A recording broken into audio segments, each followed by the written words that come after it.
And we're live once again on Prime Out Media for day 16, I believe, of Entropia Universe. We here on Rocktropia with my wife, Meredith, aka Pienose McGee. I am Prime Rogue Inc., a veritable company in the province of Alberta, and we are finishing grinding out this mission on Rocktropia to kill 400. I'm at 337. Mira's at 45. I don't know if she's going to want to stay till the end. But we're flying till Toulan after this. Rocktropia has hitherto been what I could generously refer to as a bust. Honestly, it has just been kind of shit. It's a beautifully conceptualized planet, but the execution is beyond the point of shit. There could be so much potential, but it sounds like the planet owner has abandoned the planet, and by virtue of this abandonment, it should be getting fixed is quite simply not getting fixed, is what I understand anyway, and that is disappointing because this could otherwise be a very cool planet. Some of the core missions are quite simply not working. And I'm a new player, but Meredith's an even newer player. I think she's on day 3. So I think the plan is going to be the plan will be to get out of here and fly to Toulan. I just don't know if we are going to get her 400 kills or not. It almost feels like we should since we started the daily, but I don't even know if it's a daily. But if we do, the problem there is that once I hit 400, I should probably go get my next one. And when does it end if we're asynchronous? It's like it's not a very sustainable way of doing things here. Meredith also doesn't like to pick up her loot, so trying to take care of that as we go. You need to fill up your ammo, darling. Like, just do your inventory thing, your shrapnel that I gave you, convert it. Yeah, like that. There you go. You only have 139 bullets? How's that fucking possible? I need to look into that. I'll give you some more, of course, comes. How do you only have so few bullets? Where are you? I need to find you. You need to be healed. Clearly, there you are. Okay. Why do you have so few bullets? God damn it. Moving. Stop moving while I'm healing you. Please. Shoot, just stop moving. Comprehension issue.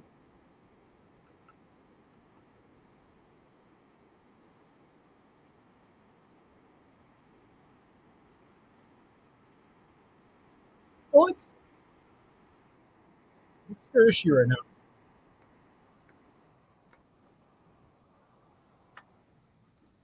What's going on? Why are you not shooting? Okay, now you're shooting.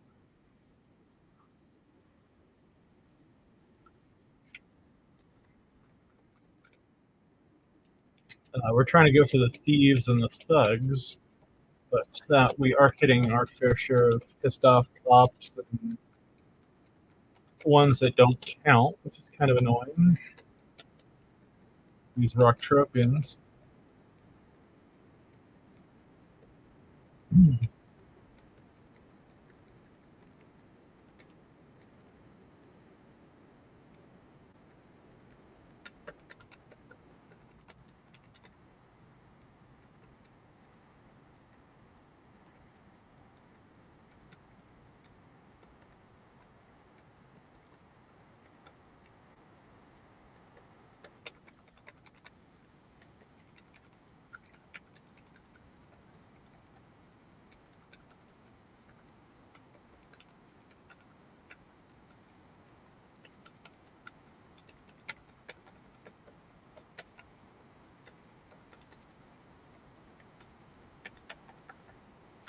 Do you find it kind of odd that the low-level thugs are white and the high-level thugs are black?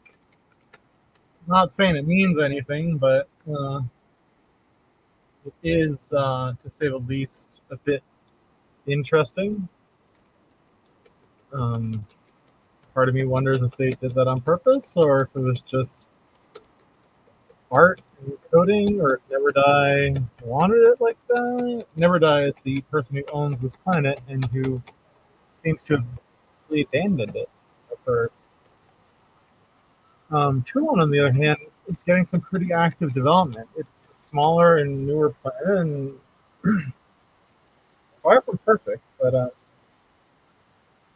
tell you something. If I started on Rocktropia, I'm not sure it's still playing.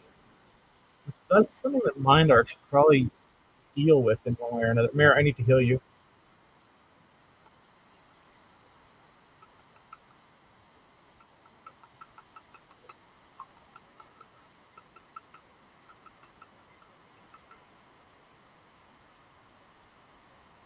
Pick up your stuff.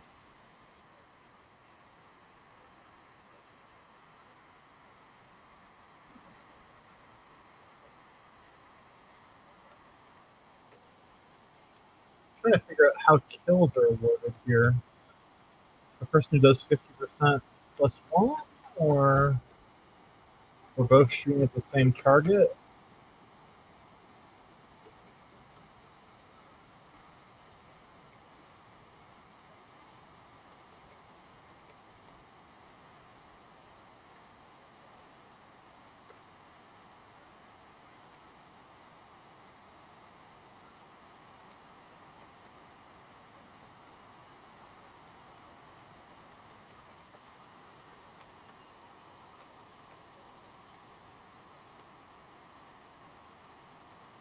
But let's pick up some of this loot. Got it. Are you out of ammo again? I just gave you some shrapnel. Did you convert all of it? Check your shrapnel. You have 216k shrapnel. That should be a lot of ammo. There we go. 1320. That's, yeah. There, okay. I knew I gave you a lot of ammo.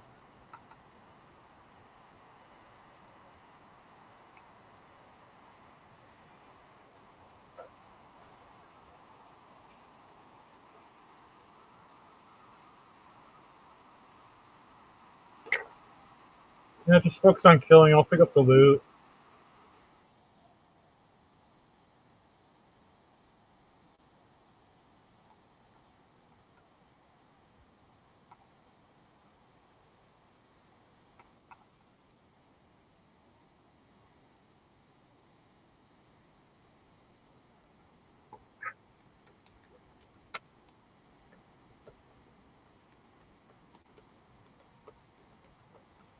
The hustlers don't count.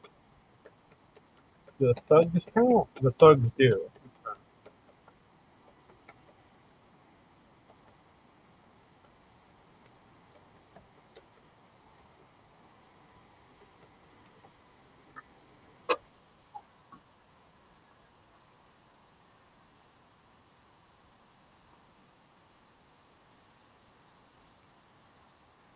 Shit, you need a fap, don't you? Where are you? One of these streets. Look for the death that you left in your wake. You want to get down here, maybe? You need a heal. So you are. Okay, there you go. Try to stick together a bit.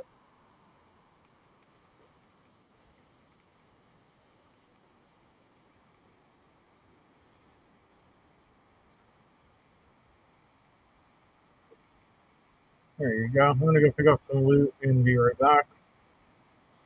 You just hang out for a sec. Actually, if you can follow me, I want to do a thing, an area where it's more concentrated. Just the ones we need to kill. It's very inconsistent. I can use some help back here, actually. Yes, thank you. Just shoot. Yeah, shoot.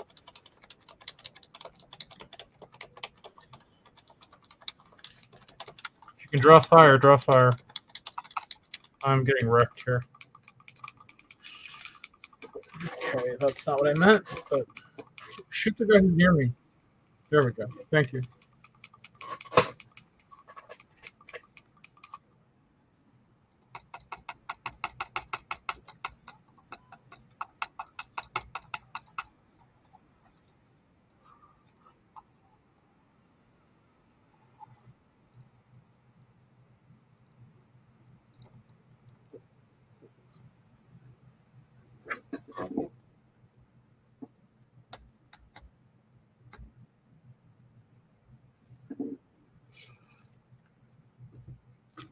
You can use the loot to pick up there, darling.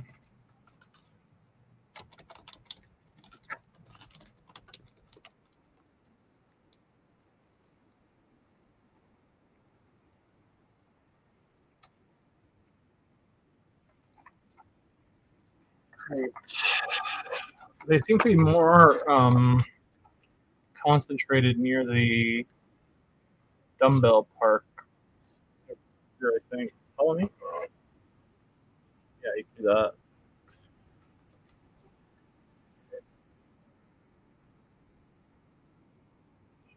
Park's right here. I'm at 359 anyway, so I should probably take that mission if it comes.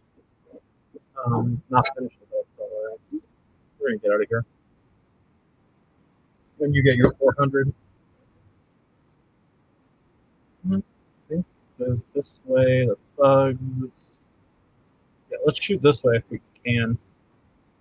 Try to keep our fire in this direction. No, there's still some Rocktropians there. We don't want the mob with the Rocktropians. Another mob somewhere around here that doesn't have too many Rocktropians. Pretty much just thugs and thieves and whatever. Yeah, there's a mob here. Let's shoot in this direction, okay? Start taking them out.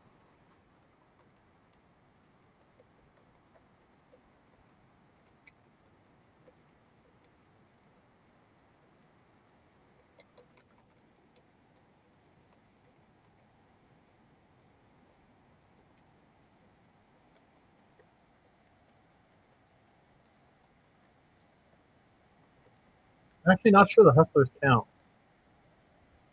Thugs count. Yeah, the hustlers must count. I don't know who got that one. It's pretty dead at this fucking corner, though.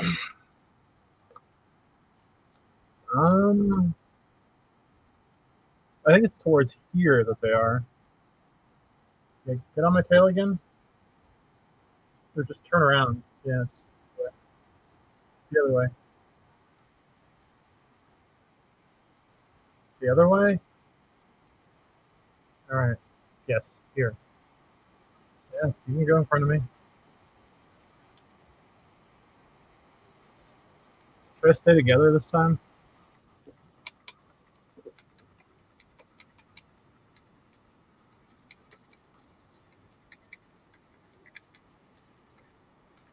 Guess not.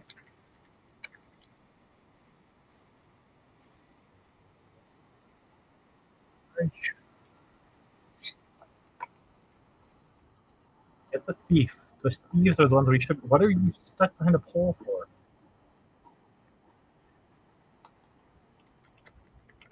That's why it's not shooting, babe.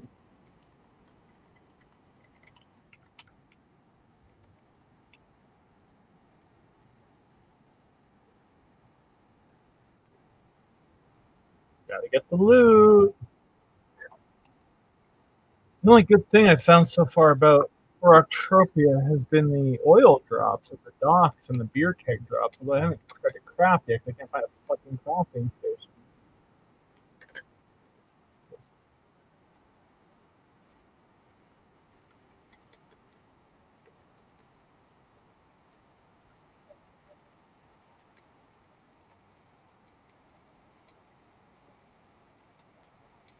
Where are you? Come back to where I am. I need to actually kill things.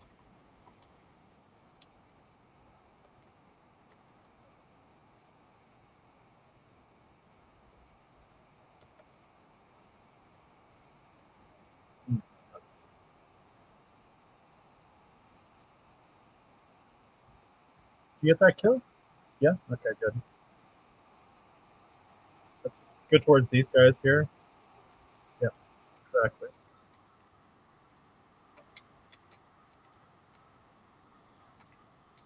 No. Okay.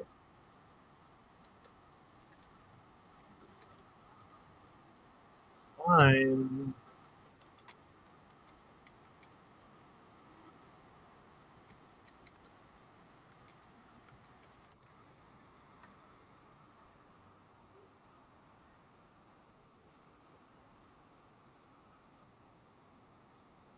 It's fine as long as you're getting targets.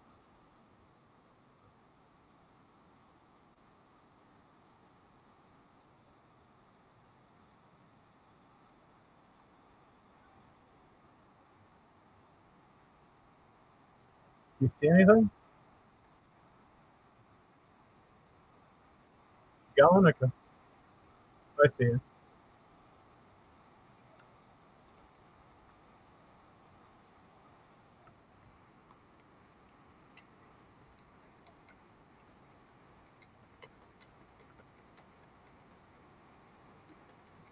Six, 70.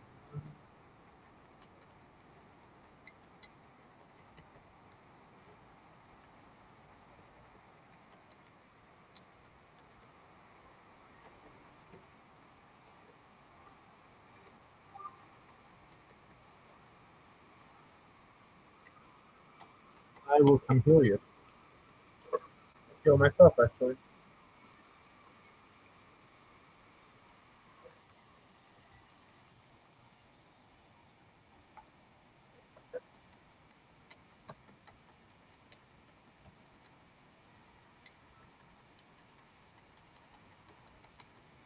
Please pick up your loot. You can.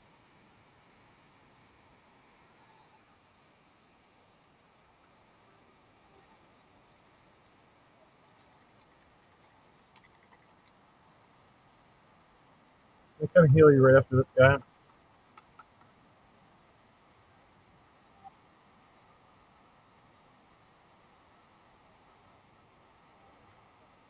Towards me, get that guy. And I will heal you while you do him.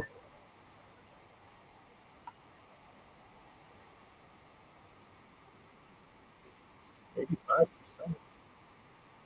Graduation time soon.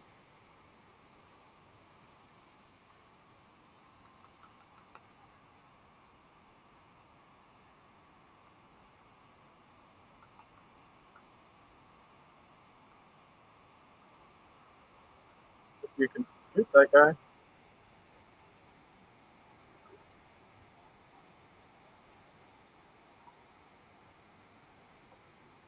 Pick up that loot in front of you.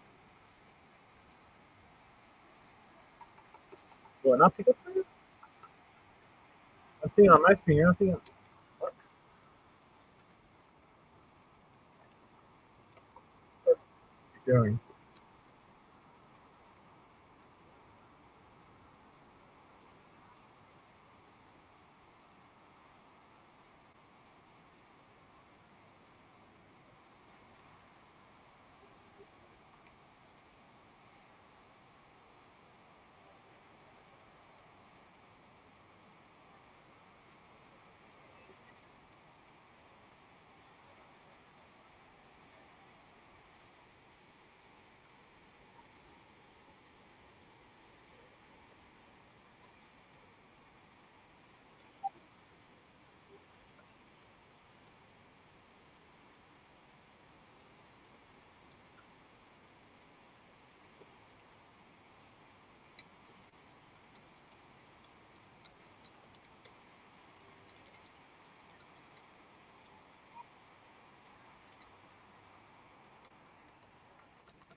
Oh, 400.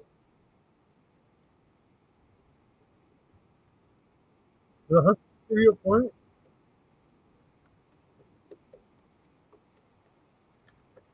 Yes.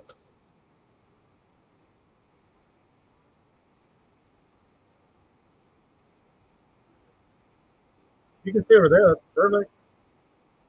You got the loot.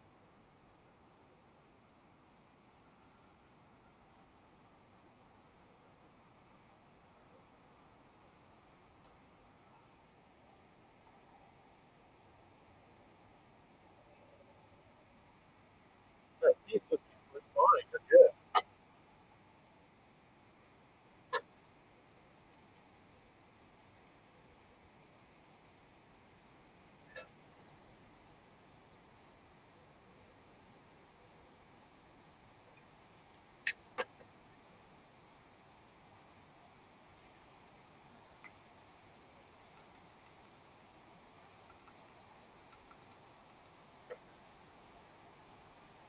I think you're hitting Rocktropia into that too far, but.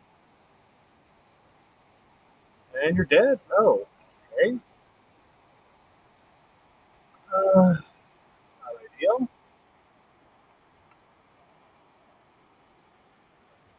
What you get killed by? The Turkin? Level 6, I think. Come back.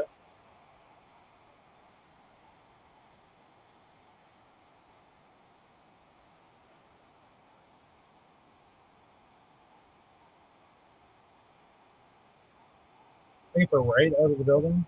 Let's go back to your last one, depth location. Yeah, like that.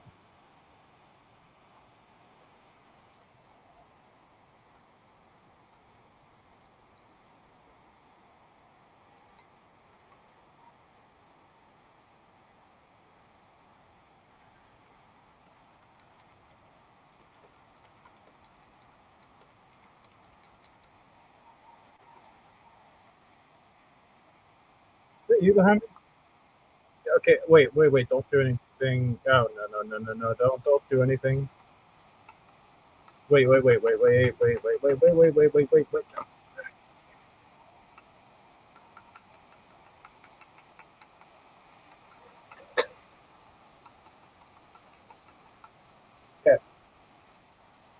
shoot away.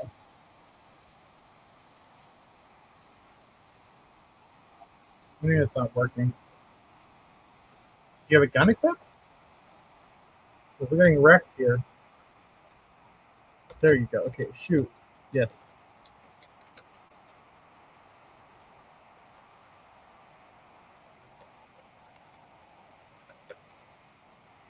Pick up your loot and go.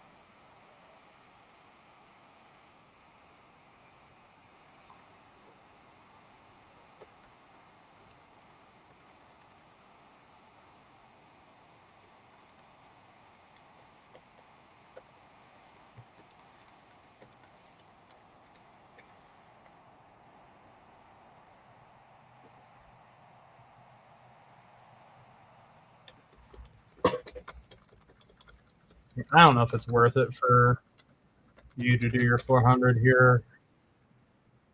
Reward, skill reward's not even that great.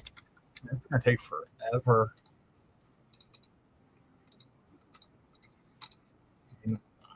Logically, it's something we could do when you come back here at the point. It's not a good thing we're skilling up. Oh, shit, we're getting fucked up again? Okay.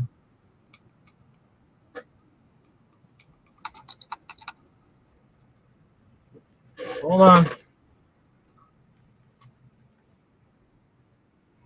How many do you have beaten? 87 of 400? Well, might as well. Should I get? I don't know. What do you think? Yeah, I don't know either. Not a problem. Let me do 10 here without you doing anything, so I can go turn it in, and then we can decide. He didn't count. Great. For some reason, level 6 hustlers don't count.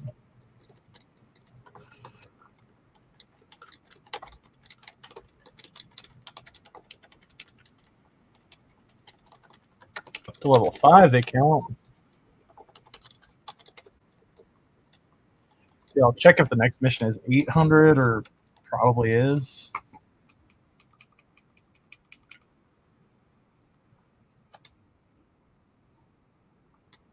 We can do whatever you want, really. Get the guy behind me, please. Behind me, the red guy in red. Yeah, that guy. Thanks.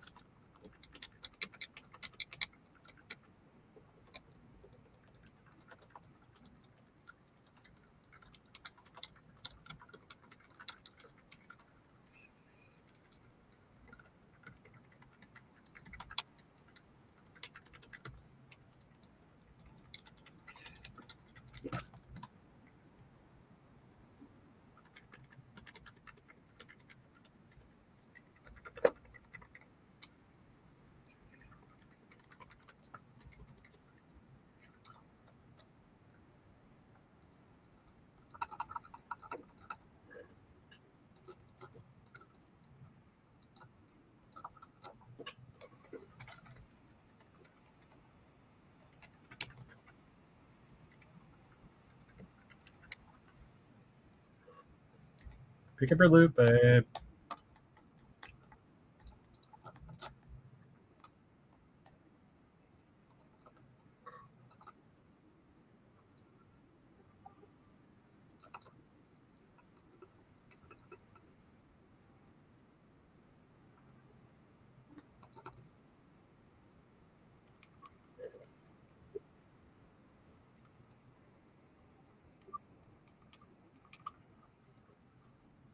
Keep getting these level 6s and they're fucking useless.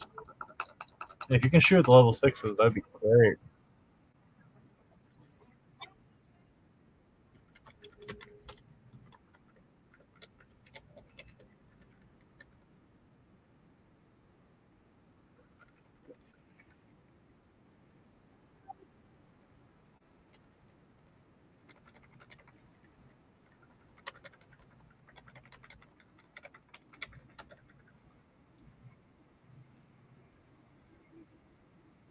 I'm missing one.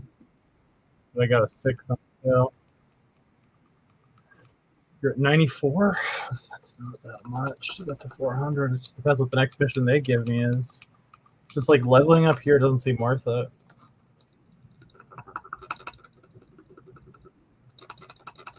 Where are you right now?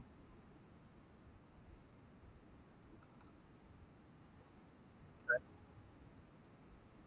Got your loot.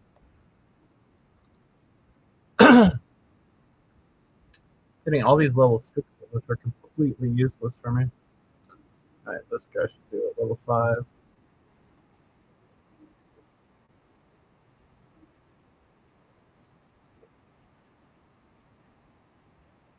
Alright, I just completed my quote-unquote workout here. Keep doing what you're doing. I will go and turn this in. Then I guess we can decide what we want to do. Toulan does feel better for leveling up. It's also grindy as fuck, but it'd be a more rational grind.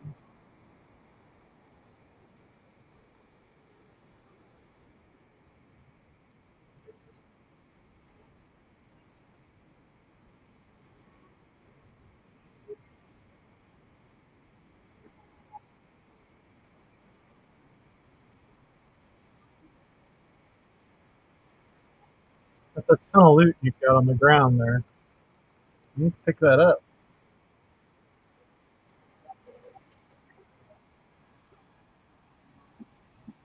Oh, wrong way.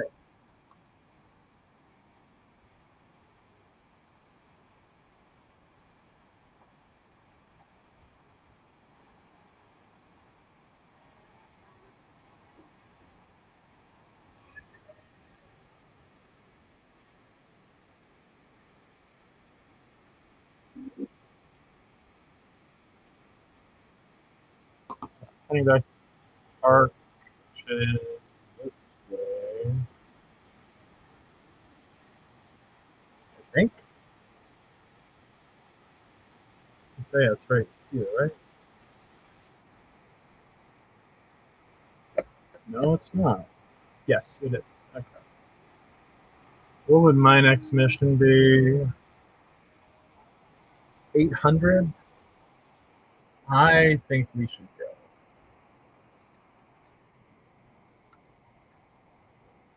It's just not really worth it. Okay. Yeah, meet me at the park. Can I get back to it? Only check if you have any loot. Yeah, that's a ton of loot you're just hanging with. Try to pick it up.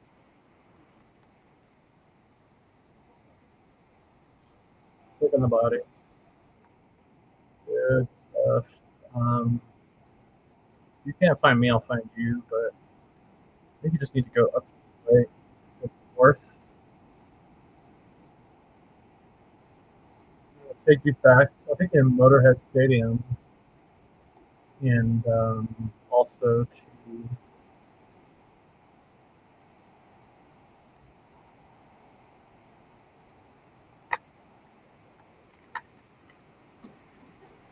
You think you know where you're going, or you're just gonna get wrecked? If you get wrecked, it's not a big deal.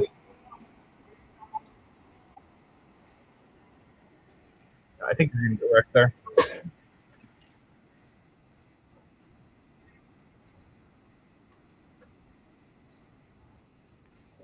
Nah, just revive.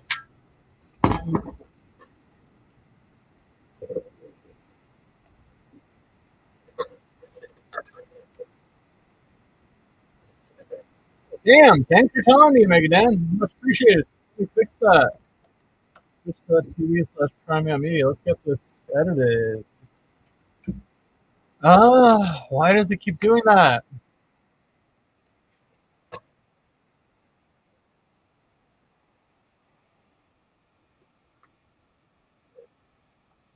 Integer, edit.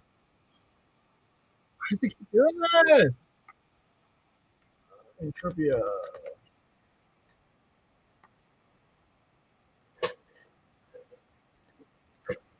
Thanks, Dan. Much appreciated, my good friend. Much appreciated. You know where to go?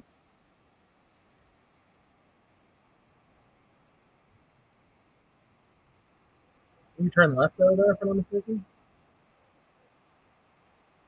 You try to find that little park area. I think it's more to your. That might be it there with the tree.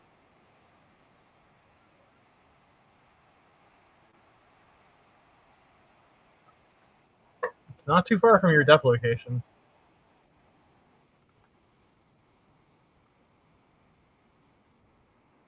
Yep.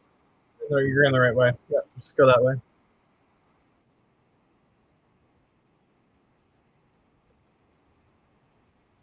I'm gonna do a thing or two, then we're gonna get going. I need to get Oh shit. You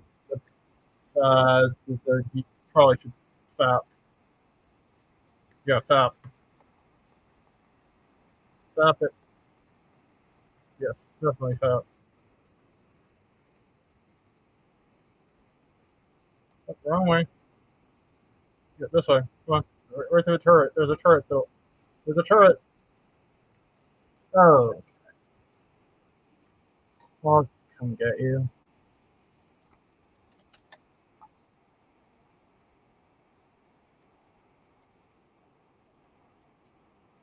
I think I'll come get you. I can find the right way back.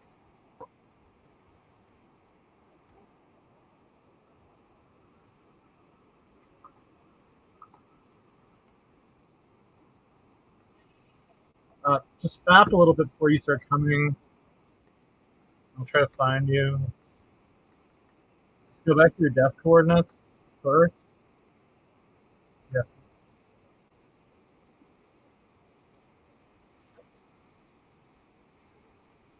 Yeah, perfect. Go that way. Maybe equip a gun this time. Alright, good. Just run towards it. Yeah. There you go.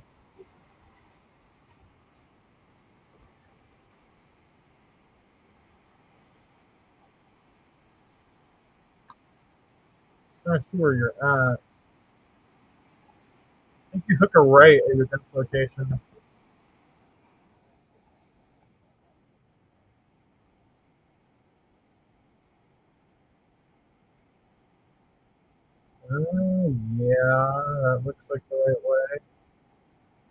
going that way. Then you should see me. Fuck, is there a guy in front of you? Take him out. Or simple.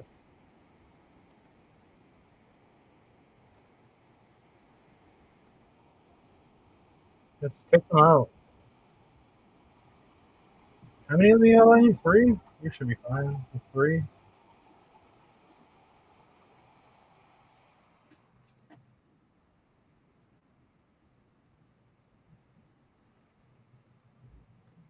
Okay, really? Let me try to find you. Are you dying again over there? Fap if you are. Just keep fapping hard. Just fap. Yeah, I think you're over here. So I'll just take them off your ass and just follow me. Yeah, there. Okay, I'm on my way. Let me get them. Take care of them. Just fap as much as you need to fap. Did you just put a mining probe down? I think you're hitting the wrong button, babe. And you found something. Okay, even weirder. Okay, you got killed. Okay.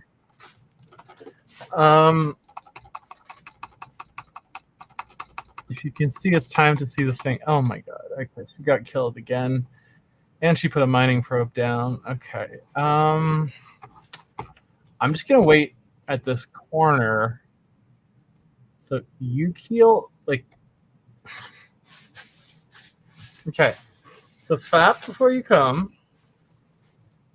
And I'll meet you here. Hey, Heretic, I see. Yeah, just fap it good. Fap till you're full health.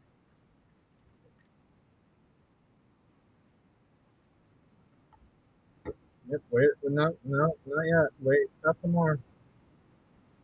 Not some more.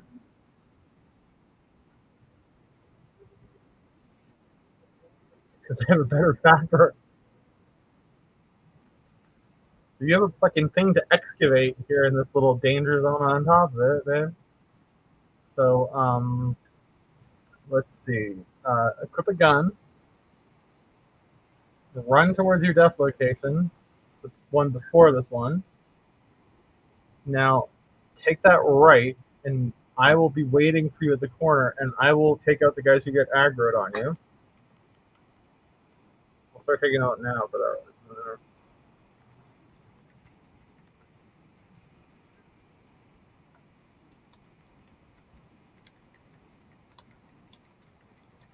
yep, you can see me, right? Okay, yeah. There you go. I'm taking the guy out behind you. Don't worry. Okay, I got that guy running, and I think you have your mining claim right around here. So stop and go to inventory. Inventory. Okay, no, I don't want to go after that guy. Bear with me here. There's going to be another guy getting aggro on you in a second. No, summon your mining claim, like the right click thing. Wait, you don't have a mining claim? It may have disappeared. Don't worry about it. All right, now click on me and follow me.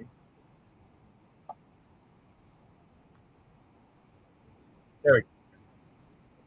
Yeah, you should be following me now. Are you? Yeah, I'll just deal with the shitters. Fuckers. Don't worry about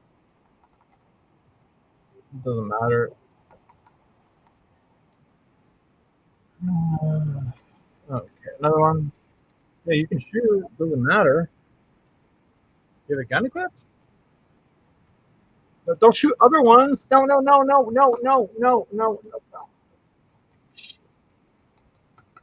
Okay, just follow me. I don't want to get wrecked here. It's right here.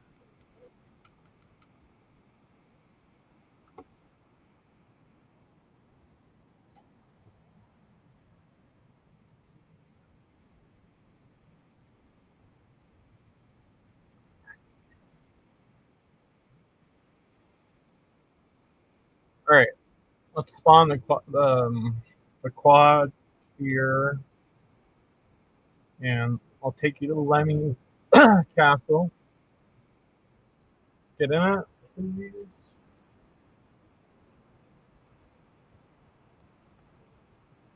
Okay, good. Let's go to Lemmy's. Then we'll go back to the dock, pick up some oil if we can find any, and then we will get the fuck off this rock. There we go.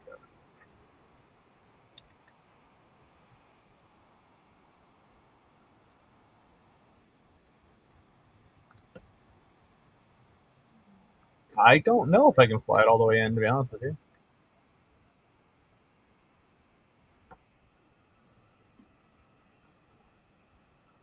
It's just to collect these like little beer kegs. I need to find a manufacturing terminal before we leave because I haven't found one yet.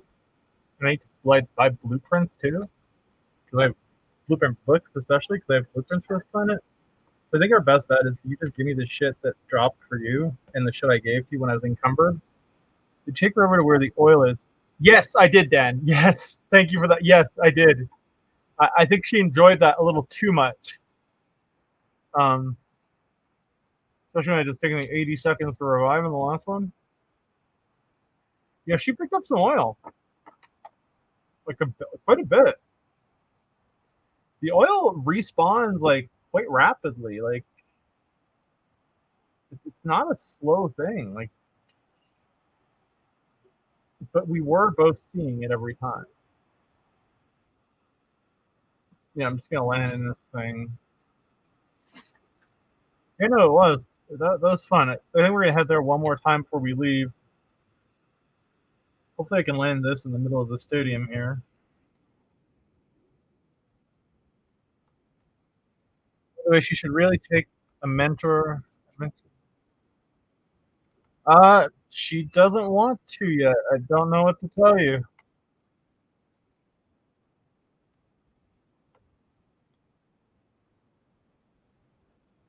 Yeah, I told her the same thing. If you either take you or Dan, but I don't think Dan does it. So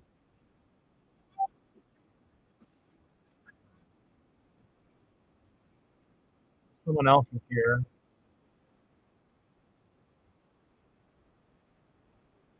Just get out.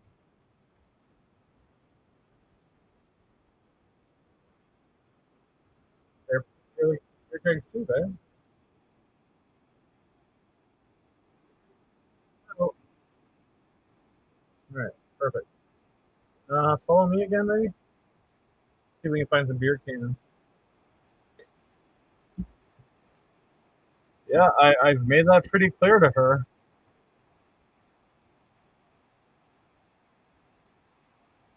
I think she's at level 4 now. She's like, I'll see when I get home, and I'm like, okay. Like, whatever. She says she doesn't want to make a commitment.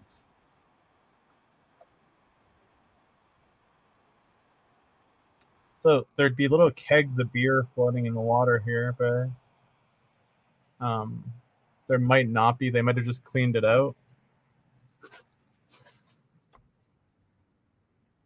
Yeah, Dan, Heretic, I don't think this is going to help.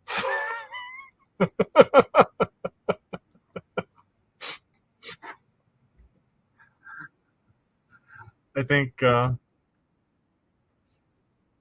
don't know.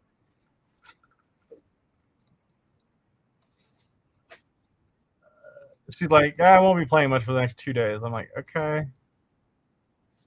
Just do base part and forget about it if you end up not doing it. Oh, well. Yeah, I'll chat to her. But, yeah, if she says she'll think about it. How did it take you? Oh, because you don't log in as much as I do, right? Because I'm at what now? I'm at 85.69%. So I should graduate tomorrow or the day after, I would think. Which probably means I'll have to fly back to Arcadia. I don't think there are any kegs here. Oh, right, you did do it late. Yeah, that's true. Yeah, I get it. I she doesn't like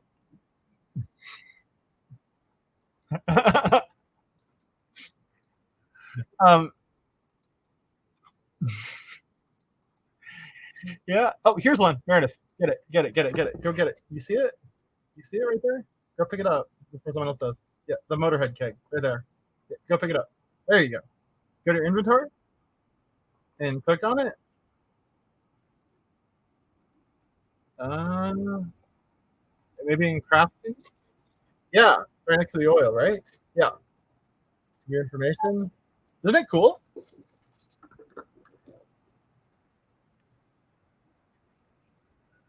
Deciding later for that one is the only thing that can really hurt, aside from missing your VUSN. Yeah, she won't even let me buy her a starter pack right now. That's the thing. It's like Meredith doesn't like. Okay, Meredith doesn't like to commit to things because it stresses her out.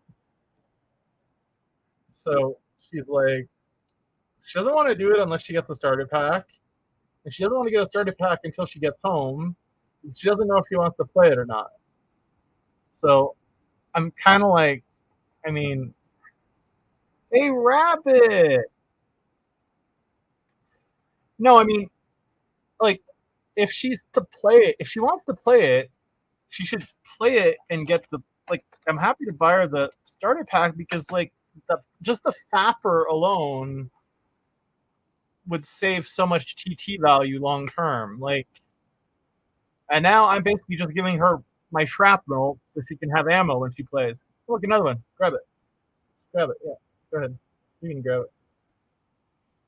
There you go. That's in the water right there. Yeah.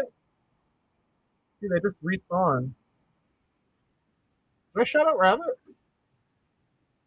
Yeah. If you're not following rabbit, please do.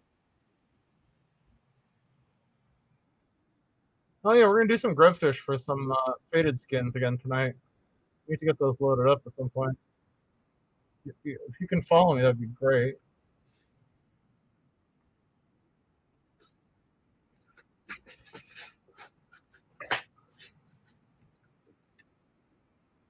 But yeah, I was telling her to mentor up yesterday, and she just like, I'll just grab this one. I was telling her yesterday that she should. She's like,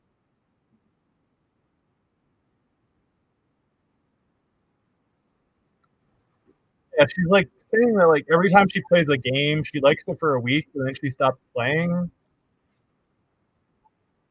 You don't think of the box pick to be a mentor, but I can set it when I am on later, and she can add me as one. She's not need to bother about it if she's going to play to get it done, but it will be good if she does, as she will be at the free. Yeah, exactly. That's what I keep telling her. Um, and I can't mentor her. I don't know shit. So it's like, yeah, like I am eons away from being able to mentor someone. Yeah. I can't. Meredith, I'm just gonna say it. Okay. The more, the more I,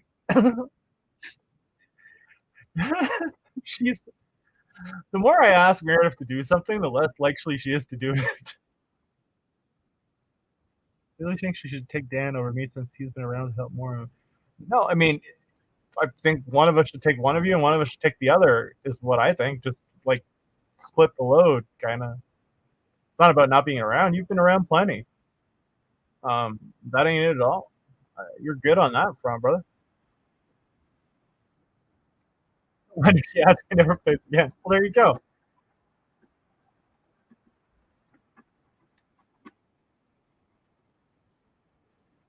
Okay. She says she'll do it if you tick the box. Okay.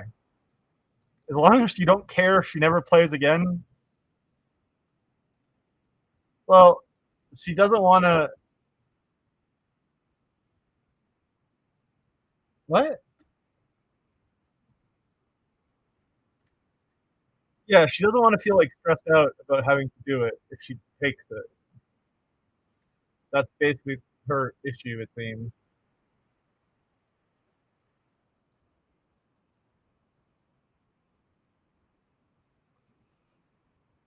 I mean, I get it.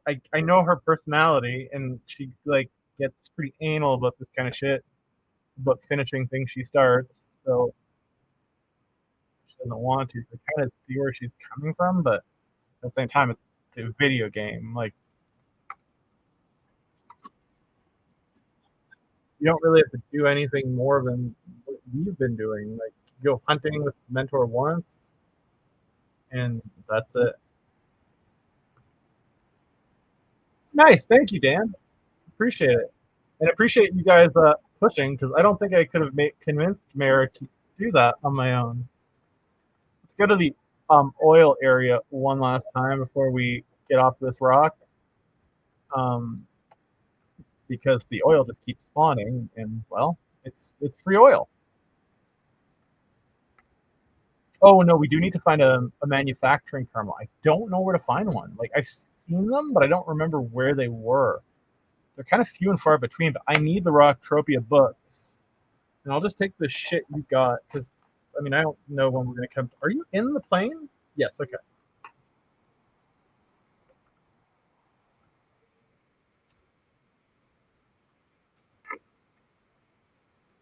Yeah. I'll give you more shrapnel. You just give me the shit you looted, whatever. How long do you have? Then you should just go once we're in orbit. You can hang for like 20 minutes. Okay. You go check on the turkey in 20 minutes anyway, so kind of works out. Who's there? Oh, there's one at Club Never Die. Oh, okay. Yes, thank you. I didn't realize. I haven't been to Club Never Die either yet. Oh, good. Okay, there's one at Club Never Die.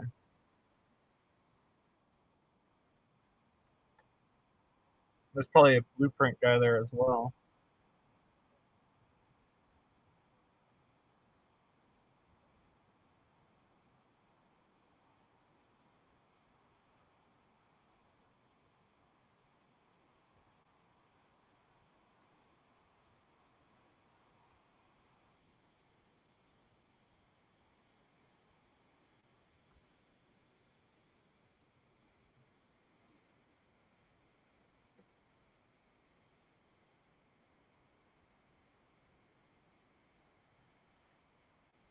That's right up there. Right, right. Once you TP in, it's on the side of the Club Never Die at an outside bar. Oh, nice. I haven't been to Never Die yet. Oh, you know that song by Never Die that we played yesterday on stream? It was so funny. Like the streams are not monetized anyway on YouTube, but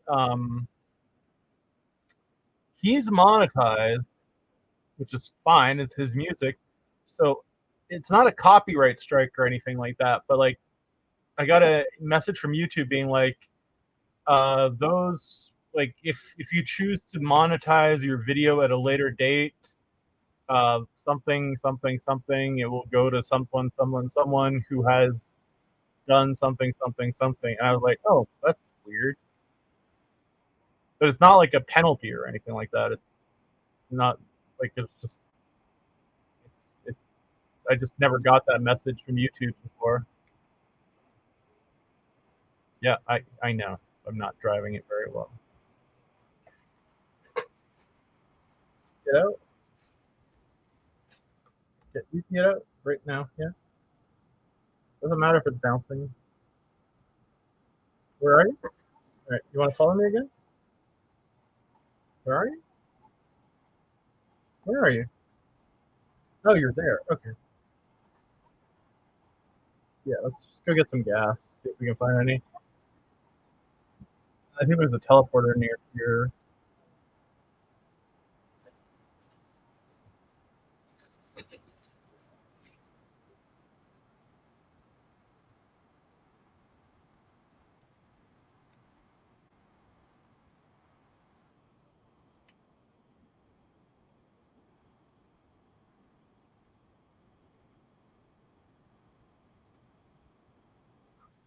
Nope, these are cones.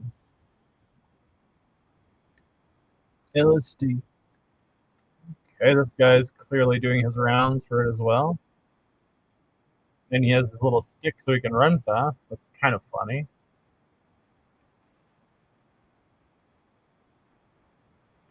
I mean, I could just shoot him.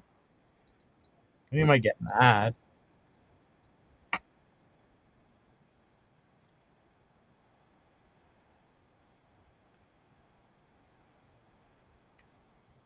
We might just not find any this time.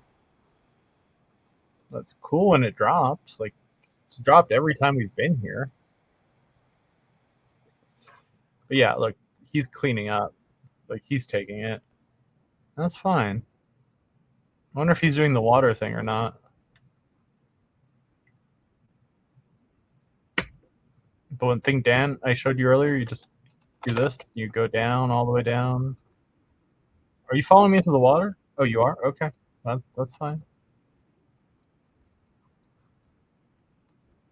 And just along the edge here, just go back and forth, see if we find any oil. Yeah, we're all the way at the bottom. Well, I'm all the way at the bottom. I don't know about you. She said it was the time you were doing it last night, and there are people that go there to clean up. Yeah, they really do go to clean up. It's yeah, that guy, and he's making sure he's using his stick so that he gets there before everyone. His maze hammer. I mean, I don't blame him. Like, it's a really good thing to farm. If Rocktropia was better, I'd be probably here farming it. To be completely frank with you, like, almost makes sense to farm. Like, it could be profitable to farm it. Like, I think you were saying there was a better drop somewhere else, but like, this pretty damn good free drop for a free-to-play player. Just run around fucking this thing all day. Oh, they'd make more than they would sweating, right? I think.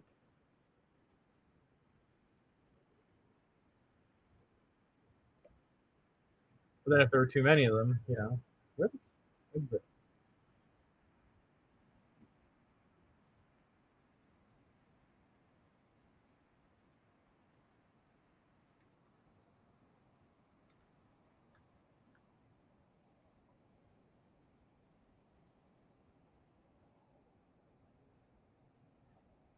Oh, is that one of those fish behind me? The ripper fishing? Yeah, I'll kill it. Ripper snapper. Such a pain in the ass. There's no fucking codex here. They can, yep, as long as there are not too many cleaning. Exactly. But I'm sure that some people must stay on Rocktropia just so that they can do that. Like, it would kind of make sense in a weird way. Loot it? Yeah, I did. You still following me? Okay. Yeah, just come out here. You never know. We might get a barrel on the way out.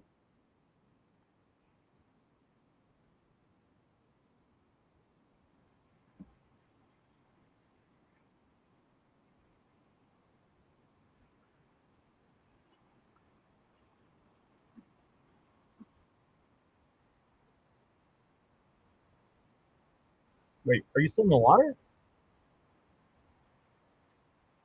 Yeah, you need to go to the ramp. Like, go to the ramp, kind of right in front of you, sort of. What the hell is your character doing? Yeah, turn yourself a bit. What the hell? Yeah, just go forward, basically. Yeah, and then yeah, go like that, and just you go out that way. It's fine. I'll find you. Unless that's right here. No, I think you're going to a different pathway, but you're going near the thingy. I'll meet you where you're going. It's fine. Just go over there. I'll find you. Yeah, just go up by that way. You're in front of the not the movie theater, whatever it's called, the Imperatrix or the Dominatrix. whatever the fuck it's called. What are you doing? Oh shit, a barrel of oil. See? Got it. They do spawn pretty randomly. The armor that the player has is the new island set you get. Oh, next island. Oh, cool. Aren't you coming up here? Look at you coming up here. Where are you? Are you having trouble?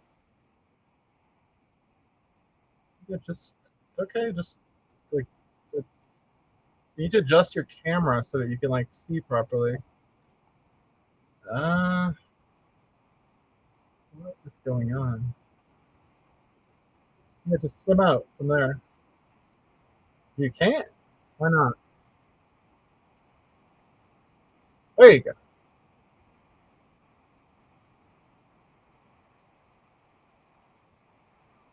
Okay, yeah, just follow me. I'm right there. Okay.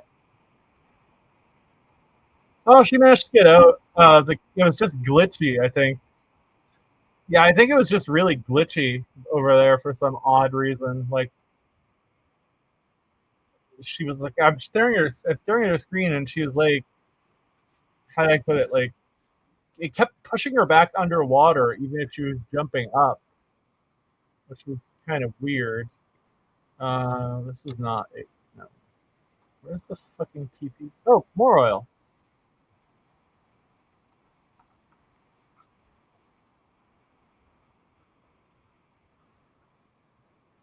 All right, so let's go to the TP, which is somewhere here.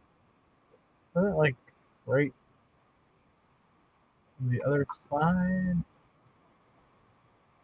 The TP near here.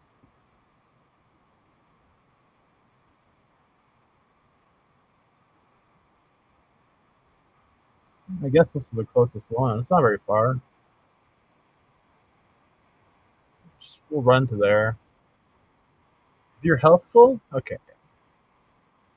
Feel free to shoot anything on the way if you want to. Actually, don't.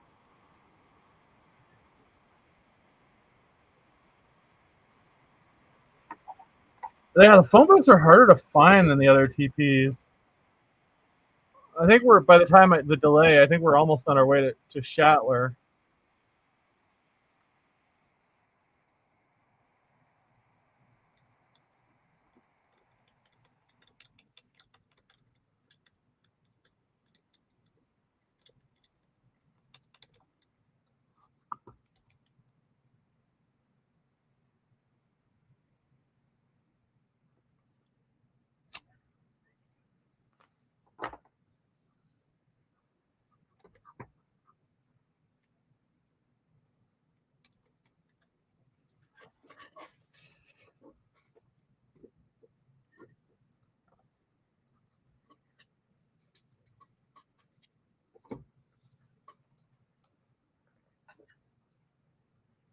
Just try to stay out of their aggro range.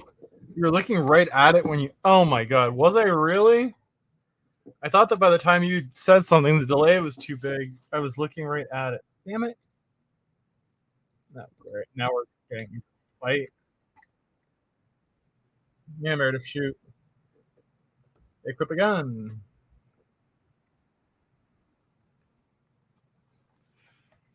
There you go. We should be fine. You loot it. You have something to loot? Yeah, loot it. All right. And we'll keep going.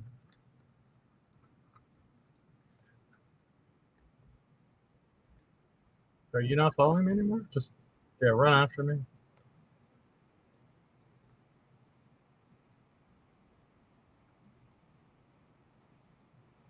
Where are you? Oh boy. Okay.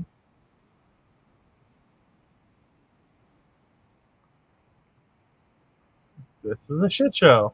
Okay, you're there. Fuck. Okay. Here, shoot them. Shoot them.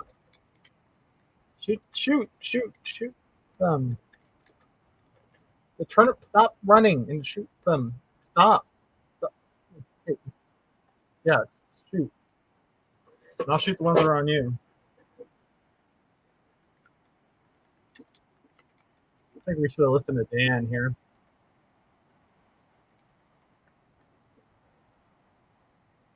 think you missed your loot. You left loot, yeah. Alright, just follow me again.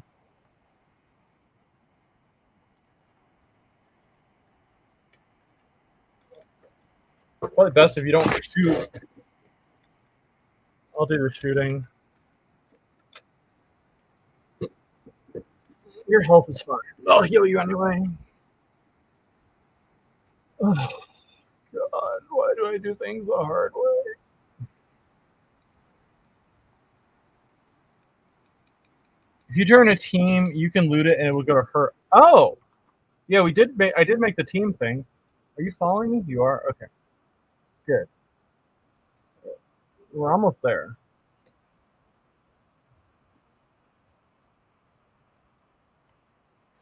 If we get any shipbirds, I'll deal with them.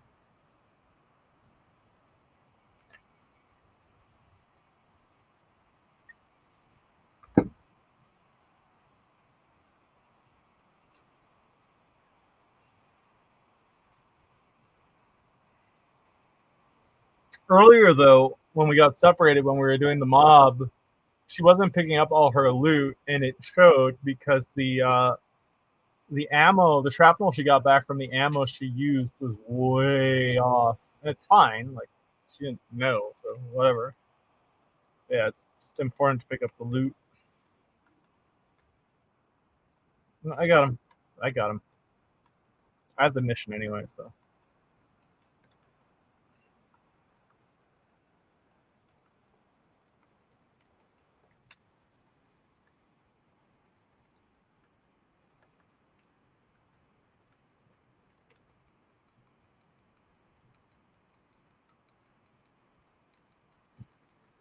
All right, let's go. Of course, we aggroed him. We aggro everybody. That's what we do. Oh, god damn it. Is your health okay? Yeah. Anyone on the team can loot killed mobs, and the loot will go to the one that did the most damage. Okay. So even if only one of the two people hit it, because they're split up, it'll still go to both? Alright. We're gonna go to Club Never Die, like Dan said, and then we will fly the fuck out of here. Yeah, it shouldn't be much longer. 15, 20 minutes, maybe? I have to check on the turkey in 30 seconds. I'll just wait a bit longer. So you click on the teleporter too? Yeah. Go to the teleporter and go to Club Never Die. Do we have it?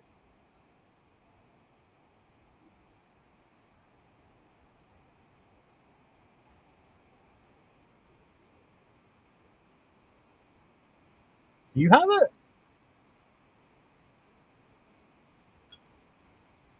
I don't think you have it either. Huh, shit. I don't have it. Oh, wait, there's this TP here that's nearby.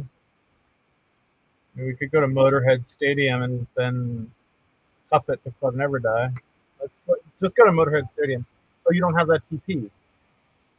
Okay. Huh. Okay. You didn't pick up that TP for you. My fault. You have Tangerine Shops, right? Let's go to Tangerine Shops and we'll fly over. Who knows? Maybe there's one at Tangerine Shops. Yeah, go to Tangerine Shops. Good enough.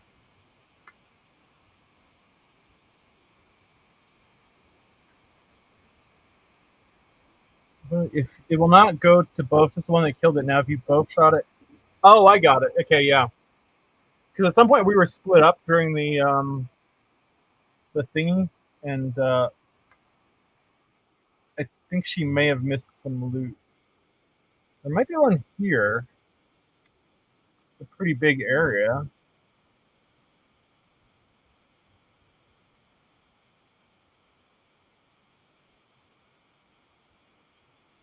No.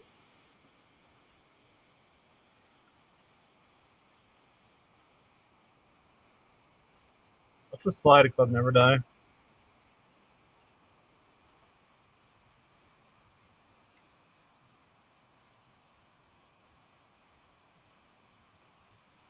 Yep, come on in.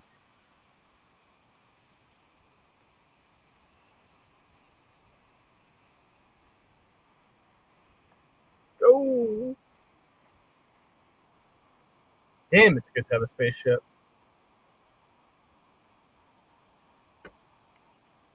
You can buy your own spaceship. Oh yeah, dude, have fun. Have a good trip. Thanks for the suggestions, man. And Meredith will hit up your thing. Yep, sounds good, brother.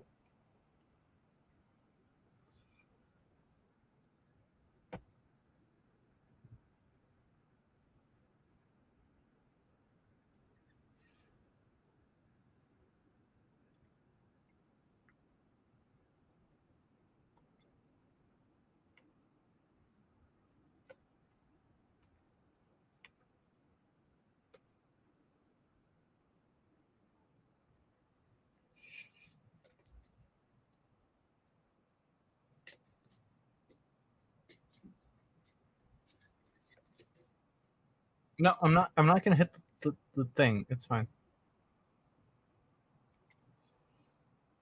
It's called fuel economy. It's fine. Oh.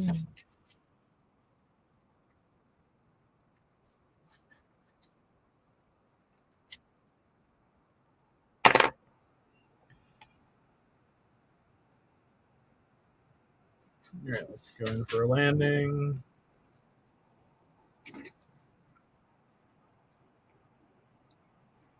This is the guy at the music video I showed you. But yeah, that guy. It's this club. Nope, I have not been there.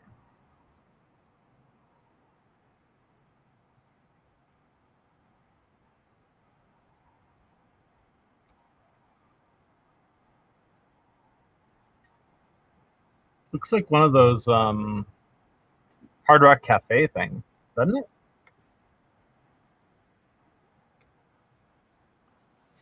I'll just land here.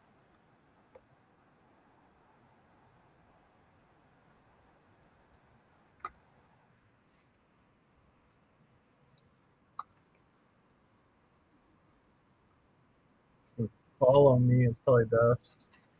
So we can get off this rock as quickly as possible. Yeah, okay. Oh, that's a baddie. Okay. I think this must be Club Never Die over here. Let's see.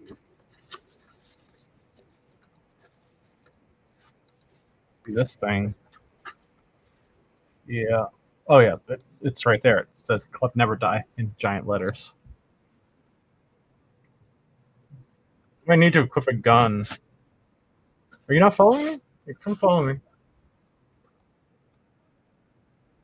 You just come down.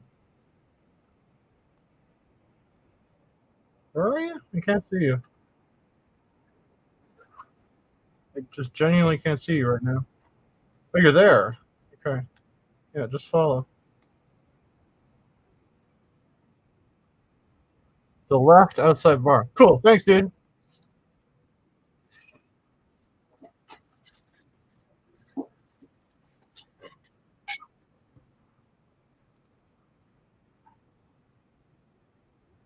That's pretty epic looking.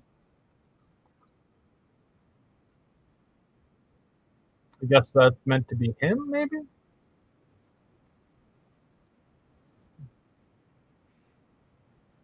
You're gonna be dancing through the water. Right. He said one of the outside bars to the left, making me think it might be here. We should get the teleporter, though.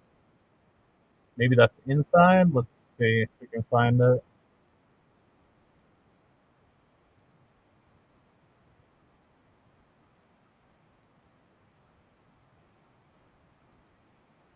Bet you a teleporter's inside.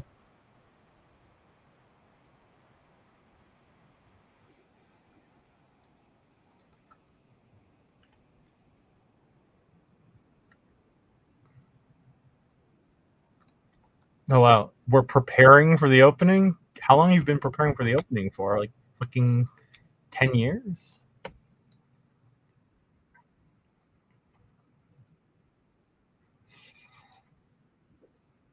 Pretty massive dragon. It's an interstellar dragon, apparently. Let's find the outside bar. Bet you it's around here somewhere. Never die terminal. What's going on here? Oh, that's a turret. Okay. Never die terminal. Programmer.gray? What the fuck is this? Pet center manager. Okay. Just, yeah. We can just find it. Bunch of terminals everywhere.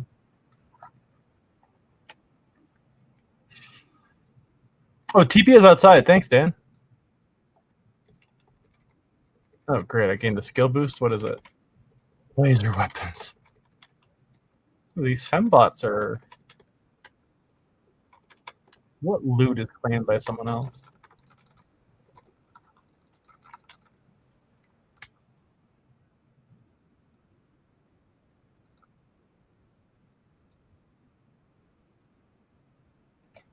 What the hell was that? Try to click on the table too? Then you get a free gun. Forget it.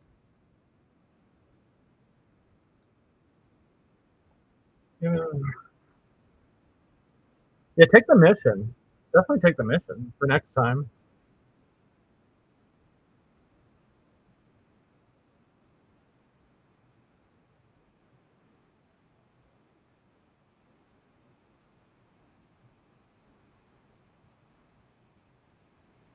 Oh, it's a daily. Okay.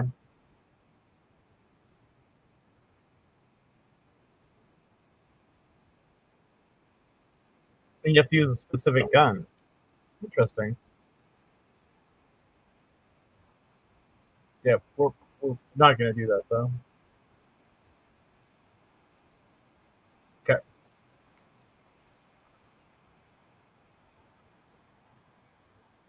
Find that TP. I think it might be up here on the left. Or maybe not. Okay, there's some terminals here. No, these are not terminals. These are... What the hell's a K3 deed?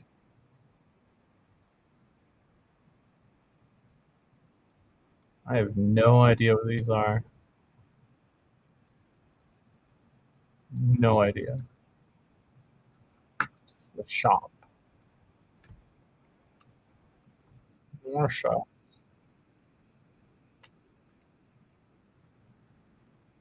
Dumped armor on the ground if they did.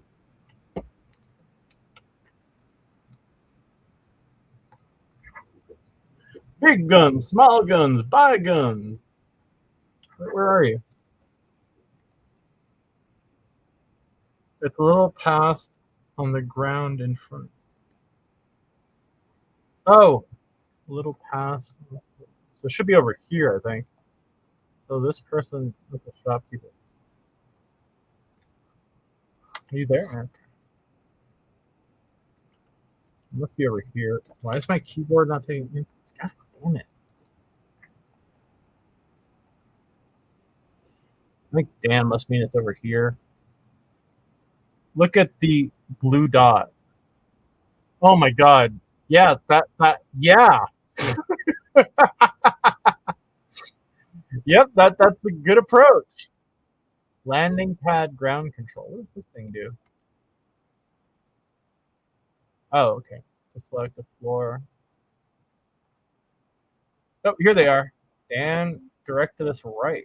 And there's a technician, which means I can get blueprints.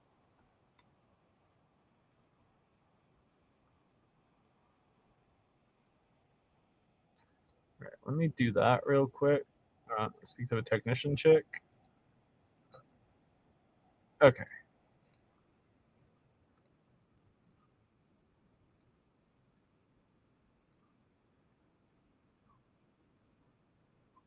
So here are those lockpicks we kept hearing about. Yeah, absolutely, dude. Talk later. Good. Have fun with Rose.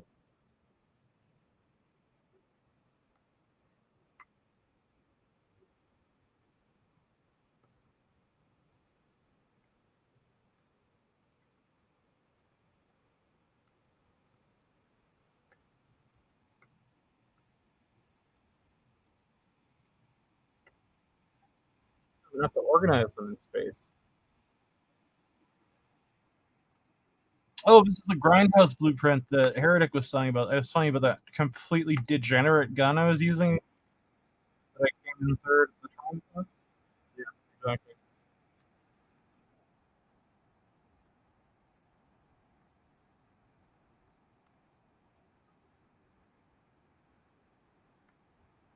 Disappointment potion.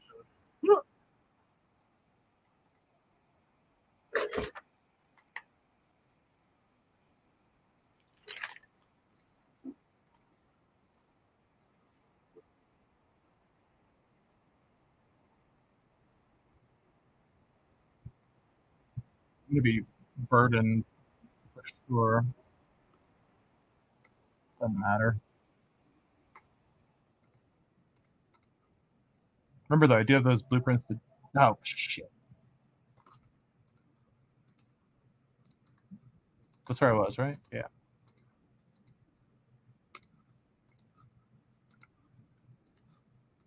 Yeah, I also wish it was a block buy all blueprint. Oh wow, that's a lot of books. Okay.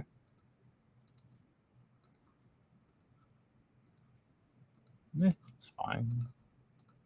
You say the title on them.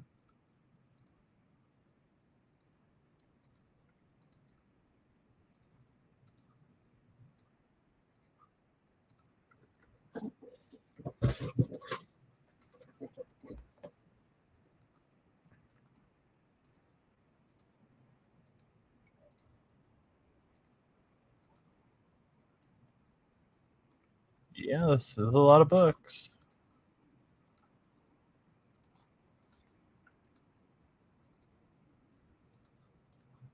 That's about 10 cents each.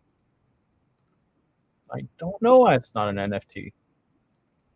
It would make sense if it was. Okay, so I'm going to be very slow right now. Okay, so let's come over to the manufacturing machine here, and I'll do that trade. Do you know how to do the trade? Yeah, just click on me and do private trade. Yeah. Okay.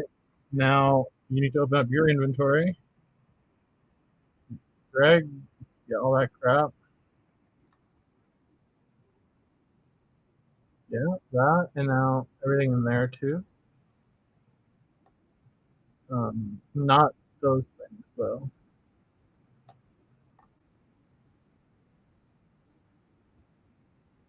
No, you need to like click the control and unclick them, kind of. Yeah, do that. Okay, now send this over to me. Okay. Let me give you shrapnel. And is there anything else I should give to you? I don't know.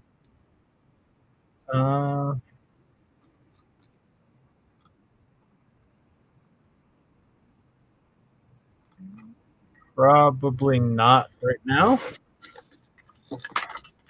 No, it's almost a fair trade. Except for the fact that I gave you some of this. Womp womp. All right.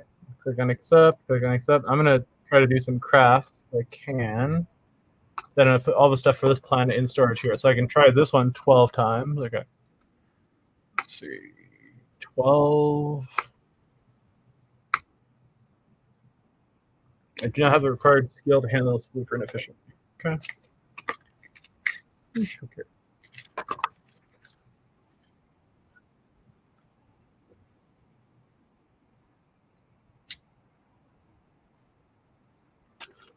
Oh, success. I have no idea what it is. Guess we're about to find out.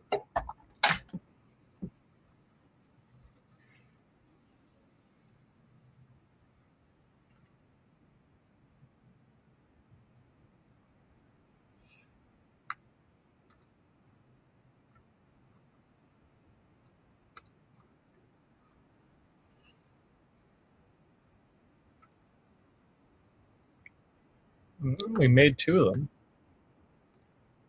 Oh, the muscle oil compound. Yes, well, craft 2.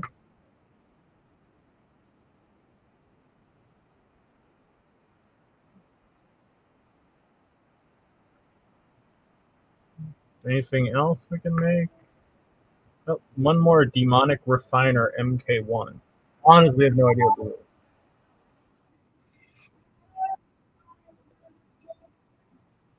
I wonder if it's an actual refiner, because you don't have one. If it's a refiner, I'll just give you one.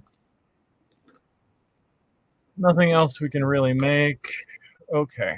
So, let's see if it actually is a refiner, because if so, I will give you one. Yeah, it's no, maybe. Yes. Well, they have a very low TT value. Whatever. Here, let me give you 2 of them actually. Accept. Okay.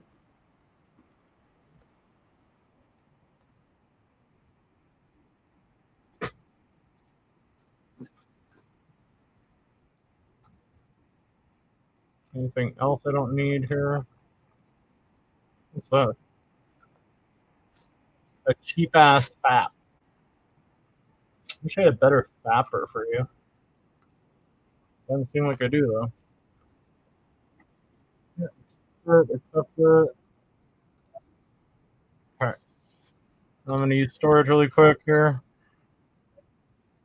Basically leave everything from this planet except for on this planet.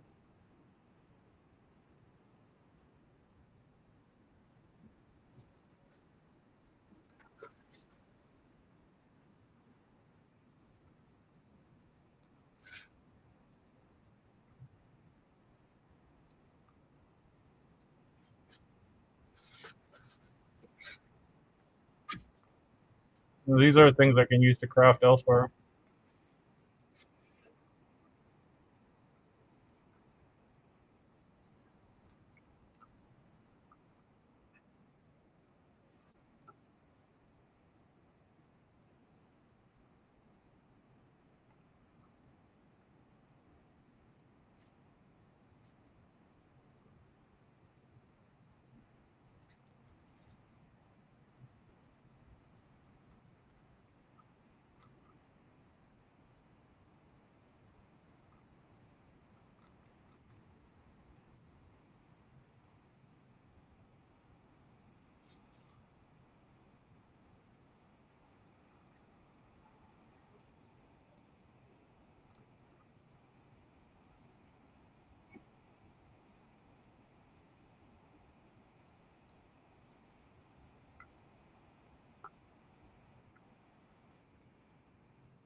I am still way overweight. Oh, it's the blueprints, right? I need to TT those other blueprints.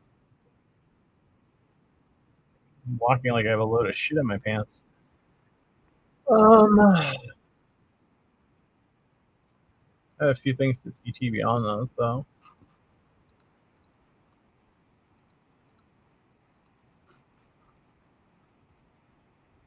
It was these, right? No, it was these at the bottom?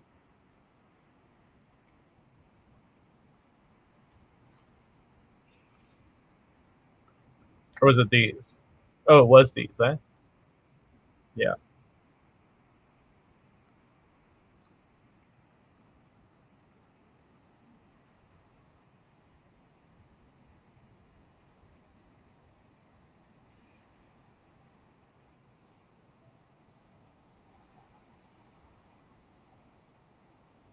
Okay.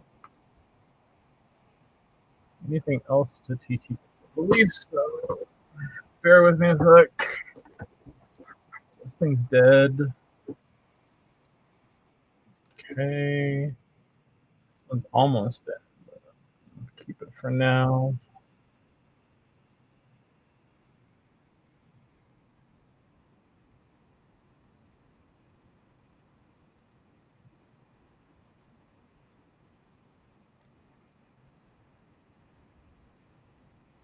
one's dead too.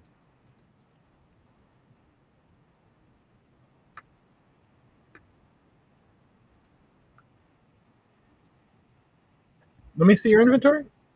I think you're fine. You have shrapnel. You should convert that. Yeah, convert to ammo. Yeah, you're good there. A bit of gas. That's fine. Oh, there's the Rocktropia mobile phones. How much shit did they give us here? There's quite a few things. There's a phone, Club Ever Die guest pass. Might as well hold on to it. I mean, it doesn't make that much of a difference, I don't think. Actually, you never know. Put it in storage. You can keep yours. You don't have as much crap as I do.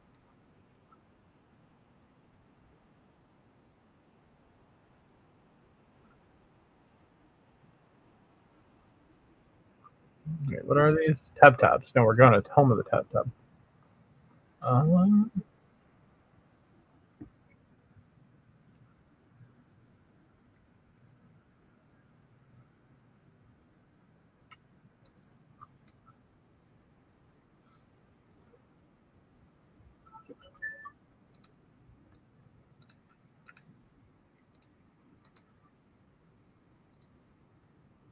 Okay, I'm good. Do you need to put anything in the TT? Let me see. No. No. No. No, don't leave this shit here. No. Do you have any shrapnel to convert though? You converted it? Okay. You're good. Okay, you're good. Alright, I think we're done here. Are you still following me? I don't want to pick up one of these TT guns. The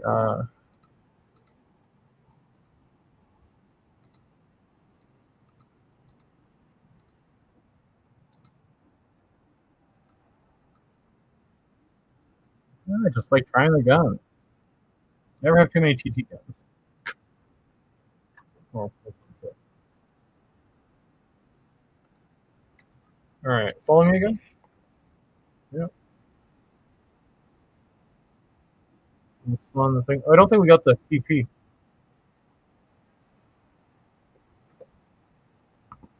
Must be somewhere around here.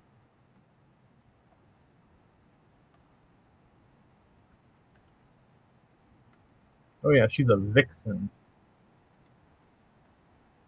The bridge leads to. Go to the blue dot, like Dan said.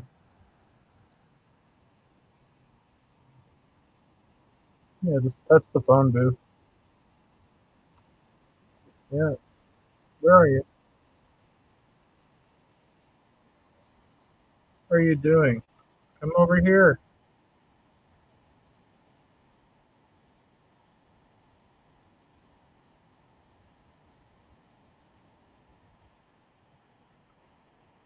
Yeah. I think you were just glitched.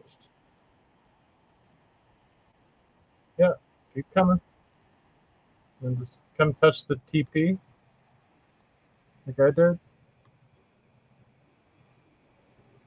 I'm sure you don't need to touch it, but it's probably easier to do it that way. Just to be sure we have it. Okay, you're good. So let's find somewhere we can put the jet down. Also, let us do it here.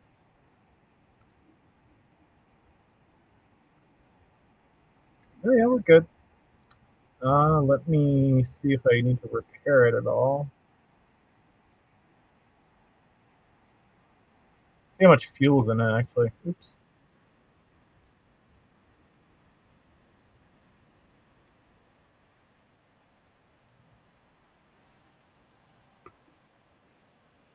We need to put the fuel in it. Let me get my. Then I'll just use this or this. The fuck. There we go.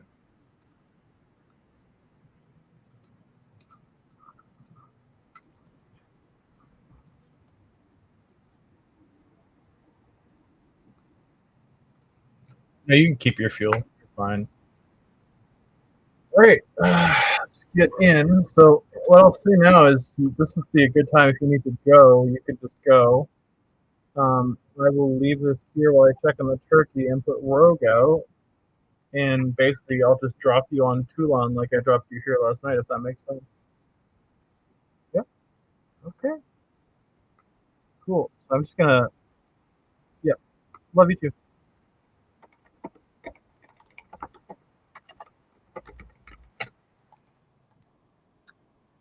If you're watching, I will be right back. I gotta check on dinner. But this is probably a good time to start that critter craft. So.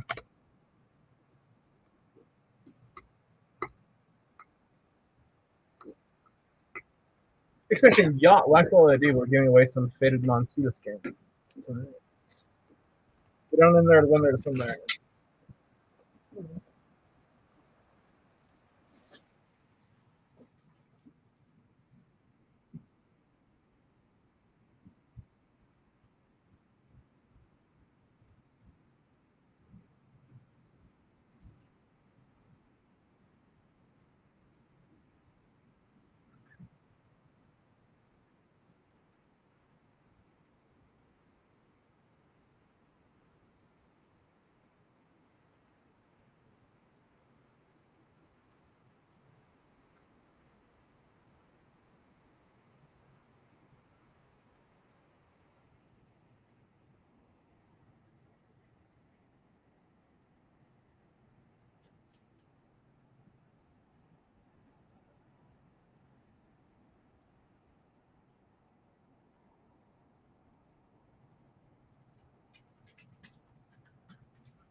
See, no one got in the grillfish. That's just fine. Exclamation mark the yacht and your wallet ID if you want to.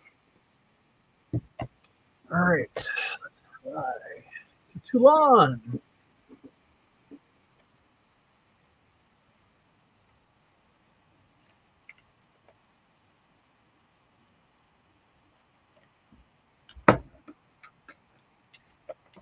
For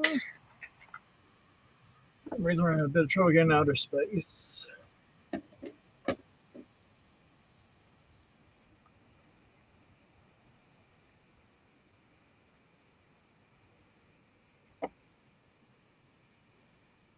Don't know why.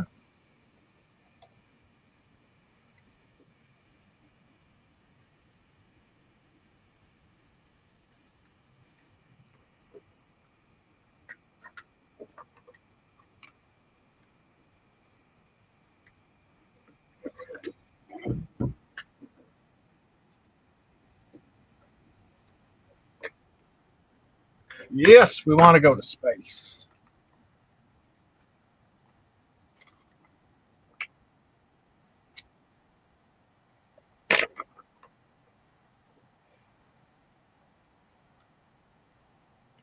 All right, let's get our waypoint set for Toulan, which is here, right? That's the hell in mine. Oops. The waypoint for the Toulan space station.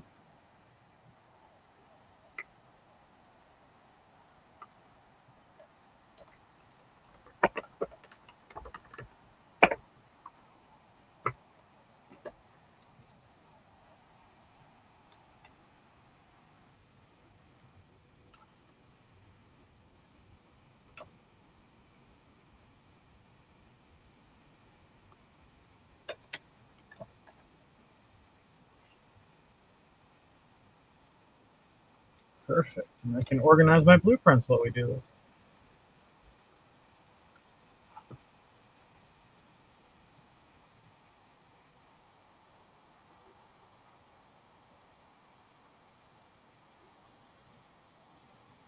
Armor.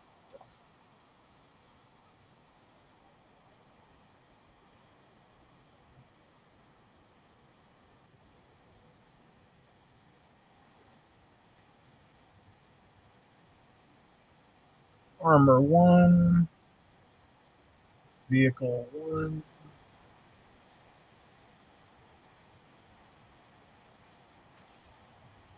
Book enhancers 1.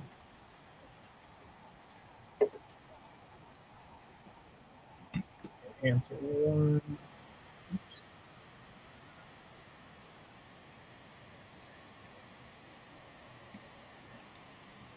Material texture.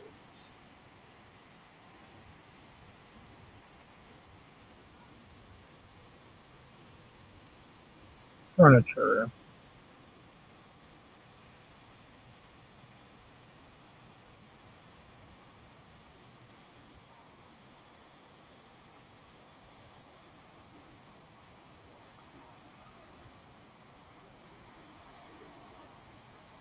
Tailoring.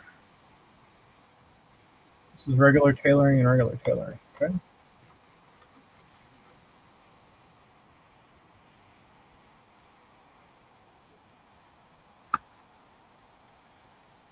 What?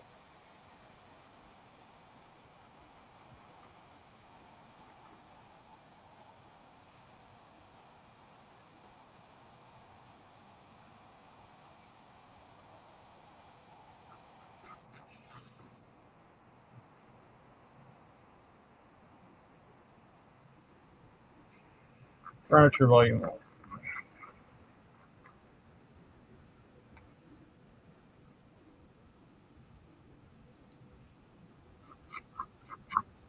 Duplicate. Yay.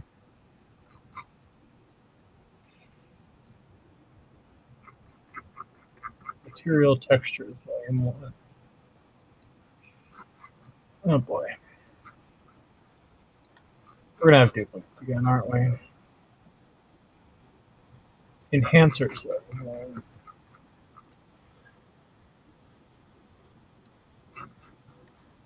We're gonna have a lot of them.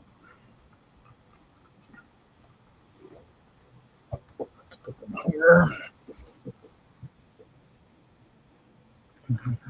Answer volume 1.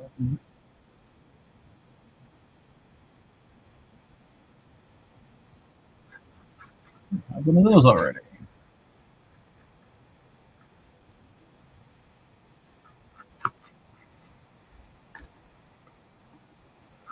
The answer is volume 1. I have one already.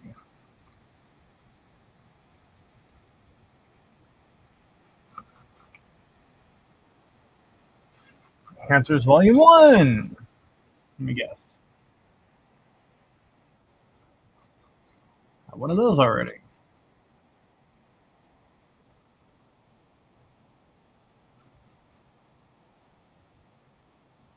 Vehicle parts, volume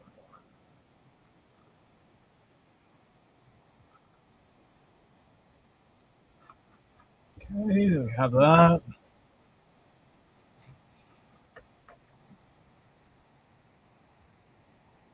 Tailoring volume 1.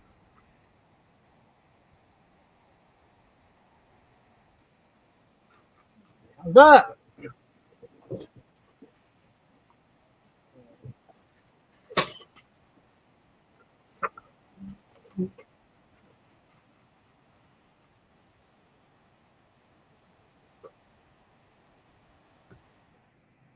Rocktropia tailoring 1.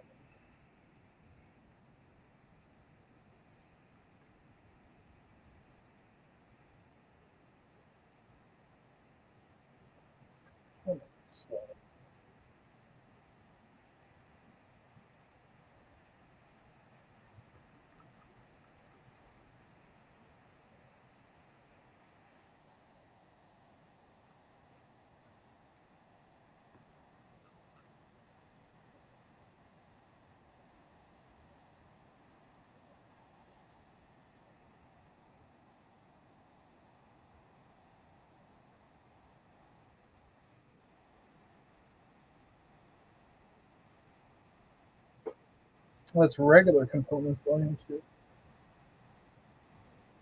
also regular components volume 2.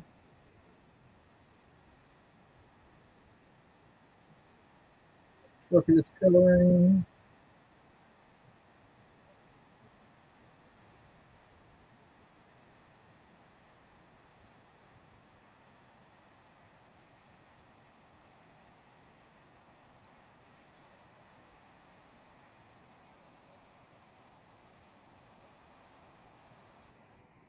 You need to buy components volume 2, I can tell you that much. Weapons volume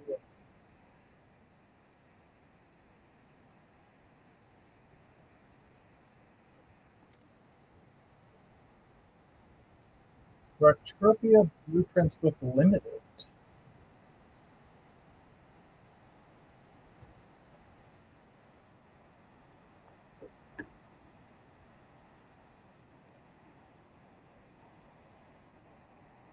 Did I forget to get that one? God damn it. I forgot to get it. Oh, limited. No, here it is.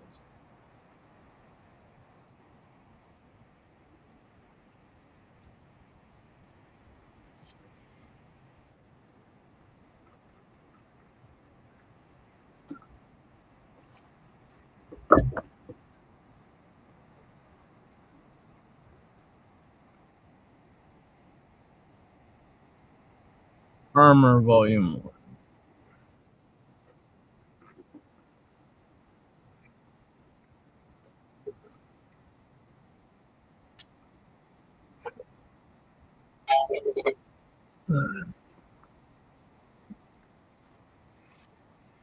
Tools volume something.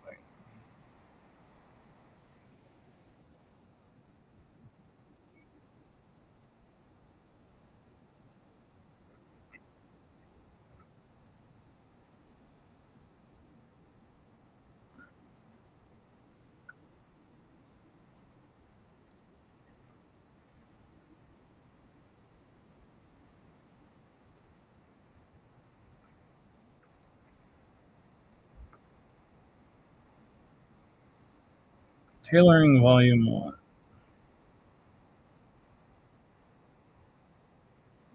New Island tailoring. This is Tailoring Volume 1.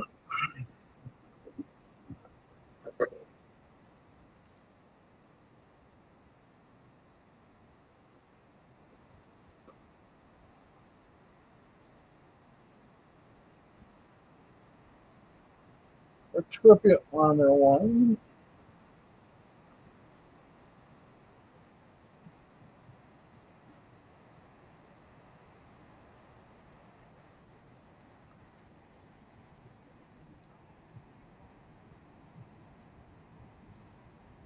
Tools to Rocktropia.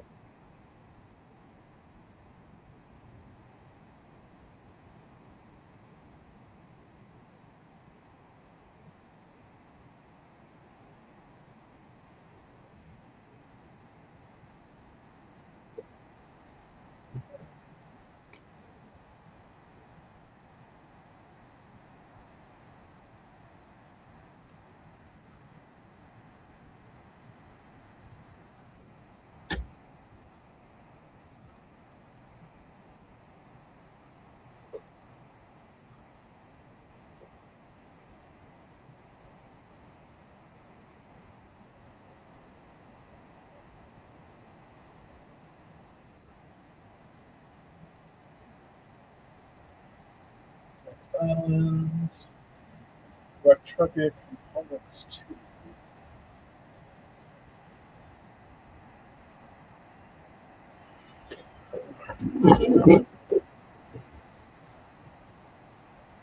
Entropia Components 2.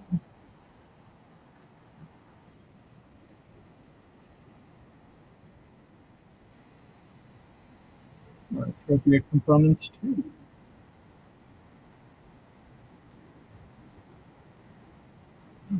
Components 2. We already got that one.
Components 2.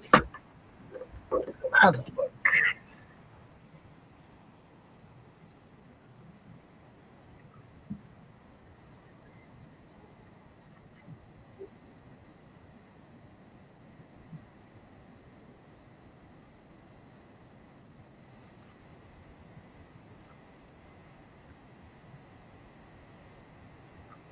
Entropia Components 2.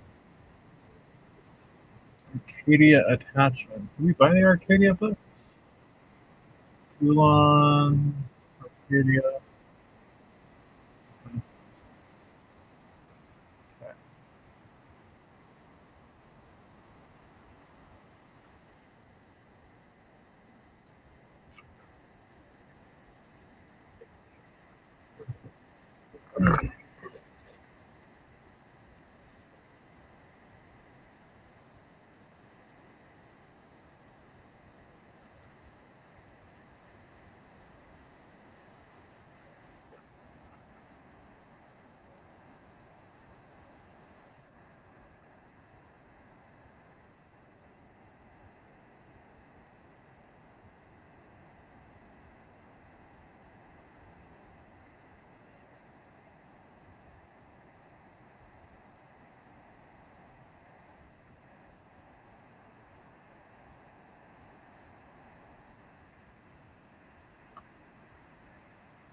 Entropia tools.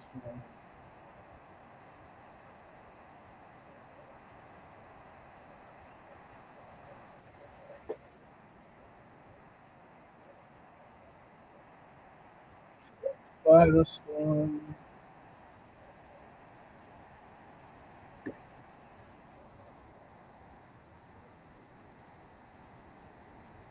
Entropia tools.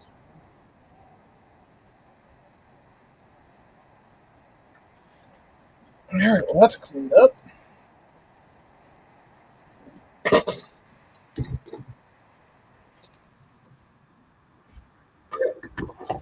Nice.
We are still traveling to Toulan, ladies and gentlemen.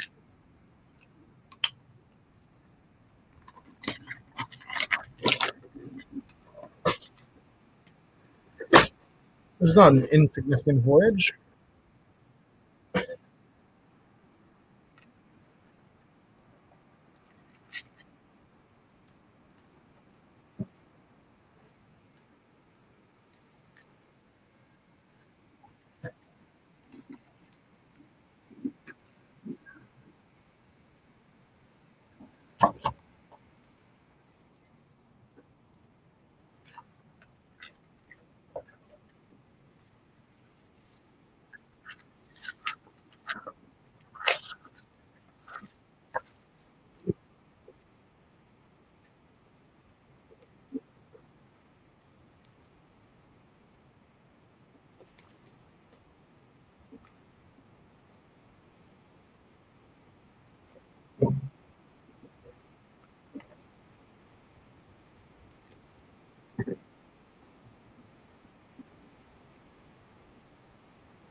Oh, we are almost there. But I need to go check on my... What do I need to go check on? My turkey. In a minute 35, probably before we get there. Which is somewhat suboptimal. Solution. Cannot pause in space.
Well, I will be back again, ladies and gentlemen.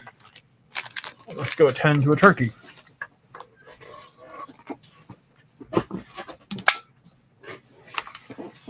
This is my birthright.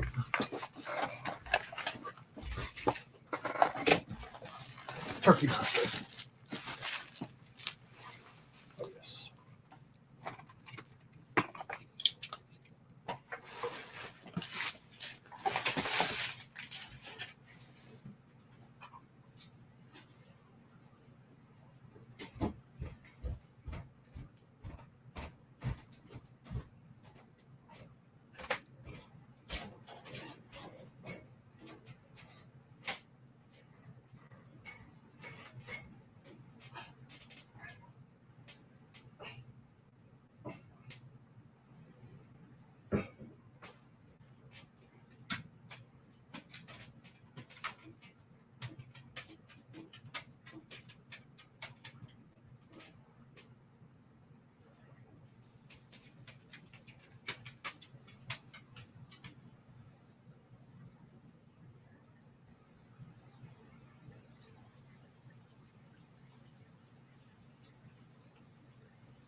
Well, if anybody was still watching and stayed through this, my apologies.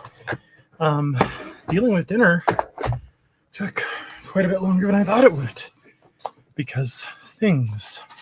But now I have a dinner of turkey and other yummy things here that I can eat because food is good for you. But yes, I need to get to Toulan. We're seemingly not there. And I'm unsure as to what may be going on. We're at the Toulan space station. I'm not out of gas. Do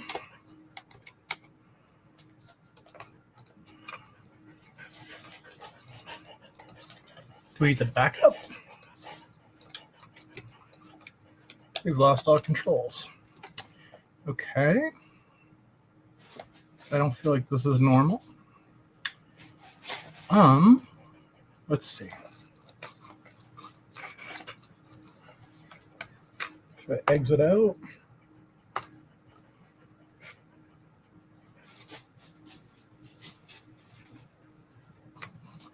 Go back in.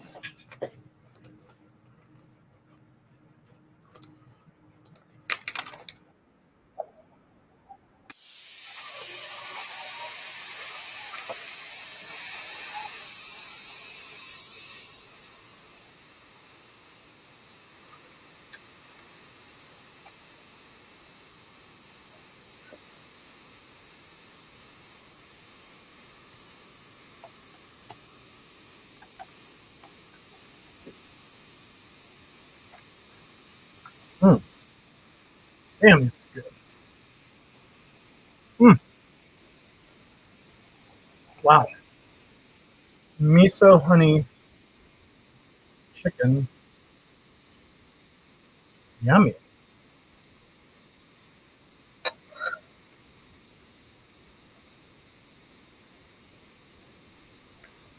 Yes, I would like to pick up my thoughts. Oh, now we're both dead in space. What did I do?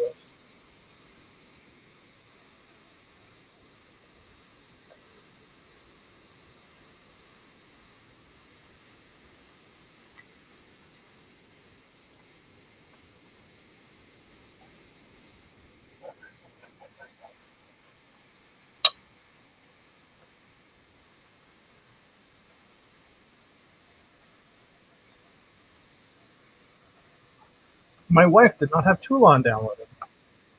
Lovely. So now we're going to revive on the space station, I presume? Yes.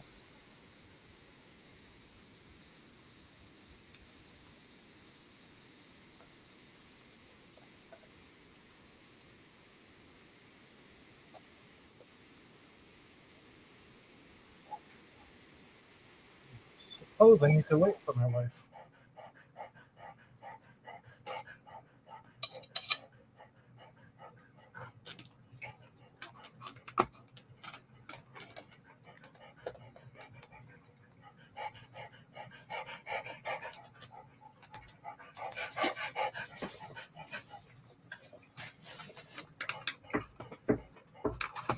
There she is.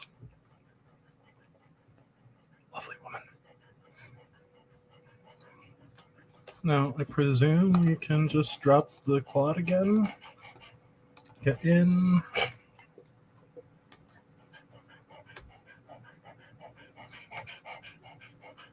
Wait, how am I out of oil?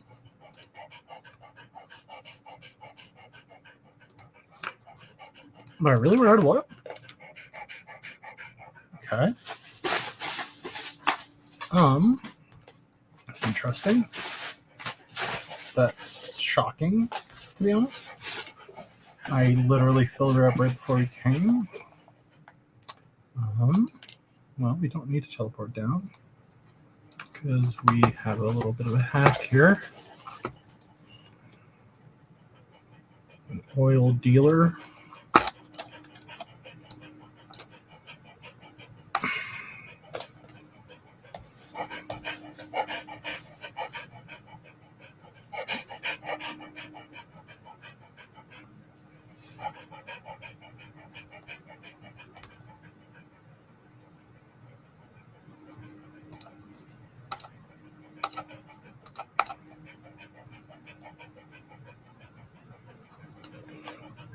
Okay, we can refine some oil.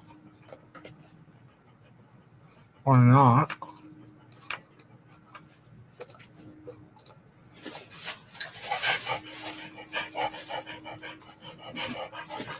Hopefully that's enough to get us planetside. Otherwise, we might be in a little bit of doo-doo.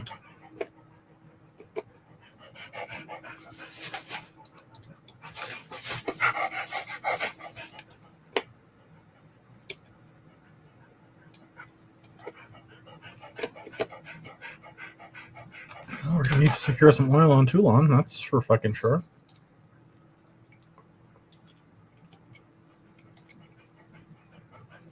I could have extracted it from other vehicles. Fuck. I didn't even think of that.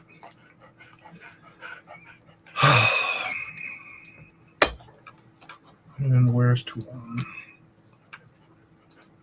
Hopefully it is a relatively fast jump.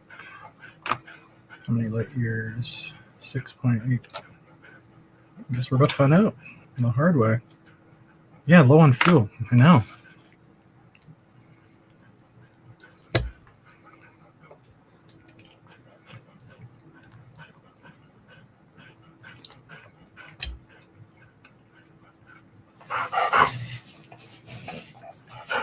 Let's see if we can make it or not.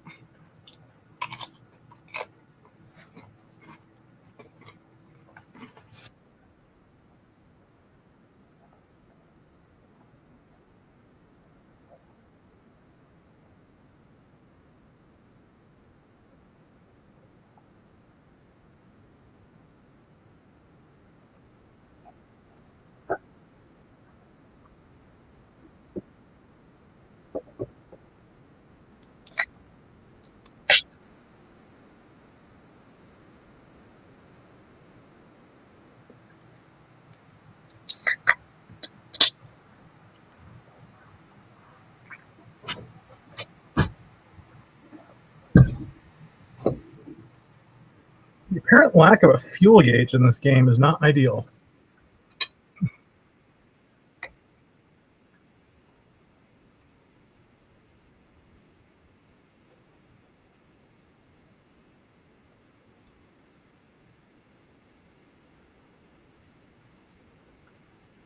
Yes. Please. Why do I need 1,000 vibrant sweat to land on Toulan?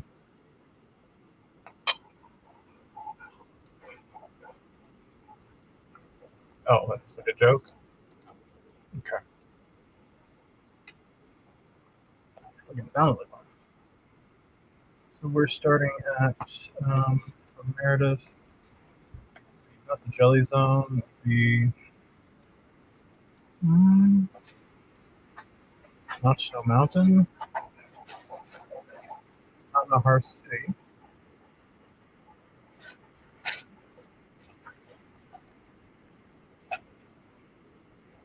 It's the Citadel, right?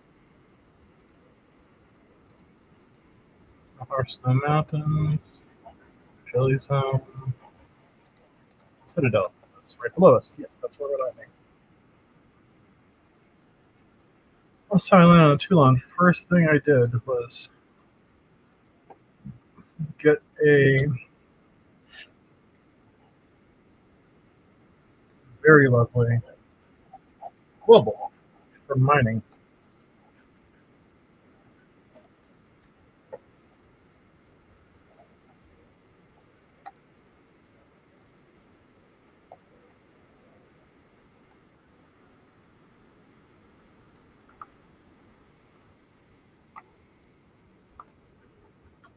We can get comfortable on Toulan.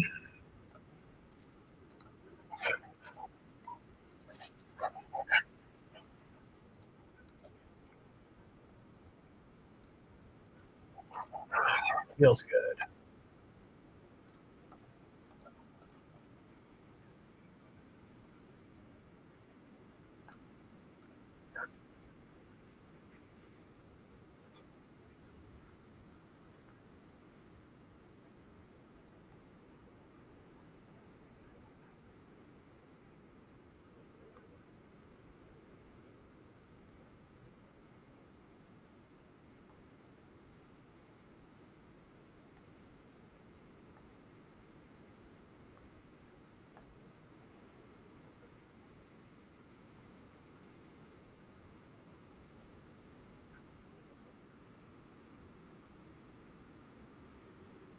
Holding you down.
what did I get? 12.42.9 experience in anatomy. Not bad.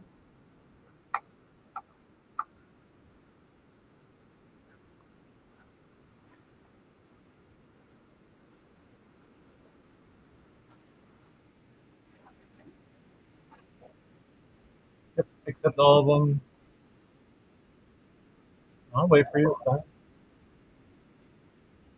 Go through them one at a time, except them all.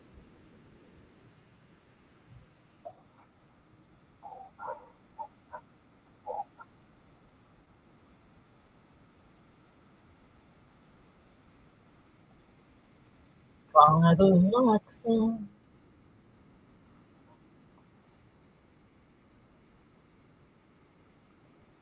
Get them all?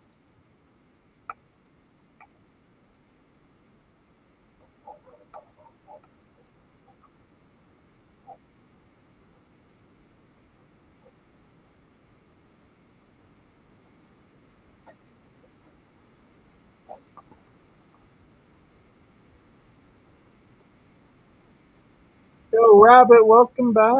Hope you're well. There's a grubfish in the background for Faded Skin. Next to Mark's yacht and relax wallet. I dizzle. I got a turkey leg and it's fucking good. Mm. Mm. Mm. Mm. Mm. Fabulous.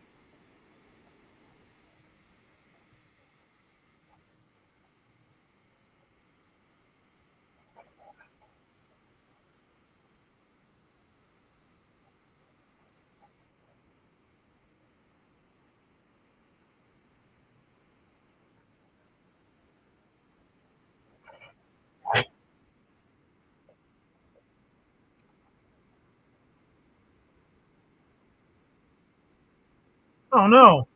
I'm sorry. What time is it where you're at? It's oh shit, it's 12:54. Yeah. Okay, it's late for you. Is little man asleep? The little boy, you sleepy boy? Guess it's time to take some of these guys out.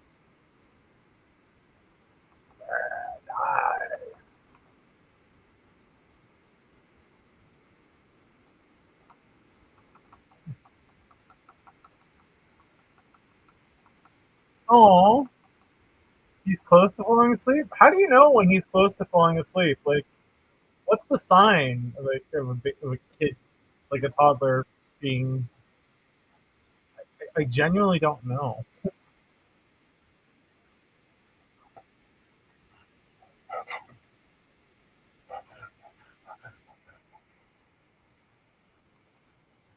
I just see a plant pop up?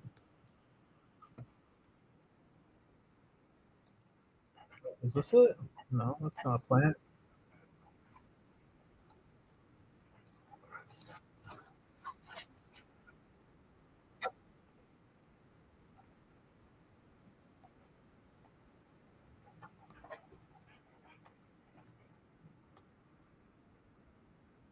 Best part of this game: sweating a creature, sitting here and eating your meal.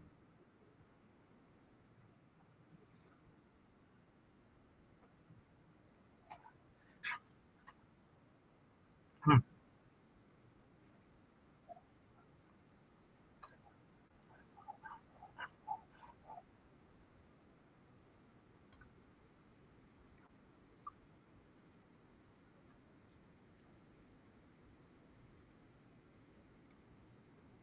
Hmm. My God. I made that honey soy sauce chicken I told you about. I made miso mashed potatoes, and I made mushrooms and broccoli in honey, soy sauce, and sriracha, and it's so fucking good. Mm.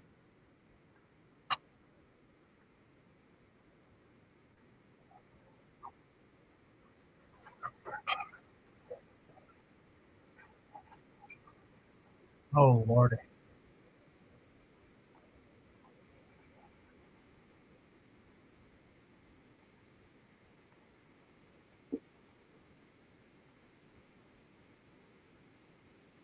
not gonna fuck me up.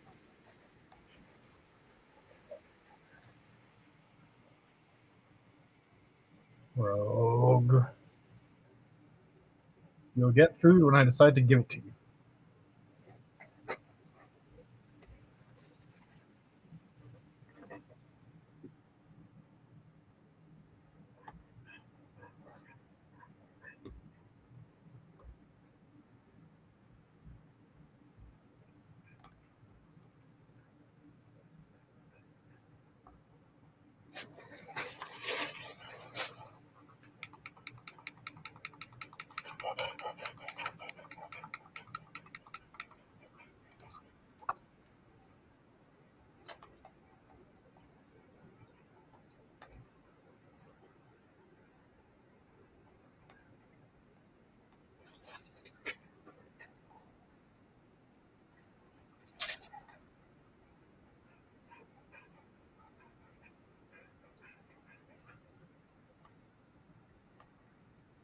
Like a stranger.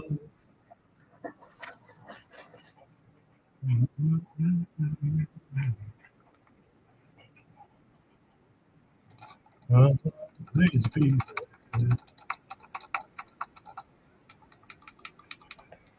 You're in trouble. When you're in danger.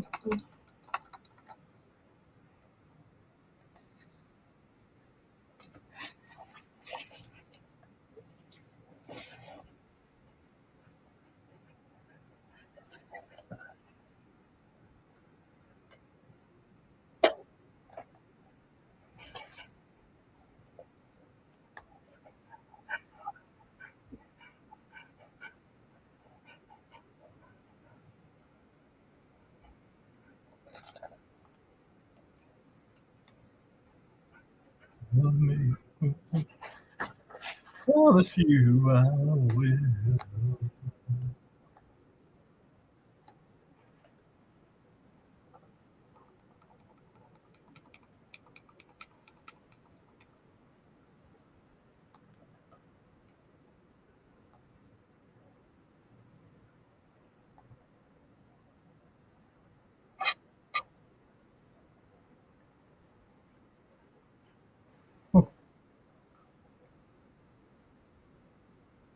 Damn, it feels good to be a gangster.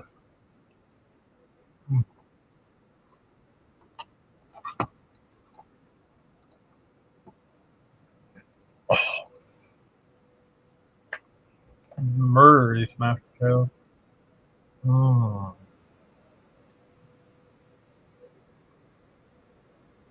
I was thinking about the right things to say.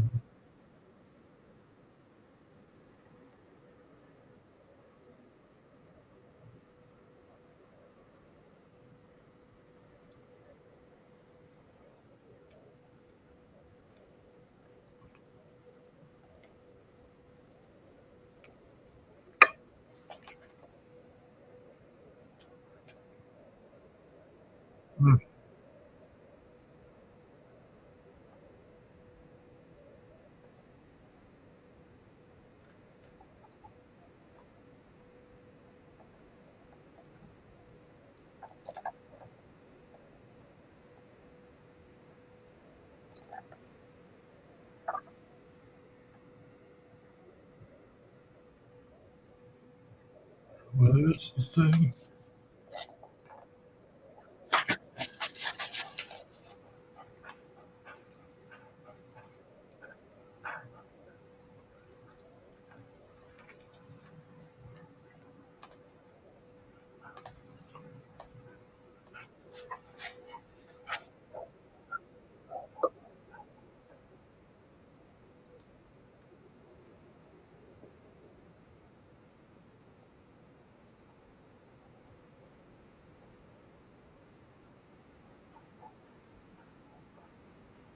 Promise you, I promise you I will.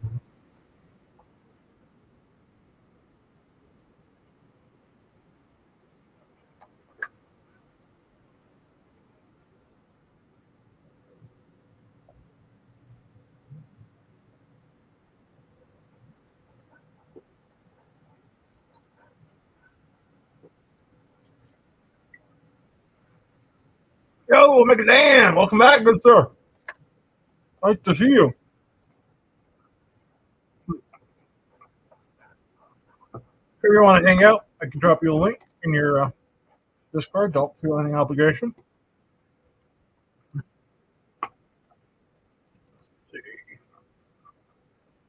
That is done.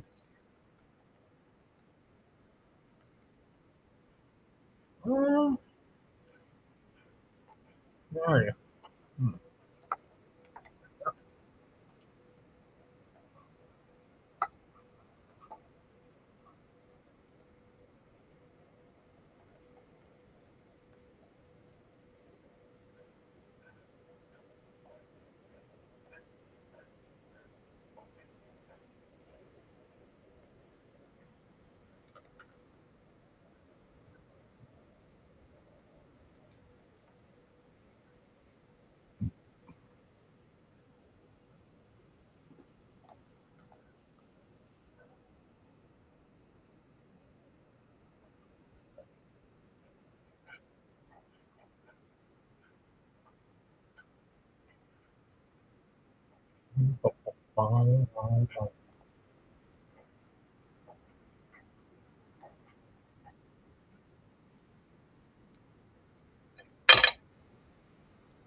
No more sweat. Then you go bye-bye.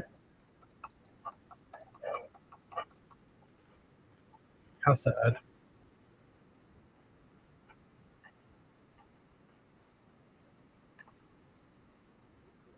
Keep trying that mining thing you sent me. I keep getting error transaction. That's the other thing I was going to chat to you about. I need to set you up with. I need to show you how to.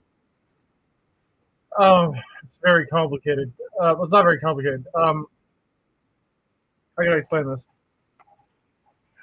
I need to send you some wax and show you how to stake it so that doesn't happen. Because on the wax, oh, there you are. Let me add you in 1 second, really quick. Hey Dan, how are you doing, good sir? Oh, doing pretty good. Just sitting down from picking the wife up. Nice. How was the drive to work? Uneventful, which is what I like. Say that again. Sorry. I said uneventful. Oh, good. Well, that's the best way to do it, I'd say. Yeah, I was trying to click the little mine thing you gave me last night, and but all day today, and just now I tried it again, and it just says error. Internet usage too high, and then it closes. Oh, well, I'm going to teach you how to fix that problem. Is that on my end or something on their end? It's sort of on your end and sort of on their end. So essentially, on other blockchains, you have to pay a certain amount of crypto each time you do a transaction, like the network's main coin, right? Mm-hmm. But Wax isn't like that. Wax is, and I'm going to send you what you need to be able to mine. Wax is that you stake a little bit of it, and it gives you a certain quota, and that quota it kind of empties itself and then replenishes itself with time, if that makes sense. So, okay. And also they give you interest on what's staked. Well, it's not a huge amount or anything, but it's essentially, so they don't want all the wax to be just out there being dumped and sold and whatnot. So what they do is that they implement this model as kind of a way to, one, deter bots, and two, to just, how could I put it? To, how would I say this? To ensure that some people aren't using too much of the blockchain, if that makes sense. But I'm going to show you exactly how to fix this in a hot second here. So let me just do a little thing.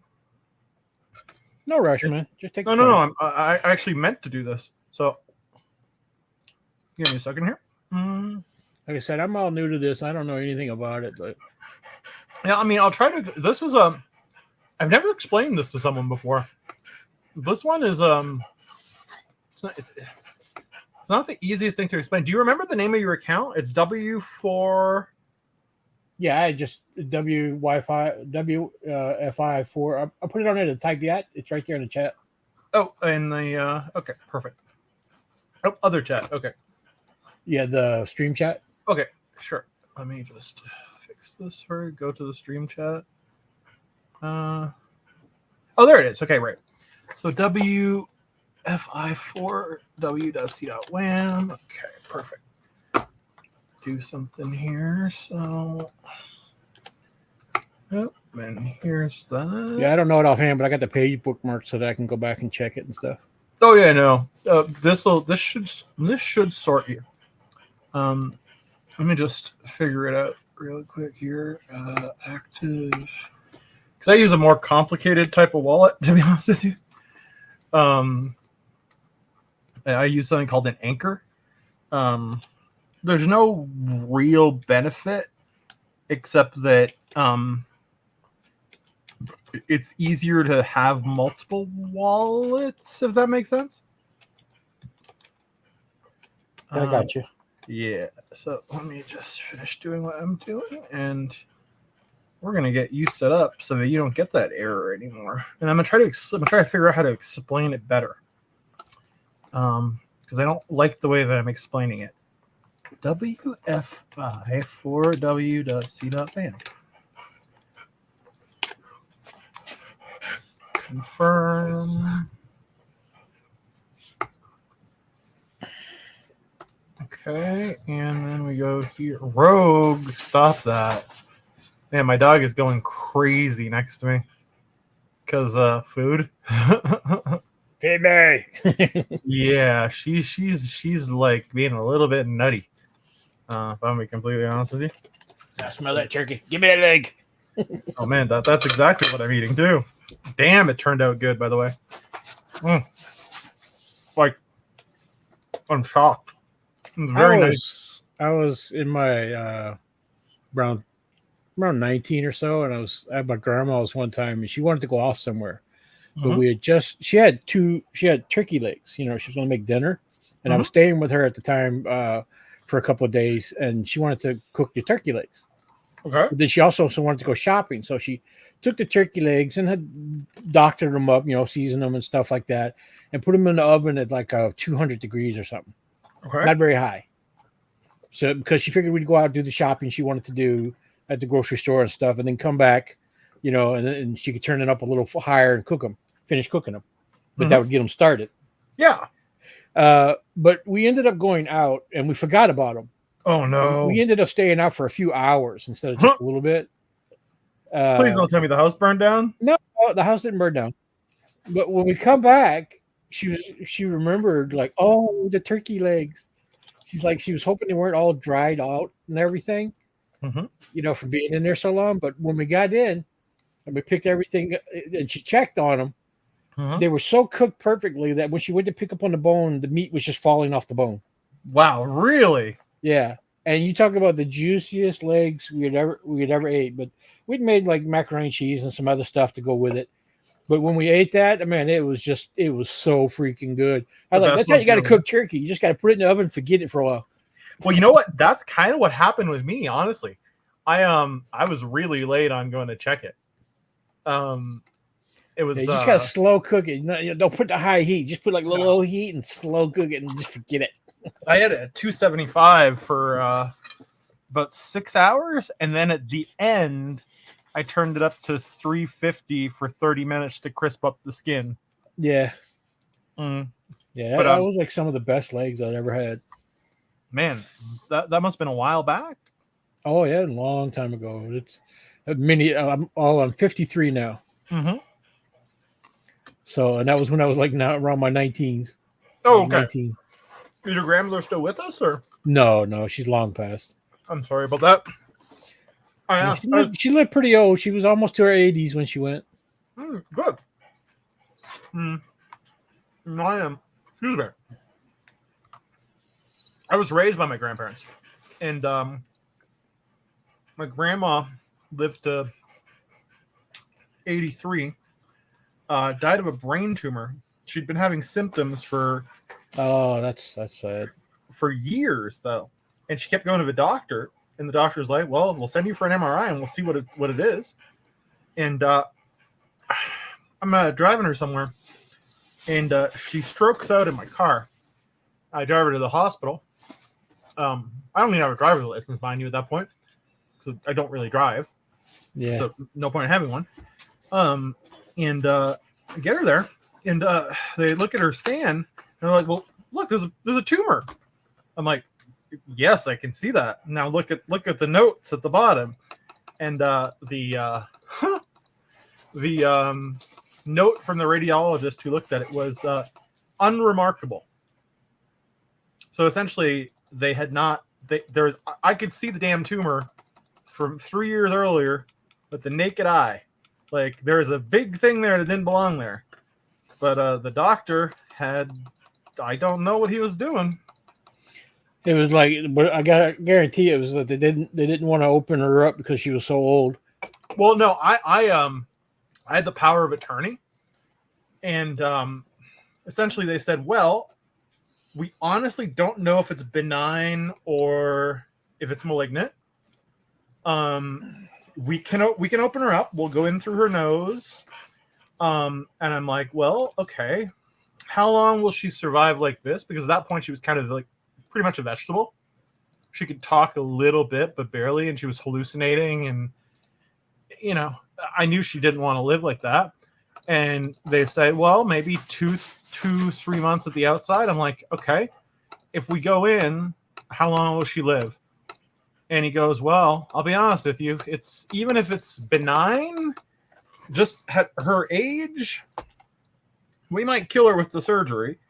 We'll do it. Like, it's not an issue. But I'm like, no. And I knew my grandmother was a very vain woman. I'm not saying that to be me. I'm just Right. It is what it is. I knew she wouldn't want anyone going up her nose, and they'd said that even if they went in, she'd probably live 6 months at most. So I just said, fuck it, let's send her palliative care. Because she had never said what she'd wanted, but I'm pretty damn sure that was it. Because Yeah, like mine was having bad heart problems with her in her life at the end, and she just got to where she just didn't want to eat or do anything, so she wasted away from starvation, I guess you would say. oh wow, did she have dementia by any chance? No, her brain was still there. She just didn't want to eat, and then she got so refused to weak, eat? that she didn't want to try and be revived or anything. She just told her let her go. Said she wanted to go be with her husband. Oh, no, that makes sense. It was interesting when my grandfather died, which was maybe 2-3 years later. 2 years later. He's a grandpa, like, who raised me too. He lost his mother when he was very young. He did talk about my grandmother some, but it was he wanted to see his mother because he had not seen her. I mean, she died when he was like 27, 28. And he had grown up he was born in Slovakia, came to Canada when he was 4, if I'm not mistaken. So he hadn't seen his father that entire time. Then his father was a complete piece of shit. The old school, like having your 5-year-old kid work on the docks kind of. Yeah. Thing. It was shitty back then, but I'll tell you what, it made some hard men. My grandfather was an interesting guy because he was a hard man and he was a hard worker, all that stuff, right? Tough guy, but he was very sentimental at the same time. Yeah. Like, Well, I ain't saying like it made cruel men. I mean, some of them were No. cruel, but I mean, it made hard men that would work all day and then go home. Oh and, yeah, get up and do it again the next day. And that was, exactly. Yeah, my grandfather worked harder than I'd say my dad did, and my dad definitely worked shit ton harder than I did. What'd your dad do? Well, when he came out of the military, I think he did a iron worker. Oh yeah, wait, you're yeah. 50, Do you know? you're 53. Oh, Was shit. he in Nam or was he in Korea? No, he didn't go to Korea. He was in the military at the time, right before it ended. I got you. Okay. But So you're saying iron but worker? he was doing the boot camp and everything like that, and had went through his service time, and then like the stuff was ending, and then he just got out of the army. Oh, well, that's good timing. Yeah, but then when he came out of it, my grandfather was in Butler Construction. Okay. Now Butler Construction built buildings all over the U.S. I think even in Canada and stuff. Oh, really? Yeah, they were multi. They go all over. Okay. But he went into that, and it was him, my grandfather, him, and his brother, my uncle Rudy, which I never met because he actually died because of a accident on the work site. Oh boy. Yeah, before I was born. I literally named my kid after him. Oh. Yeah. Well, his name was Rudolph. Yeah, but still. I didn't name my kid Rudolph. I named him Rudy. What's a cute name? But yeah, he was working one day, and they had these big piling beams on like an end bank, but they had come loose and it came down on top of them. Oh my god! Yeah, That's but like all over the Louisiana and stuff like that, even part of the Superdome that was here, my dad worked on it. Really? Yeah. Damn. But that is not easy work. No, it wasn't. I still have his alignment tool outside in the shed. It's looks like a big wrench with a pointy end. Wait, like a level or something else? Thank you, baby. No, it's not a level. It's basically when they take the big steel I-beams and they made them up together. There's usually a hole where you put a big bolt through. Yeah. Or a rivet, but you got to have something to put in there. You're not gonna put your fingers in there. No. So it's a big iron poker, but on the end of it is like a wrench. Like a wrench head. So that that's made it to fit those bolts. So that once you line it up, then you put the bolt in, and then you take a nut and you screw it up, and then you use the other end of it to tighten up the nut. Yeah. So, and I have my grandfather's and my dad's of those tools for when they were doing ironworking. Are they similar, or are they quite different? They're kind of similar, but one's bigger than the other. I'd say my grandfather's is actually slightly longer than the one my dad had. Was your grandfather a bigger man, or was it no? just... I can't say he was bigger. Definitely bigger than my dad. Oh, okay. But I wouldn't say he was bigger than me. No. But do you come from a line of big men, or? No, my grandfather was probably about 5'6" or so. Okay. My dad says he was 5'7", or he would say I'm 5'8", but I'm 5'7", and I stood over him. I literally would walk behind him when he lost his hair. I'm lucky I got my mom's genes and hair. Okay, because my dad, when he was like in his 20s, started losing his hair. Oh, damn. So when I was like in my 18s, I was taller than him. I used to walk behind him and go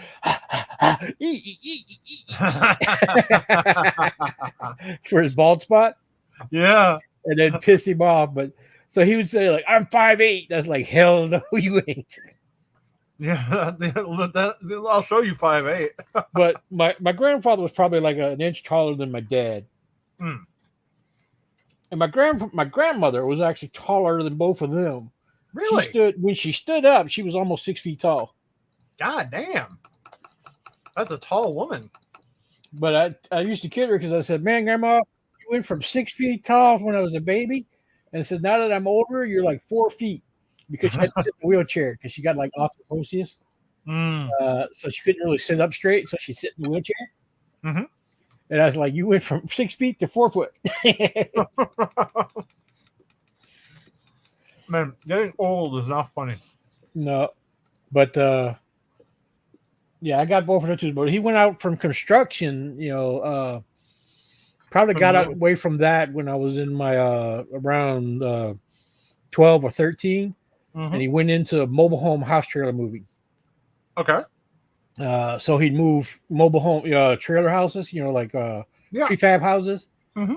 I don't know if you have them up in Canada or whatever. Like double wides and stuff, right? Yeah, like double wides and stuff like that. Yeah, I know what that is.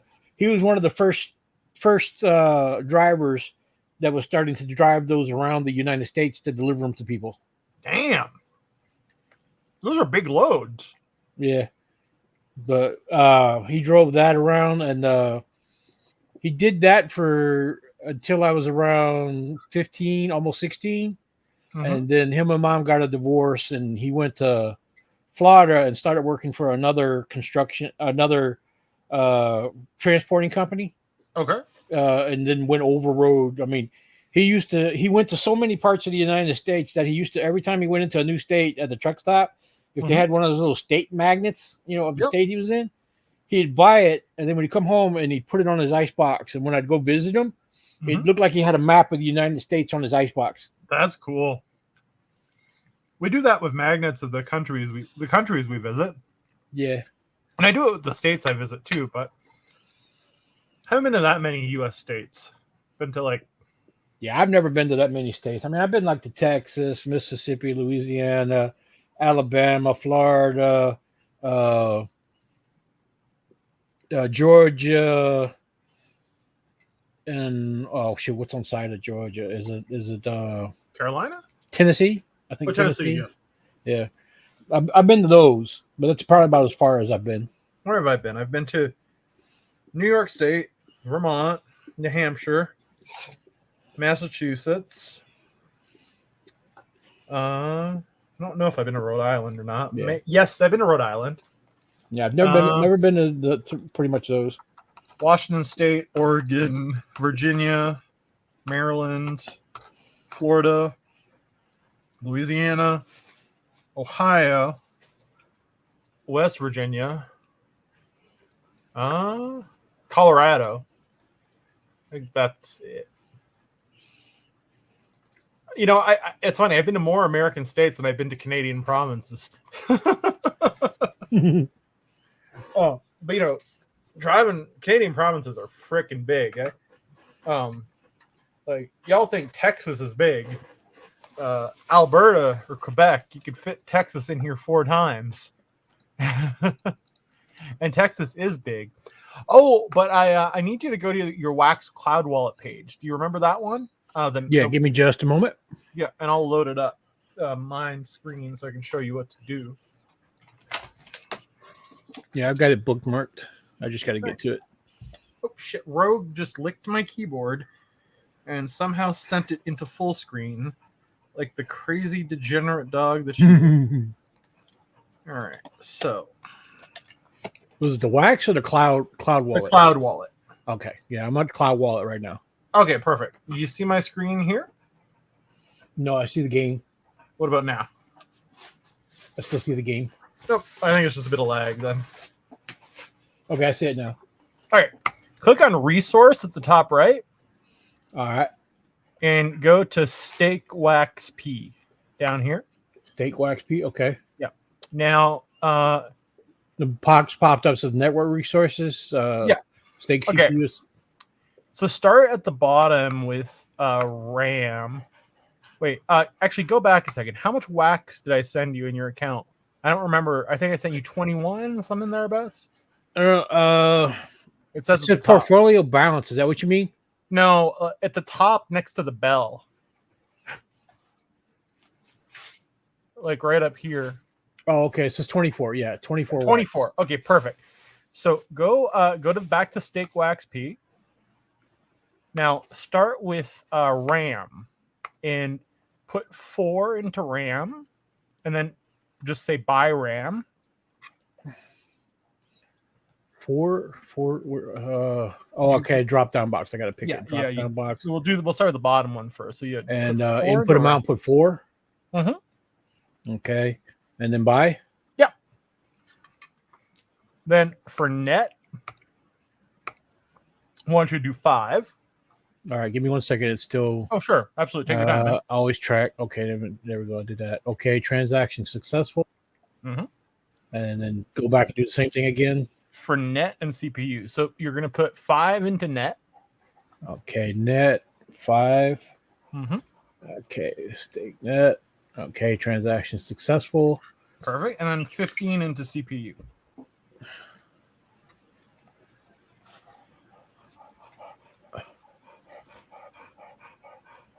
All right. All right. Now, if we go back to that mining game, tell me if it works.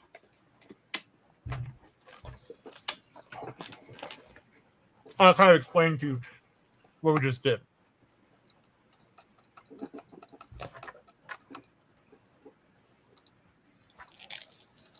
It should work. Or you Yep, might have went through. You did it. Okay. All right. So there are 3 things there. There's net, CPU, and wax, right? Mm-hmm. So, sorry, net, CPU, and RAM. RAM is not what you think it is, though. So, because the blockchain can only do so much at once, right? Other blockchains make you pay fees. Wax is what they call a no-fee blockchain. But no fee doesn't mean you don't have to, quote-unquote, invest. So, I don't know, 24... That was like maybe $1.20 or $1.50, something like that, right? Mm-hmm. What you put into RAM. RAM is the only one of those that's non-refundable. If you don't use it, you can sell it back to them. But RAM is essentially, if you're making an NFT or if you're staking an NFT to get a token, RAM is kind of like buying hard drive space from them, if that makes sense. You can, because you use it up either permanently or temporarily. Net, I'll be honest with you, I have no fucking clue what it does. I know that most people just need 5 of it and they're fine. Some people have one wax a net. The most important one is CPU. Essentially, that is the portion of their network resources that you're renting from them. Because I think renting is the best way to put it. Well, so that's how they're making the money for this. Oh, no, they don't make shit off that. No. Well, I mean, a whole bunch of people do it. No, because... Oh, well, yes and no. Because in a way, you have to buy the token to stake it. So you're right. But they're only making the money once. Because that what you've got staked, they don't take it.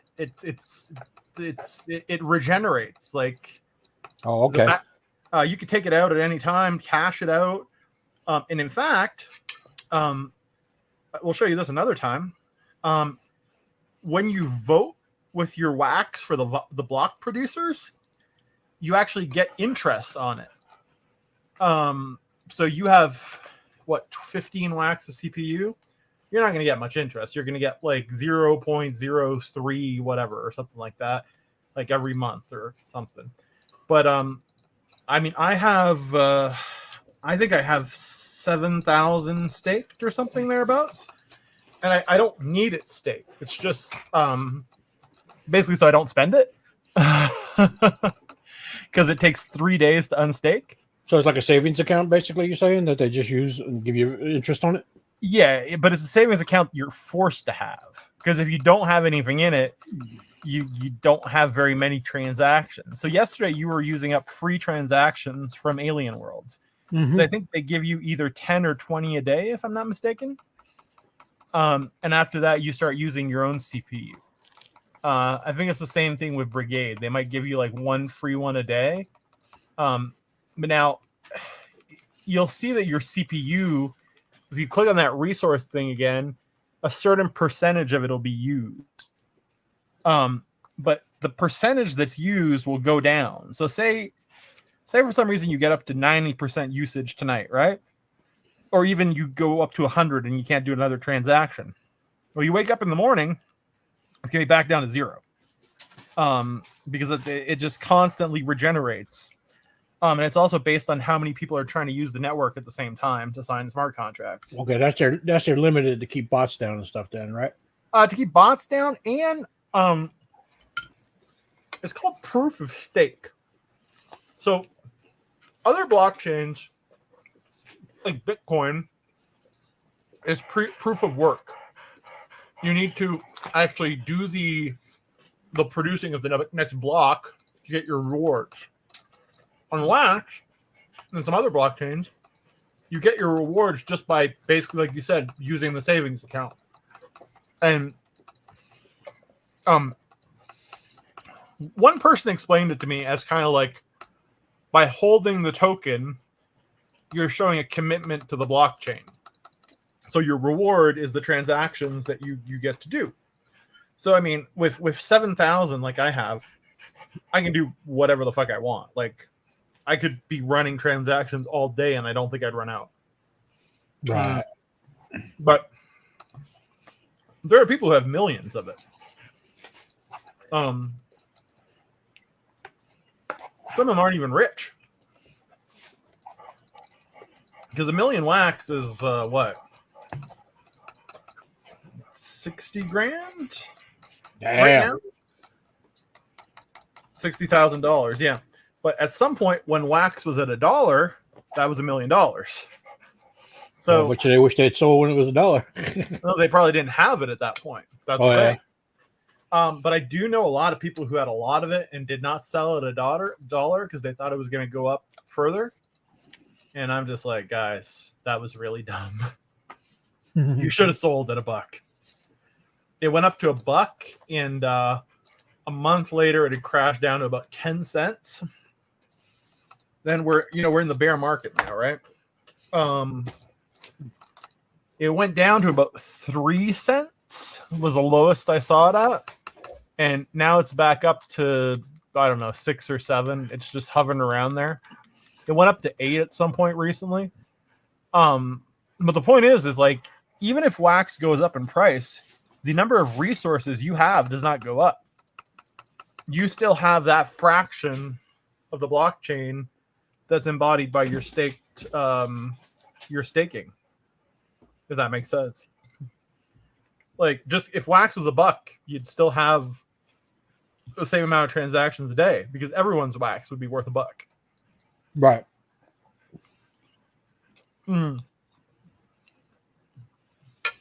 Excuse me. Its fluctuating amount doesn't bother what you have already staked. Exactly. But if wax was $1, I'll be honest with you, I'd tell you to cash it out. I mean, but I don't have anything to cash out, so it wouldn't bother me. no, you have 24 wax. If it went to $1, you'd have $24. But I mean, it'll probably go back up at some point. I'd be surprised if we saw $1.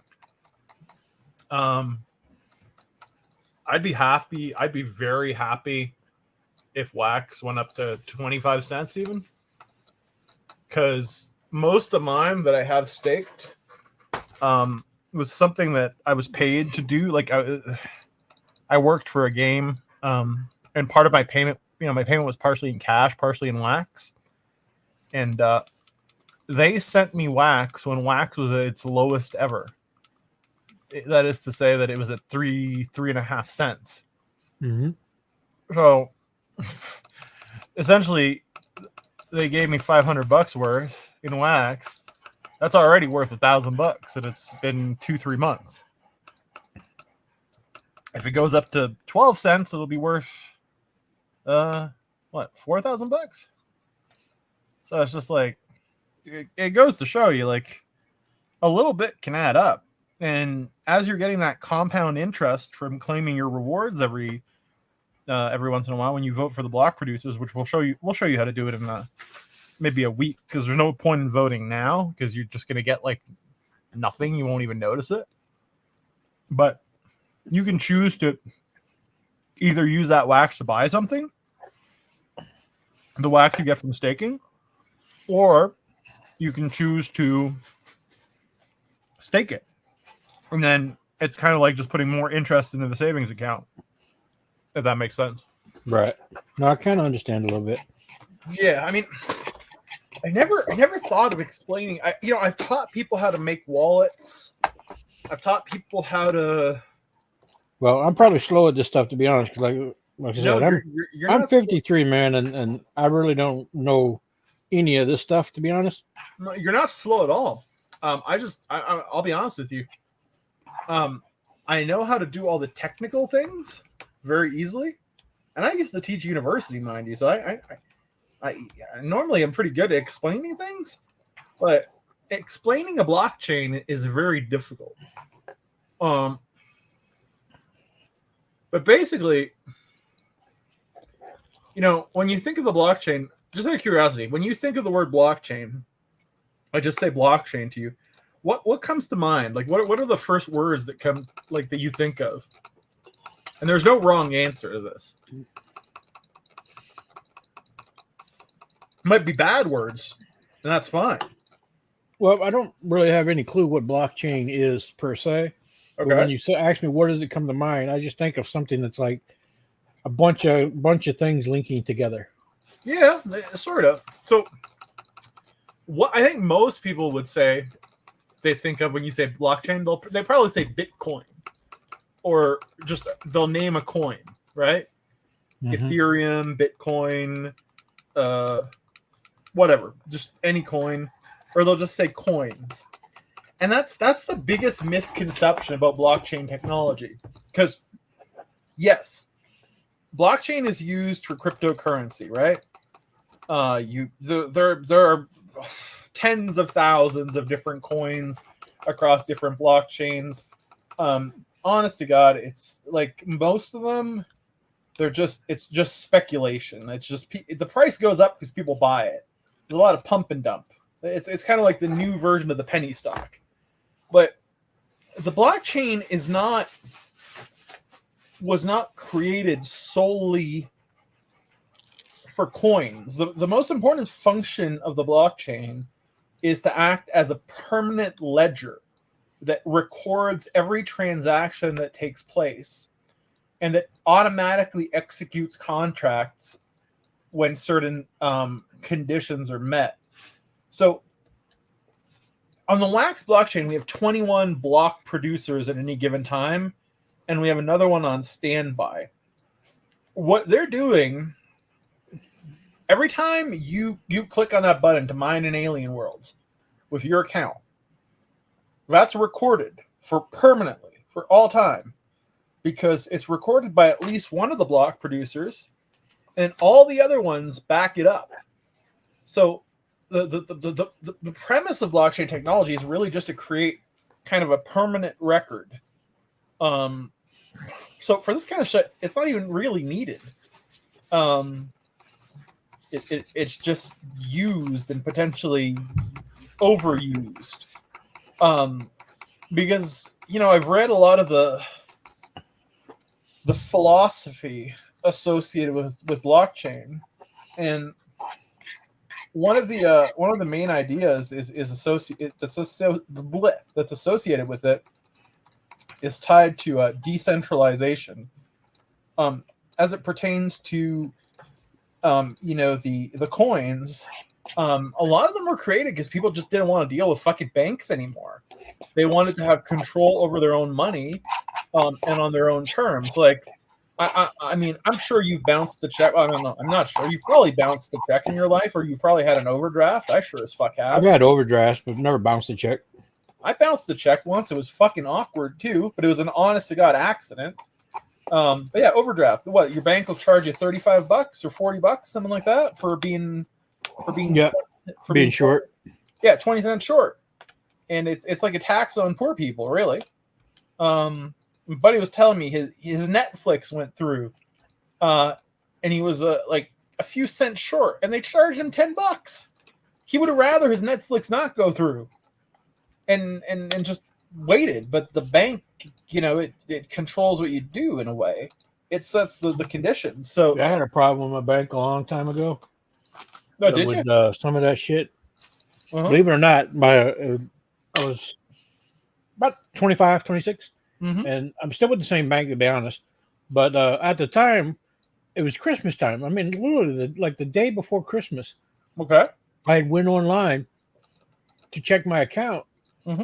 and I was supposed to have had money in it, and it had zero in it, and it said I was like $900 in a deficit.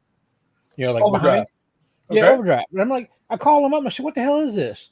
And I said, "I got this thing, this certain number on here." And it's like, "What is this?" Because it was some account thing, and I couldn't figure it out what it was. And they called me back. It was an online casino. I said, Oh my- "Online casino?" I said, "I don't do any online shit like that." Mm-hmm. I said, "What the hell is this?" I said, "They said, oh well, somebody used that card at an online casino to get money." And I was like, "What the fuck?" Yeah, I that's said, "I'm common. shopping, and if I ain't got something that's a penny less, a penny over what I've got, y'all deny it. But y'all give somebody like $900." Oh, they allowed the person to go $900 overdraft. I didn't. Yeah. Wow. I'm like, what the hell is this crap? What did they say? They said, we'll look into it or whatever. And luckily they looked into it, but it took like 2 or 3 days, and then they gave me the money back. Oh, so they weren't able to give you the money back right away? No, they didn't give it to me right away. They said they had to investigate it or whatever. Yeah, But I'm like, I didn't call any online thing. I haven't been on online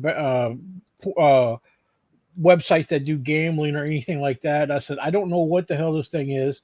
Yep. And I had to call the police and then give the police number to them and stuff like that. And Yeah, that's normal. And I'm like, I don't know what this is, but it was somebody who got my account number, I guess, and then used it, at some online casino, and they gave them.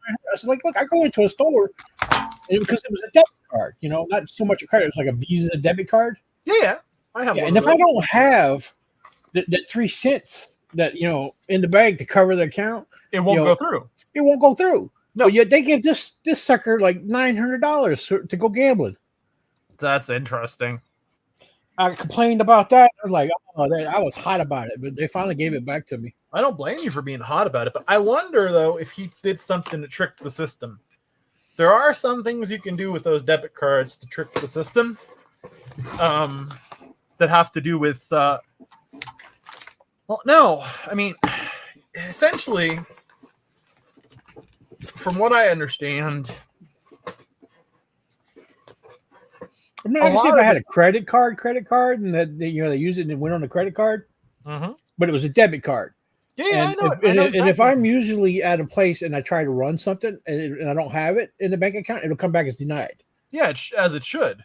Yeah, and I'm literally like a week before I was at a computer place trying to buy a hard drive, and I was like, literally, I found out I was only like 2 cents short in the bank account, and they'll deny it, and they denied it. Yeah, but yet. Then like after a couple of days later, right before Christmas, there was this guy gets $900, and I think because I blew up at them wondering why y'all denied me for 2 cents at a debit card account transaction, but yeah, y'all give somebody in some other fucking place, almost $1,000 out of it. Now that I ain't got there. Yeah, and let me guess, they didn't. When you borrow money from the bank, you pay interest, right? Mm-hmm. Well, they borrowed money from you for 3 days. They didn't pay you any interest, did they? No.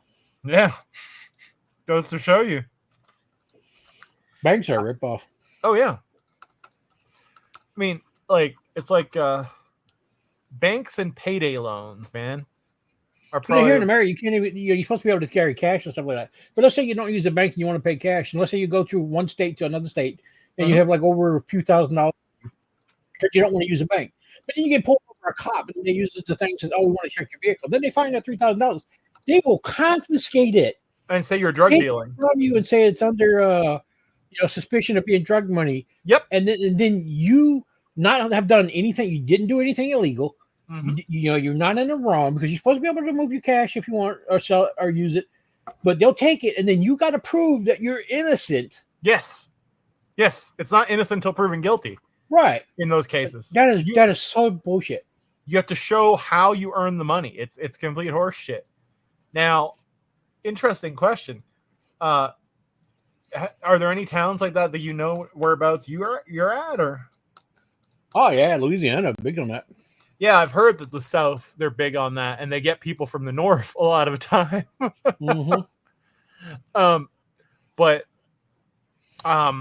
Yeah, well, Louisiana has the thing because of the drug rate and stuff like that. They have what's called, like, even if you get pulled over and they say, could you consent to a search of your vehicle? Even if you say no, you tell them no. They're supposed to legally not be able to search your vehicle.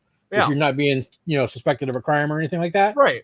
But then they'll come back. They have a thing though. They'll come back and tell you, well, we suspect you of having drugs. Mm-hmm. So then they legally can search your vehicle. Yes and no. They need to show probable cause. So they just make up shit. I mean, I understand what you say legally, but they'll just say, "Oh, I smell marijuana." Right, but what I'm saying, we'll get a drug dog out here and make you wait an hour. Yeah, and then they get a drug dog, and the drug dog will always. Oh, he showed signs of drugs. Yes, the drug dogs. The drug dogs can sniff the drugs, but they can also. It's well known that the drug dogs can fake it. But to be honest with you, this happened to me once, and if the cop would have been polite, I would have said yes. But he was being a dickhead, and I said no. And then he said, well, this was in French, but he said, I'll bring the dog. I'm like, I love dogs. Please bring the dog.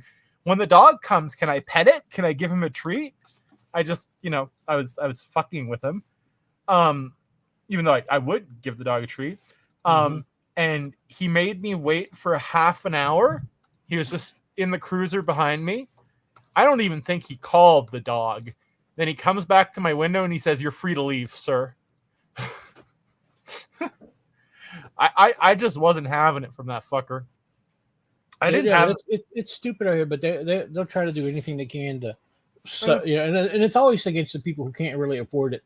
No, I mean that's the ones they want to hit. They want to get the money out of them because they know they can't afford the lawyers and shit to fight them. Yeah, I mean, if you get arrested and chances are for a small crime in the U.S. these days, you'll go to jail maybe for a few days, but you won't go to prison. But then you'll get probation, from what I understand. Yeah, they'd rather give if it's small crime, But traffic crime is not supposed to give you prison time. It can.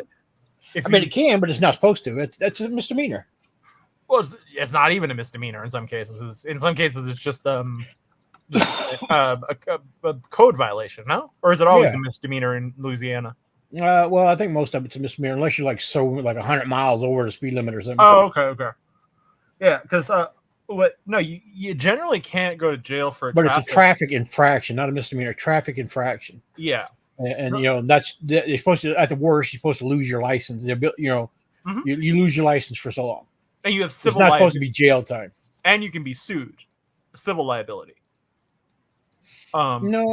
Civil liability would be like if you had done something to somebody else, like if you got in a wreck or something. Yeah, that's what I meant. Sorry. Oh no, I mean I'm talking about just speeding and stuff like that. Oh yeah, speeding. No, you generally, unless you're speeding in connection to another crime, you can't go to jail for just a traffic incident. But but here, if you do that, and let's say you got the ticket for speeding, and then you didn't pay the ticket for the speeding, they will put a bench warrant out for you and take you to jail. Yeah, and then if you can't pay the fine, then that they didn't impose upon you, and whatever else they add to it, they will put you in prison. In prison with criminals. Yeah. Yeah, no, 100%. That's stupid. It's very stupid. Now, I was looking into someone I was thinking of doing business with at some point, and I discovered they had a pretty extensive pretty extensive record, across multiple states. I didn't do business with the person, but what I found in looking at the court files for them is that they had a bunch of failures to appear, and the warrants were just constantly being issued for them. But I only ever found one mugshot. I'm sure they were booked more than once, but I think that often, if you have a bench warrant for not paying the fine, the officer has to bring you in. From my understanding of the American system. Yeah, if they catch you and you give the correct name and the name matches and you have a bench warrant, they will arrest you and then bring you in until you can. But that's what I'm saying. With a traffic fine, only thing it should do is it should take your license away. I don't suspend your license. I agree. Suspend your license. Now, after you've had your license suspended, and you went to court for that, I guess, after you've caught driving with suspended license, then I can see that taking, jail time because you're Yes. now breaking the law. Yeah, that's not an infraction. That's a misdemeanor. It can even be a felony for a repeat offender. Right. What's interesting though is generally the penalty for driving with a suspended license is more than the penalty for driving without a license. It's a more significant penalty because they've taken away your license, so they, as a punishment. Mm-hmm. So, it's almost as if you're better off not having a license. But I mean, I'll be honest. Well, there's actually a thing in the Constitution, if I'm not mistaken, of the United States. I'd have to relook it up, but you're supposed to be able to travel freely without being accosted or anything. So, how are people supposed to travel when the most travel routes are the interstate? Right, because they fenced off everything and chained it all up that you have to travel most of the time to get around over interstates. So that goes back to what's called the sovereign citizen movement. It's a pretty radical interpretation of the Constitution. So I think it's the again, my law degree is Canadian, but I studied American law. I believe it's the 14th Amendment that is the interstate commerce clause. So what that actually says is that the federal government and the state governments shall not make any laws that abridge a person's right to do commerce or travel across state lines. In other words, that piece of the Constitution, it's not that it grants you a right to travel. What it says is that the states and the feds can't prevent you from travel. So they couldn't set up like an internal border or I don't know, say that you're black, so you don't get to go there, for example. What it really, like, how it's been interpreted over the years is that now some people say that it should mean that they don't have to have a driver's license, that they can essentially, they're not driving, they're traveling, is what they'll say in court. And we have that up here too. People who subscribe to that interpretation of, well, we don't have a constitution per se, because our constitution, well, we sort of have a constitution. We have a Charter of Rights and Freedoms, but our constitution is based in the British common law. So basically, we have like the Bill of Rights, but no constitution, if that makes any sense. Right. And we only got it in 1982, because we're still subject to the king. Well, now it's the king, but my point is that some people here in Canada have the very same interpretation of the Constitution and that whole traveling thing. Typically, if you go to court and you say those things to the judge, either he's going to laugh in your face and he doesn't want to be bothered with you, so he's going to tell you just case dismissed. That happens maybe 10% or 5% of the time. The rest of the time, he's going to throw you in jail overnight for contempt. For if you keep pushing on that. You can say it once, you might get away with it, but don't say it more than once. It's not generally seen as a valid legal theory, is what I'm saying. Well, my thinking is, even if somebody had a horse and they were riding around on a horse, okay, I mean, you don't, why should they need a driver's license to work a horse? Nobody had licenses back in the old days when they made the Constitution.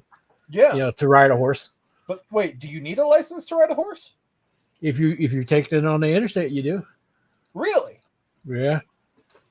See, that's interesting to me. I did not know that. Yeah, they kind of classify a horse like riding it like as like a vehicle, transportation. What if you were if you biked on the side of the interstate, you wouldn't need a license, would you? Or you're just not allowed. You would need if it's a motor driven vehicle, you would need a license. Yes. Because when the Constitution was written, remember, there were no motor vehicles. Yeah. No, but I'm just saying they have a thing in it. Like if it's a motor vehicle, you have to have a license. And motorized horses is that? Jesus Christ, that's a little weird. The horse thing, man.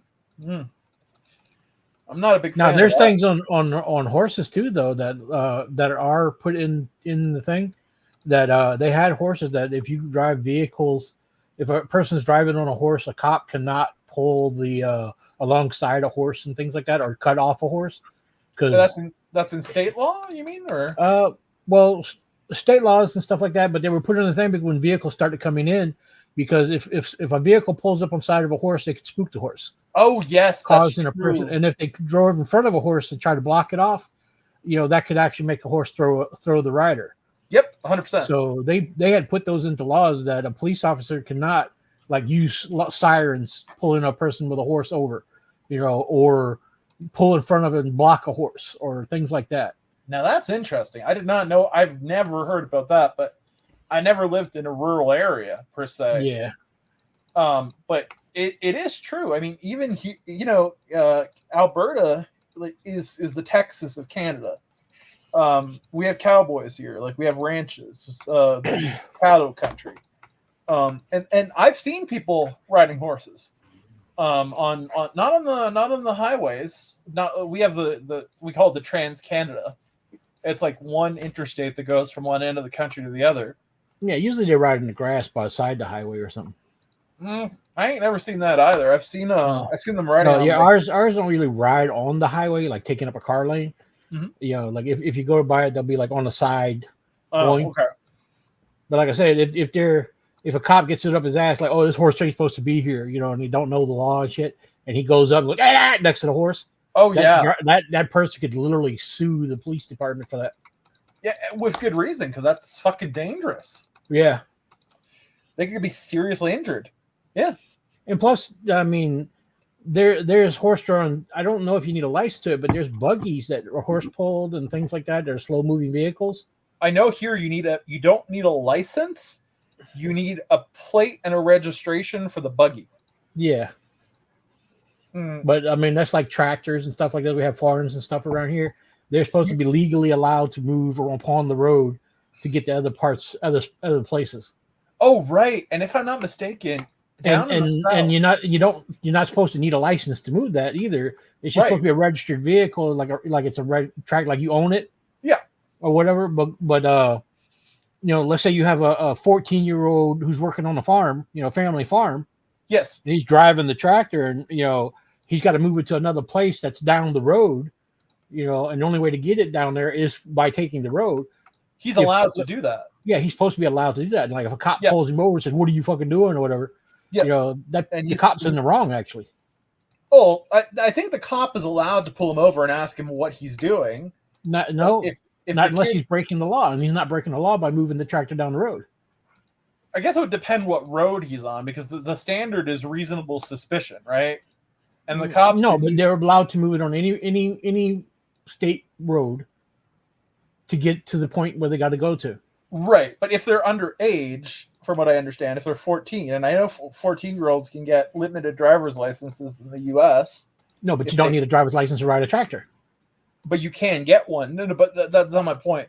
My point is, so as I know it, and I have read about this for the tractor stuff, is that you're allowed to take it from point A to point B using the shortest and most efficient route possible without a license. Is that your understanding of it as well? Correct. Mm-hmm. So that's what I'm saying. If he's going from point A to point B and he hasn't broken the law, then the cop should have no right to pull him over and stop him because he has done nothing to break the law. Right. I would agree with you on that. What I would respond to it, though, is that the cop has too much leeway under the statute. Because say, I don't know what it looks like around your house, but say there's a small road and a big road. And the 14-year-old boy decides, I want to take the big road today. The cop may say that it's suspicious that you're on the big road, so he'll pull the kid over. The kid's saying, I'm going here, and the road leads directly there. The cop should just let him go freely at that point. I mean, the cop should perhaps even escort him if the kid is uncomfortable. But it seems like, unfortunately, the law enforcement will use it as a pretext. Yeah, they kind of use anything harass people. Yeah. I mean, unfortunately, that happens. I've heard that it happens more to black and brown folk than white folk, but I mean, don't know about that. I don't really have any. Depends on the area. Yeah, you're part of. Racism does play a lot into it. Don't get me wrong, but it does depend on the area. If you're a predominantly white area, then those who look like to be less affluent, are the ones that get stopped the most. Yeah, I mean, I'll be honest with you. I mean, you can see me on camera now. I don't exactly look put together, right? And I'll be honest with you. If I'm going somewhere, I don't put any effort into my appearance. Yeah, I'm the same way. Yeah. My wife, though, she's got to have everything ironed and pressed and clean, just to go to like the grocery store to pick up something. Oh, my wife too. It's ridiculous. It drives me fucking crazy. Like, I want to go. I'm just a minute. I get iron in my pants. My wife doesn't iron her stuff though, but she'll put makeup on to go to the grocery store. Oh no, mine's got to do iron and makeup and all that. Makeup, it's better than it used to be. I mean, I'll be honest with you. I've told her this to her face. I like the way I love her dearly, but I've told her, like, I genuinely think you look prettier without makeup. Yeah, I tell my wife that all the time. And I mean it. Like, too. You look fine without makeup, woman. Don't worry about it. I honestly, I hate it when my wife puts lipstick on. It's very seldom that she does, but if we're going out somewhere nice, she'll put lipstick on, and it looks weird. It's just it's. My wife is a very pale woman. Her grandmother, her father was raised on a farm. Her mother was raised on a farm too, in a way, but her father was a veterinarian, not a farmer, but he still had a farm. Meredith was always told by her grandmother that she was too pale, so she would have never worked in the fields. Because she was so pale, they would have sent her off to school, and she would have gotten an education. She would have burnt up in the field, huh? Oh yeah, I mean, she burns up like a lobster when we. No, my wife's so white. Let's put it this way: she goes out at night. She glows like a moon. She glows in the dark. I mean, I'm pretty damn white too, but I can get a little bit of a tan. I get that, like what's called. I'm white too, but I get like what's called farmer tan. Like on top of my arms are red. Like you flip it over and the underside's white. I can get that sometimes. But no, my wife, she glows. She's so white, she glows. What ethnic background are you guys from? Like old country? Louisiana. So I guess you could say Cajun, but it's the general makeup is French, German, Indian, and Irish in my family. Okay, so you're basically in mutt, like me. Yeah, my wife's like mostly Italian. Okay, Italian people generally tan. That's interesting. She don't tan. My grandfather was Slovak. My son's even worse than me, man. He goes out he goes outside without a shirt for a little while, he'll sunburn fast. Oh, and does he understand that? No, not particularly. I have to, but he understood it one time because he went swimming, and my mom let him go swimming. And she let him out there too long. And when I came back, I realized how red he was. Oh, he blistered up so bad that I almost thought I had to take him to the hospital. Oh, damn.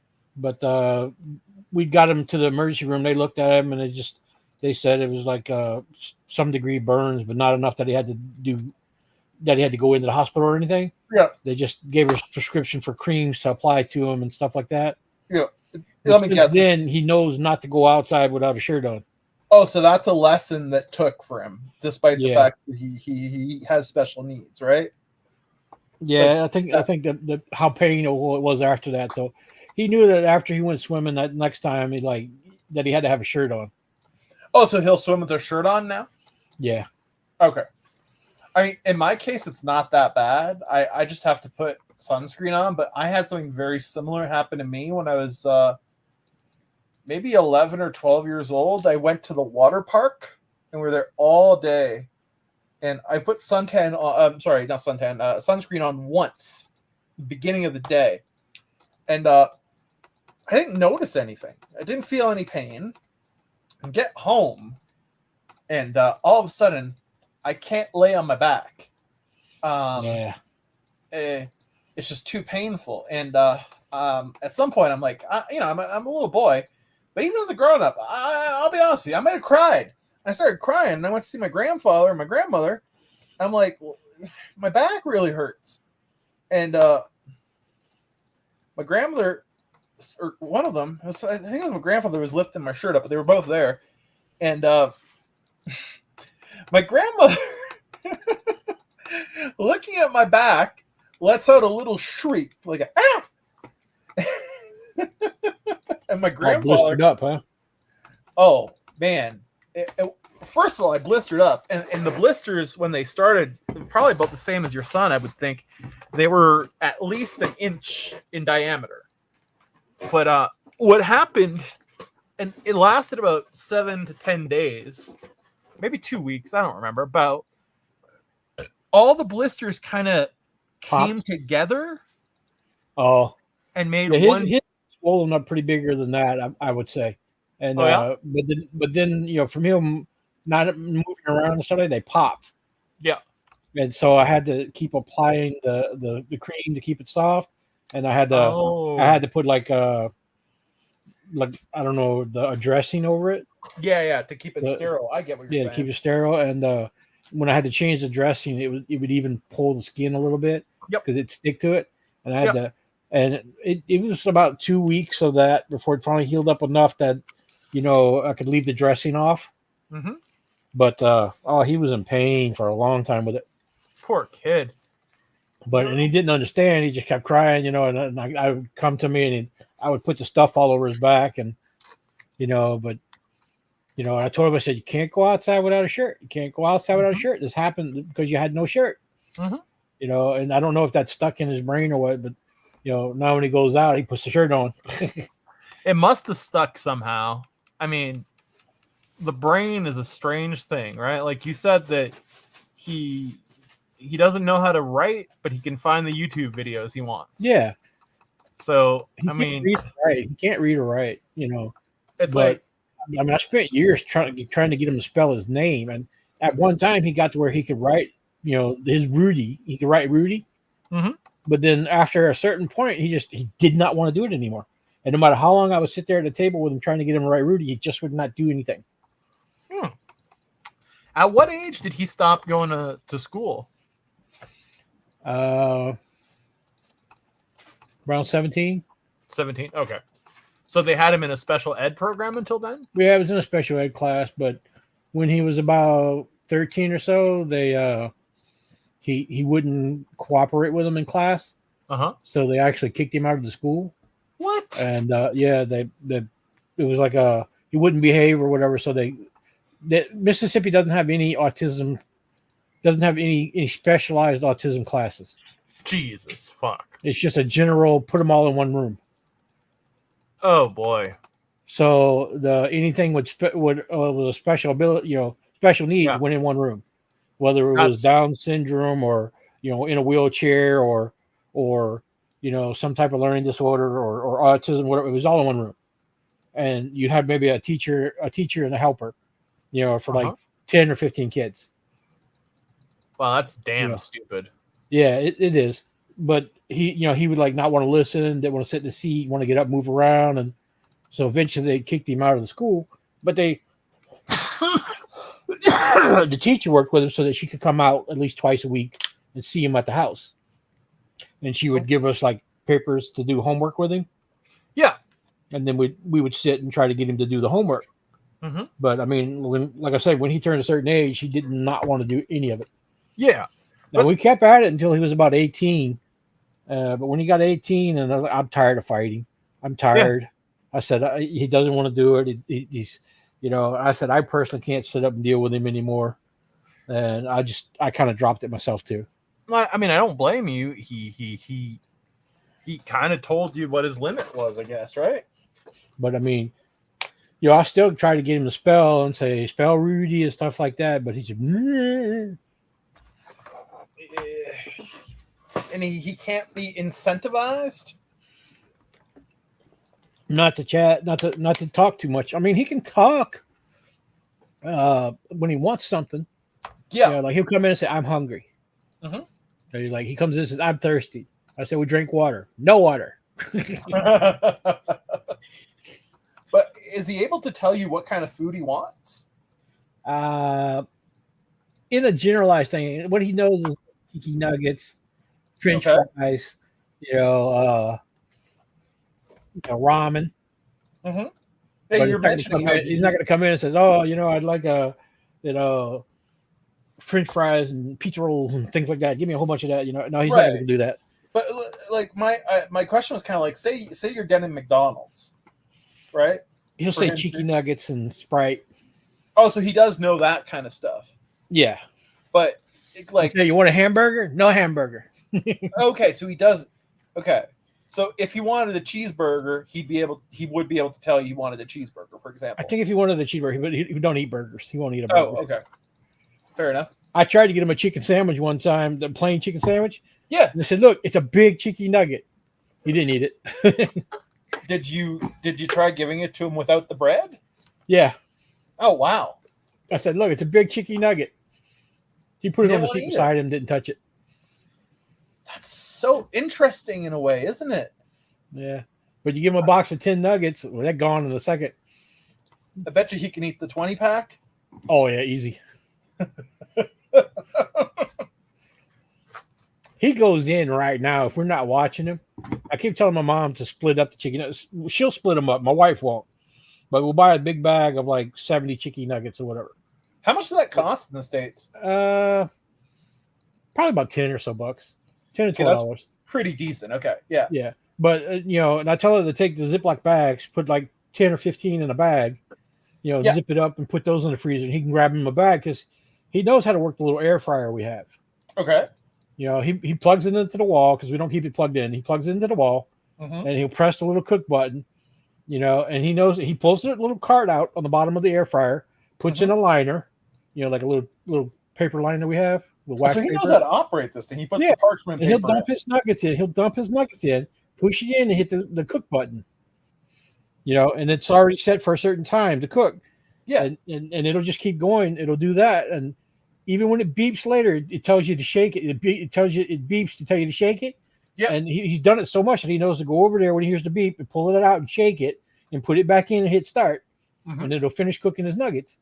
So he can do that. But the difference is if it's in that little bag, he'll use that one little bag. Yeah. But if it's not in that one little bag, he will take that big, huge bag, rip it open, and dump half of that bag in the cooker. Oh, so he'll make about 30 nuggets at once? Probably like 40 or 50. God damn. I mean, I'll be honest with you. If for McDonald's nuggets, we only eat McDonald's if we're having a road trip, if we're driving somewhere. It's not something that either of us particularly enjoy. But since we have it so infrequently, we enjoy it when we do have it, if that makes sense. Yeah, I understand. So if I'm at McDonald's, I'm going to get 20 nuggets, a Big Mac, and a poutine. Do you know what poutine is? No. It's a Canadian thing.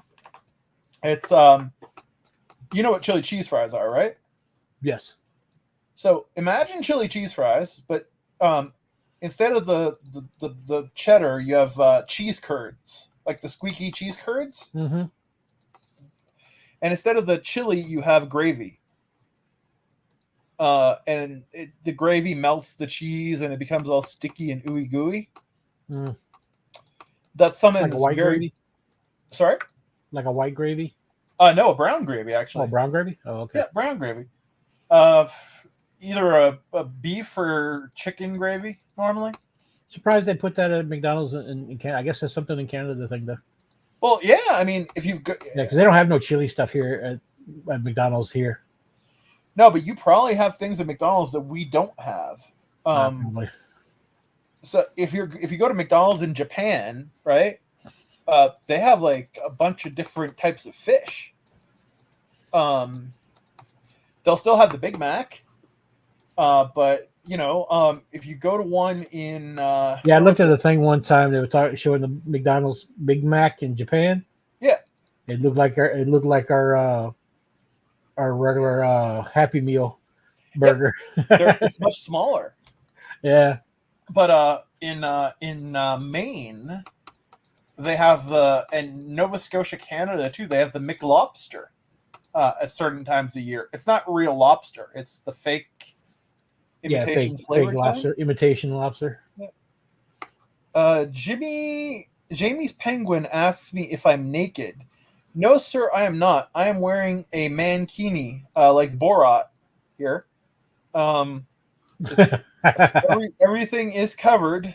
He's in such low light; it's blending in with his body color. I can assure you that everything that needs to be covered is covered, and you might not believe it, but the reason for this, Jamie Penguins, is not. It's not actually because I'm too keen on it. Sometimes I put it on as a joke. The reason it's on is because my character doesn't have any other clothing, and I don't want to ruin his armor fighting these stupid little mobs, because then I'd have to pay to fix up his armor. So until I get some free clothing from you have blue underwear you can wear. I don't know how to get that on. Take the mankini off; it automatically pops on. Wait, really? I can get the blue underwear? Yeah, take the mankini off. I mean, I was talking Jamie Penguin. I was talking to Mankini about mankinis a few days ago, and I would not be opposed to. Oh, look! I have a little pair of shorts now. Look at that. That's actually a bit easier to look at. That's better. Yeah, it's definitely easier to look at than the mankini. I was getting sick of looking at that guy's ass.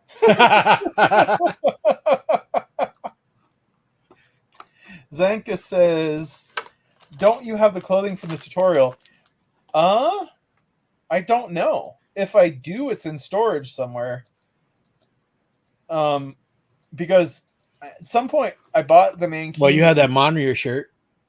Yeah, the Monreal shirt's in storage on Cali. Colonial jumpsuit. Yeah, I do have the Colonial jumpsuit in storage on Cali. That's true. I never wore it though, because I always had my armor on. You know that Colonial jumpsuit was not the first. They used to, when you first started in the game, back in my day, they used to get an orange pair of slacks, an orange jumper, shirt, like a prisoner, like a prisoner suit, and a pair of shoes. So literally, you would run around. You had an orange top, orange bottom, and shoes. But when they gave them to you, they weren't repaired, so they were all destroyed looking. Yeah. Oh wow. But it only cost you a ped to repair it. Oh. But a lot of people just didn't bother putting the ped in to repair it, and they run around with like a brown looking destroyed stuff. But as soon as you repaired it, it was a bright orange. That's funny. Zanka says every time you change clothes, it gives decay on the clothing. Does that apply to the underwear or no? Eh?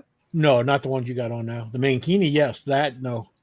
Is my mankini damaged because I took it off? Let's see. Yeah, it'll take a few peck off of it, like a peck. Oh no, it says it's still at 100%. 16 of 16. Huh. So that means that has 16 ped TT value? Yeah. Just open up your menu. Open up view info on it. Yeah. Not go afraid to to show the world you got balls. Go to the first one with the eye. Yeah. See, that's your amount right there. You're at 16 ped out of 16 ped. I'm pretty sure I paid 12 ped for this. Is that possible? You repaired it at some point. Maybe. Oh, this thing has basically no markup. Yeah, like there's a lot of them in game. Oh yeah. Where did you get the mankini? I bought it at I bought it at auction. It was the only one listed when I bought it. I know you could get a blueprint from it. I think it's easy to get on. Oh, yeah. I think it's Next Island, right? That came up with it. Yeah, I think you probably on Next Island when you got it. Oh, okay. Maybe. Yeah. With the fishing too now, I think you can get it from. Yeah. Where is the fishing? Is that on Next Island or is that everywhere? Yes. No, just Next Island. You were telling me it was kind of crappy though. It is crappy.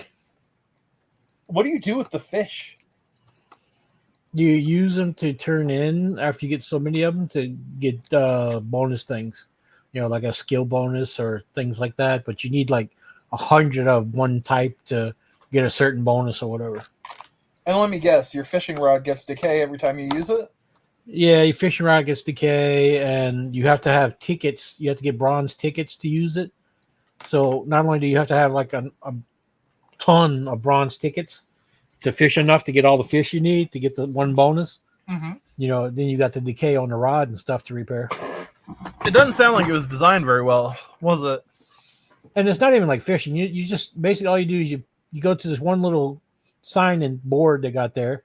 It says you click on it. It says you can do fishing. And it costs you one bronze ticket. You put the ticket in it, and it says, okay, go to the water's edge. And then you go to the water's edge, and then you just fishing in progress, and that's it. You don't move. You don't. Your avatar doesn't do any emotions. You don't do like fishing. Things. You just stand there, and then within a given time, it can vary. From a minute to 6 minutes, it'll say fishing complete, and then you like got a fish or something in your inventory. And even sometimes it can fail. Like you pay and it'll fail. It says fishing failed, and then you got to go back up to the signpost, put in another token, another ticket, and then go back to the water edge and just stand there and wait. Sounds like they made it so that fishing isn't fun. And something to just put fishing in the game, but it's a very bad mechanic. Maybe you think they might develop it further at some point? Yeah, or? they might develop it later, but right now it's crappy. Yeah, it sounds like it. I mean, given that there's so much to do in the game, it doesn't seem like the most rational thing to do is the. I mean, there are some things you can get, like they give you out clothing and stuff like that, and little other things than the fish you get, right now. Like, and those, I guess you could put in the TT or get some ped back, or put them on the auction and sell them, or trade them to other people, or, there's little things. There's a worth to, I guess you would say, to do it a little bit, but it's even worse, I feel, than sweating. I mean, I'll be honest with you. I don't mind a nice, like, once in a while, I don't mind sweating for an hour. Just kind of sit back, do, if I have a few other things to do. I did it they had a Christmas thing going on. You could do it and get certain things from it right now for fishing for Christmas. Like, really? You would get a little shirt that says the Tween and I. Yeah. It's a shirt that says Tween and I on it for the Next Island 20 year or something, I guess you would say. Oh, that's cool. For Christmas and Christmas, and little Christmas things in it, but I didn't think it was really worth it. Huh. I might go check it out. Next Island is where I'm taking Meredith next once she does her. Yeah, if you go over there, I can walk you through it if I'm on. Oh, nice. Show you how to do it, but it's unimpressive. Yeah, it's very unimpressive. Yeah. Minecraft has a better fishing system than that. One fishing system I liked is you ever play Stardew Valley? No, I never played that. Man, that game has a fun little fishing system. All you have to do is like there's a little thing that's moves, and you have to keep it in like a certain area by moving your mouse up and down. But it gets harder. Yeah, Zanka says Stardew is fun. It really is fun. Stardew, that game, you can play it for a long time and maybe never finish it. You get married and everything. You can have kids. You can, just so many things. It's very, very interesting. Oh, how am I doing on my mentorship, my discipleship? I must be getting close to 90% now. 87.84%. So if you go crafting a while, it'd probably go real high real fast. Oh, good point. Yeah, but out of curiosity, when I'm at 100%, it doesn't graduate me automatically. I get to go to the planet. No, it says, do you want to graduate? Just don't click it. Go to another planet, then click it. Okay, yeah. And I think we figured out the best place to graduate is probably Arcadia, right? No, next island. Oh, Next Island? The armor's better on Next Island. Yeah, the Atlas armor. Is there a website anywhere that compares them? No wiki. Oh. What is... Oh, so Zanka says Cyrene or Next Island. Oh. Yeah, I'd pick next island. Let's see. Atlas armor... Entropia Universe.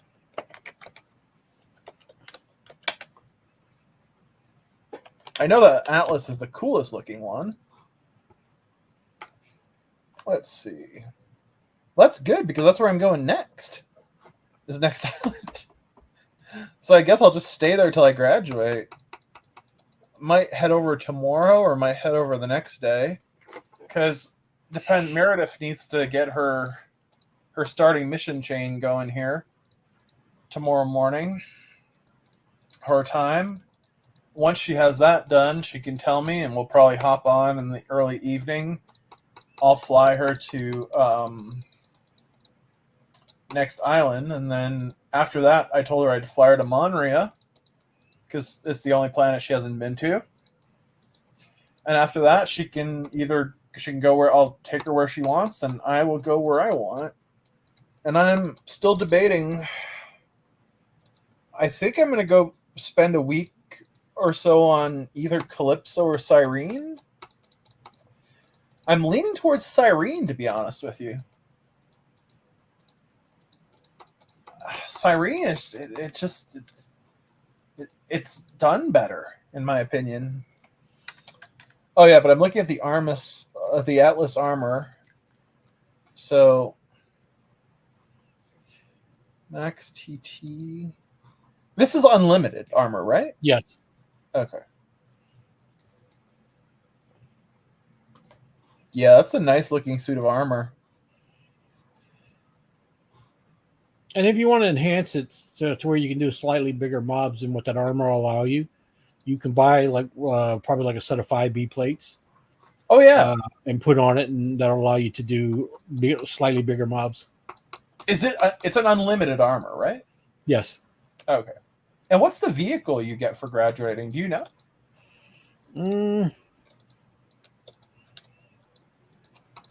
I don't remember getting any vehicle. I was told you got a vehicle. I know you get a vehicle when you buy the package. I don't know about when you graduate. I mean, if it is, it's probably just a Jeep. Oh, Zanka says Atlas armor is what I have. NI was the first planet where I started to get a nice groove. Doing dailies and stacking materials, a lot of swunting. Nice. I'll be honest with you. I got my first groove on Cyrene, but then I went to Next Island and I enjoyed it quite a bit. I was planning on spending a bit more time there, but I accidentally got on a warp that brought me back to Calypso, not understanding what was going on. And I think I accidentally stiffed Roar 20 ped that I need to get. It's 20, right? Mm, So I told you don't have to worry about that. He ain't worried about it. Probably got anything thinking about. He probably doesn't know, but I mean, it's still funny that I had no idea. Because I would have stayed on next time. You're homebound to Cyrene. Now you hardly ever leave. Yeah, Yes. I said those little missions of Cyrene that give you attributes and stuff like that. They give you skills and all. Yep. At your level right now, they're very useful. Yes, that's what I was thinking. Because all those missions on the island that you were showing me, they seem pretty damn cool. And then you have the what is it? The ultimate noob mission where you need to kill 10,000 on that island. Yeah. What the hell's the reward for that? Is it decent or? No, I think it's a little weapon or something. But it unlocks the next. It unlocks you to get the next mission that lets you kill the, like 20,000. Yeah. Or mobs, but anywhere on the planet. And Yeah, that'll which get is you, like clothing and stuff like that, like certain pants. and when you complete the set of clothing, it gives you a buff. Oh, cool! So for some things, you might want to wear the clothing. Yeah, but that Zenka clothing you says- can then turn into something else if you want later on in the mission down the line. You can combine it with other stuff and make a suit that gives you like a 25% run speed and a crafting buff and stuff. Oh, that's nice. That's decent. I just leveled up in something. Zenka says the puny temple missions are great and the noob mission is great too. Yeah, I think that's why I'm going to go to Cyrene. The only reason I'm thinking Calypso is because I want to finish the. I need to finish the Ural Snarg mission before I think the 9th, because I've already killed about 200 of them, so I might as well finish it.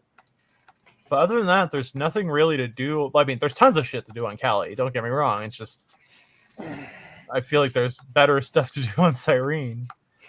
That's actually a different mission. Oh, he says that's a different mission giving the clothing buff. No, I think you combine the clothing. Oh, you combine it. Okay. And isn't there also the Arc missions where you can get all the different pieces of the Arc armor on Cyrene, if I'm not mistaken? He says that's the Turelian Crystal Ped and Turelian Zalata Epic? I'm not sure I know what that means. But yeah, there's also that Arc storyline, which seems kind of cool. You have to go hunt a ton of mobs to finish that one. I don't know if the armor set's any good. I have 2 of the pieces already, but... Yeah, I'm not really worried about it myself, about what the missions give, because I just do them because they're there. Something to work on, but I mean, I don't care. I'm not trying to complete them quickly. I mean, if it takes another 5 years to do them, then that's just how long it'll take. Yeah, no, I get that. Yeah, 100%. Zelodoff, it is 2 different epic missions to combine 13k kills for each. Jesus Christ. For each set of clothing. That's a lot of kills. Man. I mean, it is kind of fun to get your mission reward at the end, but yeah. I was gonna say, it's like I'm in no rush to do anything in the game, so no. I mean, I like to complete my dailies. Like, I'll kill 170 Dahar, my last one, but like, I've kind of had it killing Dahar. Like, I'm. That's like I said though. I go in every day and on Cyrene and I do the little missions. To kill 15 of this, kill 13 of that, and it gives me skill bonus. And then but also right now, since I've done the I think it's the ultimate noob thing there where you killed so many on that island. Yep. And now I'm on the kill 20,000 mobs, but anywhere on Cyrene for the clothing piece. You know, and those little missions add to that chain too. Oh, okay. You're running off. Start arguing a lot there. Zanka says for the mining, crafting buff, and speed buff, I've lately just been grinding my defense skills in the holiday instance, running into the jolly big birds. I don't know. Just go into the holiday and run, huh? Repeat. Oh, is he talking about Merry Mayhem? No, on Cyrene, there's a holiday mission thing going right now. Oh, I've not seen it. You go into a certain instance that's, like you teleport into it. And there's like holiday mobs that are in there. Oh, that's fun. And there's like holiday big birds and holiday, other things that you can kill for missions. But he's just going in there and then running to the big birds to get the skills they give you. I got it. That's cool. Oh, he's just running in, dying, and then respawn, running in, dying, and respawn. That makes sense. I mean, that's one way of doing it for sure. Yep. Level 283. I thought the Eviscerator at Zikion on Cali was fun. You've gone into a level in Dodge doing it. Big gains. Yeah, I was getting big gains doing the Eviscerator on Cali. It's like the big bird's just like that Eviscerator. You run out and get one hit and then die. Man, I dodged it once and I was very happy with myself. I mean, I had nothing to do with it. Don't get me wrong. But let's see what mechanic like wild, like world, like Dungeons and Dragons. It's a rolls of dice to see. Oh yeah, it's an RNG. You missed or hit. I'm a level 10 laser sniper now. Yeah, you're moving. Does that mean Can't I get no free ammo now. That's what I thought. I can't get free ammo anymore, right? Not from the gauntlet and stuff from Cali. They won't give it to you. I can still do the gauntlet if I'm with. Yeah, you could do the gauntlet and you can take people through it, but you won't get any more free ammo. Oh wow, that was fast. Tailor level 1, animal looter 3, sweat gatherer 3, humanoid investigator 2. Nothing else really got skilled up. No, you've just been doing hunting stuff. I mean, if you do more crafting and mining, things will go up. I've been doing quite a bit of craft. Well, not quite a bit, but I'm doing Mining. more. Yeah. But mining, it just doesn't seem to want to level up. Like, I don't know. It takes a lot. You got to spend a lot of probes. Oh. Yeah, even doing the machine with 30 probes at a time, I'm still not leveling up. It takes a lot to move mining, but I mean, what does move though, you'll notice it when it does. I was watching Lone Eagle earlier, and he was saying I think he was down 3,000 or 4,000 on mining on Arcadia Underground. Ooh. You had a bad run then. Yeah, but at the same time, from what I understand, you can make that back. He got a Hoff while he was live. You get a couple of Hoffs, you can turn that around, basically, right? Yeah, a couple of Hoffs could turn around. I mean, that's the gambling part of it. It's Yep. pulling the arm and seeing what hits. Mm-hmm.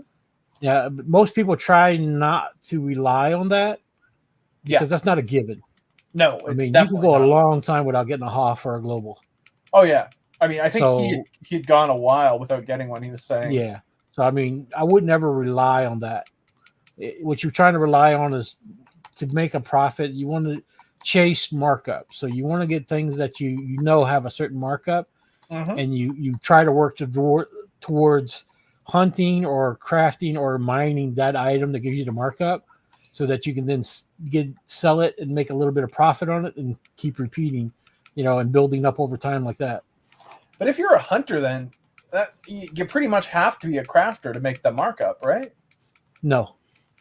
Oh, you could just sell the raw materials, you mean? You just sell the raw materials and stuff. Oh, yeah. I mean, let's say you got a mob that gives you an item that has 200% markup.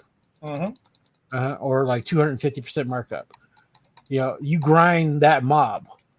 You don't go hunting other mobs. You want to make the markup. You're like grinding for that markup. So you essentially want to look at the auction, see the markups, and then go hunt the mobs that are paying out, is what you're trying to say?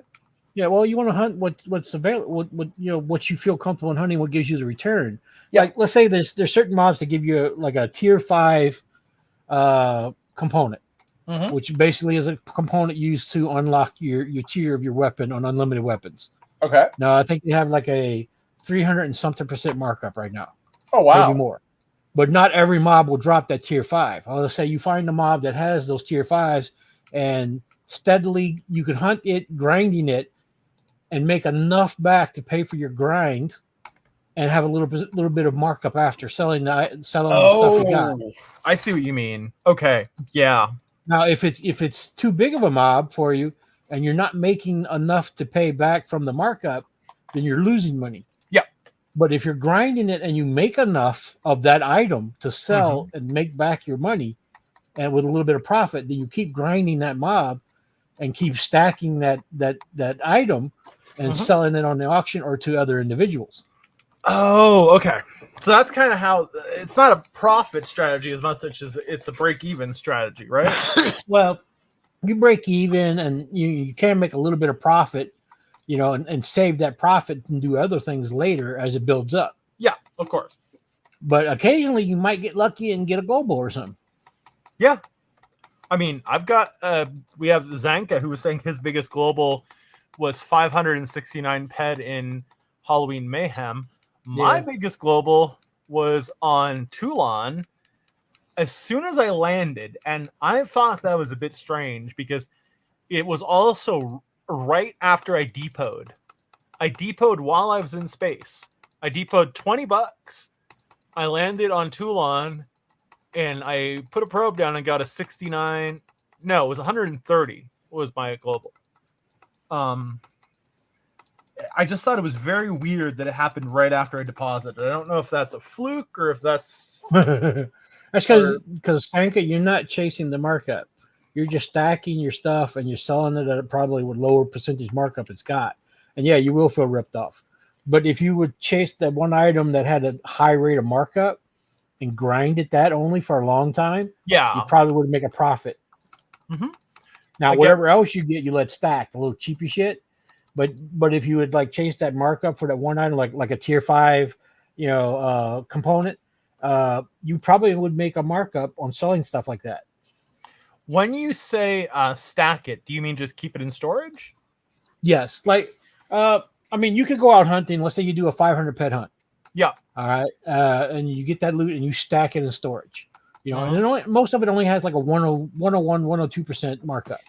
Yeah, it's all below that 103 mark. Right, all below that. Now, if you have the money to continue hunting and you go out and you do this 3 or 4 times, okay, and you let that stack up in the storage, you just let it pile up in the storage. Yeah. Eventually you'll get, like, let's say instead of like 30 or 40 pet of one stack, you might have 100 pet of that stack. Yeah. And let's say you put that 100 pet of that stack on the auction, not at 102%, which is what it's selling for, but you put it at like 105, 106. Okay. And then somebody who's crafting who wants, not 1,000 pet of it, but wants 100 pet of it, or wants like maybe 50 pet of it and not 1,000 pet of it, and if you have that, they're more willing to pay that 105 to 108% markup over that 102% markup that's 1,000 pet. Because that makes perfect sense. Because if you're crafting, I mean, yeah, well, you have a lot of low-level crafters who want to craft, but they don't have 1,000 pet to buy a stack of 1,000. Exactly. So much. So they're willing to pay that extra 2, 3, 5 ped. Right, but I mean, like him. Let's say Zanka goes in and says, "Oh, I got this item I want to craft, but I need only about 100 Listerium." I mean, okay. I know Listerium's cheap and easy to get, but let's say it sells at 102% markup. Mm-hmm. But let's say he looks on the auction. He doesn't want to go out and mine, but he looks on the auction and there's a 1,000 ped stack for 102. Yeah, fuck that. And then there's a 50 ped stack for 106. Which one you think he's going to grab at that one point? He's probably going to grab that 50 ped stack for 106 over that 1,000 ped for 102. I've already done that since I started playing with. Now that's letting your stuff stack up and selling it, to get a little higher markup. Oh. But at the same time, you look at there's an auction fee. So you want that little extra markup to cover that auction fee. Yeah, 100%. Okay, that makes complete sense. Looking for my my keys. I don't know if I left them here. I left some. Why did I leave shrapnel here? But at the same time, you still got to take into account too that you need to look and see what trends are going on with the auction. So like I just used Listerium as an example. An example. But there might be an item in there that let's say on next Arcadia, when a lot of people like to go get the Viceroy armor, and it takes orange paint. Oh, God. As part of the things to go to it. But it only takes a certain amount of orange paint. Mm-hmm. Okay, but people on there, like, they might get 100 pet of orange paint, throw it up on the auction and say, oh, buy it at 102, or whatever markup they have it at. Yeah. But the other people, the smart ones, will put that exact amount of what you need to add to get that part of armor and charge you just a slightly bit higher markup. Yeah. So that and people were like, oh, I will buy that. I don't need all that rest of the other stuff. That's a waste. Yeah. But they'll pay that little markup to get that one thing. And now if you know what the crafting needs are for a certain item or a certain thing to craft it, or to do 3 or 4 craft attempts of it, and then put your thing on slightly little higher markup than the big huge stack, then people will buy it. So you basically let it pile up in your storage until you have enough to like sort it out and either put a decent stack or put a small stack with a little bit higher markup, But you have to have that buffer zone to carry you. Like I said, you do 3 or 4 or 500 pet hunts and let that stack up, but you're not getting them. You're not TTing it, so you don't have the cash to keep going. Exactly. But what you want to do is have the cash, or have the build up to continue carrying yourself through times when it's lean, so that you can stockpile that and then sell it. So it's almost like you need to spend money to make money. Well, everything in life, you spend money to make money. Yeah, exactly. Unfortunately, that's the way it is. Yeah. Zanka says they also use the site Luteus and have made 2K PED from it so far. Luteus.io, I mean, I don't stop anybody from using sites like that, but I've never personally used them myself, so I can't really say anything on those. But it sounds like a good deal for you. Yeah, That's definitely something to do. yeah. I think those sites are kind of a grind, right? If I'm not mistaken. Yeah, I've never used them. The NT thing you set me up was the first time I've used the sites, kind of like that, I would say. Oh, okay, gotcha. Yeah. No, that makes sense. Yeah. I went on. But I mean, I'm just saying, like, my biggest thing in here is like you stockpile at least 4. Let's say, like, if your average run is a 500 pet. Yep. Okay, so you stockpile 4 hunts. Mm-hmm. So if it's 500 ped, you're stockpiling about 2K ped worth of stuff, of the hunts. Mm-hmm. So let's say you have 2K ped worth of material sitting in there, and you're going to go hunt. You have another 2K, you have another 500. You're about to go hunt. Mm-hmm. That gives you your stuff to start selling. You look on what auction and what's the need for that area. Yeah. No, that makes sense. That makes complete sense. And sometimes it might make sense to put it on auction on a planet other than Calypso, I guess, right? Mm-hmm. Yeah. Like I said, you're not going to put the orange on Calypso that's needed on Arcadia. Ooh, what You did would I take the orange to Arcadia and sell it there. What did I just get out of this strong box? That's an amp. Oh, is that a good? I think it's a melee amp or a Mind Force amp. Oh, okay. I can't really see it too good.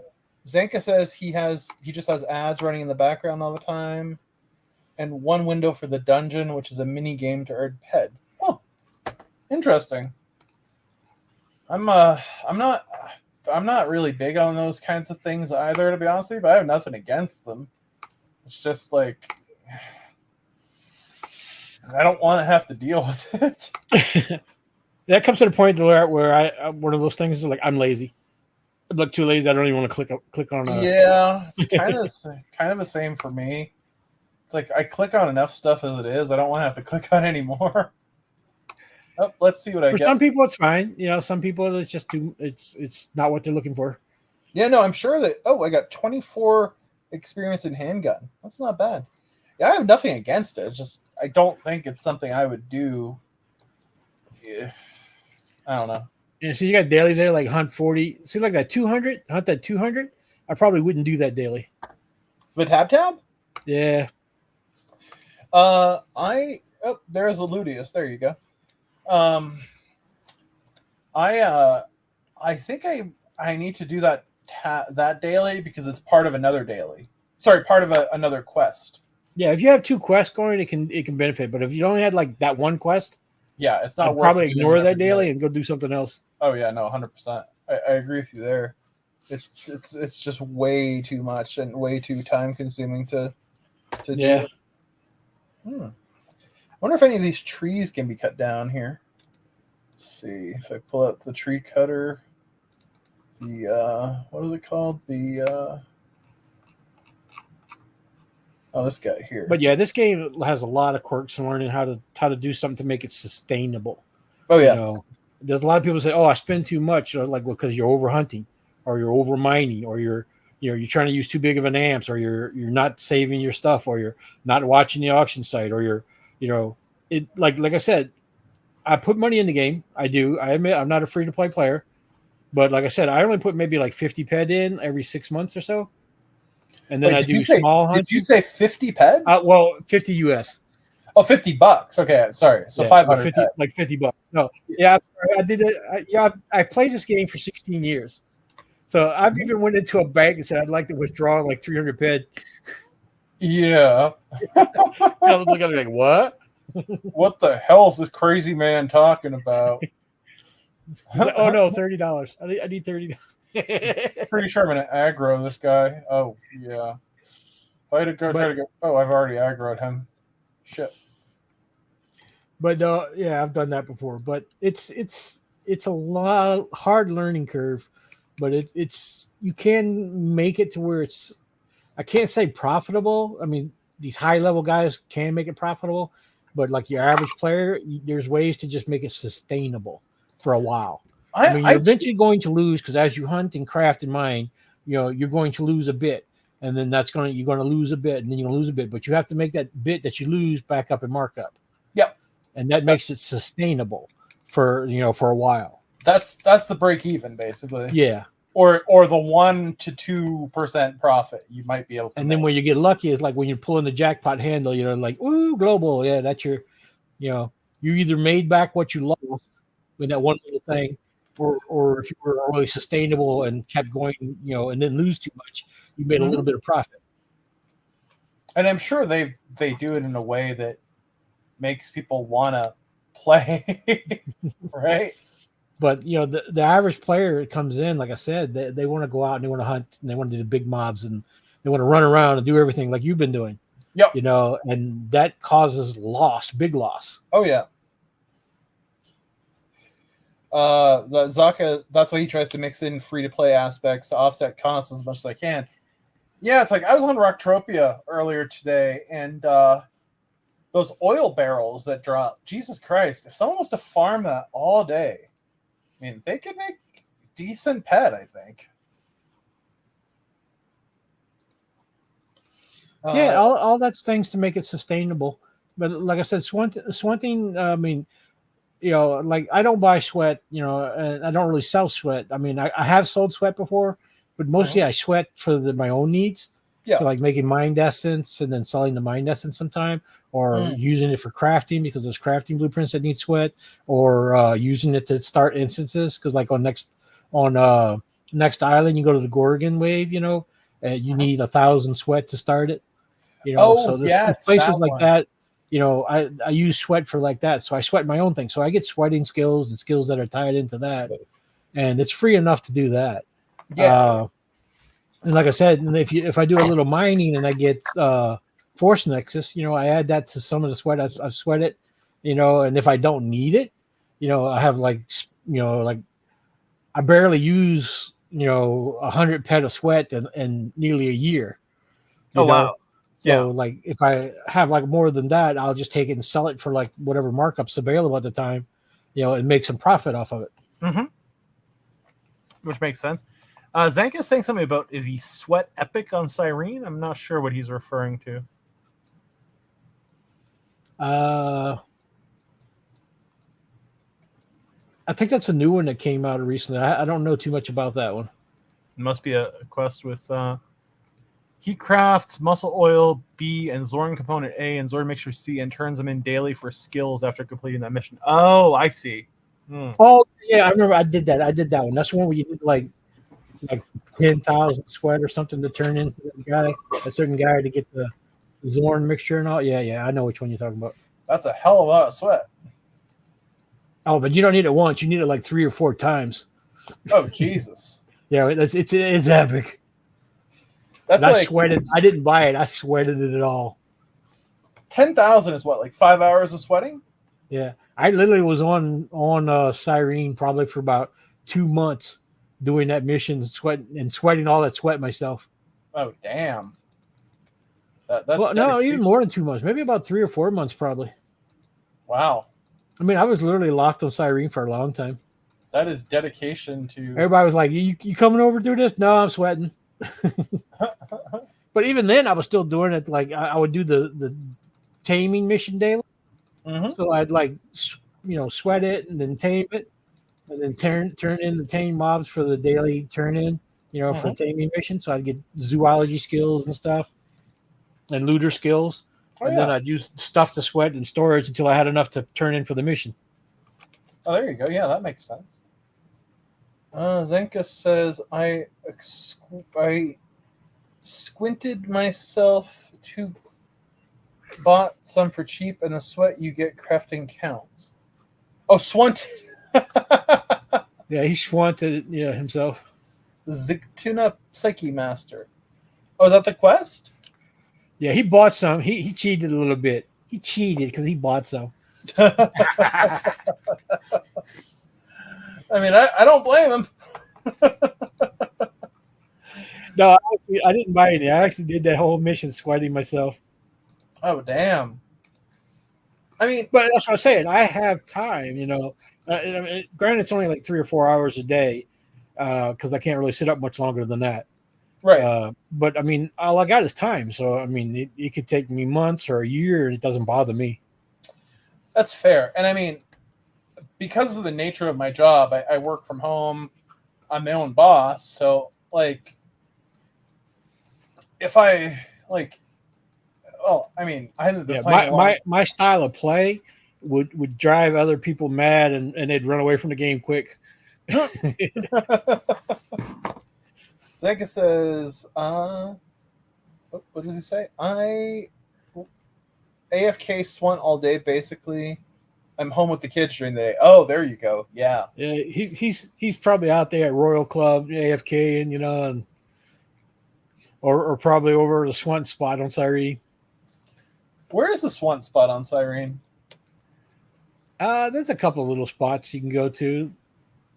I haven't been to them yet. I know the ones on Cali. Now Cyrene. Okay, yeah. But I mean, if I have to write like a report for my job, I'll go to the sweat circle and just sweat.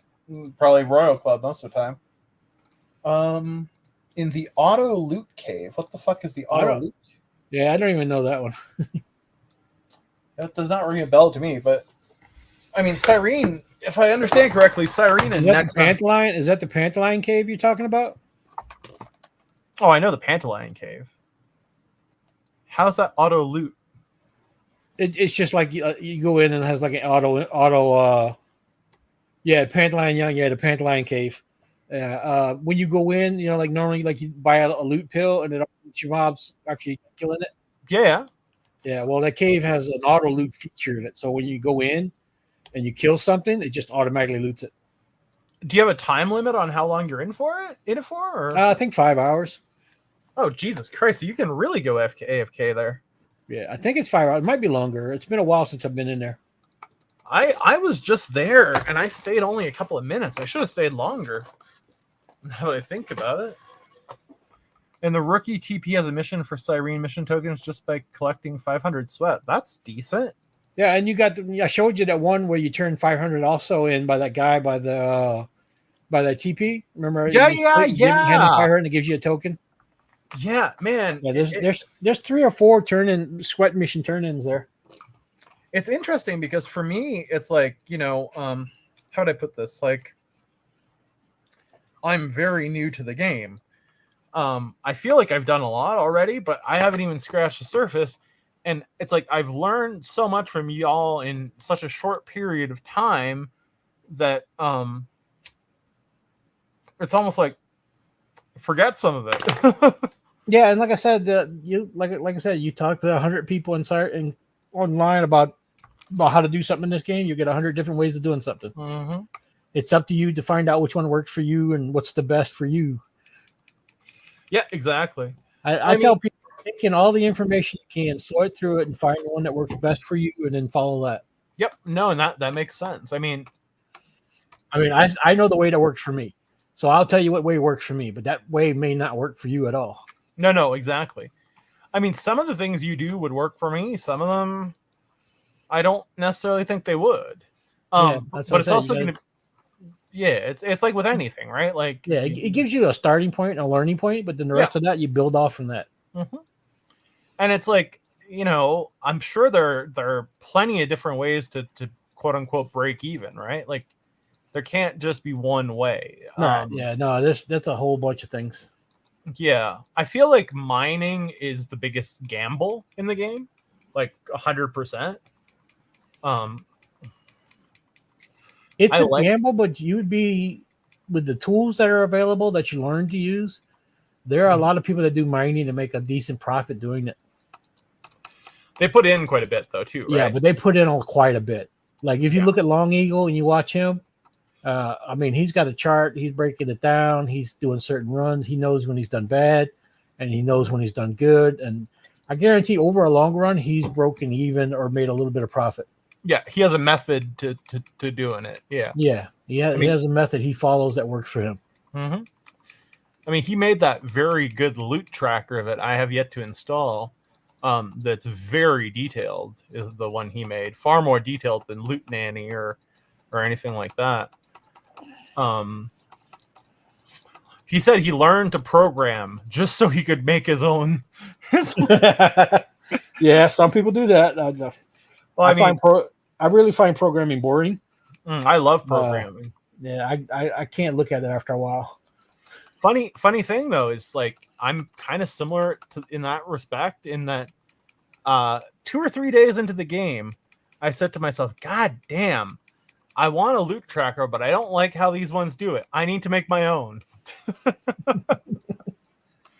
And I mean, it's not very complicated to do.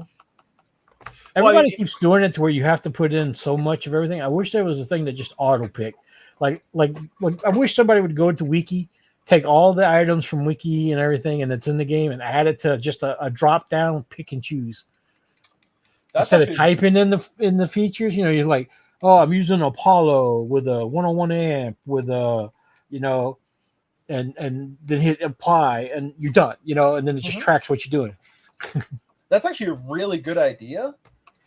One of the issues with doing that is that I think the person who designed the app would have to do that entirely manually, because I don't think, and I might be wrong, but I don't think that MindArc allow players to have API access. No, they don't. Oh, well, see, that's the thing. So everyone has to pull things from chat log, right? Yeah, everything comes from chat logs. Now, I have an idea for building something. I don't know if I'll be able to, but if I can, I think it'd be really cool. I was actually on my walk. I dictate notes to myself while I'm walking my dog. I'm walking down the street. I sound like a crazy person. I'm talking out loud into my phone, saying weird shit.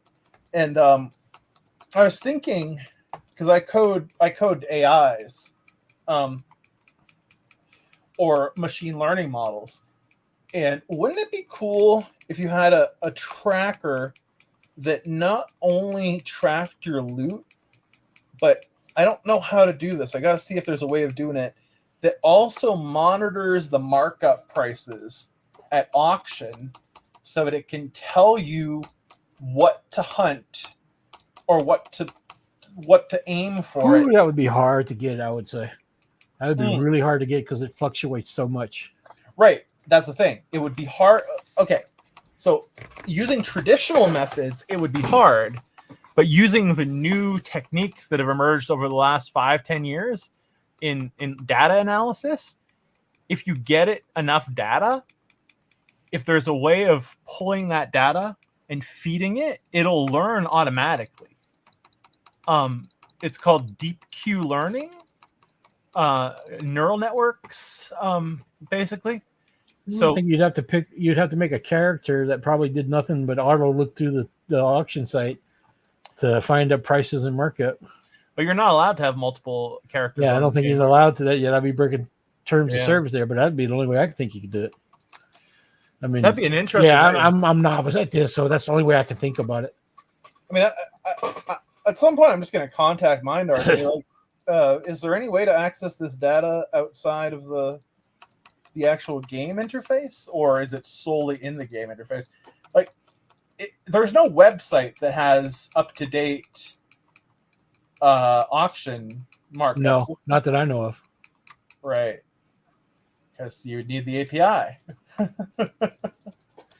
And I bet you they keep that API under lock and key, I would think. So yeah, that's a big reason why I love this game with so many different ways to play. Yeah. I mean, I've been playing this game now for 16 days, and that's kind of what I like about it too. And I also like the fact that, first of all, it's sci-fi, which is my thing. And second of all, the best part of it is that if you get sick of a planet and you get sick of what you're doing, or you get sick of your surroundings, You could just go to another planet. Now, I'll be back in a minute. I gotta go to the restroom. Absolutely, go ahead. It's almost like Minarch should have a loot tracker built in. Yeah, no, they would never do that. My God, yeah, that was. I think that would be self-defeating for Mindark because, yeah, you're right. They would never do that. It would throw some players who don't monitor shit and just throw money in. It would definitely push them away. I mean, I'll be honest with you. I've been in for 16 days, and including the Platinum starter pack I bought, I've depoted $305, which I've been told is a lot, like for a new player. But I mean, like I have a spaceship. I have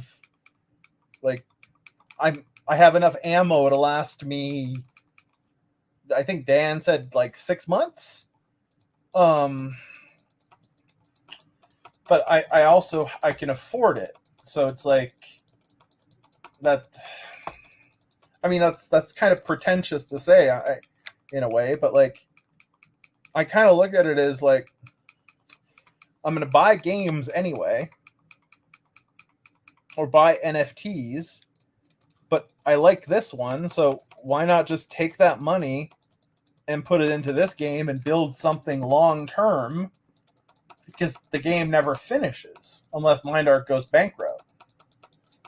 And their financials seem pretty decent right now, so it's like, am I going to put tens of $1,000s into the game? I very significantly doubt it, unless I bought a land area at some point. But I mean, I can afford to put some money in, so it's like, rather than grind, I'm more likely to do that, I think. Hell yeah. If you equip the phone. Hopefully you're grabbing some shares too. Yes, I do. They say over time the average is 8K USD. You know what? I believe that. That sounds about right. Given that people have been playing this game for 20 years, yeah. I 100% believe that number. Because like, if I budgeted it, right? Say I put $50 a month in. Say that's my budget, hypothetically, right? That's $600 a year. Play for 13 years, you're at basically $8,000. And you know, Dan's been playing for close to 20 years. Yeah, that number, that figure makes sense to me. I'll be curious what Dan has to say when he gets back. But that figure makes a lot of sense to me. I think that figure is probably accurate. I mean, I think there are some players that probably put more than that in. I'm not even talking about landowners. I'm talking about people who mine a lot. There has to be some that put more than that in. But no, that's a good amount of money. But like, I mean, I do blockchain stuff, right? And in NFT games, I do a lot less of them than I used to. But over the last year, I probably put $5,000 into NFTs across a bunch of different projects. The only difference to those projects is I don't play them. Those NFTs I hope to sell when the market rebounds. That's the goal anyway. I play like one or two of them, but NFT play to earn games are very scammy, is the way I would say. They are.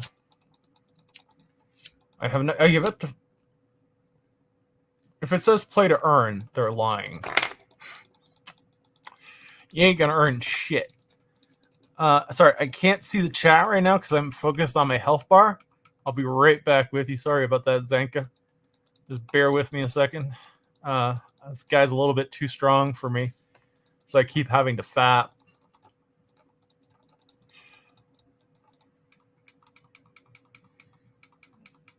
Hard to monitor that damn health bar. He's a little too high level for me, I would say. avoid these, but I need to hunt 160 of them. Fuck that. I'm not hunting 160 Bari unless I find some super low level ones. Not gonna happen. They say over time. I also heard that the Minarch makes enough money to pay their staff with just repair. Really?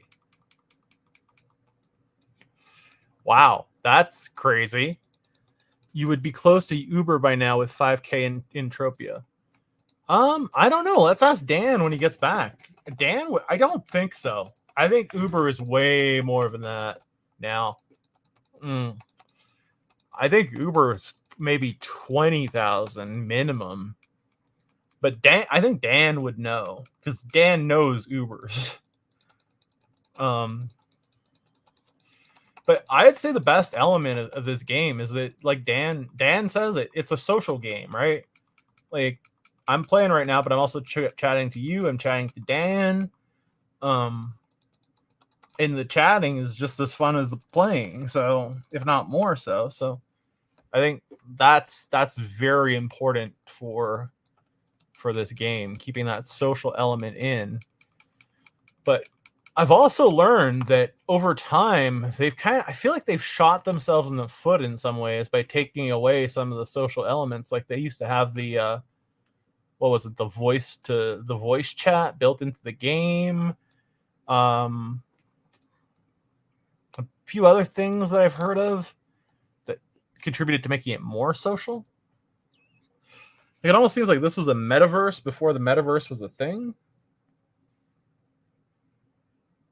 But yeah, I don't know. It's a bit of a strange one. Oh shit, he's gonna fuck me up. He one-shotted me. Bear with me a second here. Crick in my neck.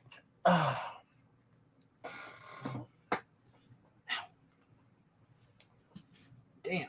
All right, that's better. Oh, that's some bad neck pain right there. Why am I in an event area? I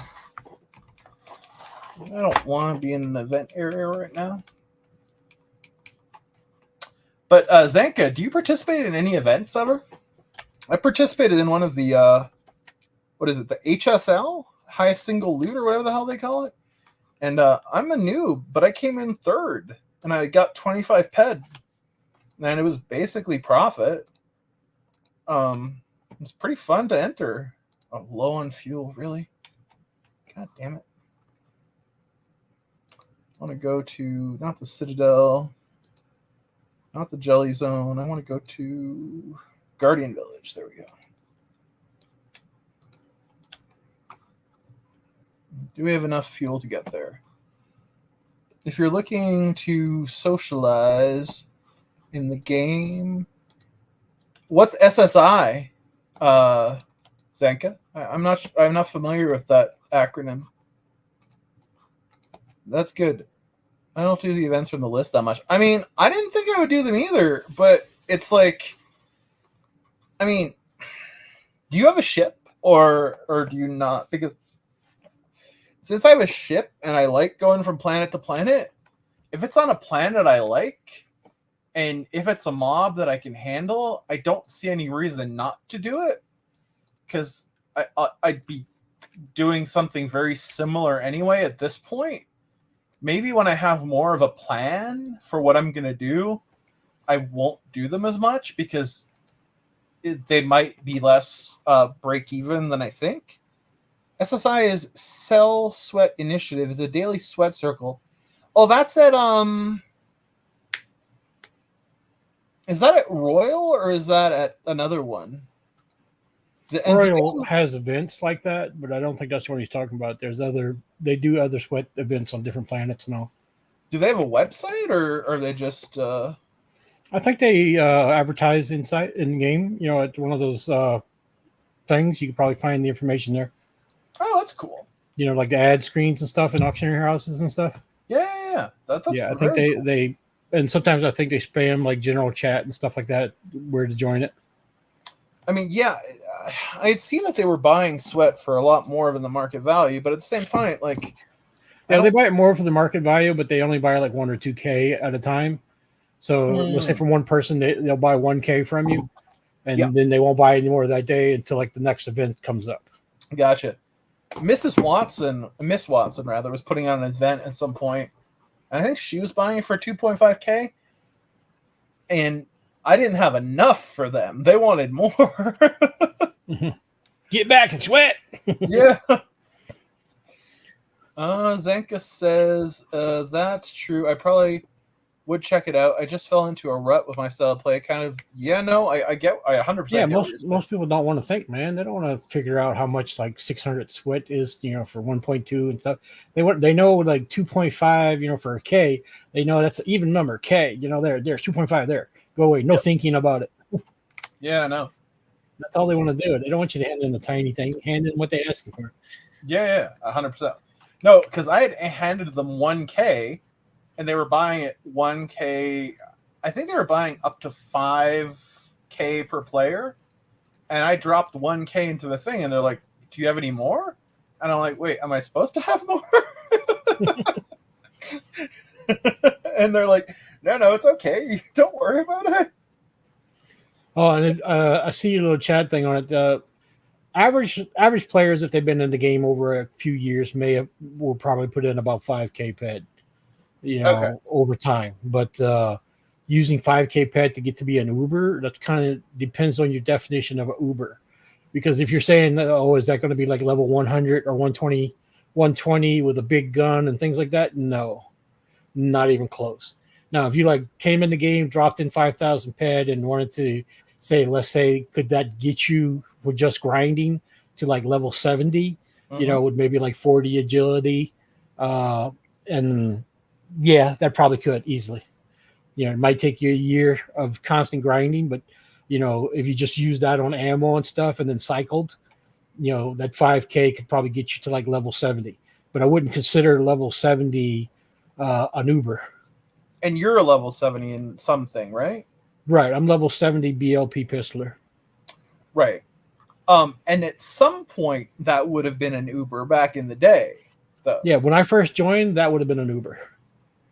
So right now, like I say, an Uber to me is someone who has probably about 300-400 HP. It's like level 130, 140. Probably, has like top gear, does like about a 200 damage per shot, on their weapon they're using. Am I correct in saying they would have put at least 20,000 in? Yeah, to get to where they're at, they probably put more than that. Oh, damn. Okay. 500. Hell yeah. Yeah. Yeah. So 5K USD will get you to where Dan is after like 16. Yeah, with Kodak now, like I said, since they brought Kodak in, scaling is a lot faster than it used to be. I could see 5,000. If you just come in and put in 5,000 US, bought ammo, and a weapon, and just went grinding, and then recycled everything to keep cycling. You could probably use that 5,000, and within the year, with the Kodak and everything, get up to like level 70 with 40 agility, evade and stuff like that, and be like, I'd say, a mid-level player right now. Okay. Well, my goal was to make it to level 10 by the end of the year, and I've already made it. So Kodak moves really good right now, and oh yeah, what you have right there. Hold on a second. I learned this biologist. Yeah, I was wondering which one I should use here. I would pick the evade. Oh, evade. Okay, I would pick the evade out of that right now. Okay, cool. Because normally for the lower ones, it's always dexterity, basically, right? Well, you kind of want to do, but evade gets you moving right now at your low level. You get the best return for it. Oh, now that one right there, yeah, dexterity would be pretty good, I guess, on that one. That's what I thought on that one. And Kafaz, I can pick clubs, courage. Oh, this is interesting. I have let me see what you got. I have no idea what to put here. Courage to move your HP. Oh, okay. That's very good. Yeah, I think I have a meta to claim too. Yeah. Let's see. Let me guess see what here. meta you got. Stamina. Stamina. Yeah, 100% stamina. Yeah, 100% stamina. If you have the choice of stamina, you always put stamina, right? Yes. Yeah, and Because then like I said, all the rest of it you can actually move just by hunting. Mhm. But if you stamina, you cannot. It will not move. There's nothing. You can only move it by the meta or by a mission that provides a bit of stamina. So am I right again? Just to remind me. So the order would be stamina, strength, intelligence. Sorry? Yeah, stamina, strength, intelligence. And if you don't have any of those, what do you pick? Then you pick psyche, and then if you know, you should have something always in between that. But I really wouldn't pick agility. Because you build it up with your... Yeah, you build it up over time. Yeah. But stamina is the only one you can't. Yeah, So, stamina's the only one you can't. yeah, so that's pretty damn intuitive. Like there's a right way to do it, it seems, for that. This mob annoys me because the Mawcats are mixed in with the Dahars, and you don't get a Dahar mission, which is very annoying. I think you do. Go back in town and do the I just hit it up. Do I have a Dahar? You should have like a little. You have that one with the dog tags. That's a mission right there that gives you part of it.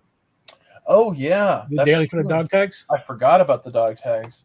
I have one in my inventory. I don't know if I need to go speak to the guy because I got this last time I was on the planet.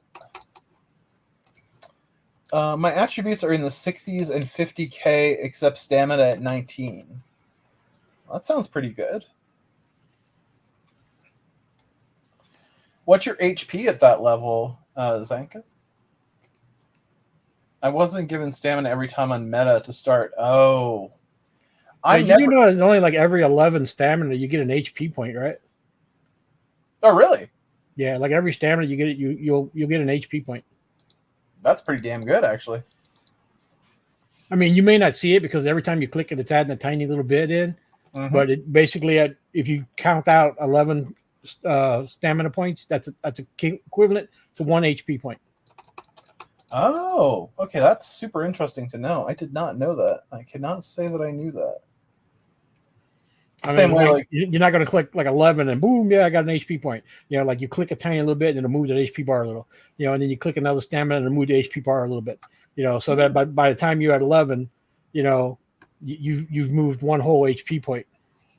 well, your HP at 127 sounds pretty decent to me, Zanka. What's yours again, Dan? If he's at 127 HP, he's higher HP than me. He is? You know, I'm at level 70, but I think I only have 123. Oh, okay. Where do you see your HP, by the way? Do you see the little guide that's like in the circle? Yeah. Click on that, and then go to attributes. Yep. And there's your HP right there at the top. It says health. 98. Okay. Yeah. See, if you look at the stamina, your stamina is about to turn. That's going to give you an HP bar. So I go back to that. Oh, okay. Yeah, go back to it. See, you see right there where it says stamina. See how it's all the way moved over to the orange bar? Yeah. That means it's about to flip over. So you're about to get, you know, when that flips over, that's actually equivalent to another HP bar. You go from like 98 to 99. Man, it really goes up slowly. Oh, yeah. What would I have started with? Do you know? I think you start with like 88 or so. Okay, so I haven't gone up very much. So stuff like armor then really matters in terms of helping you fight the bigger mobs, right? Because if you want to do bigger mobs, but like I tell people, when you do the bigger mobs, you take the bigger loss. Mhm. At a low level, it's best just to grind the low mobs. Yep, your min max. But I understand it's boring. But if you grind it slowly and just take the codex stuff, you'll move fairly good. Oh no, I believe it. I mean, I was grinding that the Koba pod or whatever the fuck it is on Arcadia. Karabakh Got up to Codex 8 in 2 hours. Yeah. I mean, that's just kind of like crazy. You keep moving that codex rewards, and you know you move all your stats quickly. Yeah, it's like with this mob too. You can move the codex really quickly if you're just hunting them and you're not You're not Which is good to do on Cyrene because over time, like I'm building up mine. I haven't taken it yet because I don't buy the wings, but like you get pleat wings. Yeah, that's Cyrene, what Zanka's you can turn them in for a point of stamina. Did you say you sell yours? No, I don't sell mine. Oh, okay. I was just saying I don't buy them. I'm just storing what I do. But as I do the dailies, that little bitty daily every day. Yeah. And I just build it up. And when I get 10,000 of them, I'll turn them in and get a stamina point. He's completed the Codex 1 star. What does that mean, 1 star? He's flipped the Codex. Codex goes up to 25, level 25, and then it flips. Wait, it flips back to 1? Yes. Oh. Once you flip the Codex, you don't get any more meta on that, but you'll get the skills again. That's pretty decent. I mean, Like it'll pop the skill thing, but it won't give you any more meta for that one skill once you go past 25. Yeah, I'm fine with that.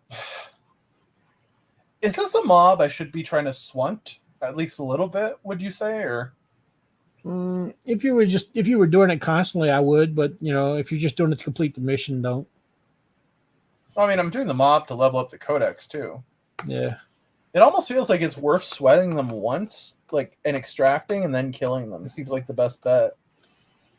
Because by doing that, you're not wasting much time. Because by the time they get to you, you've normally extracted your sweat and you're not going to lose your concentration. Or your Well, personally, like if I was grinding, I would scan it, then swant it, then kill it. Oh, really? Would you sweat it completely or just sweat it once or twice?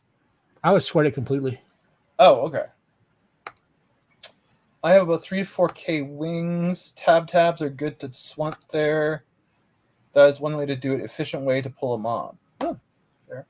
It's just I feel like I lose concentration a lot. Well, you're going to. As it hits you, you lose concentration. But that's just the thing of it is. Yeah, but as soon as you get double teamed, is it still worth swunting or is it time to kill one of them? Depends on your HP. It wouldn't bother me. I'd just stand there and let them hit me because those guys ain't going to do anything to me. No, they're barely doing anything. To you, it could, you can just kill that one and then scan, swunt, and kill the one that's on your second one. Oh, so you do always scan. I did not realize that scanning. No, I always scan if I'm swunting, because your scan skills give you investigation and stuff like that, and those lead into your looter skills. Oh, I see. That's good. Like your mutant investigator, your humanoid investigator, your mob investigator, that all leads into looter skills, and also your skinning and everything. Yeah. Hotkey scanner 3. So there you go. Scanner's on 3, Swunt is on 4, and Barbella's on 5. Dan was joking with me at some point that I have an aversion to hotkeys, but no, I'm probably gonna start hotkeying stuff too soon because I'm sick of having all this shit on my screen. and it's kind of like true, like 3, 4, 5. Yeah, that makes quite a bit of sense. The only hotkey I have right now is for fapping. Now your scanner will over time lose you money because it is PED you use every time you scan something. It decays. Yeah. And you don't get any PED back for using that, but the trade-off is the skills. Yeah. And you gain those skills, which go into your looters, which your looters and all help you, as you level up in certain levels, it brings your efficiency up, which then brings you more loot back. No, that makes total sense. It's kind of like investment for the future, so to speak. Right. Yeah. So scan. And do you have to scan for long, or do you just hit it? No, just one scan. Just aim at it, hit that one scan. Yep. Then go to your sweat tool, and then go, in the sweat until it's dry, and then kill it.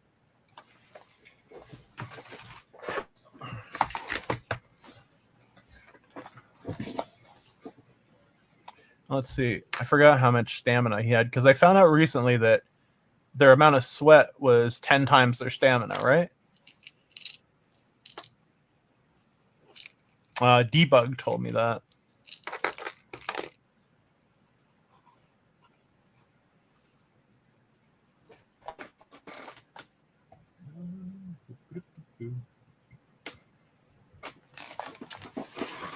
Claim there.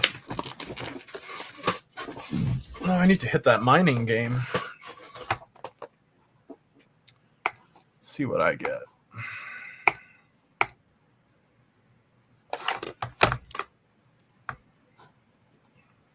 Oh, the quality of the land, by the way, has gone up.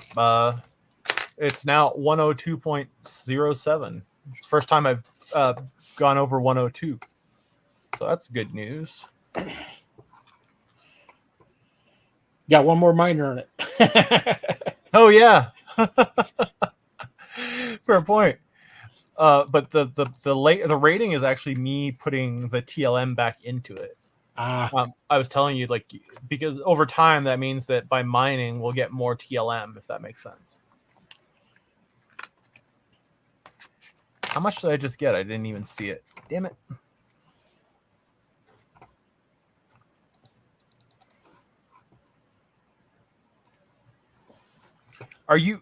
Have you like been paying attention at all to how much you get per mine? Like, have you ever gotten like a 0.05 or 0.07? No, I can't say I was watching that much. Oh, okay. I was just kind of mindlessly clicking the mine. Yeah, now. That's what most people do.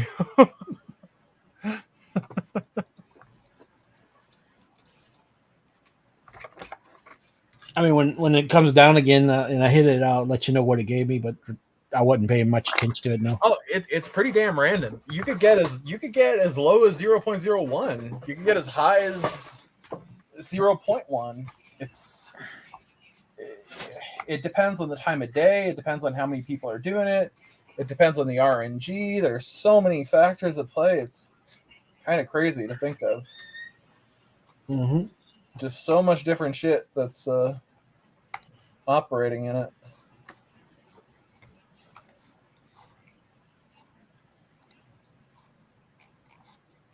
Oh, I sweated him out. Yeah, kill him now. Yep. I think I have another 2 hours in me. And it's going to be go to bed. My wife is coming back on the 30th. Today's the 26th, 27, 28, 29. Yeah. So I'm still going to be streaming the next 2 days, but I'm going to be... I don't think I'll be doing any 14-hour streams. Maybe the day she comes back before she gets here while I'm waiting for her. But I got to do... I'll be honest with you, Dan. I don't know if this happened. Does your wife ever leave for a little while? Or is she... always... No, she doesn't drive, so she didn't go anywhere. Okay, she doesn't go see her parents somewhere far, like, or anything like that. Okay. No, only if I take her and drop her off. Okay. Let me put it this way. If I would have been cleaning the kitchen as I was cooking, I'd be breaking even. But having cooked for a week, I probably have about 2 hours of cleaning in the kitchen to do.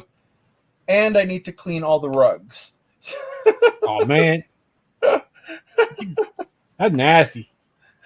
You got a dishwasher? Oh, yeah. Just throw them in a dishwasher and turn them on. The rugs? No, the pots, no. Oh, the pots? Yeah. No, I 100% do that for the dishwasher, for the pots. But what happened today is I was doing the turkey, and I was trying to tip over the pan because I couldn't find our turkey baster. So I was tipping over the pan to try to get the juices into a measuring cup so I could pour it back over the turkey. And in so doing, I poured it all over the stove and the counter. And I mopped. I mean, I cleaned most of it up, but I just did it with a paper towel. So the thing is like, I'm very bad at seeing where the dirt is. And oh, she's going to come back and murder you. Yes, that's exactly my point. If there's a spot of dirt, a tiny little spot, she sees it, and then she goes, "You didn't clean it." And I'm like, "Well, I cleaned it. I just didn't see that part of it." That doesn't work very far. Swant and clean. So you're already planning on being in the doghouse when she gets home. I'm always in the doghouse.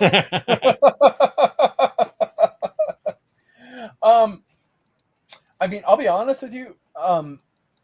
It's not so much me being in the doghouse when she gets home. Her mother's dementia is getting bad, and every time she goes home, it gets worse. So when she gets back here, she's sad for a couple of weeks.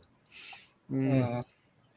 And I think this is the last Christmas they're going to have in her childhood home, because I think they're going to need to move into like, not like a nursing home, but some kind of like facility with a bit of care. The father's like, they have money. Like, he was an army colonel, and when he retired, he got a consulting job, and I know he was making about $250,000 a year. And he's also lived very frugally, so he has a small fortune. But he's gonna have to spend all of that on care, and he's a lucky one because most people can't afford that shit. So it just goes to show you what it's like in a country without universal health care. I mean, up here, the young and the old get screwed in this, with healthcare. And I mean, yeah, it's the same with your son to an extent, right? Yeah, like, he can't get the services he needs in Mississippi. To literally get him services, I'd have to move out of Mississippi. That's crazy. I mean, I know I can't really afford to move to go anywhere else. So, right, that's not your fault either. It's almost like, I mean, it's like the government's failing these people who need help. I mean, right now, the majority, there's a lot of homeless. They talk about homeless and stuff like that, but if you look at it, it's a lot of the homeless people are actually the uncared for, mentally ill people, or mentally ill people. I mean, it's the same. They throw them out in the world, and they try to make their way, as best they can, the only way they know how, and they end up as homeless individuals on the side of the road. Mm-hmm. It's the same with prisons. Prisons are not prisons. Prisons are like mental asylums now because they're full of the. Yeah, instead of getting them mental health, they just put them in prison. Yeah, it's terrible. And putting them in prison just leads them to offend again. For the most part, they either get worse with their mental problems, and then become worse criminals because the criminals in there do stuff to, make them even worse. Yeah, no, I know what you mean. Yeah, you're right. And it's like, in the U.S., you guys have got private prisons, right? It's like, why would the private prison put any effort into rehabilitating the person when they gain money? They don't. When the government actually controlled the prisons, there were work programs and things like that, and trying to rehabilitate people, and get them going. But when they turned them over to private individuals to run prisons, most all those programs went away, and they just housed them, and more abuse to prisoners became more common because there was less oversight on them. Mm-hmm. I hear there are still work programs though, but they're more to benefit the companies than to benefit the prisoners. Yeah, I heard prisoner has no rights when they go in, so they'll make them work some things, but if they want them to have any little thing, but they only pay them like 3 cents an hour or something like that. Yeah, something tiny. They definitely don't get the minimum wage. That's for damn sure. And some of them, they even institute to where if they don't work, they don't make the little thing, they'll put more time on their time. Really? Mm-hmm. That's crazy. One of the things, I mean, I've never been to prison, never been in jail, but I feel like the guards in the prisons have too much discretionary power. It seems like they can pretty much do whatever they want, which doesn't sound like a good thing to me. In a prison today, half of the guards in there are probably on the take for prisoners that are in there to make money. Oh yeah, I believe it. I mean, corruption is rampant in the prison systems. I'm sure it is. Yeah, I would not be surprised at all. Unfortunately, yeah, it's pretty fucking bad. And I don't think Canadian prisons are any better.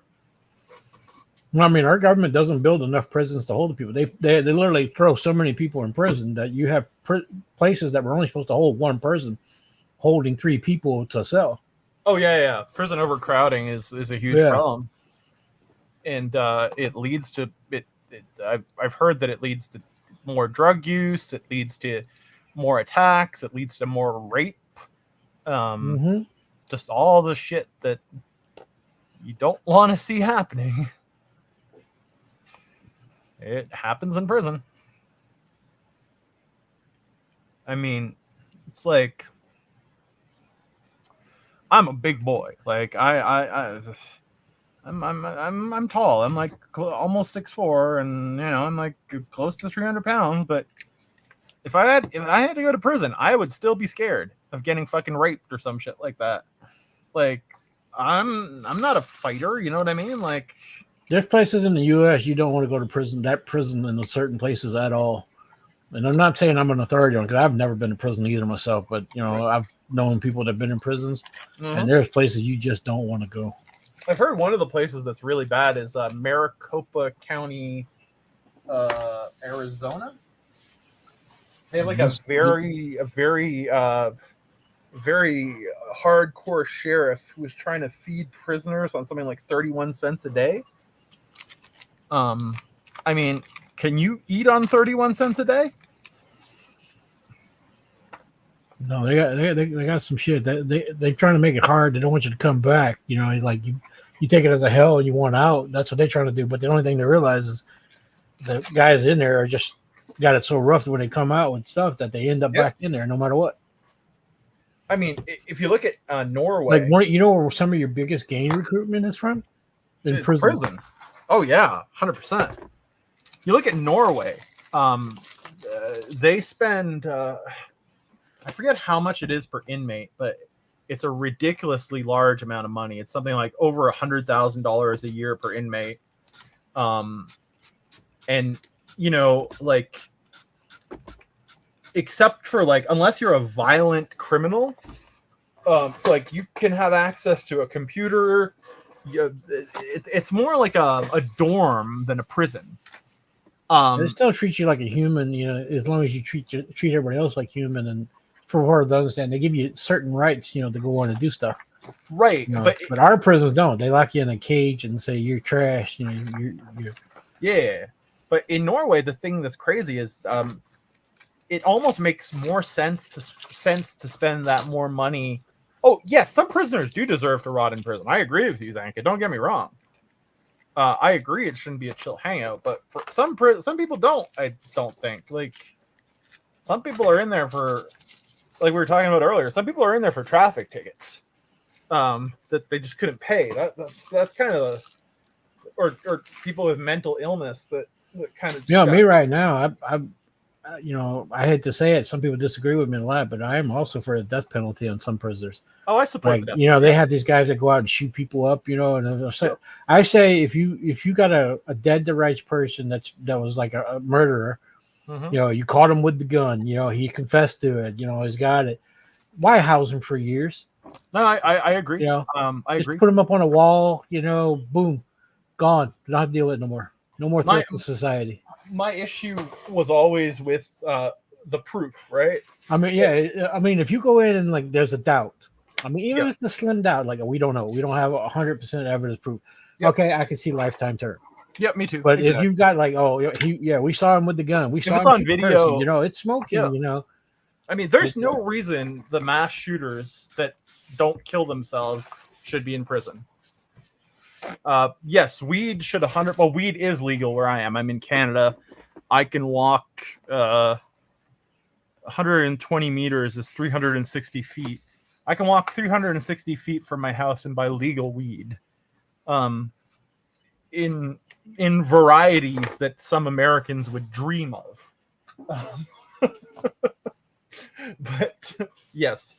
Most other drugs should be banned. I think that magic mushrooms should probably be legal. I think Oregon just legalized them. I don't take them, but they've been showing promise with regard to treating mental health, depression, and anxiety. So because of that, I feel like they should be at least. There's no area in the U.S. where weed is legal. Now they say some legal. They say medical marijuana, but that may be like statewide. The state says it's legal, but yeah, that's exactly what there is. No state in the U.S. that has legal weed under federal law. No, under state law. Under federal law. Yeah, State law, yes, they got like medical marijuana stuff. Oh, they also have But- recreational in Yeah. in But Washington. under federal law, none of it is legal. No, it's still a Schedule. I think it's a Schedule 2 narcotic, if I'm not mistaken. But yeah, no. Colorado has recreational weed. Washington State, Oregon, Alaska. I think Michigan might have it now too. If Yeah, I'm in not PA, mistaken. it's probably a state thing, but I guarantee it's not a federal. No, there's no federal legalization. The Yeah. federal government just chooses not to enforce it, because it's a state mandate. But under federal law, They could say, "Oh yeah, it's legal," but then the federal could come in and put your ass in jail and use it against you later if they want it. Not to say that they will, but yeah. they can't use a federal statute on you to put your ass away. Oh no, they can, and for dealing especially. Zanka, that's interesting. You bring up Seattle. I've been to Seattle, and Seattle is a really weird city because like you have some neighborhoods like Capitol Hill, which when I was there, at least they were very, very nice. You had a lot of young tech workers. Then you have other parts of downtown that are just an absolute shithole, and I believe it that they're giving out fentanyl. But the city that I thought was really bad when I visited, even though it's a nice city, is Portland, Oregon. You can't walk a block without running into an aggressive homeless person, in my experience. And probably most of them are just because of mental issues. Oh, yeah. No, it is mental issues. And they go to Portland, Oregon because of the weather is decent year round, is what I was told. And the cops are pretty liberal. So they have medical in PA. People think people are handing out fentanyl and shit as a nonprofit. Yeah, that's pretty accurate. I don't think police should be defunded. No, I mean, I think they should be like they shouldn't have like profiting stuff. They shouldn't be. They shouldn't be like aggressive amounts of tickets, aggressive amounts of drug seizures and shit like that from people who weren't didn't lose that eminent domain or whatever they call it. I don't know what they call it. Seizing for drugs, but you have to prove that it wasn't. Domain. I know what you mean. I mean that stuff I think should be regulated and watched over because they were trying to pass a law and stating to get rid of that from certain cities, states that were seizing people's amount. And the chief of police, one of the things says they had never ever seized any legal money. Yet there's lawsuits proven lawsuits against them of money that they have seized, thousands upon thousands, like almost close to $1 million of legal money that they seized and stole from people. Yeah, and I think you're in the South, and you've been in the South your entire life. If I'm not mistaken, the South has a long tradition of what they call speed trap towns, right? Yeah. Like often there's a single traffic light, and then basically they make all their revenue giving out tickets to out-of-towners. And it seems like now they've shifted to these shady seizures to make even more money. Yeah, I mean, well, let's say one town. I don't remember exactly which one it was. I could probably find it up online if I wanted to look for it. But they were seizing so much money and buying brand new police equipment and even bought a tank. One of they were paying for a police force that was 3 times larger than the fucking people in the town. Oh my fucking god! Yeah, that's the kind of shit that we need to get rid of. I mean, here in Calgary, I'd be honest with you, we probably need a little bit more police. The trains, the transit is a nightmare. You get people getting stabbed on the transit every week here. Now you see, I do think police should be funded, to do their job, but at the same time, I don't think they need, military gear. I don't think they need,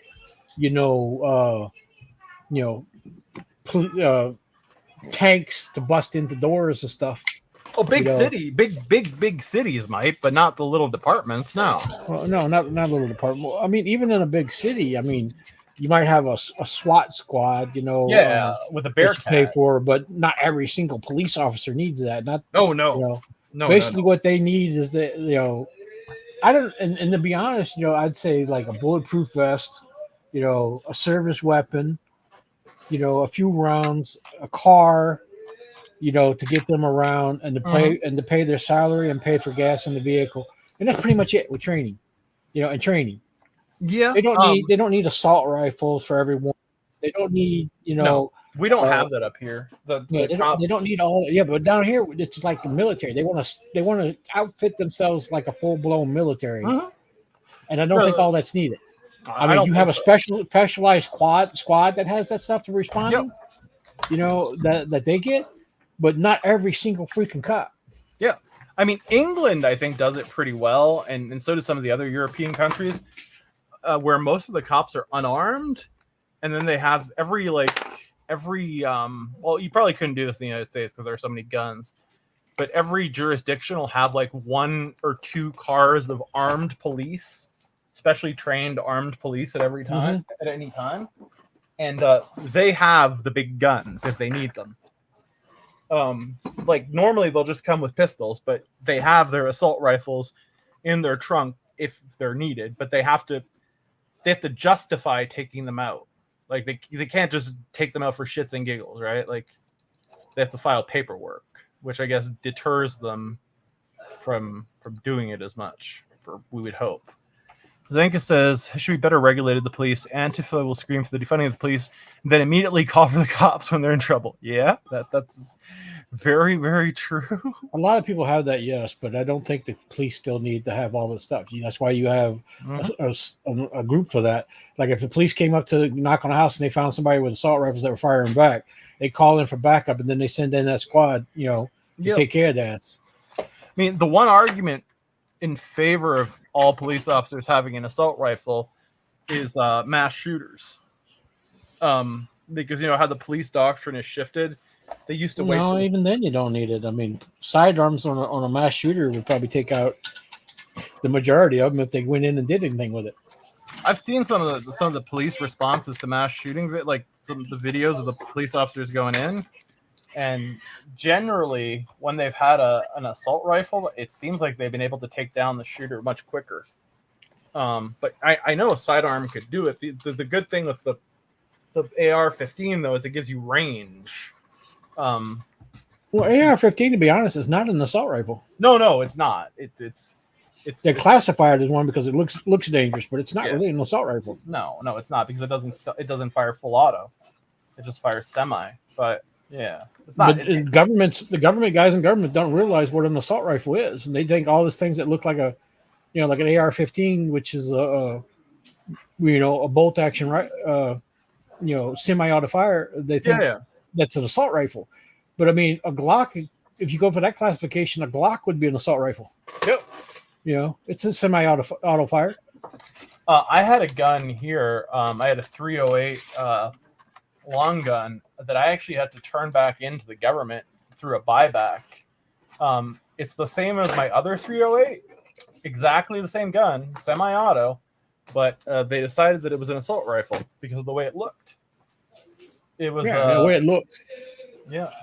I could take a hunting rifle and turn it into look like assault rifle, but it would not even change the way it fires as a hunting rifle. No, exactly. I mean, and this 308. I'm talking about a bolt action. Like a single bolt action fire. Yeah. Like I can turn it to make it look just like an assault rifle.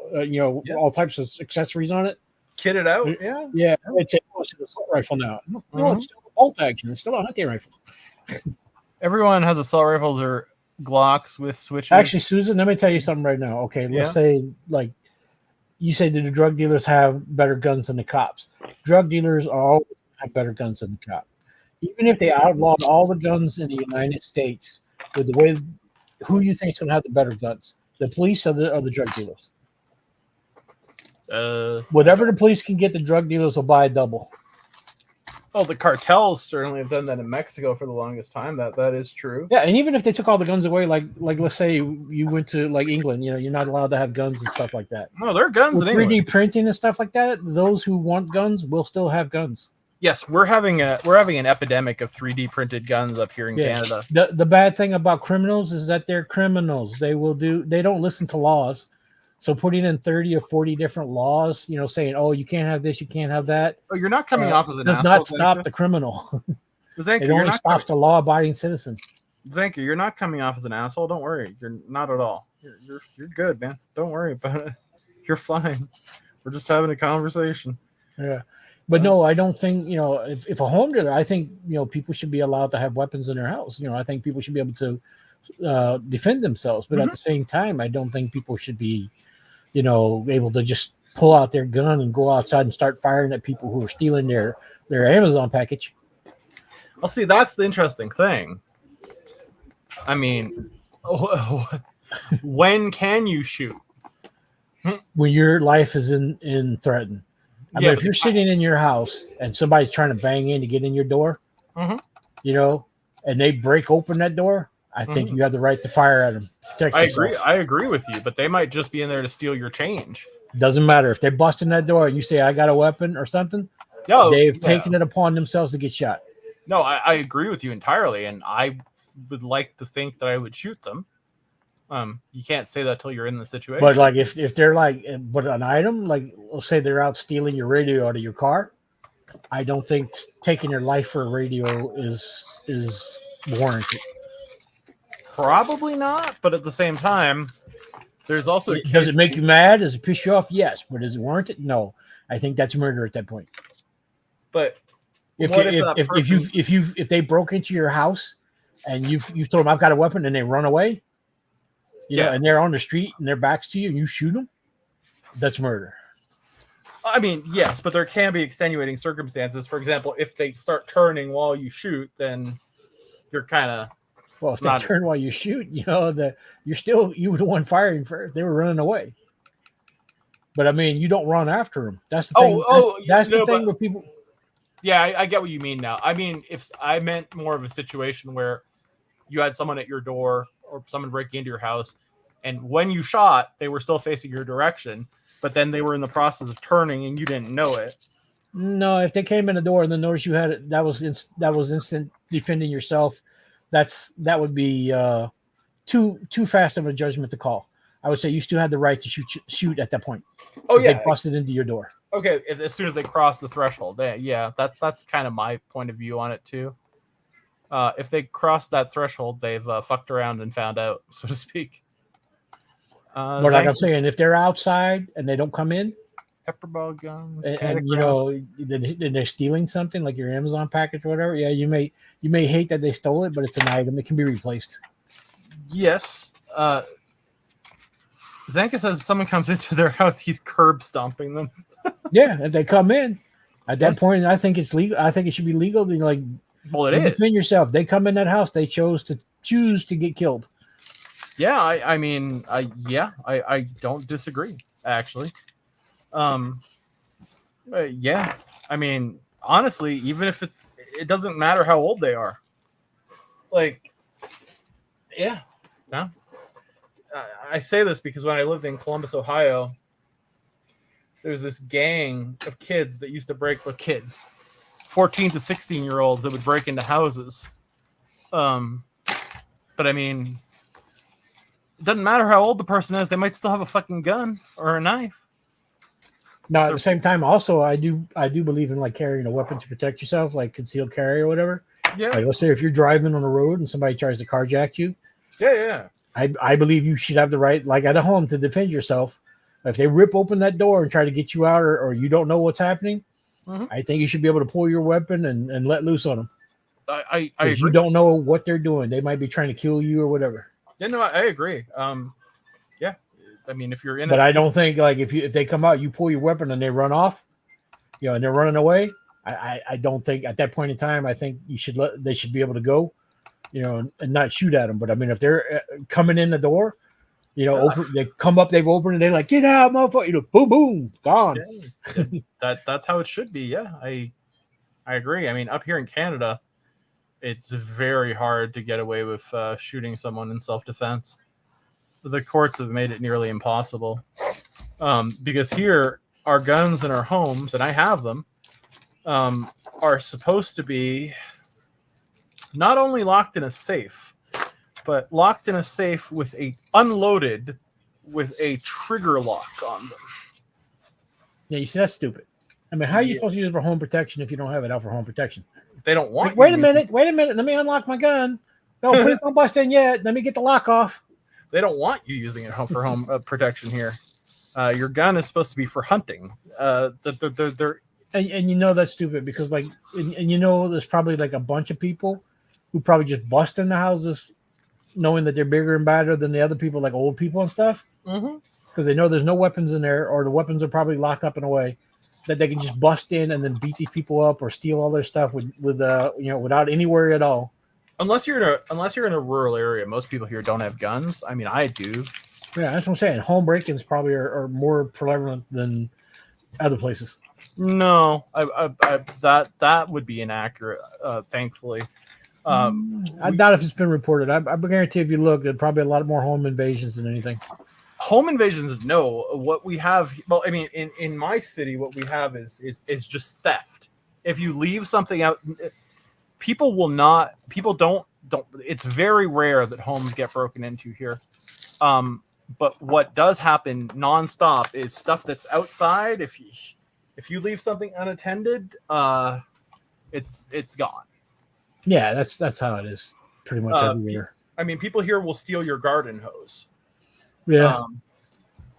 One of my neighbors reported that they're but I don't think your garden hose is worth somebody's life if they come in your yard to take it. Nah. But someone had the extension cord for their Christmas lights stolen a few doors down. That's sad.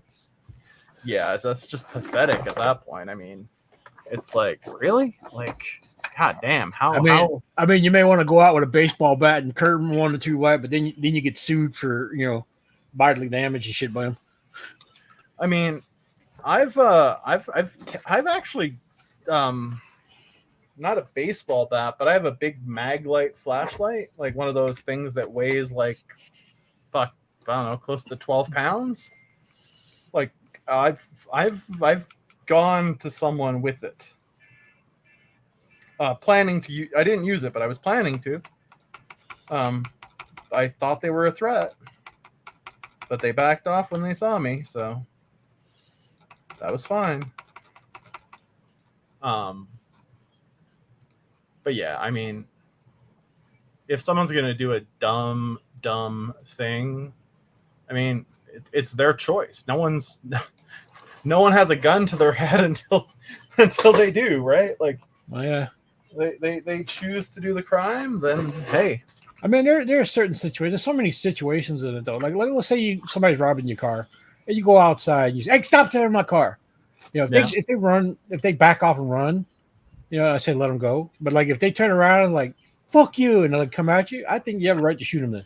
Yes, you do. I mean, if someone steps to you, you don't know if they're armed, and if they're in the process of committing a crime.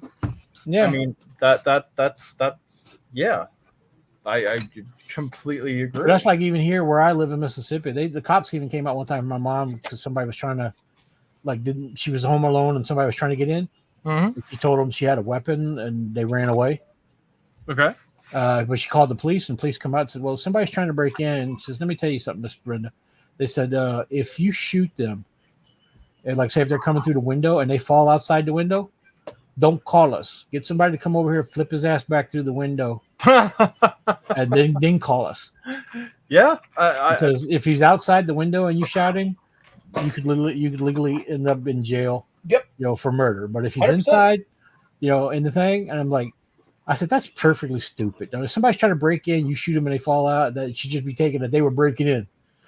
Yeah, but I mean, you look at a lot of these, especially if it's a white person shooting a person of color, you'll often get these situations where it gets political, right? So I think that's why they need to follow it to the letter of the law, which really does state. Well, that's why I like the non-lethal option. I like the idea of subduing. Well, the thing with the non-lethal option, let's say you got a criminal and you hurt him.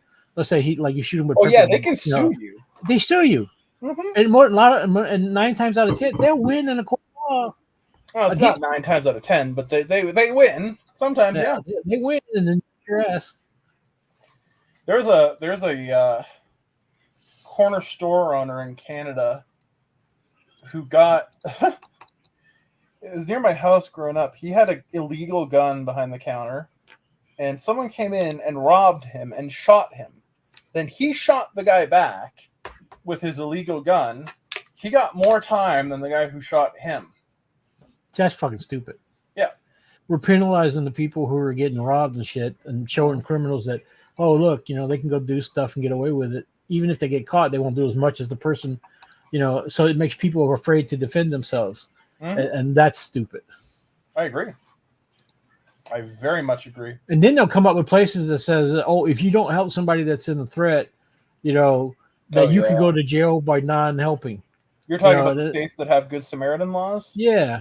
Yeah. Like that dude was big. He was beating up that other guy. What am I going to do? Go over there and get beat up? Yeah. Well, then if I go over there and beat up the guy and he sues me, what are y'all going to do? Yep. I mean, some of the states have written their laws pretty well so that you basically have qualified immunity if you help. So say someone was in a car accident and you helped them, and because of you they got paralyzed, they'd have no grounds to sue you in some of the states, but in some of the states they would. Yeah, that's retarded. Yeah, it's pretty fucking bad. Yeah. It's like they make laws with no common sense. Yep. And I mean, the judges interpret them as the judges interpret them, and it also depends on what judge you get, depending what their philosophy is. And if you get, honestly, if you get a trial by jury, you're gambling. You're playing trial by jury is like playing Entropia Universe. I don't think. I think people should be able to have weapons. But at the same time, I understand about not having like full auto weapons. I think if you're like expecting, like if a police come to your house and they're told you illegally have weapons and that are full auto, and they inspect them, then you're not supposed to have that. If you don't have the license for it, then you're breaking the law.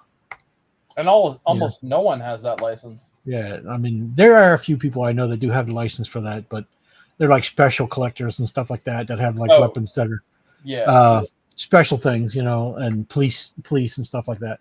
But I'm just saying, like if you got a Glock that's a semi-automatic or a 3-round burst, and then you put in a bump trigger or something that makes it almost full auto. Yep.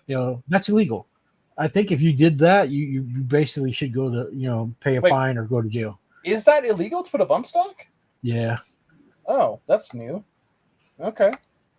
A bump fire where it comes back and automatically fires. Yeah.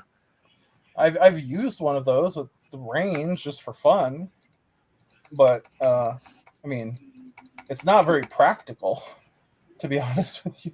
But I'm saying if you got if you got a weapon that's semi-automatic, I think that should be legally fine. Like an AR-15, I think that should be legally fine.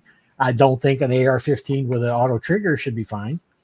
I have no issue with the AR-15 being illegal.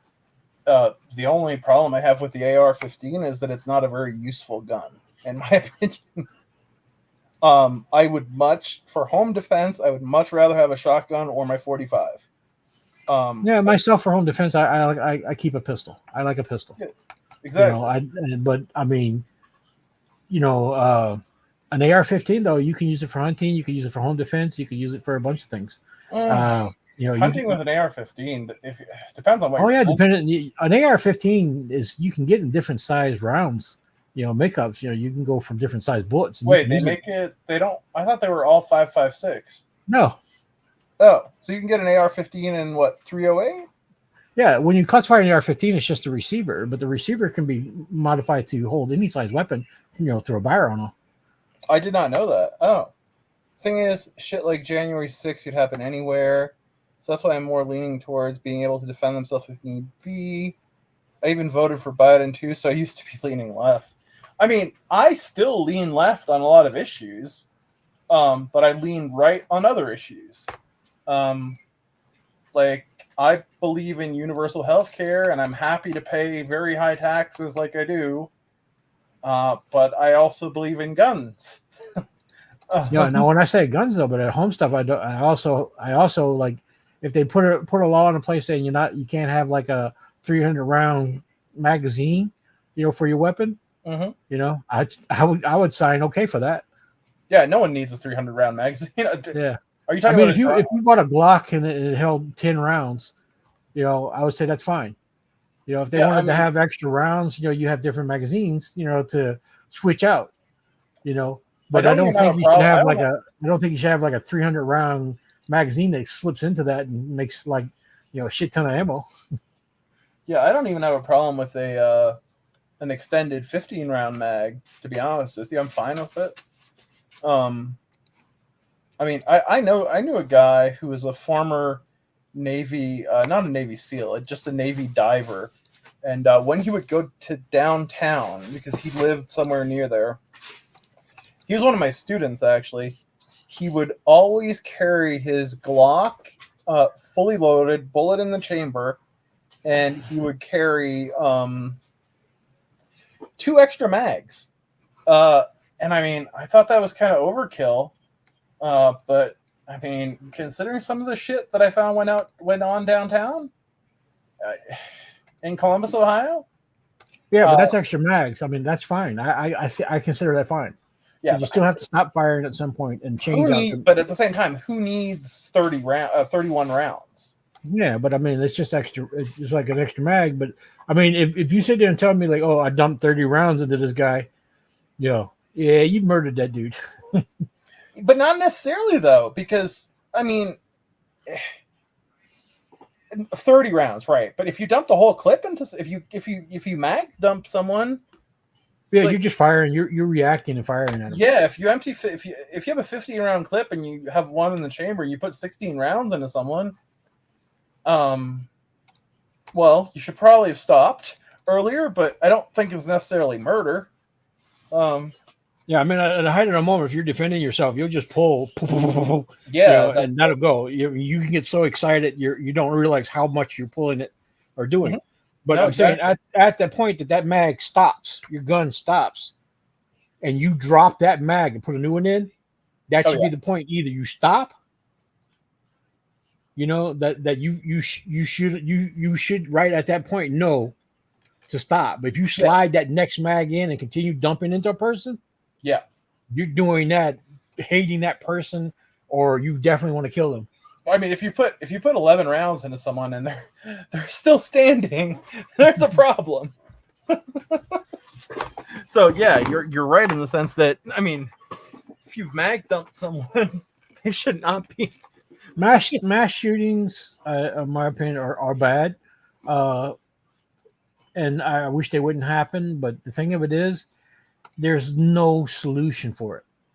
If everybody says we should find a solution for it, there is no solution for it. Well, Because even if you took all the guns away, like I said, with 3D printers and things like that, people who want to do something to hurt people will find a way. They will either create a bomb, or they will create some other type of weapon that they can do, or they will print a weapon to do it. I mean, if they don't have a gun, they might take a knife and start doing mass stabbings. There are You know, a lot of mass if they stabbings. don't have, they make a pipe bomb and they throw a pipe bomb into a place. If there's people that want to go do something to hurt people, they will go and hurt them. Yeah, I generally agree with that proposition. I was at Ohio State when that guy tried to do the mass shooting and failed. I mean, he wounded 2 people, I think, but the cops took him out pretty quickly. Yeah, but I do like, I'm kind of for the thing, like, I do think people have the right to have the arms, but at the same time, I think they should have like field training on it, like go into an actual site and learn how to work the weapon. are you talking about like that like 2-hour, 3-hour tactical training type thing? Well, maybe not so much tactical training, but maybe a week course or something of going into like, okay, you want to use this weapon. Have you had any training with this weapon? No. Oh, Say, let's say you need like, okay, then you need at least fire range time with this weapon. In Canada, to get any weapon, and there are two. There in Canada, there's the regular list, there's the restricted list, and the prohibited list. The prohibited list, you basically can't get it. Right. The restricted list is stuff like basically most semi-auto anything, except 22s, except long barrel 22s. Yeah. Including Well, you see here in America though, like people, like as long as they don't have a criminal record, they can go into a shop and say they've never owned a gun at all before and say, look, I want something for protection. They get it, they buy a 38 or something like that, or they buy a Glock or they buy something small, and then they go home, and they've never fired the weapon. Mhm. I think they at the point that they say, okay, I want to get the weapon, and we run the background check. Let's say while the background check comes in, they sign up for a course. The course could be like one 3 or 4 hours, or they want of time. Yeah. And then they go to a gun range and they fire a weapon that's like the one they wanted, and learn to use it and how to load it and not load it, and when they should and shouldn't pull it out, and have like a written test saying like, look, we've talked about this. What instance like you think this is available to use? Can you if somebody comes up, steals your purse, and they're wanting to right for you, can you pull out your concealed weapon and start shooting them? Usually yes. Well, yeah, you failed. Well, yes and no. It depends on the individual circumstances. I mean, no, if they've come up and if they're attacking you and you If they don't have know and you've got it, you fire, fine. If they've already got your person running away, oh, right. What I'm saying is, if say someone's coming to steal your purse and brandishing a knife, you have every right to shoot. pull it out and fire. Right. It's just But like let's say they've already got your person, they're running away. Oh no. But if the person says yes, to the running away part, shooting them in the back. Sorry, you don't get the gun yet. You don't know how to responsibly use it. But then you also have some cases that are ambiguous. Like there was that police shooting in Georgia where, if I'm not mistaken, this dude got into a scuffle with the police. He stole one of the officer's tasers, and he was running away while pointing the taser back towards the officer. And then the officer's partner shot and killed the guy. Well, I think that's in the heat of the moment, and the officer just sees a weapon in his hand and fired. Right, because I it's would say unclear. that's probably, it's not nice. It shouldn't, but they've got to protect themselves. I mean, I feel like that shooting was fully justified, Yeah. personally, because the taser has the potential to be a lethal weapon. A taser can kill someone. So, But at the same, but that's what I'm saying. They have to protect themselves, and I can understand that. yeah, but at the same time, people were saying, well, it was just a taser. Well, two questions come to mind. First, A lot of people have died from just tasers. Yes, and it's the same people who are complaining about this shooting who complain when someone gets killed by a taser. Yeah. But when those cops come out at a stop, though, and they pull that taser out and start hitting people for no reason, to make them comply and shit, I don't think that should be usable, too. I think that at that point, they should lose. That taser should be a last-ditch thing right before the pistol. Or close, yeah. If somebody comes out and they're like, say, get out of the car, or we're going to tase you. Yeah, I don't think they should do that. That's bullshit. Yeah. And then they pull out the taser and start hitting them. I don't think they should be able to do that.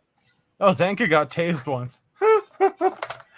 That does not sound fun. No, I would not. Now, if you're fighting them, and you come out swinging at a cop and they pull out a taser and say stop or you get tased, and you keep on and they hit you, well, you ask for it. Oh yeah. I mean, I don't know if it's better to be hit with their the nightstick or to be tased. I wonder which one hurts less. Well, one would probably get broken bones, and the other could probably stop your heart. So I'm not sure. Stopping your heart is pretty unlikely. No, it's highly likely, because if they do it hard enough, especially with older people, it could actually stop older the heart. people. That's the thing. Yeah, but with a younger person with no heart trouble, I mean, it'd be a fluke that they would kill him with the taser.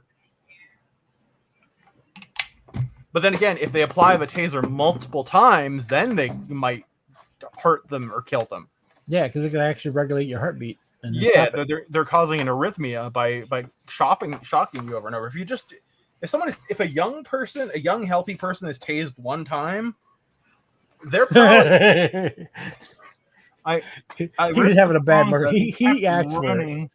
Oh yeah, you were asking for it a little bit. I'll be honest with you. I mean, I think shrooms should be legal. Don't get me wrong, but if you're running from the cops, they tase you again. Oof. Yeah, I mean, yeah, that's a rough one. I mean, I think people should be able to protect themselves with tasers. Yes, me too. Because I think it's less lethal. Because if they're like, oh, I can't have guns, let me have a taser then. Mm-hmm. So if somebody comes up to mug you, you hit them with a taser. You But actually, took right way now too- in like Oh, you're Louisiana, 18. tasers are illegal. Wait, tasers are illegal? Yes, Why? personally owned tasers are illegal. I can buy a taser here. No, they say it's too in Louisiana and stuff like that. They classify it as a deadly weapon. Jesus fucking. But guns are fine. Yeah, they don't want you to use the taser against the police. Oh. Okay, I see. You know what's funny here? I can buy a taser here. You know what I can't buy legally? And I can't carry legally? Pepper spray. Yeah, that's stupid. You know what I can buy illegally and carry illegally? Bear spray. You know what the difference between bear spray and pepper spray is? Strength. The size of the can. You're not having one hang off your keychain, huh? No, you can get arrested for having pepper spray on your keychain here. They likely will just confiscate it and tell you to go fuck yourself and like to not do it again, in all honesty. But I mean, they can detain you for a pocket knife here. Like a Swiss Army knife. That's ridiculous. Yeah, Yes. that's so ridiculous. It's gotten pathetic. Mm-hmm. I remember walking around as a kid with a fucking 9-inch blade strapped to my waist, and nobody ever fucking did a thing about it. Same shit when I was a kid. Yeah, with playing with knives. I mean, what's the difference between walking around with a knife? You know, they say there's too many guns now. You know, I went to school. They had racks on the back of the trucks that would hold shotguns and rifles. Oh yeah. Parked in the school. Mm-hmm. You know, Pickup truck, nobody right? ever made a shit about it. Yeah. No, I believe it. Zanka says, I did hear that before. God forbid people have the means to protect themselves. Right? I think that's the thing of it is the government's getting afraid of people to protect themselves because they know shit's getting bad. And like when they stormed the White House and they say Trump instigated it and all, and the people went in. Yeah, some people went in and they did bad things. They wanted to do bad things, and you know the police, I think, should have better defended it. Yep. But at the same time, you know, that's what they're afraid of because people have weapons and they're fed up with their government and they want to go in and take the government out. But that bitch that got shot there, Ashley Babbitt, she had it coming. She had a gun, right? And then, or did she have a gun? I don't know. I think she had a firearm and then she crossed the threshold into the Capitol chamber. And yeah, they told her. I think they told them to stay out or something. And then she crossed it and they fired. Yeah, and they showed remarkable patience. I mean, that was a line. If you entered the Capitol where the politicians were still present, then you were getting shot. And he shot her as soon as she caught. I mean, I agree with that shooting. People like treat her like she's some kind of martyr or some kind of hero. And I mean, hey, I don't know what she was there for, but I mean, but I mean, that's what I'm saying. You know, the actual reasons that our fathers put in the Constitution to bear arms was to fight tyranny from afar and within. Oh, so he meant when people felt like their government was trying to take everything from them, they were supposed to have the ability to still protect themselves. And yeah. That's the right to bear arms, to form a well-organized militia. Yeah. Constitution. Because I mean, if you think about it, the people that fought, you know, the revolution were all criminals. Yes. You know, because they were fighting against the British. Yeah. Yeah. You know, so it's the same thing. I mean, and it's getting to the point now the government, you know, knows that everything's getting so tight and everything that they want to take all the rights away from people to be able to protect themselves, so they can't fight back. Yeah. At the same time, though, January 6th in the U.S., to me, I mean, it wasn't like the revolution, though, because it was partisan, right? It was only one side, one party that was, you know, doing it. Or not even one party, like a small, tiny portion of one party that was doing it. And whether Trump instigated it or not, and I mean, some evidence suggests he did. Maybe he didn't instigate it, but if he didn't instigate it, the guy did not. I don't think he did much to stop it. Is what I would say. I don't think he did much to stop it, but I think he had an agenda politically, you know, to get people to side with him.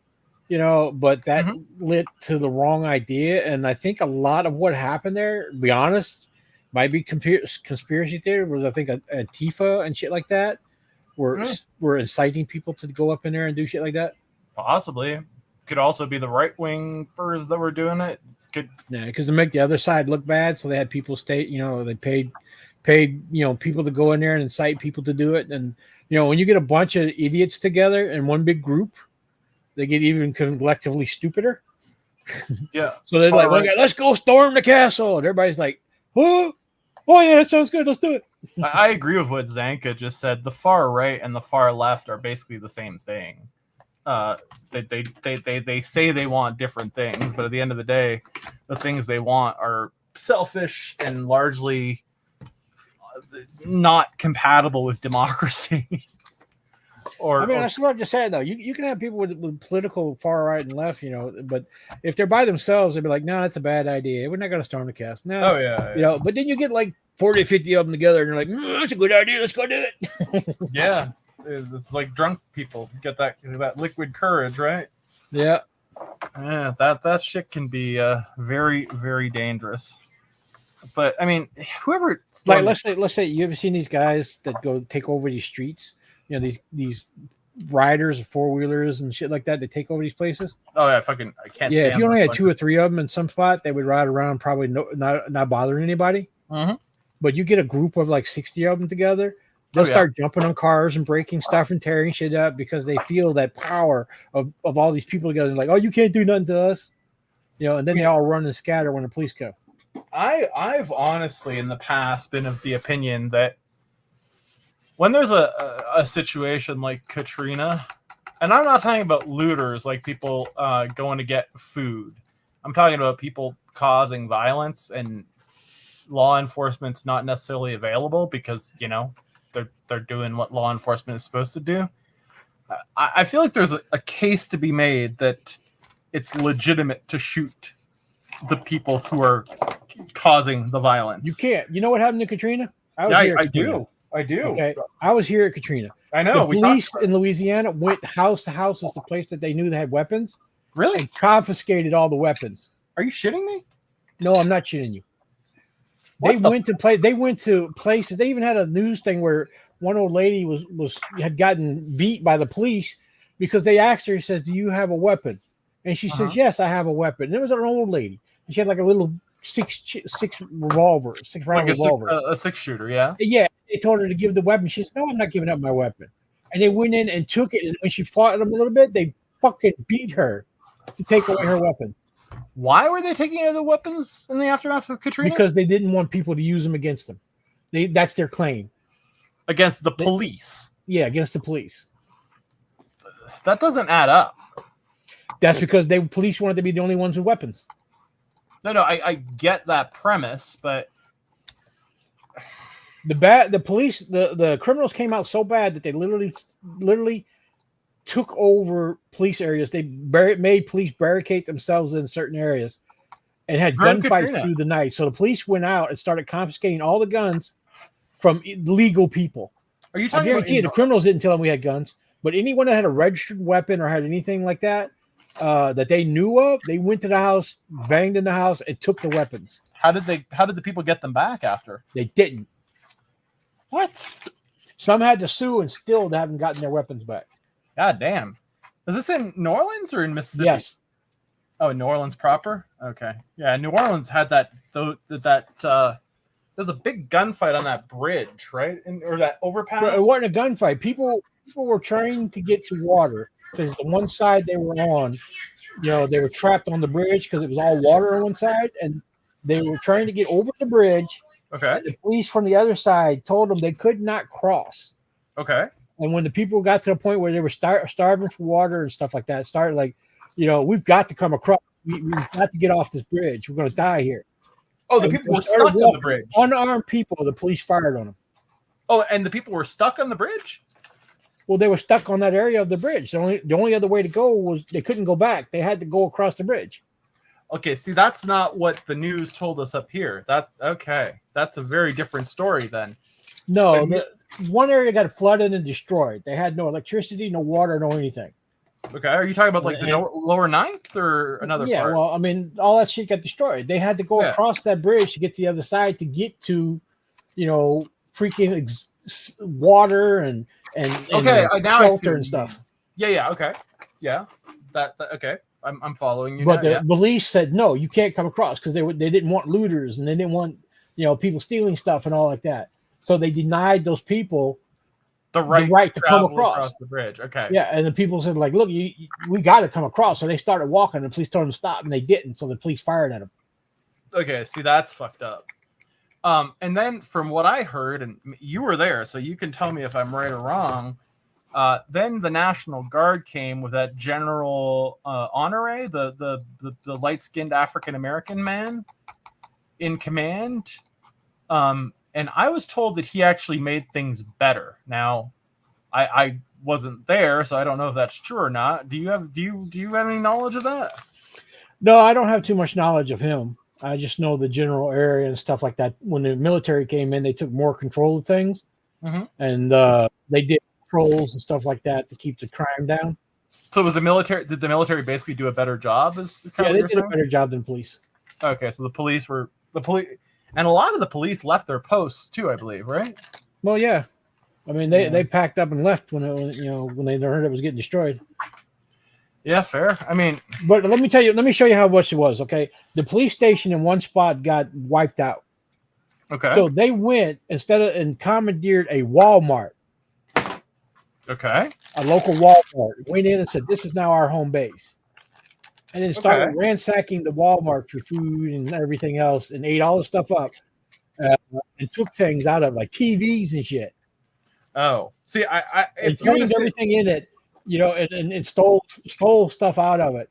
If you would have said, if you would have stopped after food, I would have been like, that's fine. No, but they took things out of the Walmart, and basically themselves stole all the stuff in the Walmart, and basically ransacked the place and never paid for what they took or used. Oh wow. And Walmart probably doesn't want to make a fuss because they're worried they're going to look bad if they do. But I mean, I don't know what they eventually came out with it. But I mean, I know they took it over and started using it as a home base and then started ripping the place off. See, like if they were just using it as a home base and were eating the food because they needed the food, that to me that would be reasonable. But if they're stealing shit, no, that's no longer reasonable. Like, it just tells you how much corrupted the police were down there. I mean, yeah, it was bad.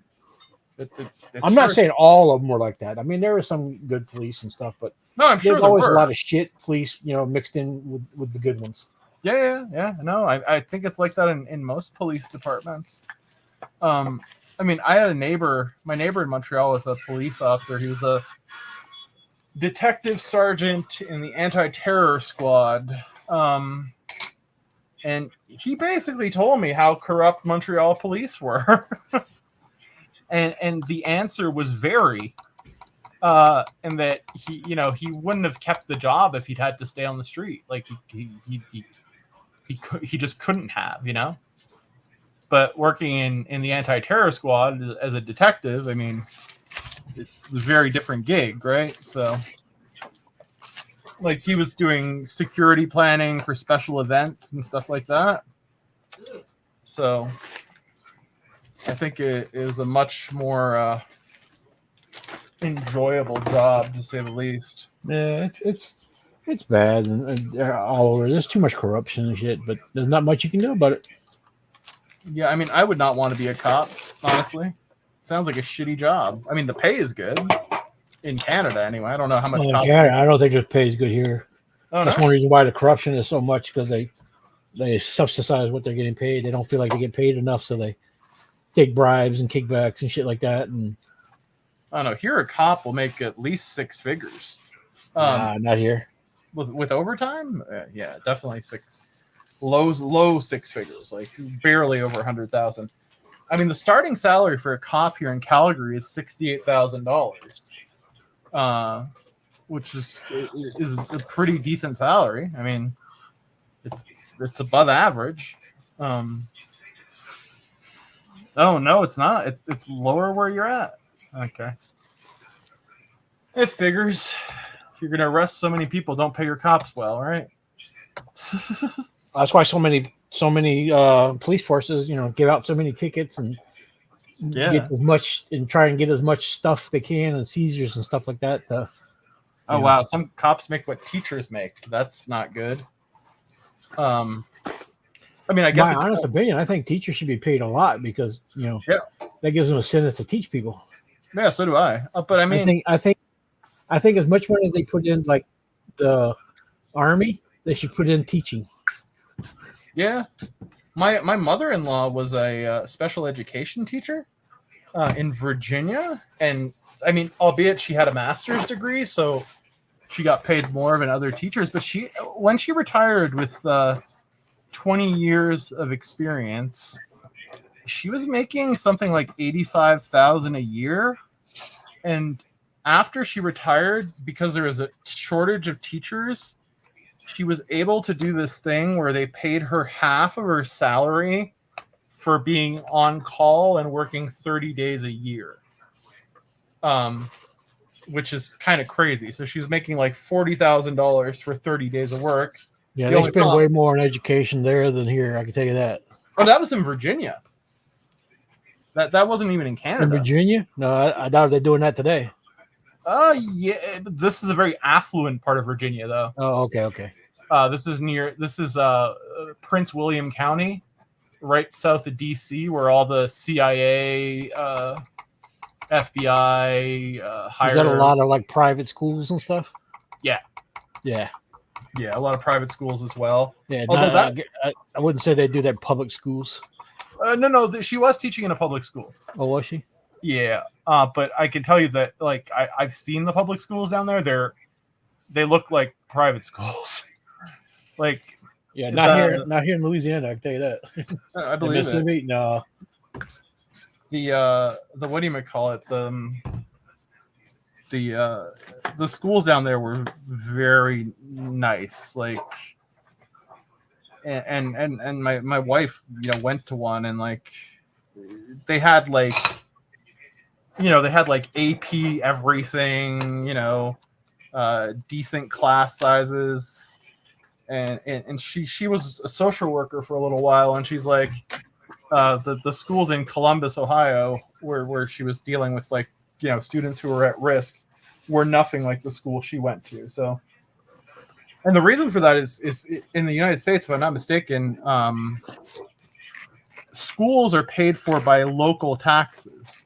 So poor neighborhoods or poor cities. My local school has no programs for autistic people, but they sure have a nice basketball court. I was about to say the nice football court too, I bet you. Yeah, they got a nice football field. Yep. I'm not surprised. I mean, that's what do you call them in America? Boosters, who give money to the school and who raise money for the football team. Is that? Yeah, let's put it this way. My local school for a long time for the classes, they had trailers. What? It was like mobile home trailers that they turned into classrooms, and then put decking. No, even before Katrina. Why the fuck did they do that? Because that was the cheapest way to have classes. Oh my god! To make the school, they had like an old building that was been there for like 50 years, and then when they wanted to expand the school, they moved in trailers and then put decking between them. That's crazy. But after Katrina, they got the remodel, I guess, because they got money or something from government or whatever. Yeah. But did they pay teachers more or remodel the school or get better things, to change out stuff? No, they built a big, huge basketball court. Jeez. Do they at least make money from it, or? I guess so. Like, they classify it as a hurricane site thing too, where you go to, but yet they never open it. Oh, there you go. Sounds like a load of bullshit to me. Yeah. I mean, that's just fucked up. I mean, so it's like the kids are in trailers in the back of the building, for like lower classes, lower schools, like kindergarten and up. They're like in mobile home trailers that have been turned into classrooms. Oh my god! And then like the high schools are in the older building, but the gym and all that is like huge, and the basketball court is there, and then behind the thing they got the maintained football field. Is there a stadium too, or like Well, with seating and stuff? yes, that's the football field. Oh wow, how many people would you think it seats? Probably about 1,000 if they want it. God damn, that's crazy to me. Yeah, I've heard of these big football stadiums in the United States for high school that seat, like in Texas. I hear some of them seat like. Well, maybe not 1,000, maybe about 500. Let's put about 500. Still, that's big. Yeah. Our football field had had a set of bleachers, like those wooden bleachers that are about 5 tiers high. That's all we had at our football field. And I mean, yeah, that seemed reasonable. But I think football in America is more of a business than in Canada as well. So that could explain a lot. Like, we don't really. To be fair, though, we do have very nice hockey arenas, which are funded by local governments with grants from the federal government. It's kind of like the bread and circus, right? Like, building a hockey arena, like, regardless of the size, if it's an indoor arena, is a multi-million-dollar project because the infrastructure you need to have the ice is just so goddamn expensive. So yeah, we waste a lot of money on that up here. And like, often normal people don't get to use the arenas either. It's reserved for like the higher tier teams. And playing hockey, I don't even know if you guys have hockey down in Mississippi really to any significant level, but like the football equipment in the States, is it supplied by the school or do you have to bring your own? Do you know? When you play football in high school, Yeah. they buy their own. Oh, they do buy their own, but it's shoulder pads and a helmet, right? Yeah, shoulder pads, helmets, shoes, chin guards, face guard, shoulder pad, side pads. How much would you say all that costs altogether? $100 for an outfit. Say that again? About a couple $100 per outfit. Okay, yeah. See, hockey equipment is like for a kid, like starting, is probably $600 to $700. And then they're gonna break at least 1 or 2 sticks during the season, and then they're gonna grow out of their equipment pretty much that first year, and you're gonna need to do it again and again until they. It's very expensive. So a lot of the less advantaged kids don't get to play hockey, unfortunately. Even if though it's our one of our 2 national sports along with lacrosse.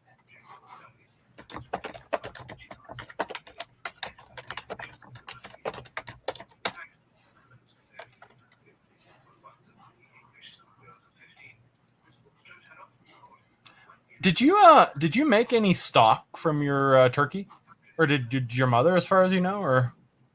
No, I don't think so. I'm trying to figure out if it's worth making stock or not. When I do a whole chicken, I normally make stock, but turkeys is. She did take some of the ham and stuff like that and make red beans and rice today with it. Oh God, that must have been freaking good. Oh man, kidney beans, basically the. Oh, that sounds fucking good. I'd eat some of that.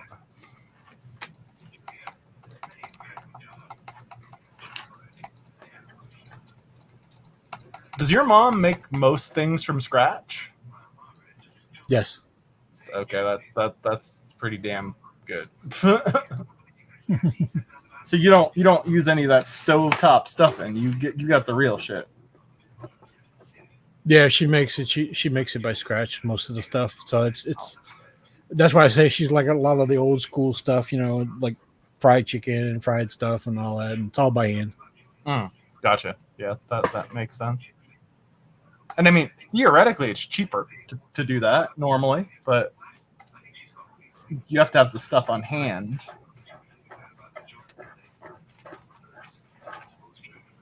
and it's not full of a bunch of just crap.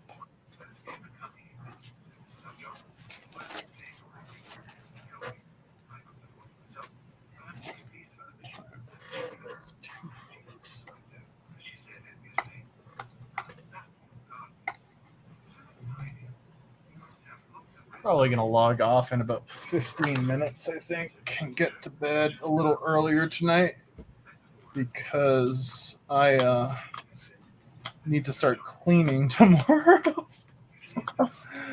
Oh, I'm already here cleaning my desk a little bit, trying to tidy up, but it's a struggle. I'm not a fan of cleaning. I am a fan of clean stuff, though.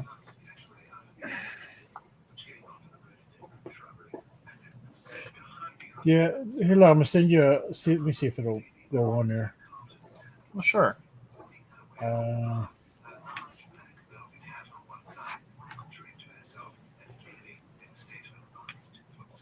gonna put it in the Discord. Yeah, sure. See if you can see that when it goes through. Holy, That's one side of our football field. that's a high school football Yeah. stadium?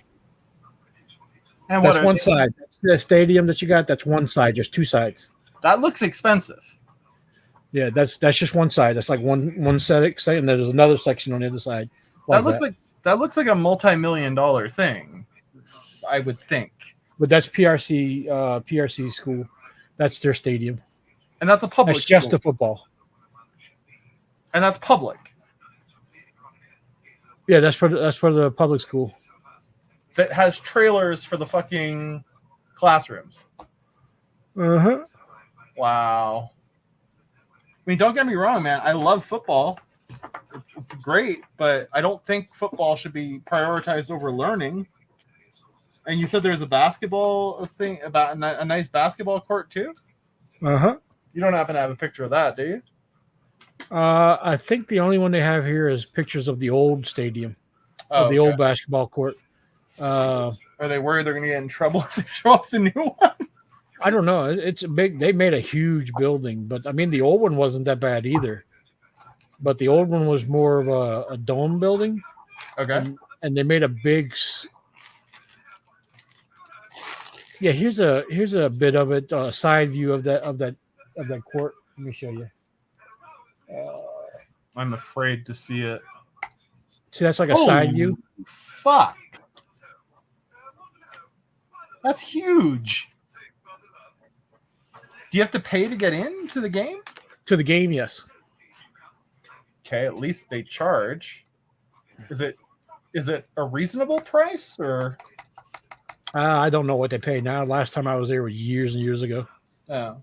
Did you play growing up or football? No. The coach actually wanted me to play, but I never wanted to play football. Were you like a bigger boy, like lineman size at that age? Yeah, when I was about 15, I was about 250, about 5'7", 250 pounds. So you would have made a good lineman, basically. Yeah. Yeah, the coach. I got recruited for all the sports because, when I was 12 years old, I was 6 foot tall and 200 and some odd pounds. Somewhere between 225 and 250, and I was wearing a size 44 suit jacket at 12 years old. Because I had to get a suit for my confirmation because I was raised Catholic, and I remember having to get a size 44, which everyone thought was really funny because my father is 5'7", and I'm 6'3" and a half, basically. Everyone thought that was pretty damn funny, and people would, are you sure your father's your father? I'm like, no, but I mean, if he's not, then good, because he's kind of a dick. But my grandpa was 5'11", so he was a taller fella. But it skipped over my father, I can tell you that much. But I can confirm that he was indeed my father because before my grandfather died, I had him take one of those DNA tests for genealogy, and we are 25% related, as one would expect.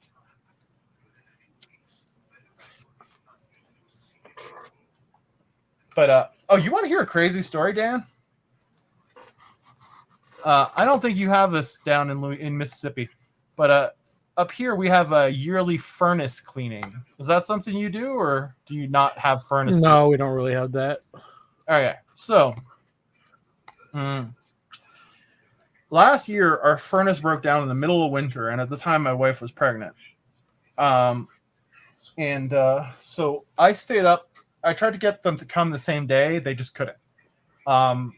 Apparently a lot of furnaces had broken down that day. So even their emergency service could not come out same day. So in all, we had no heat. It was minus 20 something, and we had no heat for almost 48 hours, basically. So what I did is I stayed up basically around the clock with the dog, and we have a fireplace. So I was feeding the fireplace, making sure it wasn't, you have to supervise a fireplace, basically. So I've not slept for 40 hours or so. And this guy comes here to clean my furnace. He gets to the door, and my name is Kevin, but you might not know my last name. I don't hide it or anything. My last name is Duska, or Dushka, as we would say in the old country. And this guy goes, "Hey, my name is Sully." I'm like, "Hey, Sully, nice to meet you." And he goes, "My name is Sully Dushka." I'm like, I'm taken aback because it's a very rare name. I'd never met another Dushka before. I'm like, "What now?" And then we start talking, and he's repairing my furnace. He's telling me that we got screwed over by the previous owners. They were supposed to do a maintenance on the furnace because the home inspector found it to be dirty when we bought it. Instead of doing a maintenance, they just blew the dust out of a compressed air can. It turns out. So that's why the furnace had broken down. But so my family was from Slovakia, which at the time in the old days was the part of the Austro-Hungarian Empire. And at some point, the Turks attacked the Austro-Hungarian Empire, and they conquered it. And so my family stayed in Slovakia after that, except for that branch of the family cooperated with the Ottomans, converted to Islam, and moved to Bosnia. So there was this whole, like I tell you, I do genealogy, and there was this whole line of my family that disappeared in the 18th century. And I meet this dude just randomly out of the blue fixing my freaking furnace, and I find out that some of my ancestors are Muslim, which is kind of a mind fuck when you think about it, because like, who would have thought it? Like, I have nothing against them whatsoever. Don't get me wrong. It's just I would have never thought it. It's just very, very surprising state of affairs. And also that, yeah, I have family in Bosnia, which is a country I just visited like that summer before. And apparently I still have family there and in Turkey, which is fucking weird, man. Very fucking weird.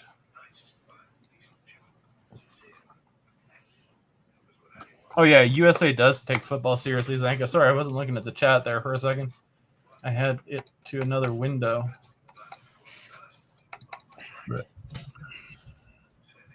Man, this swunting is going to take forever. Now you know the grind.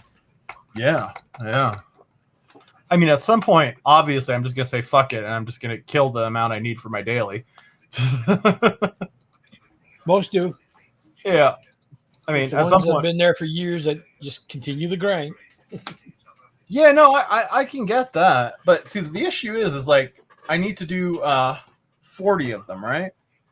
And that's fine. I don't mind swunting 40 of them. But after that, I think it's 200. And then I think it's some other ridiculous that just gets more ridiculous and ridiculous. So it's like, at that point, it's like, if you're swunting them, it's a full-time job. It's literally, to get through the four levels of a daily, it'll take you literally all day.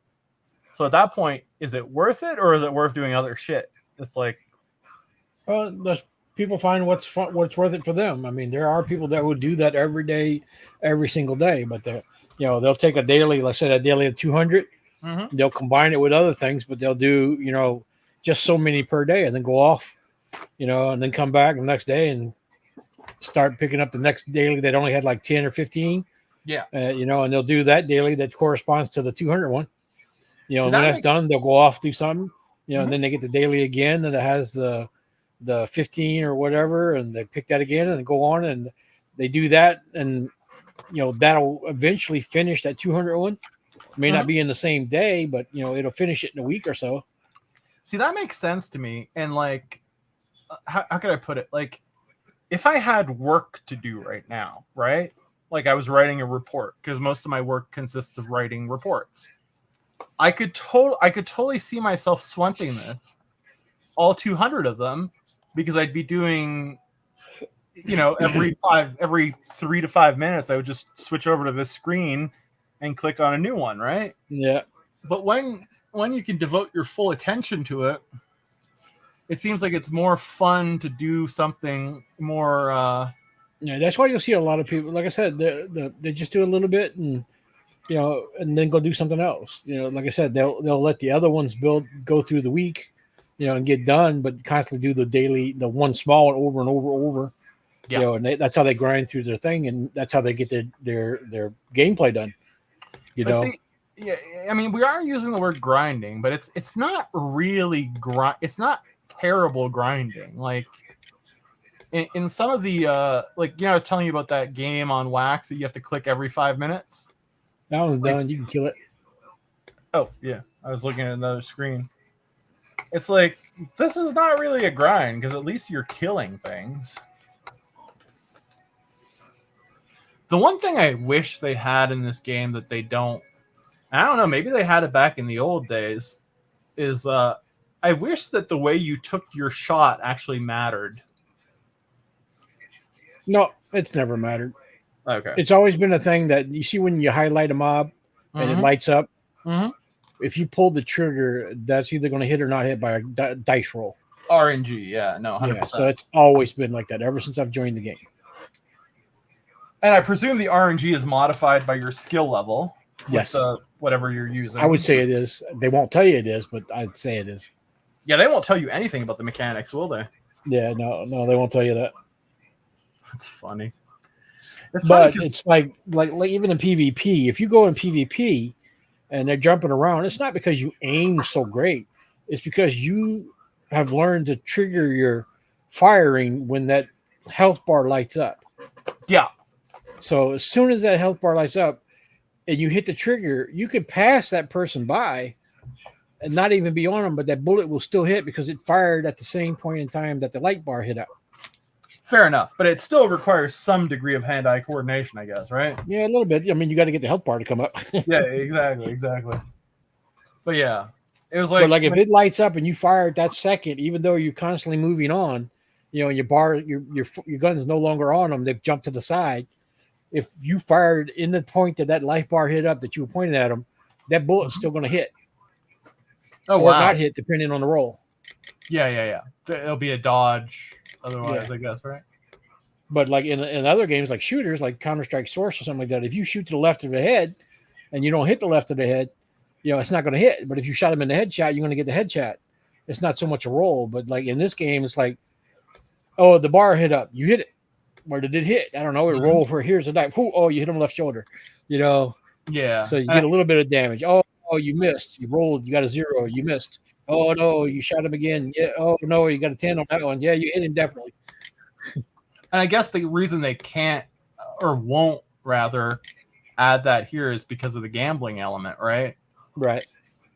If they introduce skill, it would completely fuck everything up, and it would for some people, the how can I put this? The house would lose its edge, so to speak. Like if they introduce skill. Probably. I mean, it does. Like I said, there is a skill because you have to be able to move your mouse quick enough. You got to be quick enough to fire when the bar pops up. You got to be, how to move to keep them from getting on your bar. Oh yeah, that is true. Yes, 100%. But I mean, generally though, like a lot of the things people worry about is there are clickers that work by screen, not by internet. You know, that will watch the mouse, you know, the cursor, and when somebody zooms over with a little pointer and the bar lights up, it auto fires. Oh really? Yeah. There's a script kiddies out there with things like that. Oh well, script kiddies will do anything, yeah. But I guess MindArc doesn't really do anything about it, does it?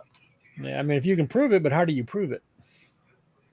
I mean, it's pretty easy to prove. I mean, it depends on what their API does, and since they won't let anyone touch their API, we can't really know. But if we had API access, no, you can even do it with an external camera. Let's say if you've got something that triggers, you know, you tell it to trigger on this set thing, you know, outside, you know, on the video itself. Not, you don't have to tell it, you know, and you have it automatically fire button, you know, left mouse button for fire when you're in the thing. You know, how is that going to tell the API what they're doing? Oh, hey, Pulak. In that case, no, the API can detect whether the nature of the mouse movement, the input that's being used, if it's coded that way. If they have anti-botting measures, like it can legitimately discover that. Like that's something that can be done. But at the same time, though, I don't think they would be doing that based on the way they seem to do business and whatnot. Like, it just doesn't sound like. Yeah, I mean, they don't care. I mean, if you can prove it over and over and over, they'll do something. But other than that, they don't care. Heretic was telling me that they do, however, suspend people who regularly shoot other people's hunts. Is that a thing that you've seen happen? If you take pictures of it, screenshots of it, and complain enough people complain about it. Like if you go in and you're killing a mob and they shoot it with a gun that's bigger than yours, you know, and then constantly harass you, and you know, you're having fights in chat and stuff like that. You get chat logs and you get screenshots or video clips, and you turn that into a support case. Yes, sometimes they will temporarily ban people for, you know, doing things like that. I guess they'll give them one warning first, probably. Yeah, they'll probably give them a warning and then a temporary ban. And I don't think I've ever seen anybody permanently banned for that. Okay, fair. I mean, it's not really to their advantage to permanently ban someone, I guess, because the person with the bigger gun is probably putting more money in, right? Yeah.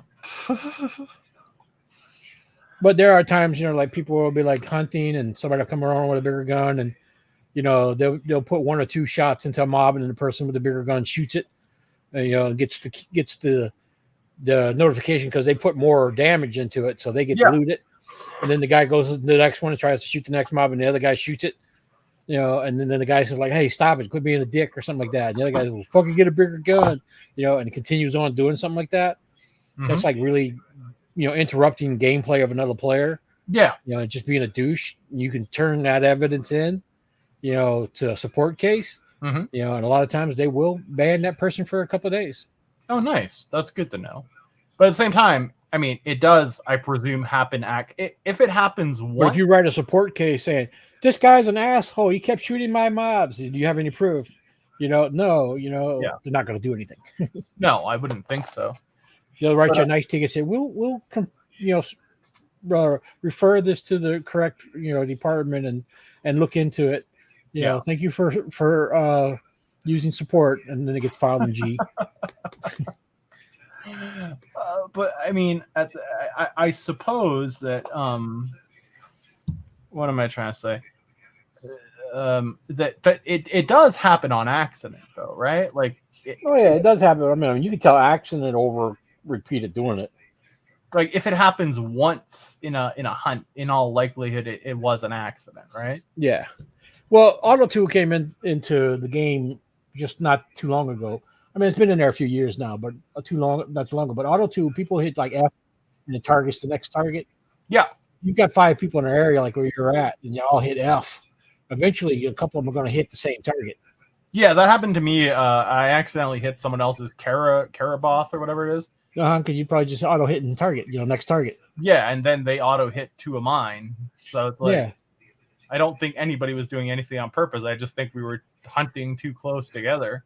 Yeah, and I mean, shit like that's going to happen. But I mean, like if you're on your 5th mob and all of a sudden, he's taking your 5th mob, Yeah. repeatedly, one after the other, it's like, yeah, he's just being a dick to you. Yeah. And he's trying to basically, in a way, steal my ped. Yeah. Yeah. Well, not so much steal your ped, just trying to like being a dick and taking all the mobs in the area. But if he hits it, I won't get any of the shrapnel, right? If he's the one If he does the majority of the damage to it, no, you would not get anything. Because that'll only happen if you have the shared loot setting on, right? If you have the shared loot mob, then you'll get a percentage of it, of Yeah. whatever damage you did. But if it's a non-shared loot mob, like the one you're doing now, then no, you if he did the majority of the damage, you would not get any loot. Right, that's what I thought.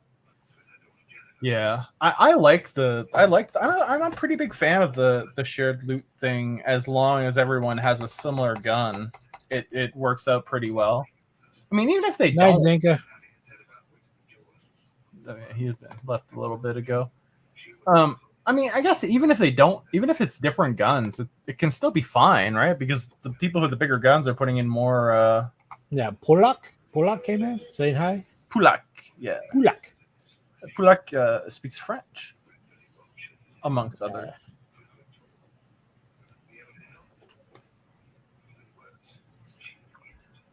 Man, where's my? Oh, I was looking for my.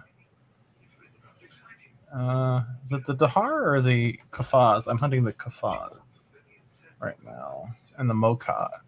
Right. I speak no French, but just 2 words like "oui, la chi." But down in Louisiana, did you ever have a chance? Like, did they ever offer French courses in school, or? Yes. Okay. The French in school was definitely not the French we learned, speaking in Louisiana. Well, I personally didn't learn it because my grandmothers and them didn't want to teach it to us because they wanted to be able to talk about us without us knowing it. But my grandparents and all spoke Cajun French. Yeah. Which is a lot different than regular French. I mean, I can understand Cajun French, but I can't speak it, if that makes sense. Like, yeah, I understand. I'm sure. My sister, though, she knew when my grandmother was speaking about her because her name is Michelle. Mm-hmm. So in French, Michelle is Michelle or Michael. No, it's Michel. Michelle, yeah, Michelle. There you go. Oh, you have so Michel? When my grandma always said Michelle, she knew she was getting talked about.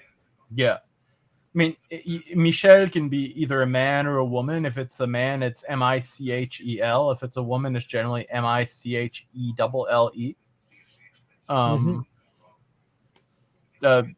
In French, oftentimes the ending of a name or a noun will tell you its gender.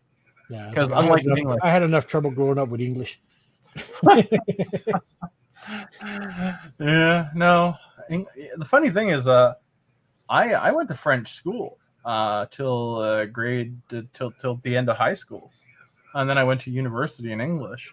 But I write much better in English than I do in French, and I never ever learned English grammar.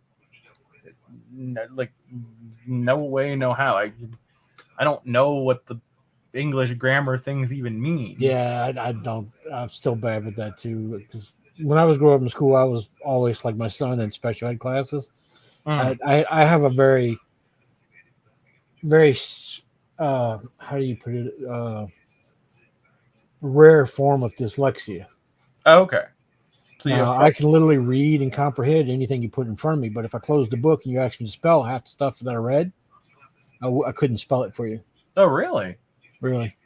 That's it's like a disconnect. I can take it in and understand it, but I can't spit it out. So do you have trouble typing emails or? Yes, I have troubles writing or typing anything. Okay, fair enough. So yeah, and it has to do with the spelling, right? Like almost. Yes. Exclusive? Okay. And like a lot of times I can't tell the difference between something that sounds the same, if it's spelled, whether it's spelled different or whatever. Oh, if it just sounds close to the same, that's how I'll take it as it's spelled. Okay, like so say like teeth and teat, for example, right? Like I'd probably spell them the same or whatever. Yeah, no, I get what you're saying. Yeah, that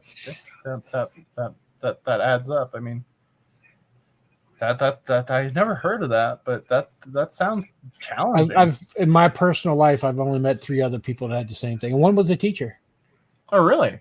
Yeah, one was a teacher, and just so how do you teach without spelling? Everything's written in a book. Yeah, that's copy it out of the book and use it. It's there you go. No, that's a very fair point, actually. When you put it that way, I mean, yeah, everything is written. But I mean, literally, I like when I was in high school, I could I read through pretty much every sci-fi book or fantasy novel. I read through the old editions of Jules Verne, 80,000 Leagues. I read all the classics and stuff like that, and comprehended them, but I couldn't spell anything out of those books. It's all, if you put Robin Hood in front of me, I could tell you the whole story and even the after section story where Robin Hood actually dies if you read the original book. Yeah. Because I've read all that. I went through the library. I spent most of my time in the library at school because I was kicked out of the classes. So the thing you have is it's not called central auditory processing disorder by any chance, is it? I don't know the classification for it. I know they just put it as dyslexia, as a form of dyslexia. So I knew someone who had something called central auditory processing disorder, which is a bit similar to what you're describing, but I don't know if it's the same thing or not. But yeah, he also had a lot of trouble spelling. And he would try his damnedest, but no luck. I mean, all the way up until, when I type to you right now and type in the chat, it's probably the best I can do. So if you see a lot of misspellings and stuff like that when I type to you, it's because I still make those mistakes. I haven't noticed any, to be honest. I tried it, but I probably would take about 10 minutes to type out a four-letter reply to somebody in the game, all the way up until I was in my 30s. Oh wow! Okay, yeah, that's lengthy. Like if they asked me a question, I would have to figure out trying to figure out how to spell it back to them. Oh yeah, no. See, I'm lucky that I write very, very quickly. I mean, I basically write for a living. So if I didn't, See, I use 2.5 fingers now to type, but when I first started, I was like a 1-finger pecker, like Oh wow. No, I'm trying to play like Halo and reply to people in a chat. Oh wow, yeah, no, that couldn't have been easy. I type blind, like I don't need to see the keyboard, and I have to see, and even then, sometimes I get to where I think I don't need to see the keyboard, but then I'll type something. I'll be like, and then hit enter, and then look what I typed, and it's like nothing what I fucking wanted to say. I mean, sometimes I'll be off when I'm doing it, and I just need to that'll generally happen because I'm off center by one key, so everything will be off by one key. But then, I mean, I notice it pretty fast. So then I don't even. I'll type out something and I know it's in my head and I type it. I'll actually be looking at the keyboard, typing it, hit enter and look up. It's like, what the fuck? How can I put it? It's called touch typing, I think is what we call the thing I do. On how the J and F keys, there's that little indentation you can feel with the tip of your finger. If you touch J and different in Canada, they have that on H, between the H and the J. Oh, weird. Here it's on the J and the F. This is on the keyboard, the D and the H here for U.S. boards. Oh, okay. Well, the keyboard is called the Canadian Multilingual Standard because it's made to type in English and French. So that's probably why it's on different keys. Yeah, I have it set to American right now, though. So most American keyboards, though, if you buy it just in America, because you use so much on the hands. I know this shit. I don't know how I know this shit, but I know this shit. But it's mostly on the D and the H, because of where you place your hands for typing. Oh, that's For the interesting. American language, because of most of the keys you use, you split the keyboard in half. Yeah. But I personally can't use those. The reason I think, now that I'm putting my fingers on it, the reason why I think it's offset like this on the Canadian multilingual standard is because in French we have accents, right? Like acute and sharp. I don't think the U.S. has that. No, you don't. You definitely don't. But to hit them, I need to extend my pinky, right? So they move it over a little bit. They move it over by 1 so that your right pinky can hit the accents, which actually makes quite a bit of sense when you think about it. Like that's some pretty decent design. Like, yeah. And also, I never really could get the correct pronunciation, like where to put commas and colons and shit like that. I try to put them where I think they go, but most of the time I know I'm wrong. I mean, if you're making a list, I'm sure you probably put them right? Like, well, I try to. Like, if I'm trying to type out somebody, I try to put like a comma or something to break up the thing where it's at, so people can understand my chat more. But a lot of times it doesn't work. Oh, that's fine though. Like, how can I put it? Like generally, if you're trying to put a comma in the right place, you might not put it in exactly the right place, but it'll be close enough that it doesn't matter. Yeah. Like, I mean, honestly, like. But the thing is, though, I've read I've read thousands of books. Oh yeah. I mean, if you ever do sci-fi novels, you ever read Piers Anthony? Yeah. I read Isaac Asimov, the iRobots. I've read Tom Dietz. You go to do the Annex series. Oh yeah. You ever heard the Blue Adept series and stuff like that from some of the Tom Dietz, Dave Duncan. The Blue Adept doesn't ring a bell for me. The other ones did. You got to check out the Blue Adept. I'd have to look it up. It was a fairly nice series. The Blue Adept. Let's see. I'm looking at Amazon Canada here. The Blue Adept. It's from Piers Anthony, but I could. Oh yeah, here it is. Oh, this looks old. Yeah, it's really old, but it was a really good read. I enjoyed reading it. It's a 7-book series, right? Mm-hmm.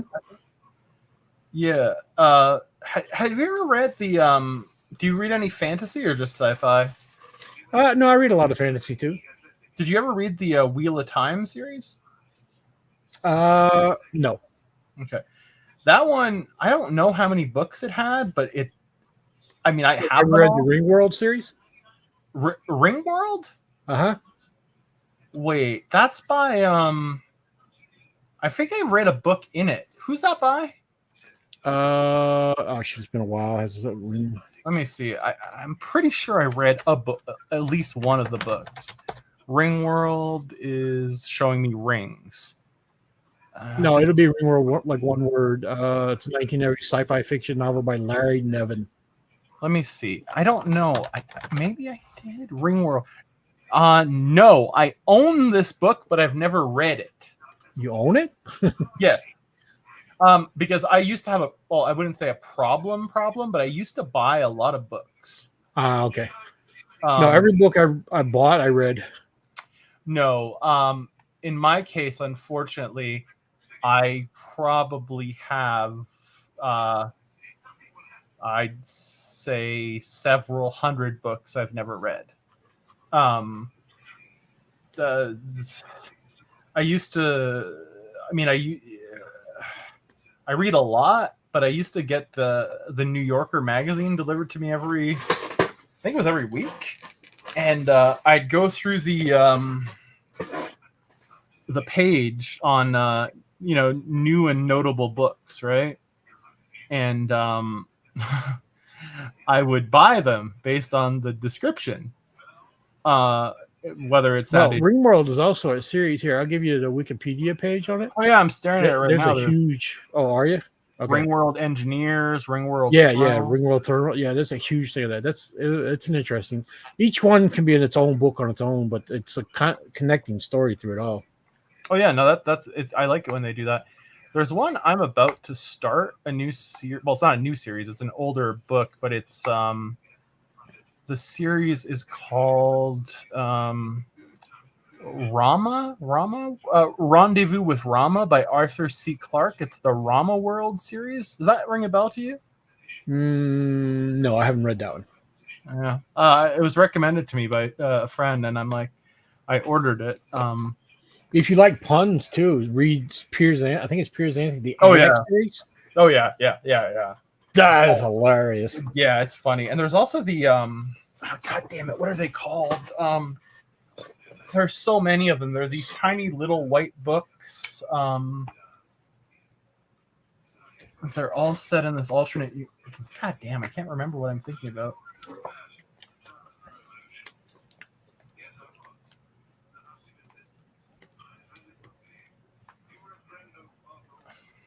God, what series am I thinking of? It's like the comedy sci-fi, the British one. Why can't I think of it? What's it called? British comedy sci-fi book series.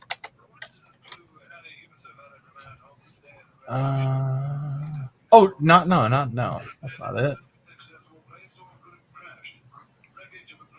Oh, also, if you like, maybe I don't know if you've ever read Dave Duncan. No, never. He Heard had of this series called The Reluctant Swordsman, and like Coming of Wisdom. It's called The Seventh Sword. Mhm. That was a good read too. it. Oh, nice. No, I never even heard of this guy, Dave Duncan. Does not ring a bell. Here, I'll just to show you get the. I'll put it in Discord. Oh, thank you. Do you ever go to a library in your town, or do you buy books, or what? I used to go to the library when I was younger, but I've kind of read everything they had at the time. So Okay. like, if it was in a sci-fi section or fantasy section, I read it through there. Do you guys not have the biggest library? No, it's a big library. Okay, yeah. Here, I mean, honestly, the library is. I've probably read more out of the library than I've ever read in the library, local library here. Oh, and you're. I know I've read more than the library has in it. But yeah, like you said, you're in a town of about 10,000, right? Yeah, there's not a whole lot.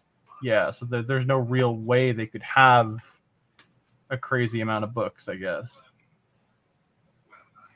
Yeah, no, that makes sense, actually. Oh, my wife showed up. Okay. What time is it out there? 5:30 in the morning? Yeah, my population. I just kind of looked at my population for here, and in 2021, it was only 11,000 people. Oh, damn. Okay, no. Yeah, that's small. That is very small. What the hell is she doing here? Probably got a break. Come in, go sweating. Yeah, but I don't know why she's not asleep. She doesn't wake up this early.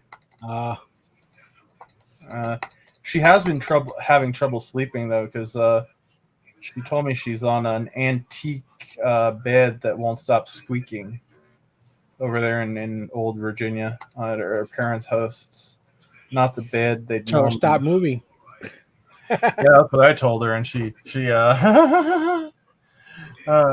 I think she made it very clear to me, shall we say, that she was going to move however the fuck she wanted to. And to be fair, though, like normally, since I'm big and tall, she's not really like. I mean, she's not small, but she's like 5'8", and then like normal, except for like bigger hips. We normally get the king size bed downstairs, in the guest room, or the queen, but I'm not there, and the other husband is, So they obviously got that room, and Meredith is very, very, very pissed off about it. I mean, it kind of makes sense that they get the room, though, but she's like, I should have that room. It's my childhood bedroom. And I'm like, okay, well, tough luck. Yeah, you ain't been there for years. Lost it. Exactly. Bet you wouldn't like to go back and live under Dad's rules either.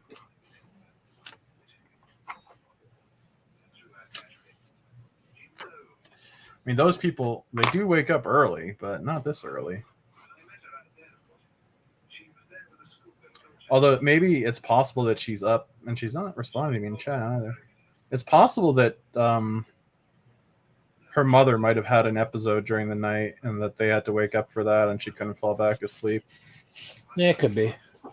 Yeah, her mother, as her dementia gets worse, has more of these night episode things that they don't sound fun. I wish they could figure out how to stop that stuff for most people from getting age. You know, it's funny. I'm not a conspiracy theorist by any means, but it's one of those diseases where they might make more money by not curing it. In as much as because it costs. Oh man, as much stuff that goes on, I honestly think there's probably a cure for cancer, but they don't cure it because they make more money not curing it completely. Some people, you know, yeah, some people say it's the same for HIV/AIDS. Yeah, that they're not working on a cure as much as they're working on a vaccine, and they have shown some effectiveness in early testing. Because of that, it's much more profitable to vaccinate basically the entire first world against HIV than it is to treat it. Then to cure it. Yeah, you're putting more needles in more arms. Like, yeah. I mean, with COVID, I got the vaccine. I'm triple vaccinated. But how could I put this? I didn't feel forced to take the vaccine, but I also wasn't happy to take it in the circumstances because since it was such a new type of vaccine, I would have generally wanted to see more testing done of like these mRNA vaccines before actually ever taking one, if that makes sense. Like, right. Let me explain something to you got right there. What you did with your armor. Mm-hmm. Okay, if you, I think it's right click on the screen. Mm-hmm. Go to system, and then Yep. you see over there it says. Oh, but no, I think control. Yeah, yeah. If you do an armor set, Yeah. like it put your armor on. Okay. Put your full armor on. Yeah. Do what you just did. Go to control and armor set. You know, like system control armor set. Oh, and it's gonna. I think it is. And then make that, and it'll make a little drop down box like you got up there, and you can click it, and then click it again to put on your full set and remove your full set. Oh, that's like pretty damn good idea actually. That sounds like a useful freaking feature. I've known like equip all parts of it, get everything on. I think I do have. Yeah, I have everything on now. Okay, now go to their on your open desktop and go to open control armor set. Now put a name for it. Say like Harrier armor or something, or noob armor. Mm-hmm. Yeah, and then hit OK. Put that box somewhere. Oh, put it maybe over here. Yeah. Okay, now just go over to it. Hit unequip. You just right click on it and you like choose unequip. Oops! I quick equip. Oh wow! There you go. Now go to it back, and if you hit equip, it'll put all parts on it all at once. Or if you double click it too. Oh, that's cool. Does it cause wear and tear to take it on and off? No. Oh, okay. That's only regular clothing. Yeah, that's clothes. Huh. That's actually a really smart feature. Kind of a pain in the ass. Now you can do that with clothes too. You can make a quick thing for clothes setup. Like if you had an outfit you wanted to wear, You can like put your outfit on and then put the a clothes set like that on the desktop, and then when you hit that, it would, if you have that outfit carried on you, it'll put it all on you. Oh, is that what you would have done when you had that fashion show you were telling me? Yes. So you could change outfits really quick? See, that's clever. Okay. Yeah. That's actually a very, very good way to do things. But that's instead of having to like individually click all your armor parts, if you wanted to remove it, you just, you can just hit that unequip and boop, it's off. Yeah. I've noticed that here on Toulan, armor drops pretty often. The new level stuff, the starter. Sada, SADA, is that noob level? Yeah. Yeah, I think it's only like a 1 or. It's 1. It's okay. It's not bad. I mean, it's equivalent to the starter, like starter armor. Oh, you mean? Oh yeah, kind of is. So eventually, if you were free to playing and had enough ammo, you would get enough drop at some point to get a. Over time, you'd probably get enough, but there's like 2 or 3 armors that drop on that.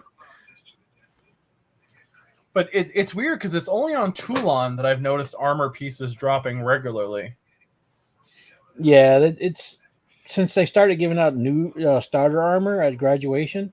I've noticed a lot less armor drops in things, but I don't know if Toulan has a graduation armor. Oh, yeah, that makes sense. Because what have I got have I got any guns dropped since I got on this planet? Yeah, you probably had a bunch of little noob guns start dropping. Oh, I've gotten tons of noob guns, yeah, but there's one right there. That L. Yeah, the one you're the on. Marwood Graduate? No. Yes, this one dropped, but not Yeah, that's here. a drop. This one is actually my most powerful gun right now. It's 11.2 damage per second. Yeah, that's a drop right there from Toulan. I can tell you that right now. Oh, it's from Toulan, really? Okay. I didn't know the Maulud was from Toulan. Does it make sense that we're doing the same creature, or should we be doing different creatures? If she's just sweating, it's fine to do the same one. It's just going to dry out quicker. I guess it'll be less boring because they'll dry out faster.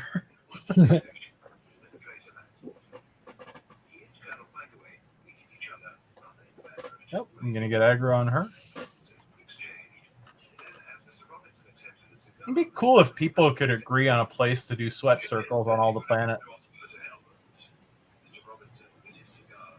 Oh, by the way, if someone is sweating a creature, is it rude to jump in and start sweating it as well, or is that fine and acceptable? If they're off on a corner by themselves, yeah. I mean, and you just jump over and start sweating it. Kind of weird. Yeah, it's kind of weird, but I mean, if you go up and says, "Do you mind if I join you?" and then say, in all chat, I mean, they may be AFK if they don't answer back, but give them a little time. If they answer back, say no, go ahead. Then it's all right to go ahead and join. Okay. But, I mean, if they're just off by themselves and then you join, and they move away, they start sweating something else, don't try and follow them. No. No, obviously not. That. Or if they write, "Please don't sweat mine. I'm sweating them. I want to do it by myself." They might write back. Just go pick something else on your own. Oh yeah, 100%. I mean, it's a social thing. You've got to ask and talk to them, or say something. But majority of the time, it's fine to just jump on and say, "Hey, do you mind if I sweat? Would you?"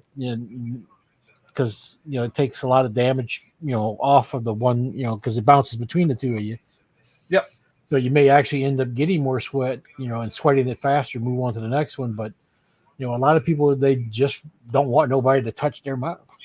Okay, that makes tons of sense too. Yeah. But the social aspect of it comes in as you ask, "Hey, do you mind?" If they don't mind, they'll say something. If they do mind,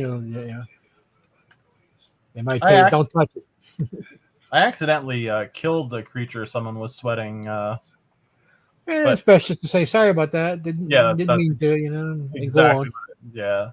I just typed sorry in local chat, and then someone wrote back NP, so I presume they realized that I was just hunting the mob and, accidentally hit their. Yeah, there's hunters that are running there, and there'll be people sweating, and they'll just start killing everything in sight, and usually everybody right back, asshole. I haven't really seen much of that yet, to be honest with you. Just the Hitler guy.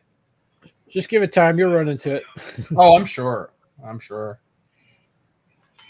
planning on going up to that mothership soon, the one I was telling you about. But now I feel kind of weird just going up there. I don't know.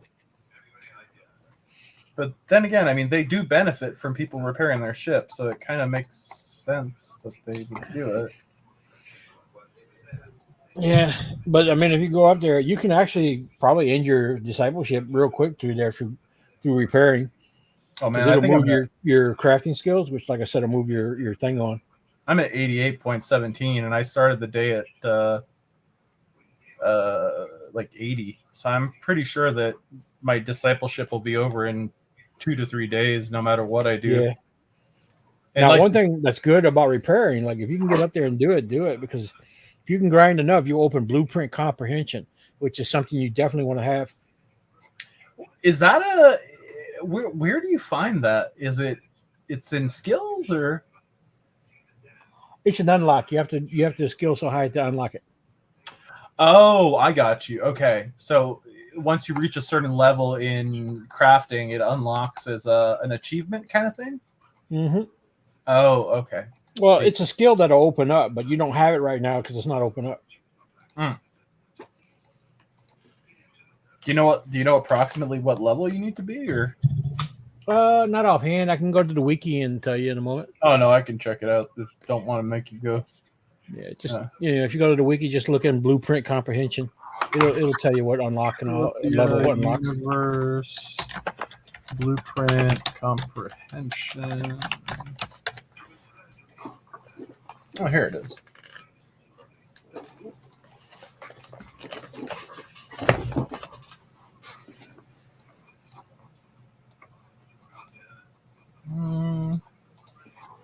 The wiki's slow as hell.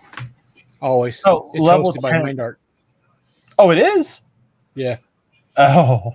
Oh, it's unlocked at level 10 in any of the crafting profession except for tailor.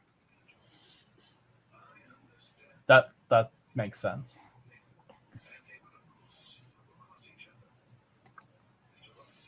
Yeah, but if you're going to be a crafter, you definitely want to unlock blueprint comprehension as fast as you can. Oh yeah, I would think so. And like I said, the cheapest way to unlock that is to just repair on the ship. Mm-hmm. That makes sense. Oh, and also, and Heretic was telling me this too. It's better to put the when you're crafting, it's better to put quality than quantity if you're skilling up, right?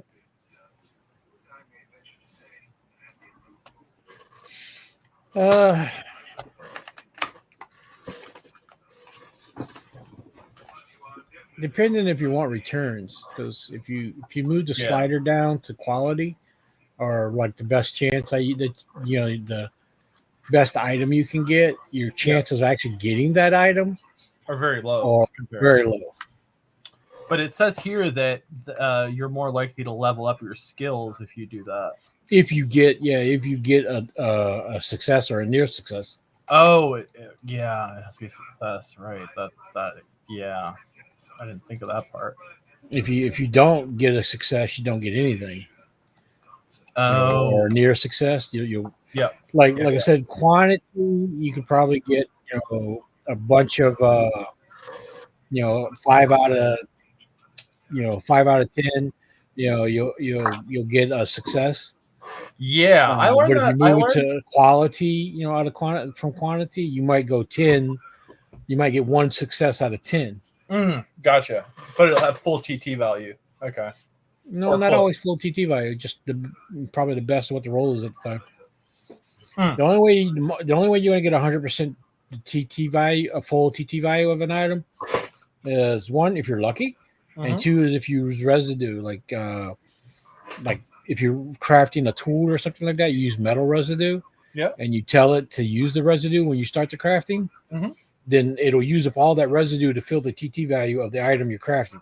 So if you do Oh. have a success, it'll fill up the TT value of the crafting item. You'd want to do that on like a limited craft or something, I guess, right? Depending if you're making, like, let's say you're making guns and you want a full TT value gun, you want to use the metal res to fill the TT value of the weapon you're making so you can get the most out of it.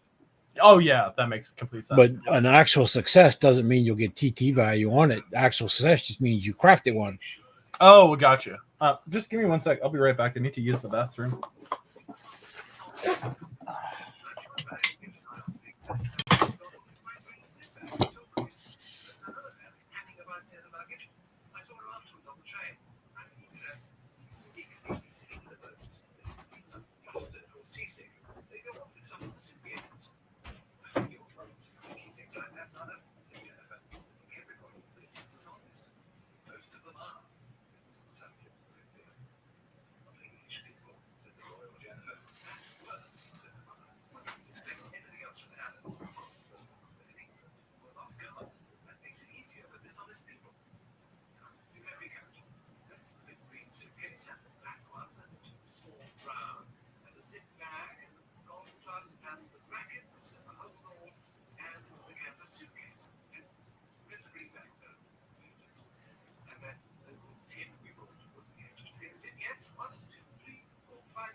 Hey, doggy. Sorry about that. I had to make a run for the bathroom right there. Woof. Kind of like No problem. Kind of like you the other day when you said when you had the ham and the other thing. You said I think you said I'm gonna need to poop a lot. Something like that. I laughed, and it's like, yeah, sounds about right. And And I woke up the next morning. I did. yeah, no, I believe it. Oh wait, what did I get a skill boost in? Laser weapons. So I'm just gonna kill for 7 minutes, right? If you get that boost, you just use it. I'll leave her alone to do her shit. Hopefully I won't kill anyone else's mob, but oh, shit, I'm awfully close to that guy.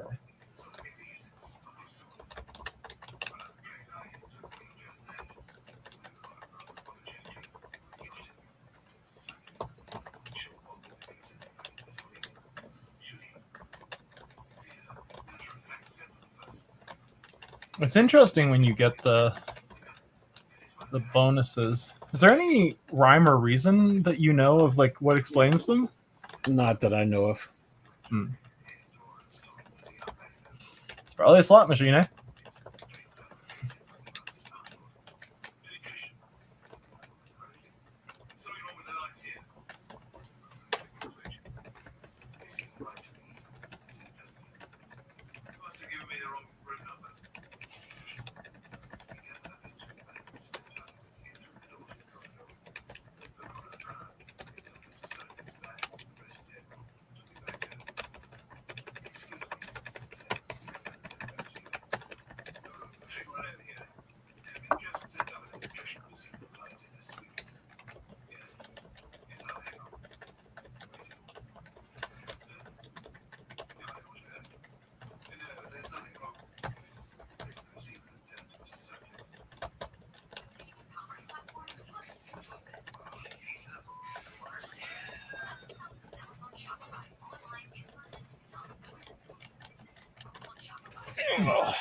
That was a nice one shot.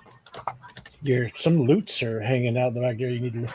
Oh yeah, shit! I need to claim them before they expire. Do you know how long it takes for loot to expire, or is it About a minute. Oh, it's that short? Yeah, it's like 60 seconds or so. Oh man, Meredith must have been missing a lot of loot then when we were on Rocktropia, because I was walking behind her picking up her loot. I mean, it may be a little bit longer than that, but I mean, you could shoot one and not loot it and see how long it takes for it to go away. And then you just don't get your shrapnel, right? Yeah, you just don't get your shrapnel or whatever you could have gotten from it. And the reason I think she wasn't doing it is because I'd given her about 1,500 rounds of ammo, and then when she converted her shrapnel back, she got like 800, which seemed very low even under the worst circumstances. So I get the feeling she wasn't picking it up. Now the weird thing is sometimes F will pick it up between mobs, but sometimes it won't.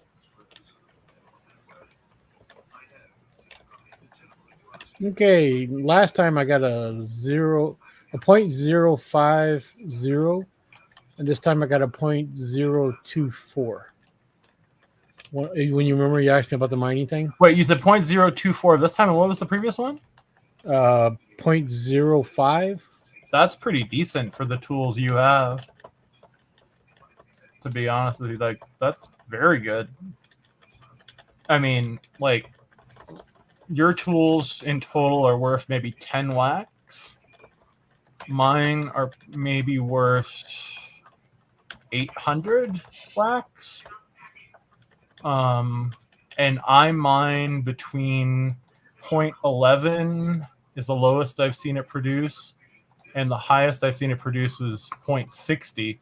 But again, remember, I'm mining once per hour as opposed to once per. I think you're allowed to do it every 7 or 8 minutes. Yeah, like 7 or 8 minutes. Yeah. That's And, interesting. and I have the countdown on it. Like it says free transactions. Right now I have 16 available. Oh, they give you quite a few. But now that you have the CPU staked, I bet you could probably mine at least 100 times a day, I would think. So even though the free runs out, it'll allow me to continue on. Yeah, because as soon as the free runs out, I sent you that wax that you staked. Oh, okay, I got you. So that basically, when the free ones, you're using their CPU. And then once you run out of the free transactions every day,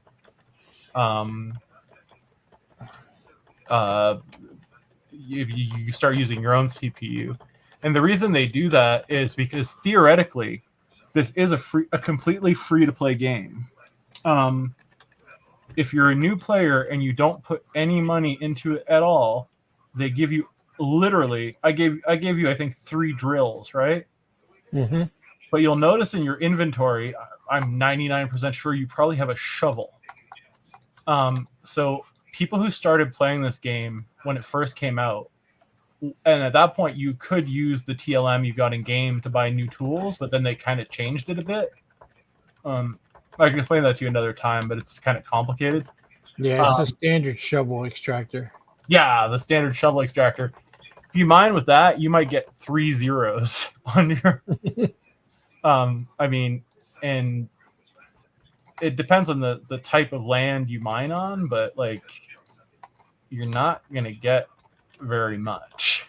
But I know of people that kind of like, in Entropia, right?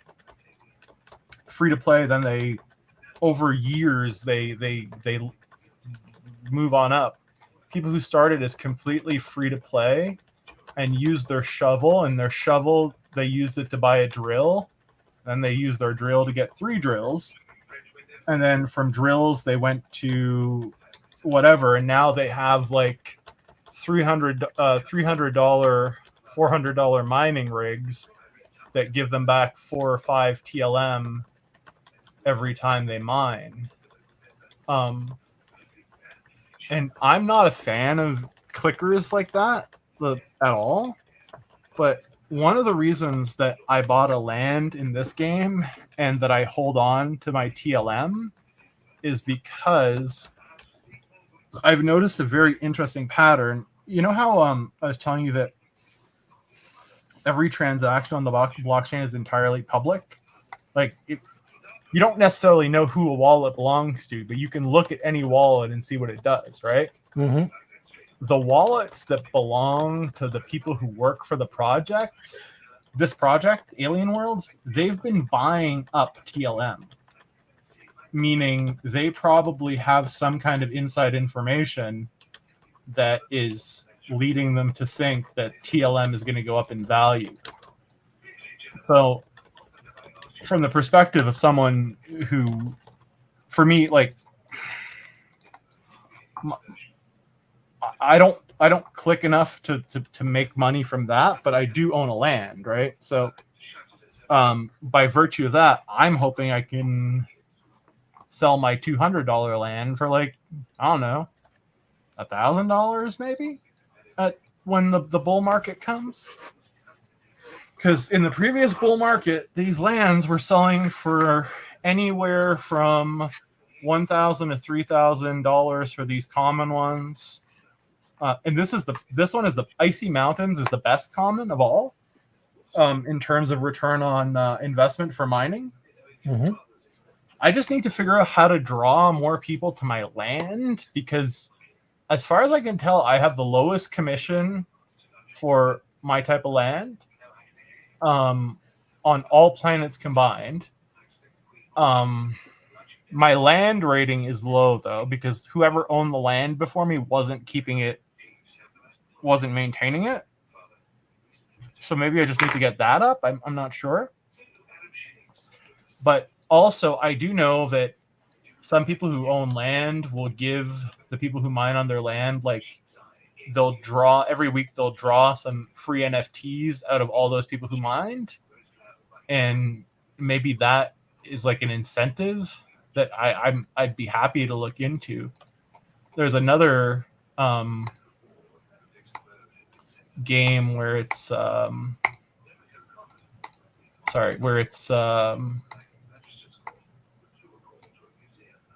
what the fuck? Why is it not showing my quest? You can Where only show 5 per, 5 per thing. You'd have oh no, to, but it's not showing the Mocot one. what's to say? You can only display 5 at a time. Oh no, but it's not showing up here either, though. Hunt, because like if I'm looking at it here, I should have a Mof there, because the Mocos has 4 levels.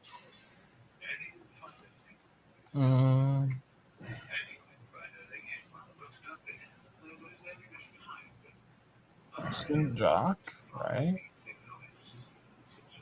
Oh, that's a Najran quest. It looks like you completed one right there. Yeah, but I'm not going to return to him now. He's at the Citadel. Well, I might as well warp over to the Citadel and just return it, I guess. Maybe he'll give me another quest. I didn't think of that. He is at the Citadel, right? 5. I really dislike it when you have the quests that don't show you where the person to return to is. It's really annoying.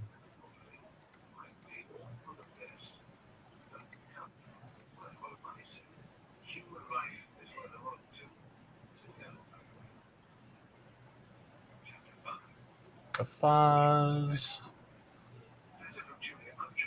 Yeah, it's just legit not showing it. Wait, I think I could get his waypoints off the thing. Najran, Toulan, waypoints.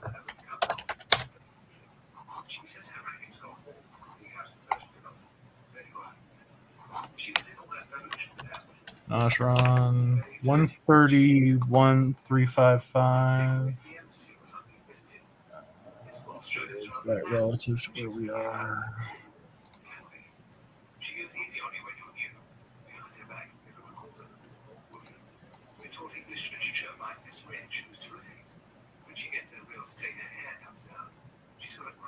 Oh, it's up here. Oh, he's in the jelly zone. Never mind. Okay.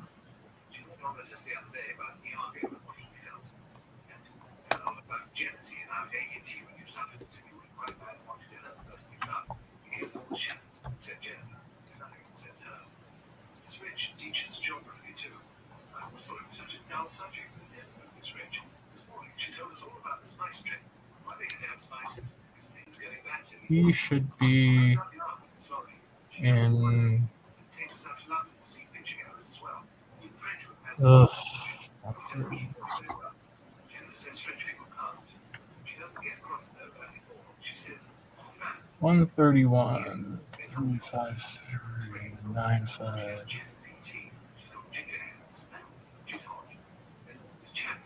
One here somewhere.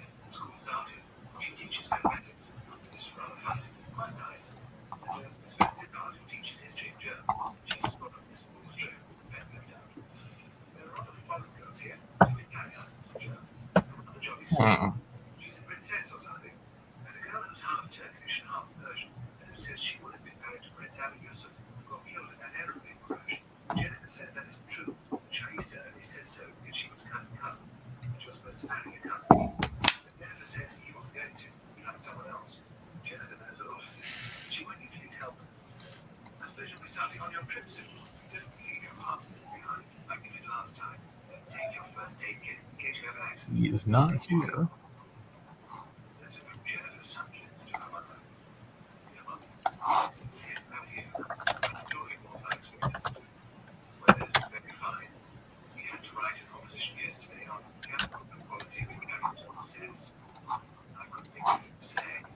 Okay, I just got a 0.0781 TLM. Does it feel like the more regularly you do it, the higher it gets? I can't say I watched it enough to tell that yet. I think that's the impression I get, but it's hard to tell. Like, genuinely hard to tell. Should be down here. What's this motherfucker? That's a decent one. I mean, first time I mined. Fire debug says you can only have one MoCot daily active at a time. Oh, Mocot's in the chat. I've been off the chat. Hey, Debug, nice to see you. Kill 40. Oh, shit. Then how do I get rid of the other ones I have, I wonder? Oh, I could just abandon them. Right, okay. But if I have none of them... What did I get? 18 experience in Hunt. That's not bad. And he'll give me another quest. Oh, no, I need to come back in 21 hours, don't I? Yeah, go back a couple hours next day. Mm-hmm. Let's go to my quest. Do I have a MoCot at all? I think you have that one for the dog tags. I don't know if that counts. No, I don't think it does, because the terminal has 4 levels of it. Yeah. Dawar, Tar, Tab, Sunja, Kaboria, Bari, Kafaz. Let's talk about... Oh, level 3 Okay, yeah, there we level go. 3 right there. So I need to... Wait, where am I on that? I guess I might as well just finish that one and then go back to the level 1, I would think. Oh, okay. It was hiding there. Because it wasn't under Hunt MoCot, it was under level 3 MoCot. Okay. Thank you, Debug, if you're there.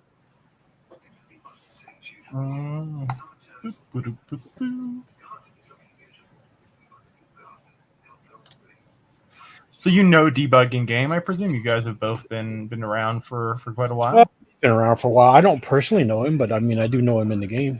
No, that's what I meant. Yeah. It kind of feels like everyone knows each other to some degree or another. Small community. Yeah, but it's not that small. It's like... Well, streamer community is also very small too. Oh, that's true. That's true. And Debug did say he streams, and you stream at times. You said so. Mm-hmm. Yeah. Those who watch the streams or stream usually end up knowing who's, the ones that stream, like Fire Debug stream some. Lone Eagle streams a bit. Lone Eagle's been streaming a lot lately. Like, I mean, he doesn't have the most viewers, but he's one of the... I mean, I haven't seen all of the streamers stream, but there's actually a lot more streaming now than there was about a month ago. There's like a lot of new people are started streaming. Are some of those like the people that I would know, like the Miss Miss Watson has been streaming for a long time. Okay, I didn't she's know not a constant streamer, but she's been streaming for a while. Oh, I thought she was on relatively often. Oh, the one that's always on is that Toker guy. Yeah, Green Toker. Yeah, don't pay attention to him. Yeah, I know. Yeah. But yeah. There's one other guy who's on pretty much all the time, and everyone else is less regular, I guess would be the way to put it. Yeah. But Lone Wolf has been on a lot. Kind of like me. Maybe it's because it's the holidays. I don't know. Probably like the holidays. I mean, the average ones I watch though would be like, Lone Eagle, Swookie, Sweet Cookie. He's on a lot. He's not too bad to watch. They got Ikuz. I like watching him. I'm not sure I know him either. I know there's Bella EU I've seen on. But I don't know if they were there. It might have been a replay of something.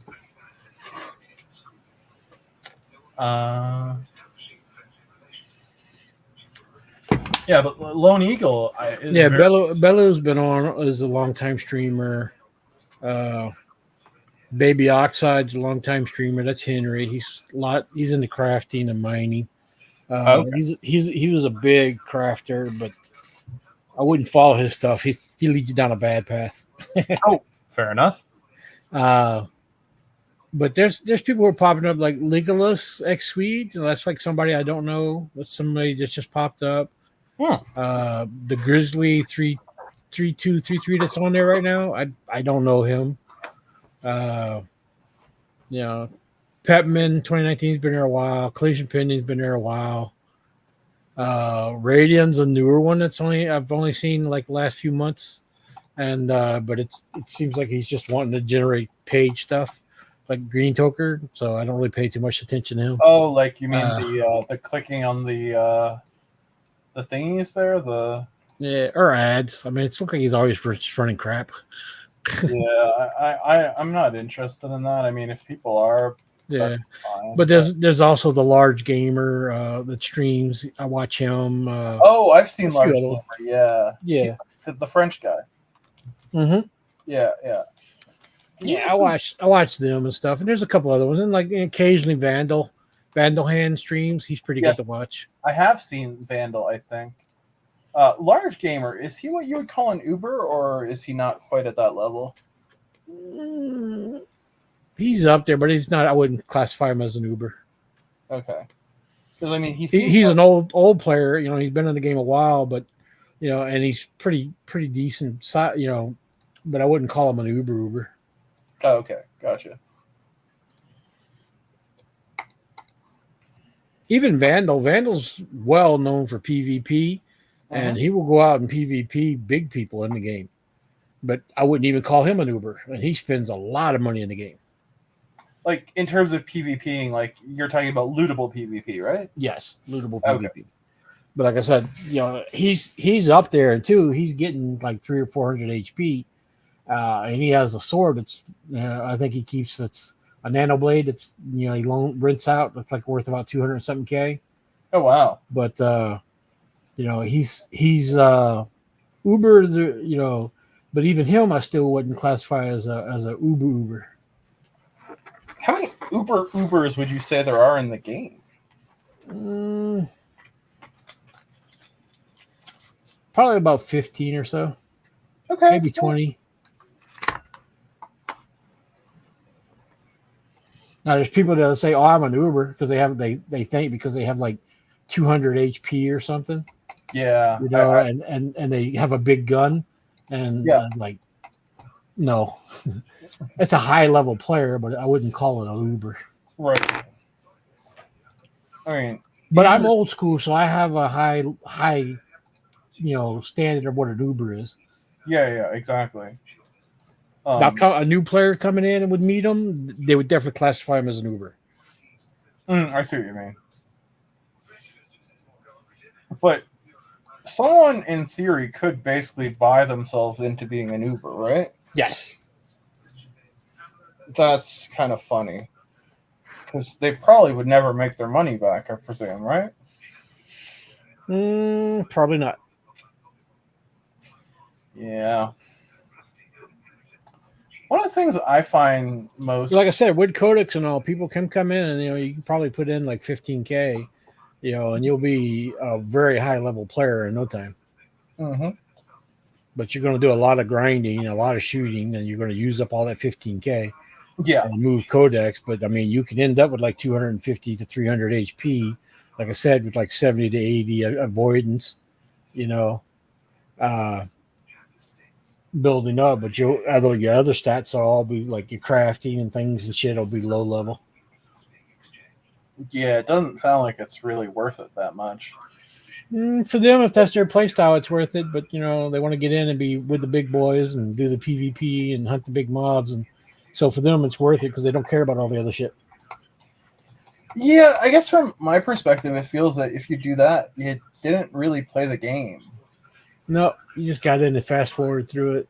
You used and I mean, use your cash to get to where you want. And you didn't really. And I mean, I know players that are higher level than me and don't know anything on how to work in the game. What do you mean? Like barely could get themselves through an auction. Oh, because they've basically just bought. Okay. You think some people play this game and just don't give a fuck about how much money they put into it? Yep. Mm. Called in whales. I mean, They got some whales. whales in this game, man. They got some big whales.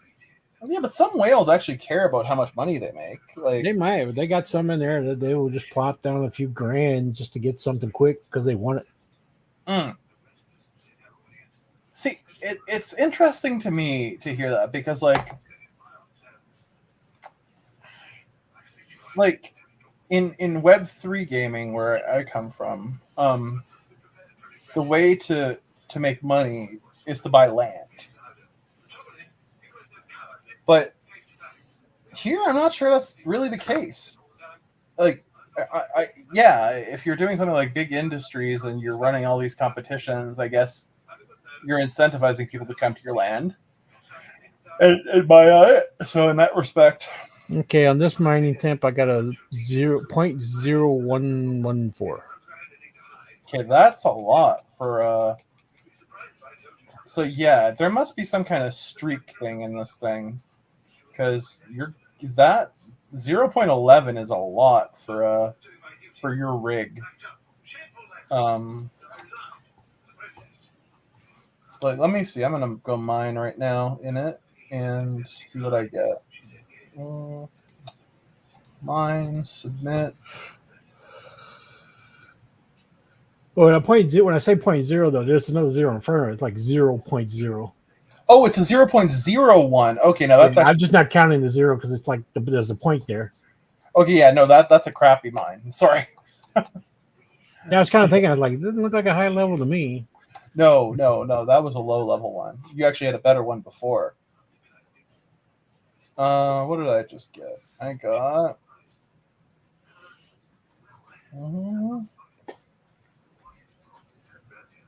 0.36. So I just got a pretty decent one. Yeah, if you had 0.36, that's higher than I've gotten. All the ones I've gotten are like been like 0.025, the 0.055. Oh yeah, you'll never get a 0.36 with that rig. Yeah. It's just no. I mean, Yeah, I'm sorry. I don't think I made it clear what I was on, but all the ones I've had, I didn't count the I know zero exactly. in front of the point. Yeah. No, I know exactly what you mean. You always have that extra zero in the first position. Yeah. But you could. It's very possible that you could get one without that extra zero. Like, it's not unheard of for that rig, because I used that rig before. That rig can get like 0.1 something. Mm-hmm. And that's considered a very good mine for it. I mean, it's all relative though, right? Like, because if you're doing it every 7 minutes or close or whatever, like, your hourly return can actually be better with the shittier tool, or the cheaper tool, I should say, than with the better tool. It really just depends on. Yeah, I don't think I'll be getting much more though, because I'm about to hit the bed. Oh, fair enough. Yeah. What time is it for you right now? It's 5 a.m. Oh yeah, you should probably. Oh yeah, you're in Central. Yeah, it's Central Time. Yeah, I'm probably gonna go. I'm starting to die out here. How are your legs today? Well, they did feel much better today than they did. I think I got plenty of rest today. Oh, good to hear. And wait, is your wife working the overnight shift tonight, or? No, she's home. She's sleeping by me. Oh, okay. So she went in for when I said I went and get her, I went and picked her up from work. She was getting Oh, off at was 11. picking her up. I'm sorry. I thought Yeah. you were dropping her off. Oh, okay. No. Yeah, because I thought to myself when you said that, that's a late ass shift. Well, I dropped her off at like 2 o'clock Central Time today, like 2 So p.m. she worked like 2 to 10ish, or 2 to 11. oh, they close at 11. Yeah, That's late. not according to the people here. They keep piling in and wanting to go in, and she has to tell them they're closed and shoo them away. Oh yeah, that makes sense. I mean, literally at 11 o'clock, there'll still be people driving up wanting to go in. Walmart here closes at 9. And the reason for that is if they keep their employees after 9, they'd have to pay them like $3 or $4 extra an hour. I don't think the U.S. has that thing. No, I don't think so. Or they would shoo them out. Get out! No extra pay. Yeah, the only way that you're allowed to not pay that is if you're hired as a night shift worker. Then you can get whatever the night shift salary is, but the night shift always get a bonus anyway. Right. Like, I'm sure there must be a night shift at our Walmart that does the restocking, right? Mm-hmm. And the what do you call it when they straighten the shelves up? I think they call it facing. I had a job where I used to have to do that back in the day. It was like the worst Fronting. thing. It's just fronting.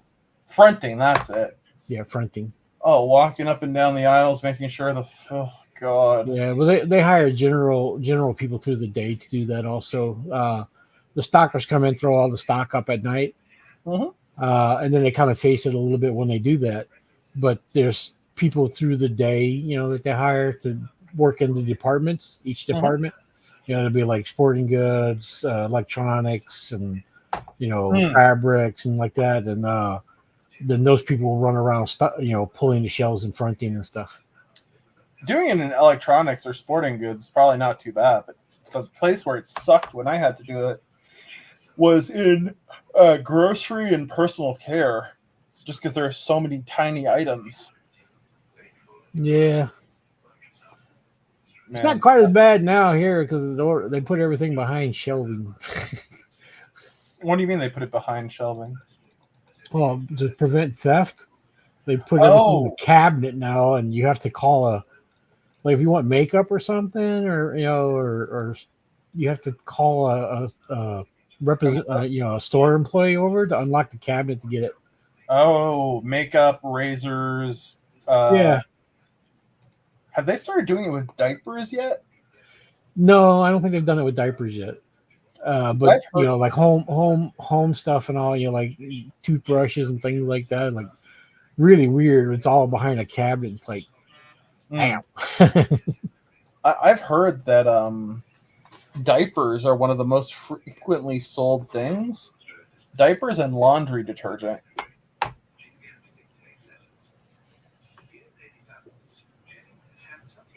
Not 100% sure why. Well, I guess they're expensive items. Well, they're expensive, and today people don't wash diapers, No, true. Pull it off, clean up, and throw it away. Yeah. Back in my mom's day, the diaper was a cloth, they flip the baby around, put it all over, and pin it on, and then when it got soiled, they put it in a bag and then threw it in a bucket of water, cleaned it off, threw it in the machine, and let it wash, and then reuse that. No, I know people with babies nowadays who use cloth diapers for the environment factor. Yeah. But at the same time, I can't help but feel it's kind of gross. Life, man. So you gotta, But no, like my question about it is like, so no problem. Like the issue is like, how do you keep your washing machine clean if you're doing that? Well, that's why I say you put it in a bucket. Let it pre-soak. Okay, and that with cloth diapers, you'll take them out. Let's say you used them for a day, and and they had the poopy up and on it. You make a bucket of warm, and then you throw the used diapers, the soiled diapers, in that. And as you go to take them out, you move them up and down and shake the poopy off of it, I guess you'd say. Yeah, sure. Yeah, and then you put that, which has most of the stuff off of it, it's fallen into the bucket. You throw that in the wash machine, and then you put the wash machine on like a warm cycle. Let it wash, and when it comes out, it's clean. No, I get it, but I feel like how would you ever know to make sure the washing machine itself is clean?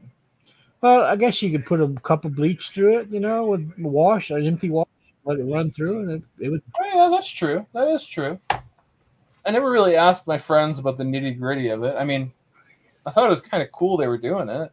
Yeah, I guess like when you come to clean it, you could just fill it up with like a no clothes in it wash, and let it fill up, and then put a cup of bleach in it. Let it go through its cycle, and it would bleach out everything.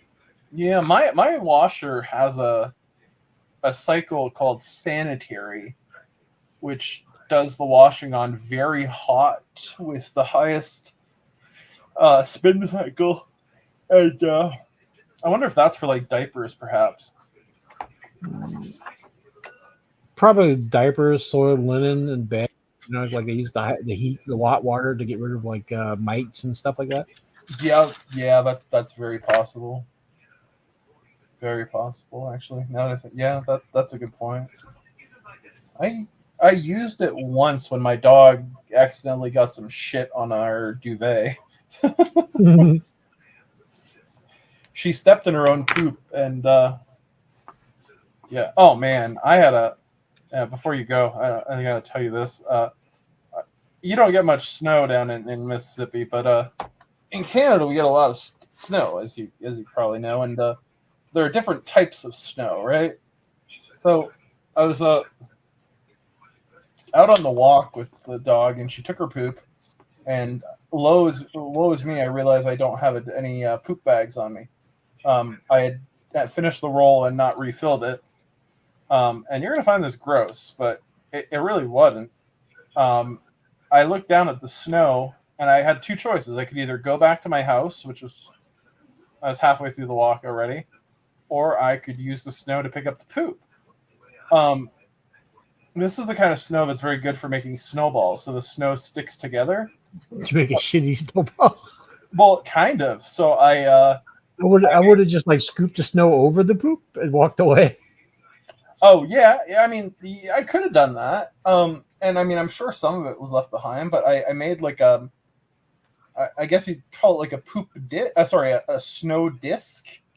And then I used the disc to like scoop up the poop, like to just pick up the turd, because it was molded to like the shape of my hand. So like I managed to pick up the poop without getting my hand dirty, and it was very innovative. Very proud of this. So that's one thing I like being out in Mississippi where I'm at, because we we have like my house is 2 acres of land. Mm-hmm. Yeah, so I have like my house is on 1 acre, and I have another acre behind the house. Mm-hmm. So if you have a dog, you just let him outside and they go out and shit, and you ain't worried about picking nothing. Oh no, I get that. And I mean, eventually it just goes back to nature, right? Yeah. Yeah. I mean, here in the city, it hardens. It always hardens over time, crumbles up, and goes back in the ground. Yeah, and that's fine. Now the thing is, I mean, let's say I had a big, huge dog, mm-hmm. And it was taking these big dumps. Mm-hmm. I'd probably go out with a shovel and like dig them, pile them up, and bury them after a while.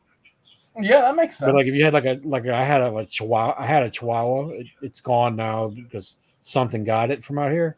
I don't know, it was a bobcat or something. I'm sorry, but he's gone. But that's terrible. The little Chihuahua would go out. You'd never notice his poop. Yeah, I mean, Rogue is about 70 pounds. So, I mean, she makes decent sized poops. Not huge, but I mean, they're big enough. Mm-hmm. Sometimes you need 2 bags. Get this. The little Chihuahua, my mom named it, or the kids named it where she got it. Mm-hmm. And they called it Killer. I was like, Killer? I was like, what? Killer of toes? Yeah. Man, that sucks though that something got it. Yeah, it did it quick too.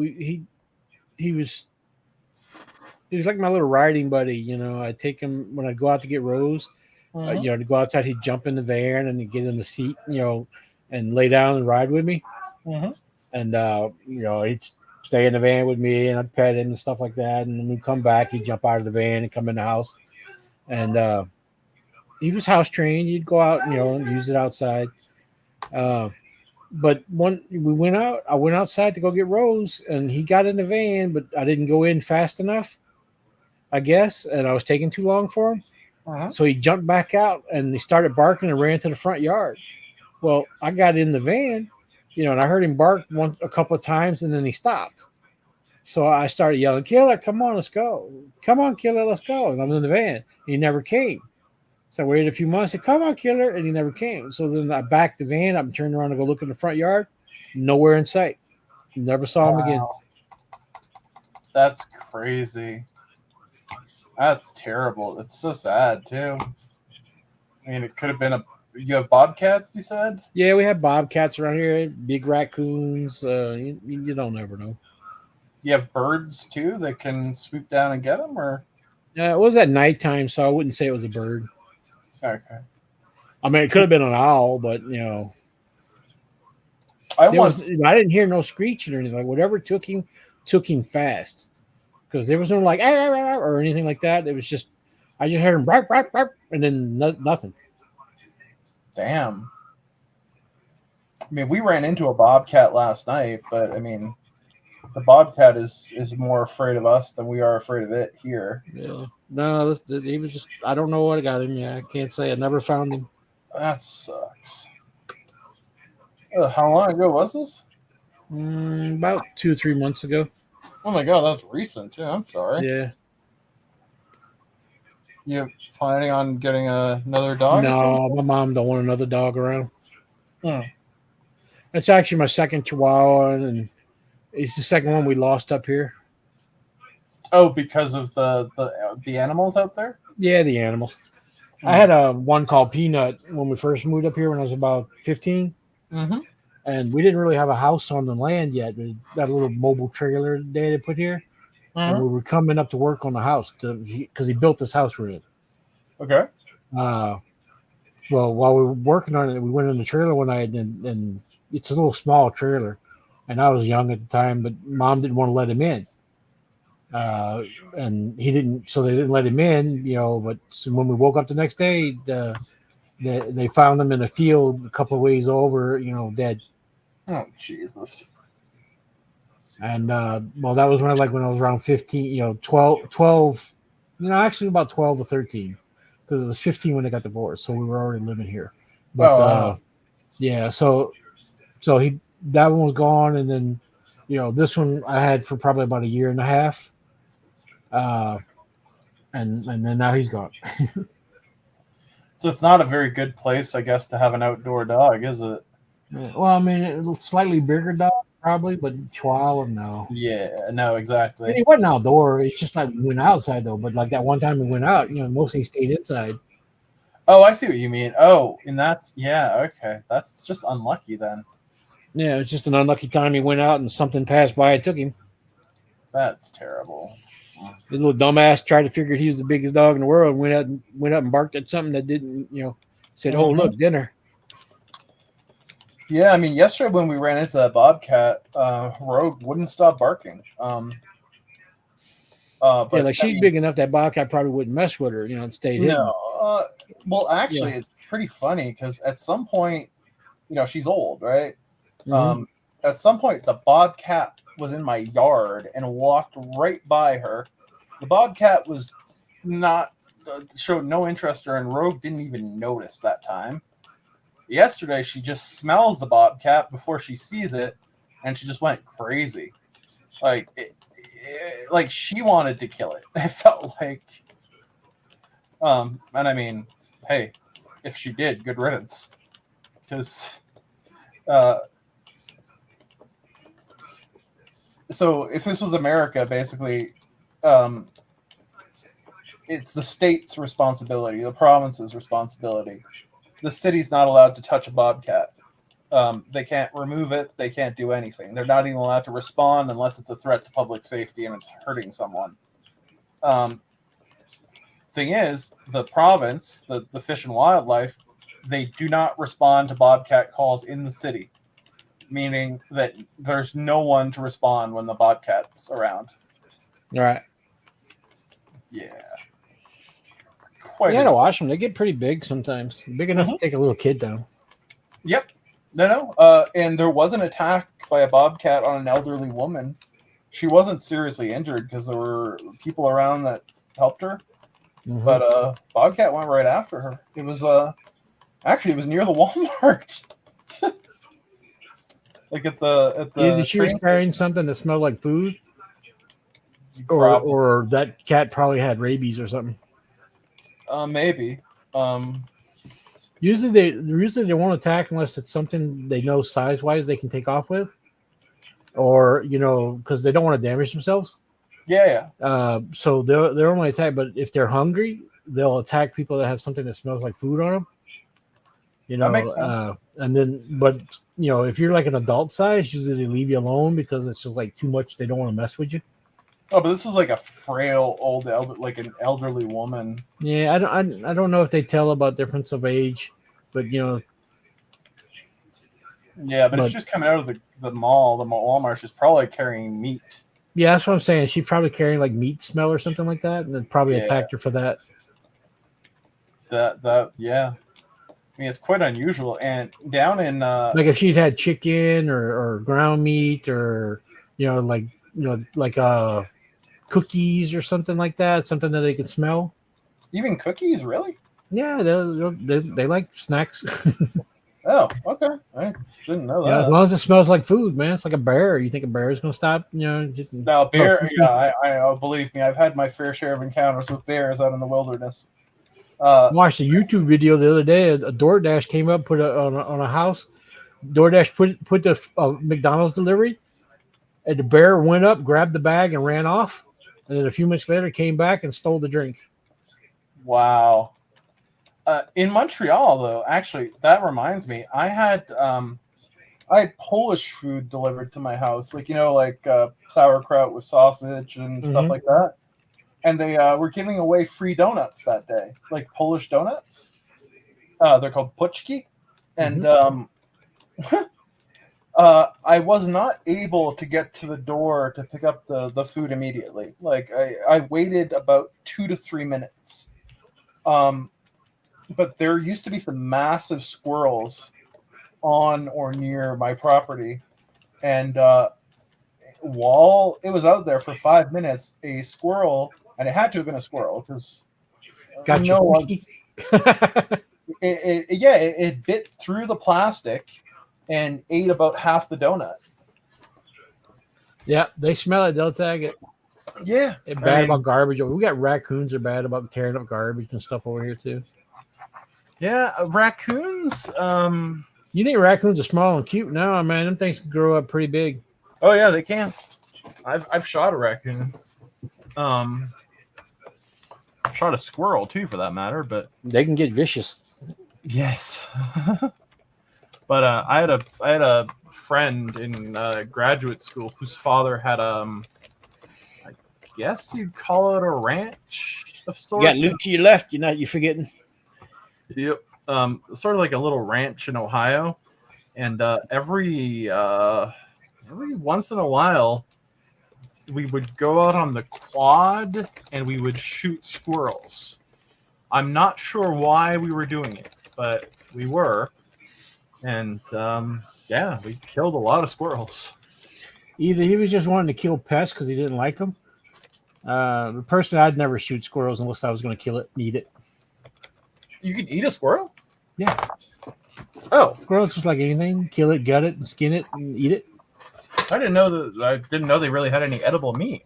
Oh yeah, you can make them into stew. You like gut them and stuff, and and take them and you can fry them up if you want. Like I mean,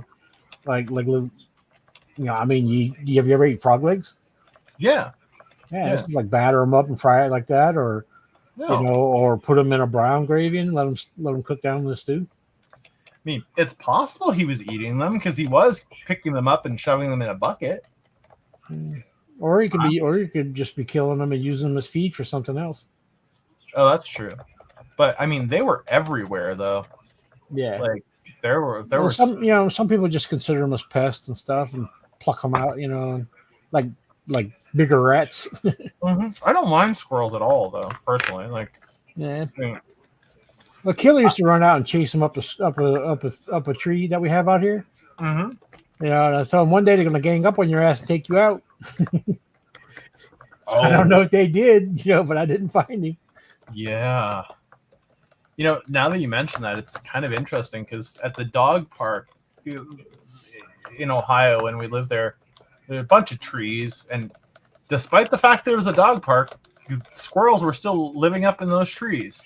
And the squirrels would run through the dog park, and they'd get chased by the dogs. And as is the case, the dogs would never get the squirrel because the dog never gets the squirrel. Well, one time though, I don't know what was wrong with this squirrel. I don't know if it stumbled or what, but one of the dogs got the squirrel, and it started running with the squirrel in its mouth with like guts and blood just going everywhere. And then other dogs started trying to steal the squirrel from it, and they were playing tug of war with the squirrel, and it was just a fucking bloody mess. I'd never seen carnage like that at the dog park before. The dog's taking revenge for never getting the squirrel. Got you now. even Rogue wanted in on it, and I called her back, and she listened. But yeah, no, they really wanted that squirrel. Every dog wanted a taste. Well, I mean, I guess it's like the forbidden pleasure, right? Like Yeah, I mean, if you grow a dog up next by squirrels, and they're playing with them and stuff like that, they won't attack them. But just squirrels out in the wild and stuff like that, yeah, they'll go after them. Oh yeah, and I mean, like squirrels will generally. I think it's instinct. I think it's instinct. Yeah, it's the prey drive, 100%. But I don't think they knew that they were killing it. I think they thought they were playing with it. Because may have been, but they didn't try to eat it or anything. Like they were playing tug of war with it. Yeah, stuffed toy they found. Yeah, then some guy went to his car and got a bag and picked it all up. And it was still mostly there. I had a look in the bag. I mean, it was torn up into pieces, but it was there. Well, that's why all the other squirrels are surviving really good, because the slow ones got taken out. Yeah, exactly. Survival. The ones that are left are the stronger ones that are faster. Yeah, exactly. That's like I tell Rose, I said you can tell the dumb squirrels from the smart ones. I said, why? I said, because the dumb ones in the middle of the road getting run over. Yep. I said the smart ones are the ones that ran over the power line across the road and down the other side. Oh yeah, man. When we were driving from Montreal to Calgary, we almost, and I mean almost, like we had to swerve. Like we almost ran off the road. We almost hit a fucking bear that just ran out in front of us, about maybe 5 to 7 feet in front of us, up in northern Quebec. That was fucking scary. Whew. I hate to hit one of those. Talk about the damage it do to your car. I mean, to be fair, if it would have been me driving it, I would have just hit it. Because I mean, I wasn't mad at her, but like I probably would have hit it too, to be honest, because I probably wouldn't have swerved for something like that if it was dangerous. If it ran out, but I would hate to hit it because I would think of the damage it would do to my vehicle. Yeah. I mean, just think if you like hit it and it killed your car right there. So now you got a pissed off bear and you're stuck there. Yeah, but we in Quebec, I think I told you this, like you can't just get a driver's license. You have to take courses, and like it's a multi-month process, even if you're an adult. And we were taught that if the animal, like if there's like less than say 100 feet or 50 feet between you and the animal, and you're on a 2-lane, like 1 lane in each direction, you whack that sucker. You whack it, and you don't care about what it does to your car, because swerving is going to be more dangerous in most cases than actually just hitting it, whether it's a deer or a bear. What you doing, Rudy? Stealing mommy's phone again, huh? It's always Rose's phone? Mm-hmm. That's interesting. He has a TV in all the room, and he just comes and takes the phone and takes off with it.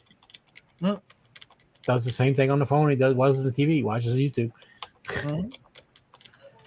But speaking of hitting animals, in Oregon, my sister-in-law, and she's an Air Force pilot, so she has pretty damn good reflexes. She drives like a crazy person. Like she's very like she could probably drive a race car, I would think. But she saw an elk in front of her, and instead of swerving, she did the right thing and she ran into the elk, and it wrecked the rental car. But it was the right thing to do, and we called up Fish and Game, and Fish and Game, which you have to do if you run over an elk, and it wasn't dead. So they were like, "Do you have a firearm?" And we're like, "Not with us." And they're like, "Well, can you acquire a firearm in the next hour?" And we're like, "Yeah." And they're like, "Could you kindly dispatch of it?" And we're like, "Yeah, okay." And they're like, "We'll send a crew out to clean it, but we cannot respond." Blah blah blah. Yeah, so we went to the farm, and we got it, and all of us wanted to do it, but my brother-in-law finally did it.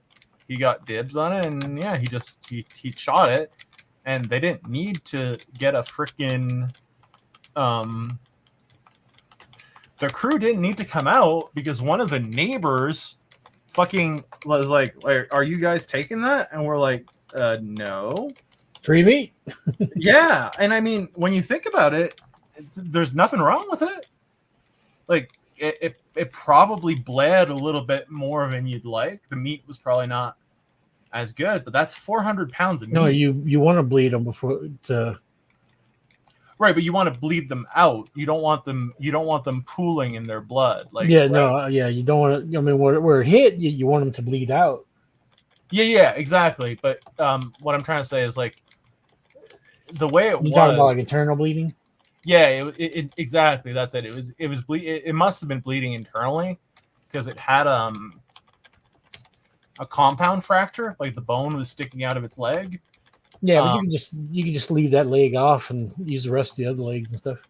Oh no, but we had presumed anyway that and we might have been wrong, to be fair, but we thought that it was likely that we kind of probably hit it, like she hit it kind of in the like kind of the hip / like back of the belly where the intestines are. So we were like, yeah, that elk is probably septic.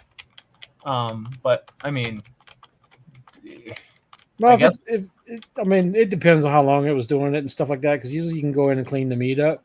Oh yeah, and if the insides, if you can cut open and you see the intestines haven't ruptured too much, or the bladder the bladder hasn't busted open.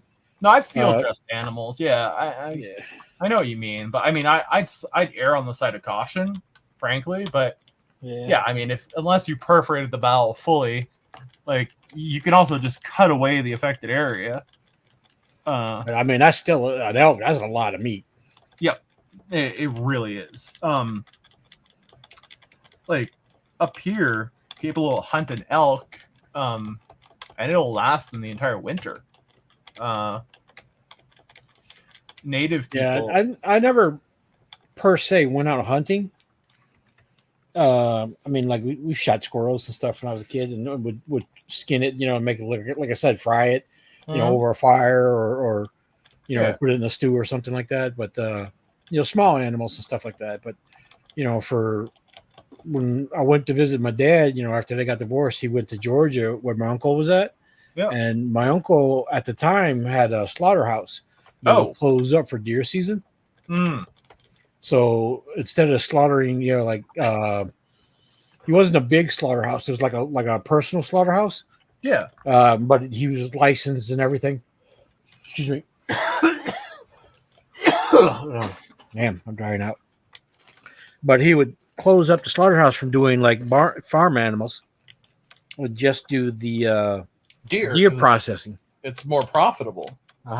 So all the hunters in Georgia, this is around Eatonton, Georgia, which is just a little ways down from Atlanta. they would bring him the deers to process. And since I was staying up there, you know, it was kind of like, I was cooking and stuff for my dad and all, but if I wanted free deer, I had to like work in the slaughterhouse. Oh, so they'd make you work for your meat? Pretty much. So I'd have to go in and, you'd have to take the deer and, put the chains on its hind legs and haul it up. Yep. And then cut the skin open, cut it out from the bladder, cut the belly, take the bladder out. Yeah, basically field dress it, and get all the skin off, Then and, you quarter it, I guess. Well, yeah, once you cut the head off and then you pull the skin down from the back, you latch a chain on, pull the skin right off, clip the two front legs. Yeah. And that's the head and the two front smaller parts of the legs and the whole skin. So they can take that and have the skin processed or take the head, have the head mounted. If they want to, yeah, exactly. Yeah, if they wanted to. So that would give them that. And then we'd take what was left, wash it off, get the little hairs that were left on it, and then take that into the slaughterhouse, and then we start hacking it up, and make cube steaks, quarter steaks, ground meat out of it, you name it, deboning it and cutting it up and all. But wait, did they train you how to do this, or were you just like figuring it out? Well, I mean, they showed me how to do it. Okay, and you found it intuitive, like it wasn't hard for you to do. You weren't grossed out or anything like that. No, I wasn't grossed out by it. I mean, like I said, I'd grown up doing other small stuff. Yeah. But it was like, watch this and bleh, that's ugly. Yeah. First time I shot a deer, I was a little upset the first time. They are killed Bambi. Yeah, I really did. I've killed Bambi. I think I've killed Bambi 26 times. Because I started when I was 12, and I've hunted at least one every year.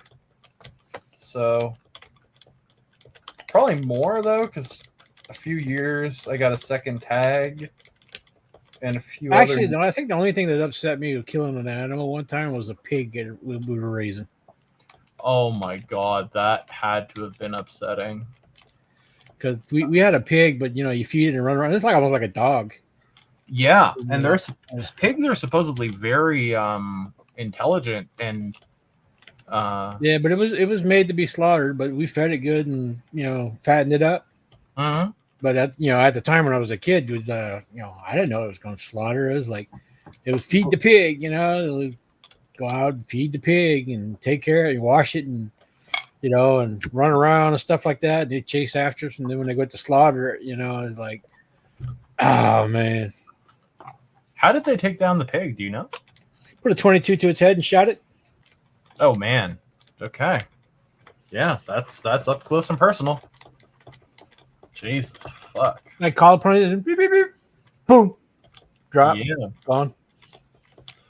That's rough. I know my my father-in-law, when he grew up on a farm, he had a dog called Blackie. And Blackie ate a chicken. And after Blackie ate a chicken... Oh, then he got a taste for the chickens? No, before that even became a problem, his father said, well, Blackie's going to have a taste for the chickens now, so you got to take him out back and kill him. And he made my father-in-law kill his own dog. I would have tried to find him a home first, away from chickens. Yeah, I would have too. This would have been like the 50s, so I don't know if it was different back then, but... Yeah, I mean, I mean, yeah, they probably didn't have like home shelters or trading. People probably didn't trade dogs around. Nope, but he never had a dog after that. Yeah, I think that fucked him but up. I was like, yeah, I would have told him, says, well, got to find him a new home and give him somebody else. Yeah, I mean, but I can understand. I mean, I can't really, honestly, but I mean. It just seems so awful. Well, back in those days, if you couldn't give it away, and if it, I mean, I would probably watched it one more time, and if it had killed another chicken, then understand, it's too hard to train. That once they got a taste for it, they kind of think it's food. Yeah, 100%. Yeah, so it's like, well, yeah, I understand because your chickens can be your livelihood. That's your food, your eggs, your, you know, Yeah, this was a farm, so yeah. You train a dog. You got to train a dog to live with the animals and protect them while you know, guard the house. If they start killing the animals, you know, then it's much easier with a dog on a cattle farm because they're not going to do a hell of a lot to the to cattle. the cattle, yeah. Yeah. No, you can, yeah. I mean, it's if you got a dog and you train it right to, you know, mix with the chickens and stuff like, they won't attack it. But No. you know, if they're like never met and you like took it out and brought it to the house and then it killed the dog, killed a chicken. Well, that's almost the fault of the owner, I'd say. Yeah. But this I know was an outdoor dog, and I guess one day it just decided it wanted to eat a chicken, and that was the end of it. But I mean, no tolerance back in those days. I mean, if I got chickens and my dog killed a chicken, I hate to say it, but it'd be the chickens I got rid of for the dog. Different times, man. Like now you have grocery stores and everything like that. Oh yeah. Yeah. Back then, like you didn't have much money, you know, and if you're running a farm, you were living probably off a lot from that farm. You know, those eggs and the chicken, you know, provided a lot of food for your family. Yeah, but they were actually a well-off family for the sole reason that Dick Sr., my father-in-law's father, was a pilot in World War II. Mm-hmm. And when he got back, he managed to use some kind of program to get a crop duster. So he was the crop dusting guy for the entire county. Ah. And he was making good money doing that.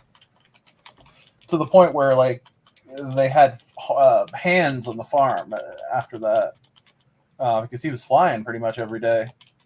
But at some point he crashed. He was fine, but the plane wasn't. Oh, so then his wife said, "Enough with that." Is the story. He just he stalled and crashed into a field. He's lucky he didn't die. Tell you what, I don't mind chickens, but I'll probably never raise any chickens myself. But I think that's mostly because of childhood trauma. Oh, okay. I used to go. A friend of the family we called Uncle Charlie, but he wasn't my actual uncle. But he grew up. You know, my dad. When my dad was little, like 15, they knew each other from when my dad was like 15. Oh yeah, so he was like a southern uncle kind of thing. Yeah, like just like my Uncle Charlie. And my Uncle Charlie had raised chickens. Mm-hmm. And one time when I was probably about 7 or 8 years old, they told me go out in the chicken coop and get the eggs. Okay.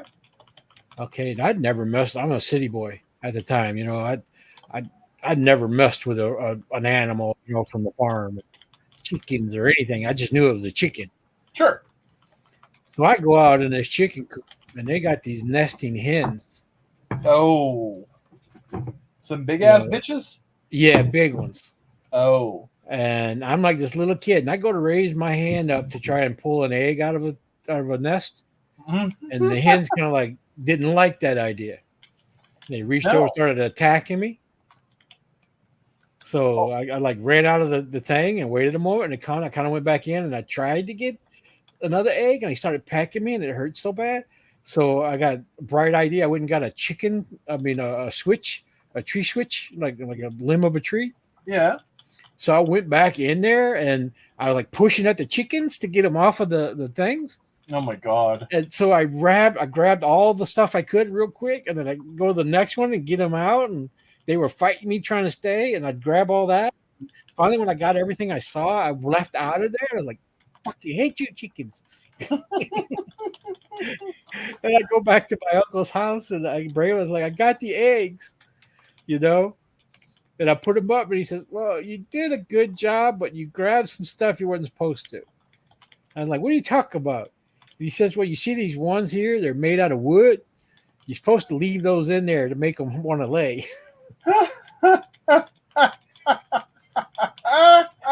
I'm 8 years, like I'm 7 or 8 years old. I didn't know. I just grabbed all the eggs I saw, and a couple of those eggs were wooden eggs. They probably had a good-natured laugh at your expense. I Oh think. yeah.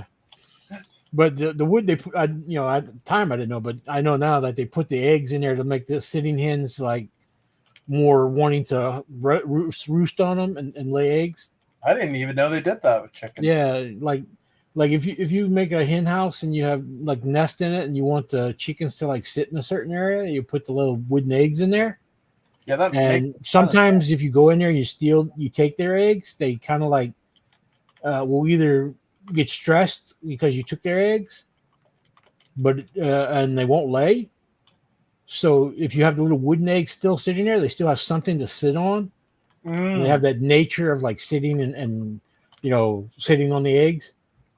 Yeah, it's basic instinct. Yeah. Yeah. So they'll sit there and lay, they'll sit there and roost and lay eggs around those. And when you take the new eggs, they still have eggs to sit there, so they still content and sitting on their eggs.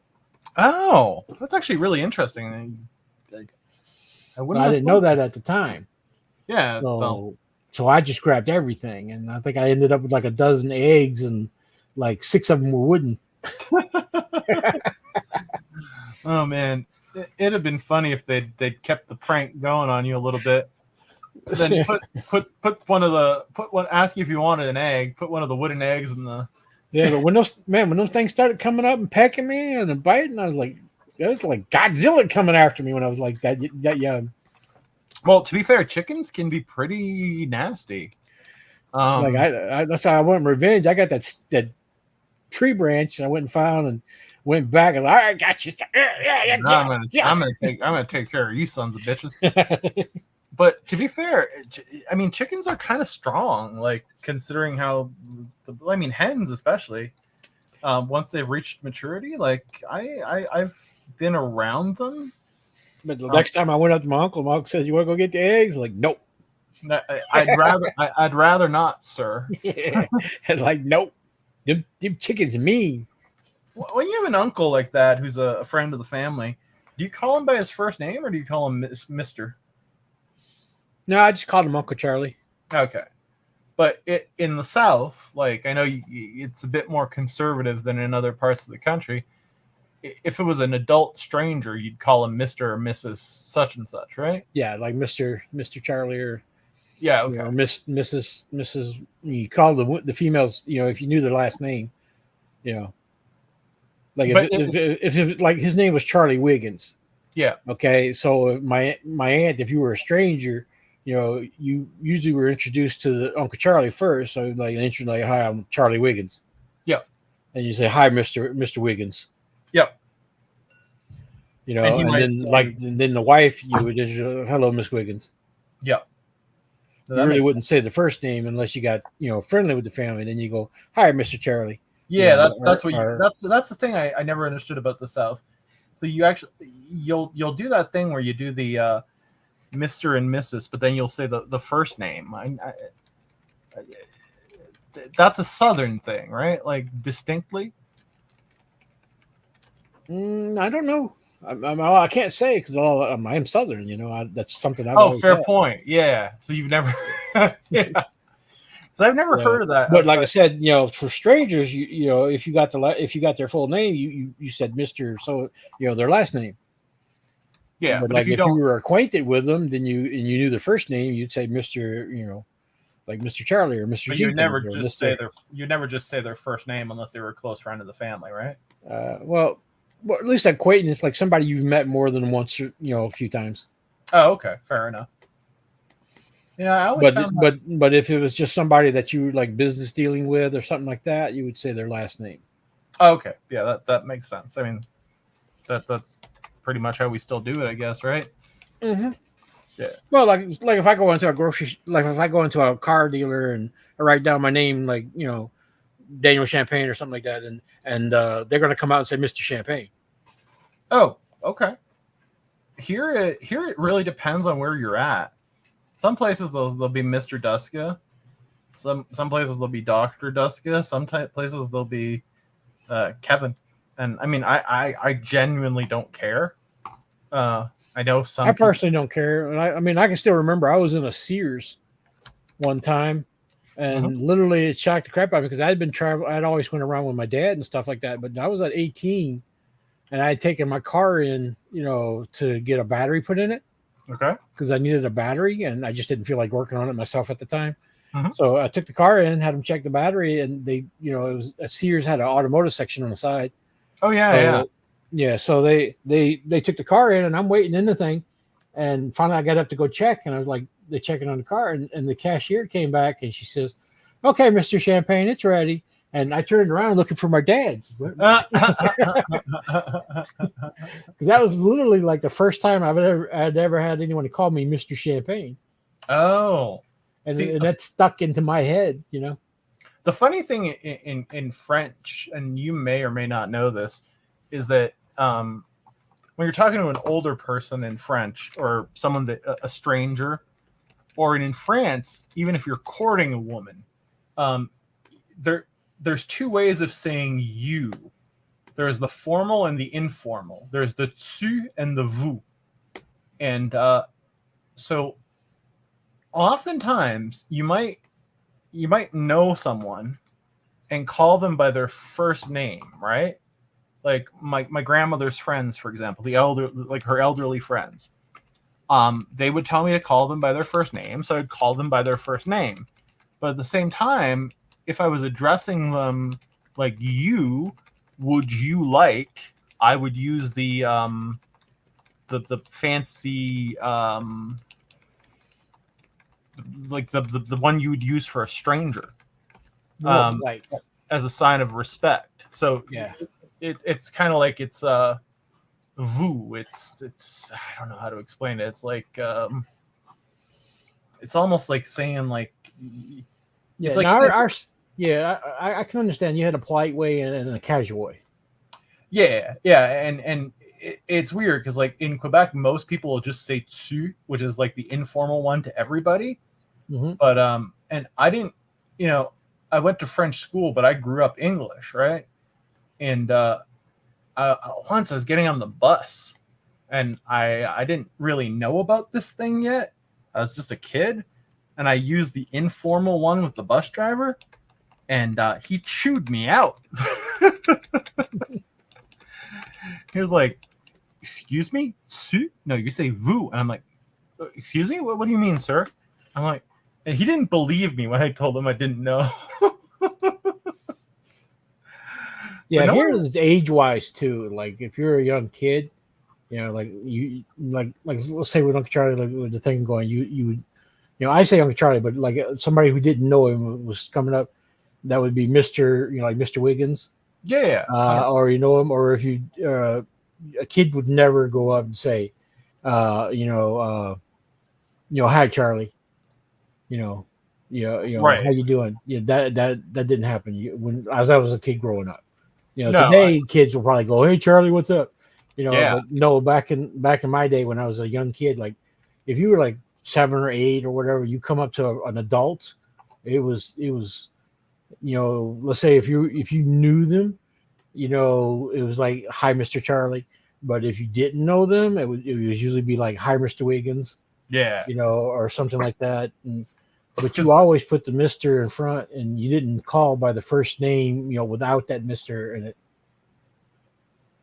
And even if I'm not mistaken, And then you had to know if they were married or if they weren't married. Like if you had a female, you had Mrs. and Miss and Mrs.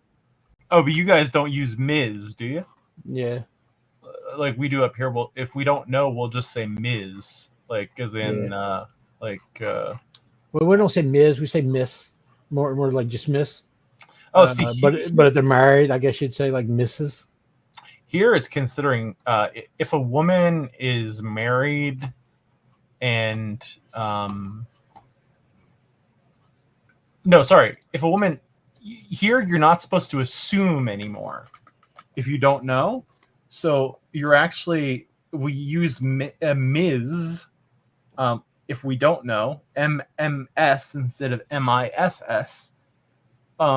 Just because some women will get pissed off if you call them Miss or Mrs. and they're either married or not married. It's very strange. Yeah, stupid today.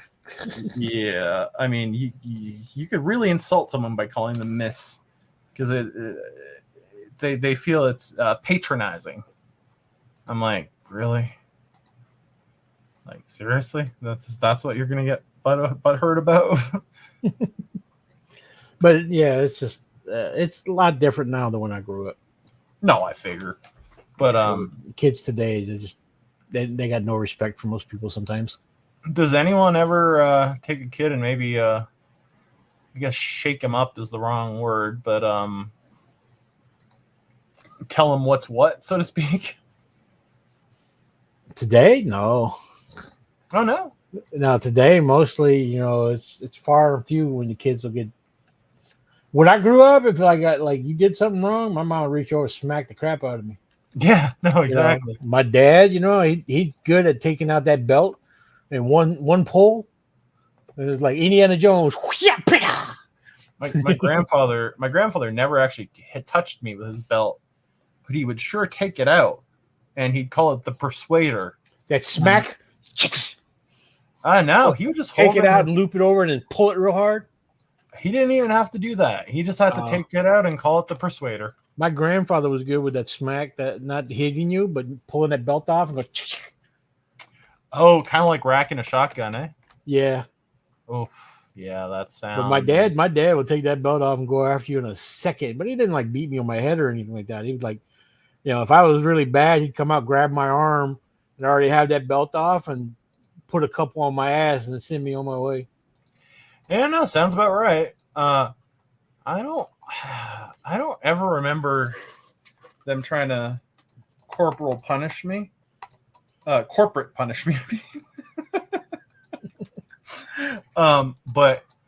I do remember, I think at some point, one of my aunts tried to give me a slap for something. But the thing is that I was a bigger kid, and when I saw it coming, just on reflex, I grabbed her arm, and man, she didn't try again. I wasn't trying to hurt her or anything like that. I instinctively reached out to grab her arm, and yeah, she didn't try again after that. No, I never tried to hit my dad or mom or anything back. I'd never do that. But there was times when I was growing up, he smacked me once or twice. But when I got into like teenage years and stuff, he'd try to do something. I would just walk away from him. Yeah, no, he'd scream and yell, and I'd just get up and walk away. Yeah, at that point, my intent wasn't actually to hit the ant back. It was just kind of like literally, I'd never been an adult had never tried to hit me before, and what I meant to say is like I kind of reached out and grabbed the hand to like just defend myself, and the act of doing that, I must have grabbed her arm hard, because yeah, she did not look very happy, but at the same time, in my time growing up, corporal punishment was frowned upon. Like it wasn't something you did. Yeah, you're younger than me though, but in my time, no. If any of the ants, you were doing something bad, an ant come out and saw you doing it, they'd take a switch or something to you. Even my grandma, man. One time we were acting up and being stupid out in front of her house, and she come out and told us that go over there and get a switch off that tree and bring it here. and she said, "Don't bring me no little twig either. I'll go over there and get the whole tree and whoop your ass with it." She made you go get. Yeah, you got to go get. You had to go break off a switch off of a tree over there, bring it back to her. She'd pull the leaves off of it and tell you to bend over, and you'd bend over and she'd smack your butt. She'd whack a couple of good ones on your butt and then tell you to pull your pants up and said, "Now don't fucking let me catch you out here doing the same shit again, or I'll can you hide more." Usually after once or twice of that, you're like, "Okay, we ain't doing that no more." And I presume she was a lovely lady. Other than that, right? Yeah, it's a good old woman, but yeah, you had to go get your own switch. That's and then, like I said, don't bring back a little twig or something. She go back, go get a bigger branch, and come after you. That's funny. I mean, that's. But I mean, we grew up like that. But like at a certain point in time, you stop doing the stuff, and you start acting right, and they never had to come after you or threaten you or anything anymore. It's just, Yeah. then it was like, different types of punishment, like take things away from you or something like that. Or, if you had, Yep. you wanted to go do something, they wouldn't take you to go do it or whatever. I mean, that can be pretty annoying when you're a teenager. Yeah. But you showed your ass last week. Oh, you want to go skating? No, sorry, you're not going. Yeah, I mean, parents can figure it out with Yeah, it's like one time, my dad cured me of sneaking out of the house. I used to be, when I was like 3 or 4, I used to sneak out the window in the house Mhm. and go running down the road to play or something and scare my mom and dad and stuff like that. Well, one time they caught me sneaking out and my ass was hanging out the window and my dad just closed the window on me. Oh, Which locked me in place, pulled my pants down, whacked my butt, and then lifted the window up and threw me back through the window. oh boy, that's Just lifted the window back up and flapped me back through the window, and then he put a nail in the window, and that stopped me from sneaking out of the house. He was not fucking around. No. Jesus Christ, man! I just got an 18-minute laser weapon skill boost, and I was planning on stopping. So now I gotta shoot for 18 minutes straight. That's what I'm saying. Back in that day, you got it. They weren't beating you to be abusive to you. No, They were punishing you for what you were doing, and you knew it. I presume that, especially in smaller towns, correct me if I'm wrong, but if a family knew that another family was legitimately abusing their kid, they would try to do something about it, right? Well, in the smaller towns, if they knew it was going on, that somebody might say something to the family. Okay. But if it kept going on, then somebody would report it to the police and stuff. Yeah, that's what I thought. Because in bigger cities, that doesn't really happen. When I lived in Ohio, I had to call Child Protective Services unfortunately on a neighbor. And I mean, I didn't want to do it. Genuinely, I didn't. But I mean, this woman was living in a crack house, and because you're wondering why I know it was a crack house. I did not make very much money, and I lived in the legitimate ghetto, and there was a crack house next door to me and another crack house 2 doors down, and at some point, this woman, she was always like forgetting her kid. At some point, like I'm not good with kids. I don't know how to hold a baby, but she forgot her baby outside in the sunlight, and like I was out with the dog and I was like, wait, is that a fucking baby on the ground? What the fuck? And I had to go knock. Yeah, I mean, you hate to turn it in, and you don't want to break up a family, but sometimes it's for the best of the kid. You just that's not even when I did it.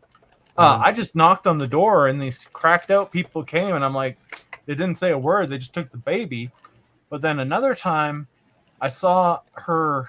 I was just on my porch smoking a cigarette, and oh my God, she was so cracked out, and she was trying to bring the kid down the stairs in a stroller, and the fucking kid, she dropped the stroller down like 7 stairs, and the fucking kid, like the infant, fell out of the stroller. And after that, I was like, I don't know what happened, but I just couldn't not call. Yeah, like that's understandable. I called an ambulance, and I asked for. I mean, I don't know if I don't know if they sent Child whatever they're called, Child Protective Services, but I would think so or hope so. Because like a kid should not be like that. You can't have a kid fall down 7 stairs and then not get medical attention. Like, some people, everybody can be a mother or a father, but not everybody can be a parent, I guess you could say, because you can be a biological mother and father, but not everybody can be a parent to a child that takes care of them. No, I agree with you there. I've seen a few bad parents. I mean, my parents were not very good. That's why I was raised by my grandparents. But I mean, not to that level. Like where the child's life is potentially in danger. It's like you have an ethical, I guess, responsibility to do something about it, even though you don't want to. Like you don't want to, especially if you're living in the ghetto. You don't want to be a snitch, right?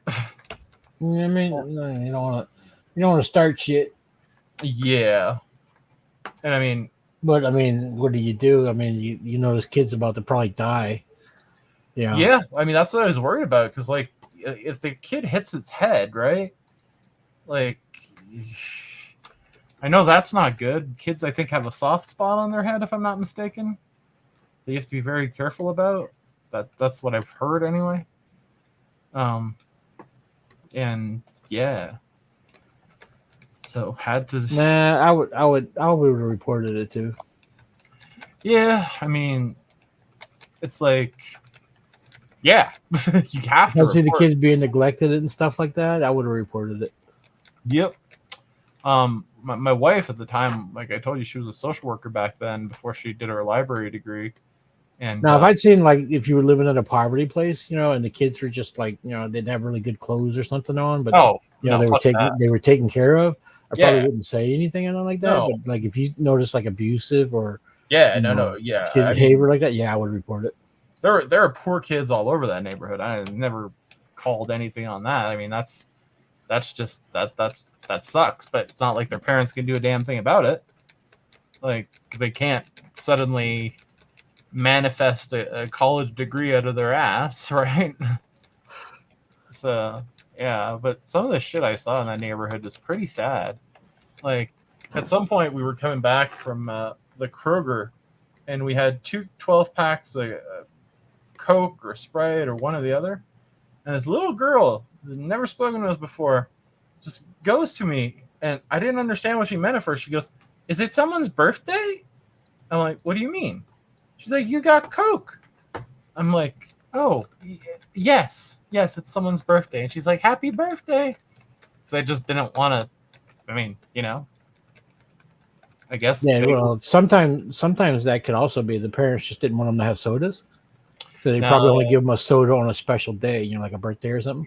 It was the other crack house, though. Oh, okay. So it might have just been, you know, didn't want to buy the sodas.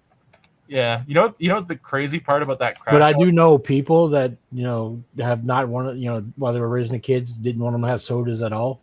Oh yeah, no, I totally like if they went to a birthday party, they, you know, they tell the kids they could have sodas there. Yeah, so it'd be like the only time the kids got candy and shit. That's possible. I don't think that was the case in this particular instance, but it was certainly no, I doubt it. But I'm just saying, I know people like that though. Oh yeah, no, and that makes sense too. Oh, you know what the worst part about that crack? Yeah. Sorry? I think you just popped a skill gain. Oh, did I? One of your levels and something went up. Oh, nice. I wasn't really check over by where the little orange thing's at on your left, upper left. You know, like where the little above the hammer and all. Above the hammer.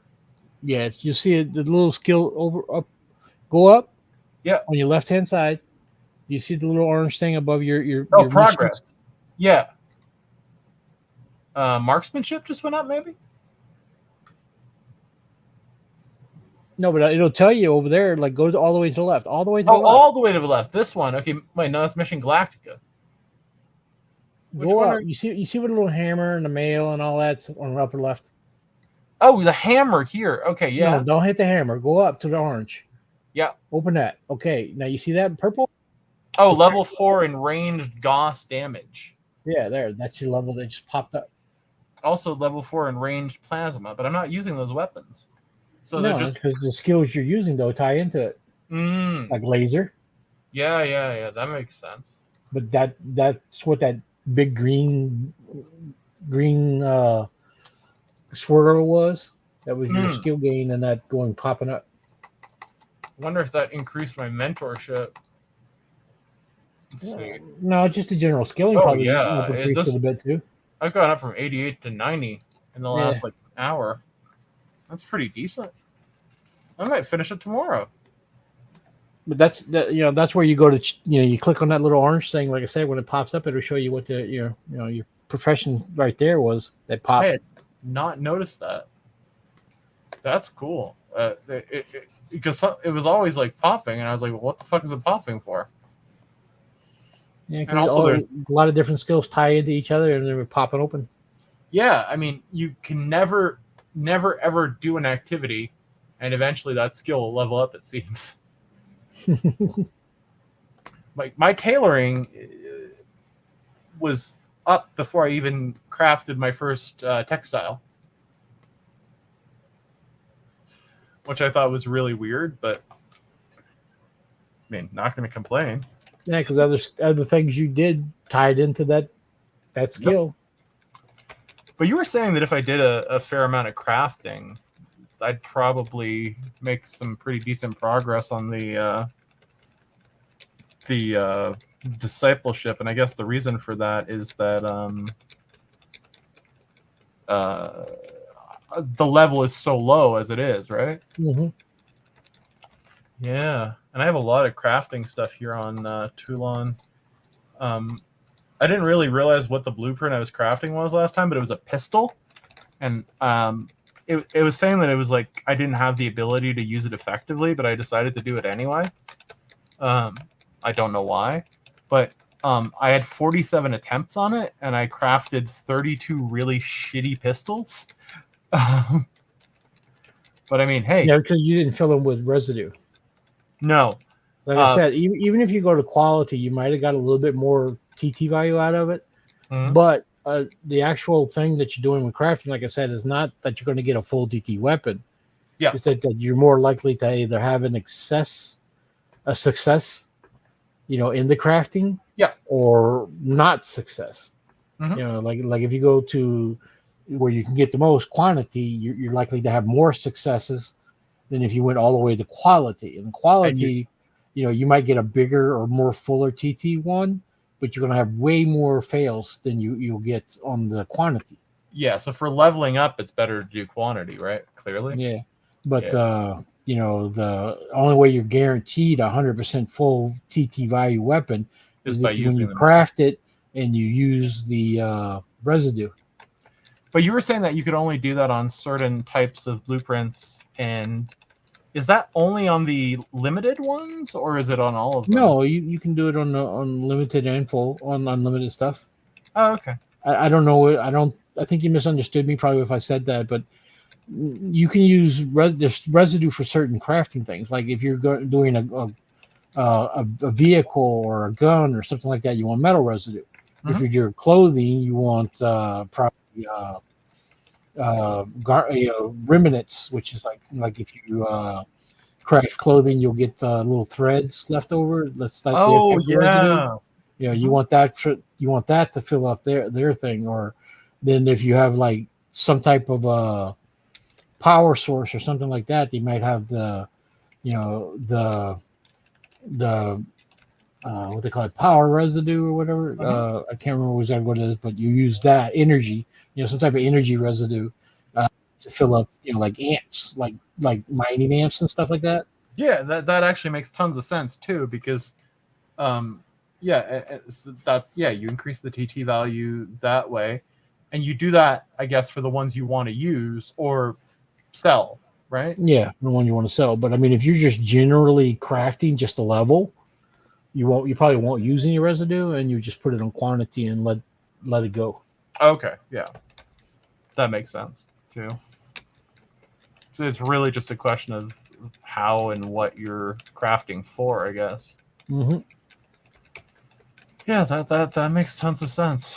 But when you go to craft, and right before you click craft on the thing up there, it says, do you use residue for the thing, or if you say yes, and whatever residue you have, it'll use it in the crafting thing, until it's gone.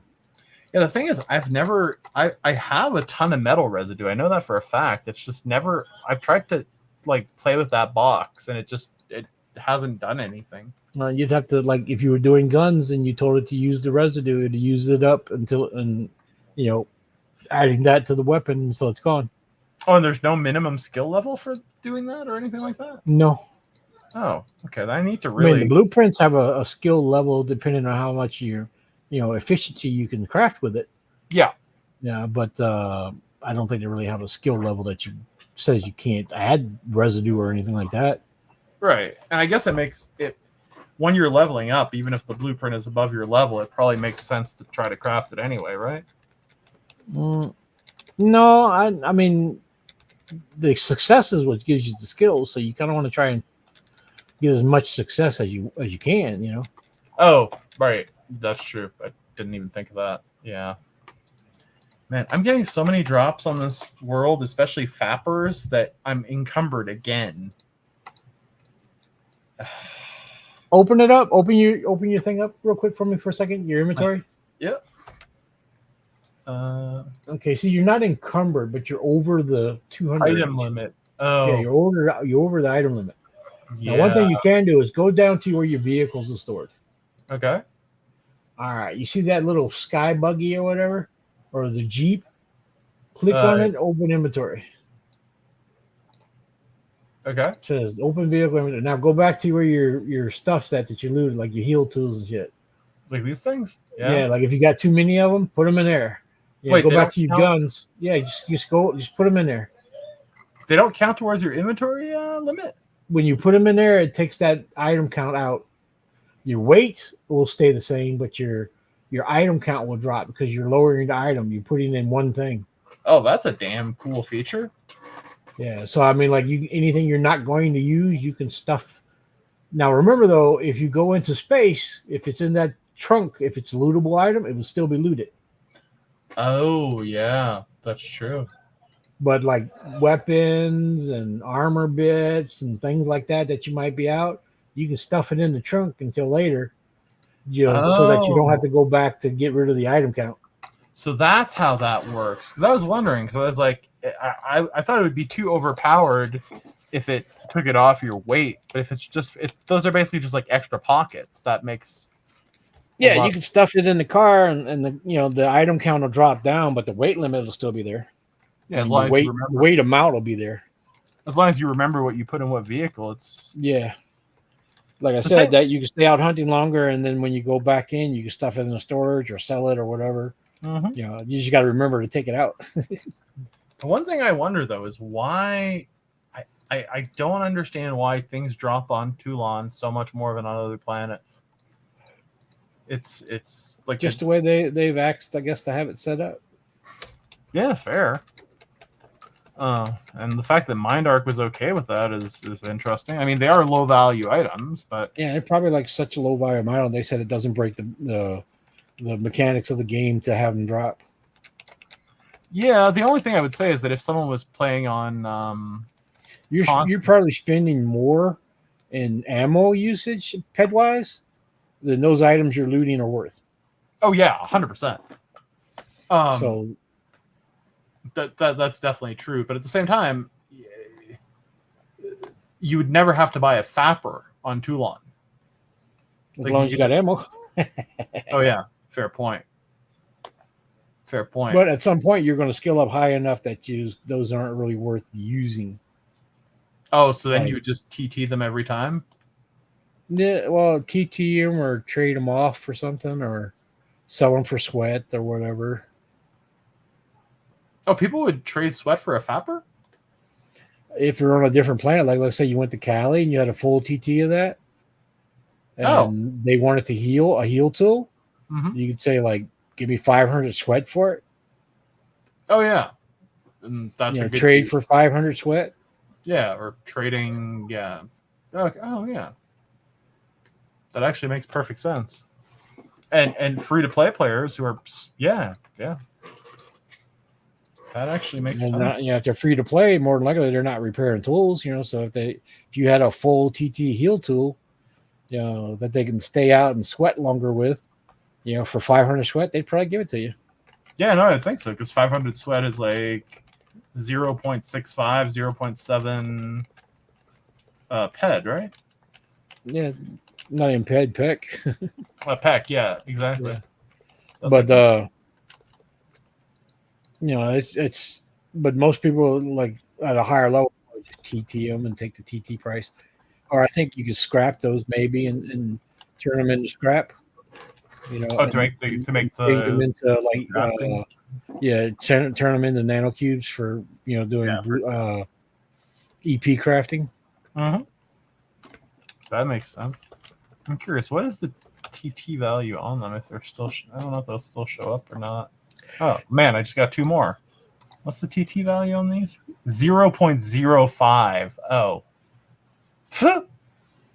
Okay. That's what I said. They're really tiny. Yeah. But for a low level player, I mean, that'll Yeah, last. at a low level starter, it's fine.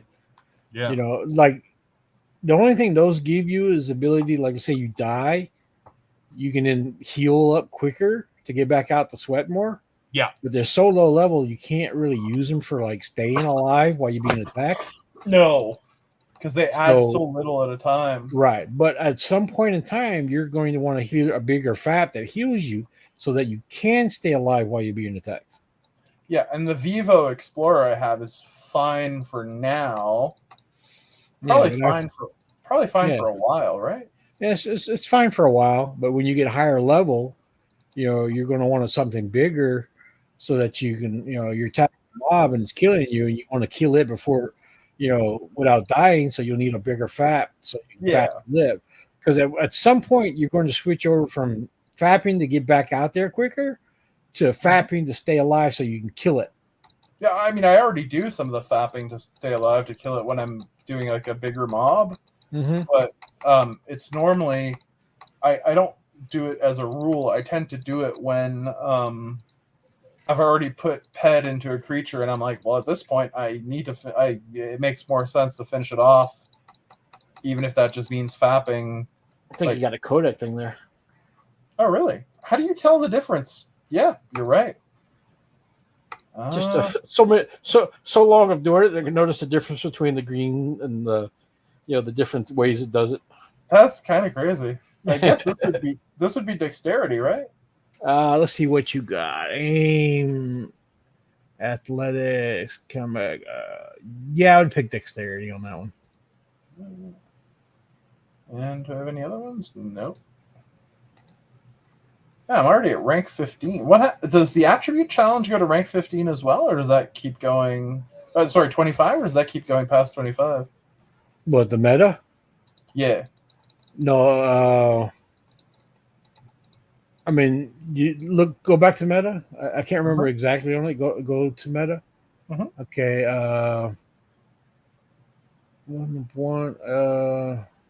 Shoot. I don't know how high they get, to be honest. I think it might only be 25 for a certain thing. And then it probably doesn't. Excuse me. It probably doesn't reset. It's probably tied to the amount. Now, depending on how many things are on that world, you get a meta, at every skill increase, every bonus, end of it. So it goes to 25. So out of every mob that you get 25, you do the codex up to 25. You can count that number, how many times you're going to get a meta. Oh, okay, yeah. Now, once that main mob you're working on gets to 25, you're not going to get any more meta out of that mob. Oh, okay, yeah, I get it now. Yeah. So, like the ones you're working on right now, let's say the Mocats. If you go to the 25, then it goes into repeat. By the time you hit that 25, that's your last meta out of that. So you can continue getting skill bonuses, by leveling up, but you're not going to get any more meta. You might as well be killing other mobs to be getting the meta. Right. Then you go work on another codex and rank that up to 25. Yeah. Have you hit 25 on a lot of them? No, I've only hit like 1 or 2 doing 25. Mostly I go to each planet and then I work to get each mob on a planet to level 5 or so. Okay. And then when I get up to that, I move on to another mob and skill it until I get it up to 5, and then I move on to another mob, and then when I get tired of that planet, I move to another planet and start doing the same thing there, and yeah, move the meta that way. That actually makes a lot of sense. I'm thinking that The one I'm probably gonna max out to 25 first. It's probably gonna be the Panillions. You just have to kill so damn many of them on Cyrene. Yeah. It's probably easy-ish to But that'll always level. You can either kill them or just do dailies and stuff. 'Cause like if you're there grinding away every day on those daily missions, it'll all add up. Oh yeah, yeah. Just play for an hour or two, get those dailies done if you don't have time to play longer. Yeah. It'll all move eventually. Yeah, I mean, you get a pretty damn decent bonus from those. I just leveled up in Laser Pistolier as well. Huh. What was that? So someone got a global by killing a tab with a value of 5 pet. Oh man, that's a funny global. 90.27. Did that go up again? I don't think so. Is the I can't hang on. Oh, go ahead and finish what you're saying. Is the apprenticeship, is it basically getting 100 levels? Well, I think so. Like, but it's like skill points, not levels, I would say. Oh, it's not profession levels? I can't really say. 27, 34, 41, 48, 53, 58, 63, 67, 71, 75, 79, 80, 81, 82, 83, 86, 88. No, it's not professions. No. Yeah, I think it's like so much in crafting, so much in hunting, so much in mining. They split it up, you know. So you got to do that, and then after that, it's just after a set time of doing so much in an area. So like, because I know you can finish out, after you do the set hunting, mining, and crafting with your mentor, close to you. Then you can go on and do skilling. You can finish the thing doing all crafting, or you can finish it doing all mining, or you can finish it doing all hunting. Oh, okay. The only time you have to do the actual crafting, mining, and hunting is that one point that you got to do for a little bit next to your mentor, or close to your mentor. Yeah. And then after that, you can just go do all crafting or all whatever, and eventually you'll skill out enough to graduate. When you graduate, your mentor gets the notification and blah blah blah. Mm-hmm. And you'll get a notification say you're ready to graduate, and then when you do, it says you're the mentor side. It'll says your disciple graduated. Here's a gift. Oh, nice. And get the armor set wherever you graduate at, and they'll get some random piece of some random something, but majority of the time it just ends up being a piece of armor. Or like hunter armor or something like that. Is it something that's usable at least, or? I mean, for low levels, it's usable. Oh, okay. But let's say if you're a level 100 and 130, BL laser rifler, in the game, and you got 400 and something HP, an armor that suits a guy who's like level 10, isn't really all that usable. No. In this one, is it bravado I would be putting it into, or? I would say evade. Oh, evade, okay. I think it's about time to call it a night. I'm getting exhausted. You must be too. Oh, yeah, I'm dead. I'm falling asleep here. Oh, well, in that case, perfect timing. I said I was going to go an hour ago and didn't. Oh man, I think I said that I was going to do that too. Then I just got sucked into the conversation and the gameplay. As usual. I like to ramble, so I get into chatting. Yeah, sorry about that. Oh no, I'm a rambler too, good sir. I am a rambler as well. It's always a pleasure. All right, well, I'm gonna go ahead and take off. You have a good night. I'll see you later. See you later. I will get out of here soon too. All right. For those of you who've been with us for however long we've been streaming, I appreciate you hanging out with me and Omega Dan. We're gonna find someone to raid into. Oh, let's raid into Donald Burndown Wilson, who raided into us a couple of days ago. Doesn't seem like a nice dude. He's writing a book, which is cool. Raid, and thank y'all for hanging out. We are going to raid into Donald Burndown Wilson.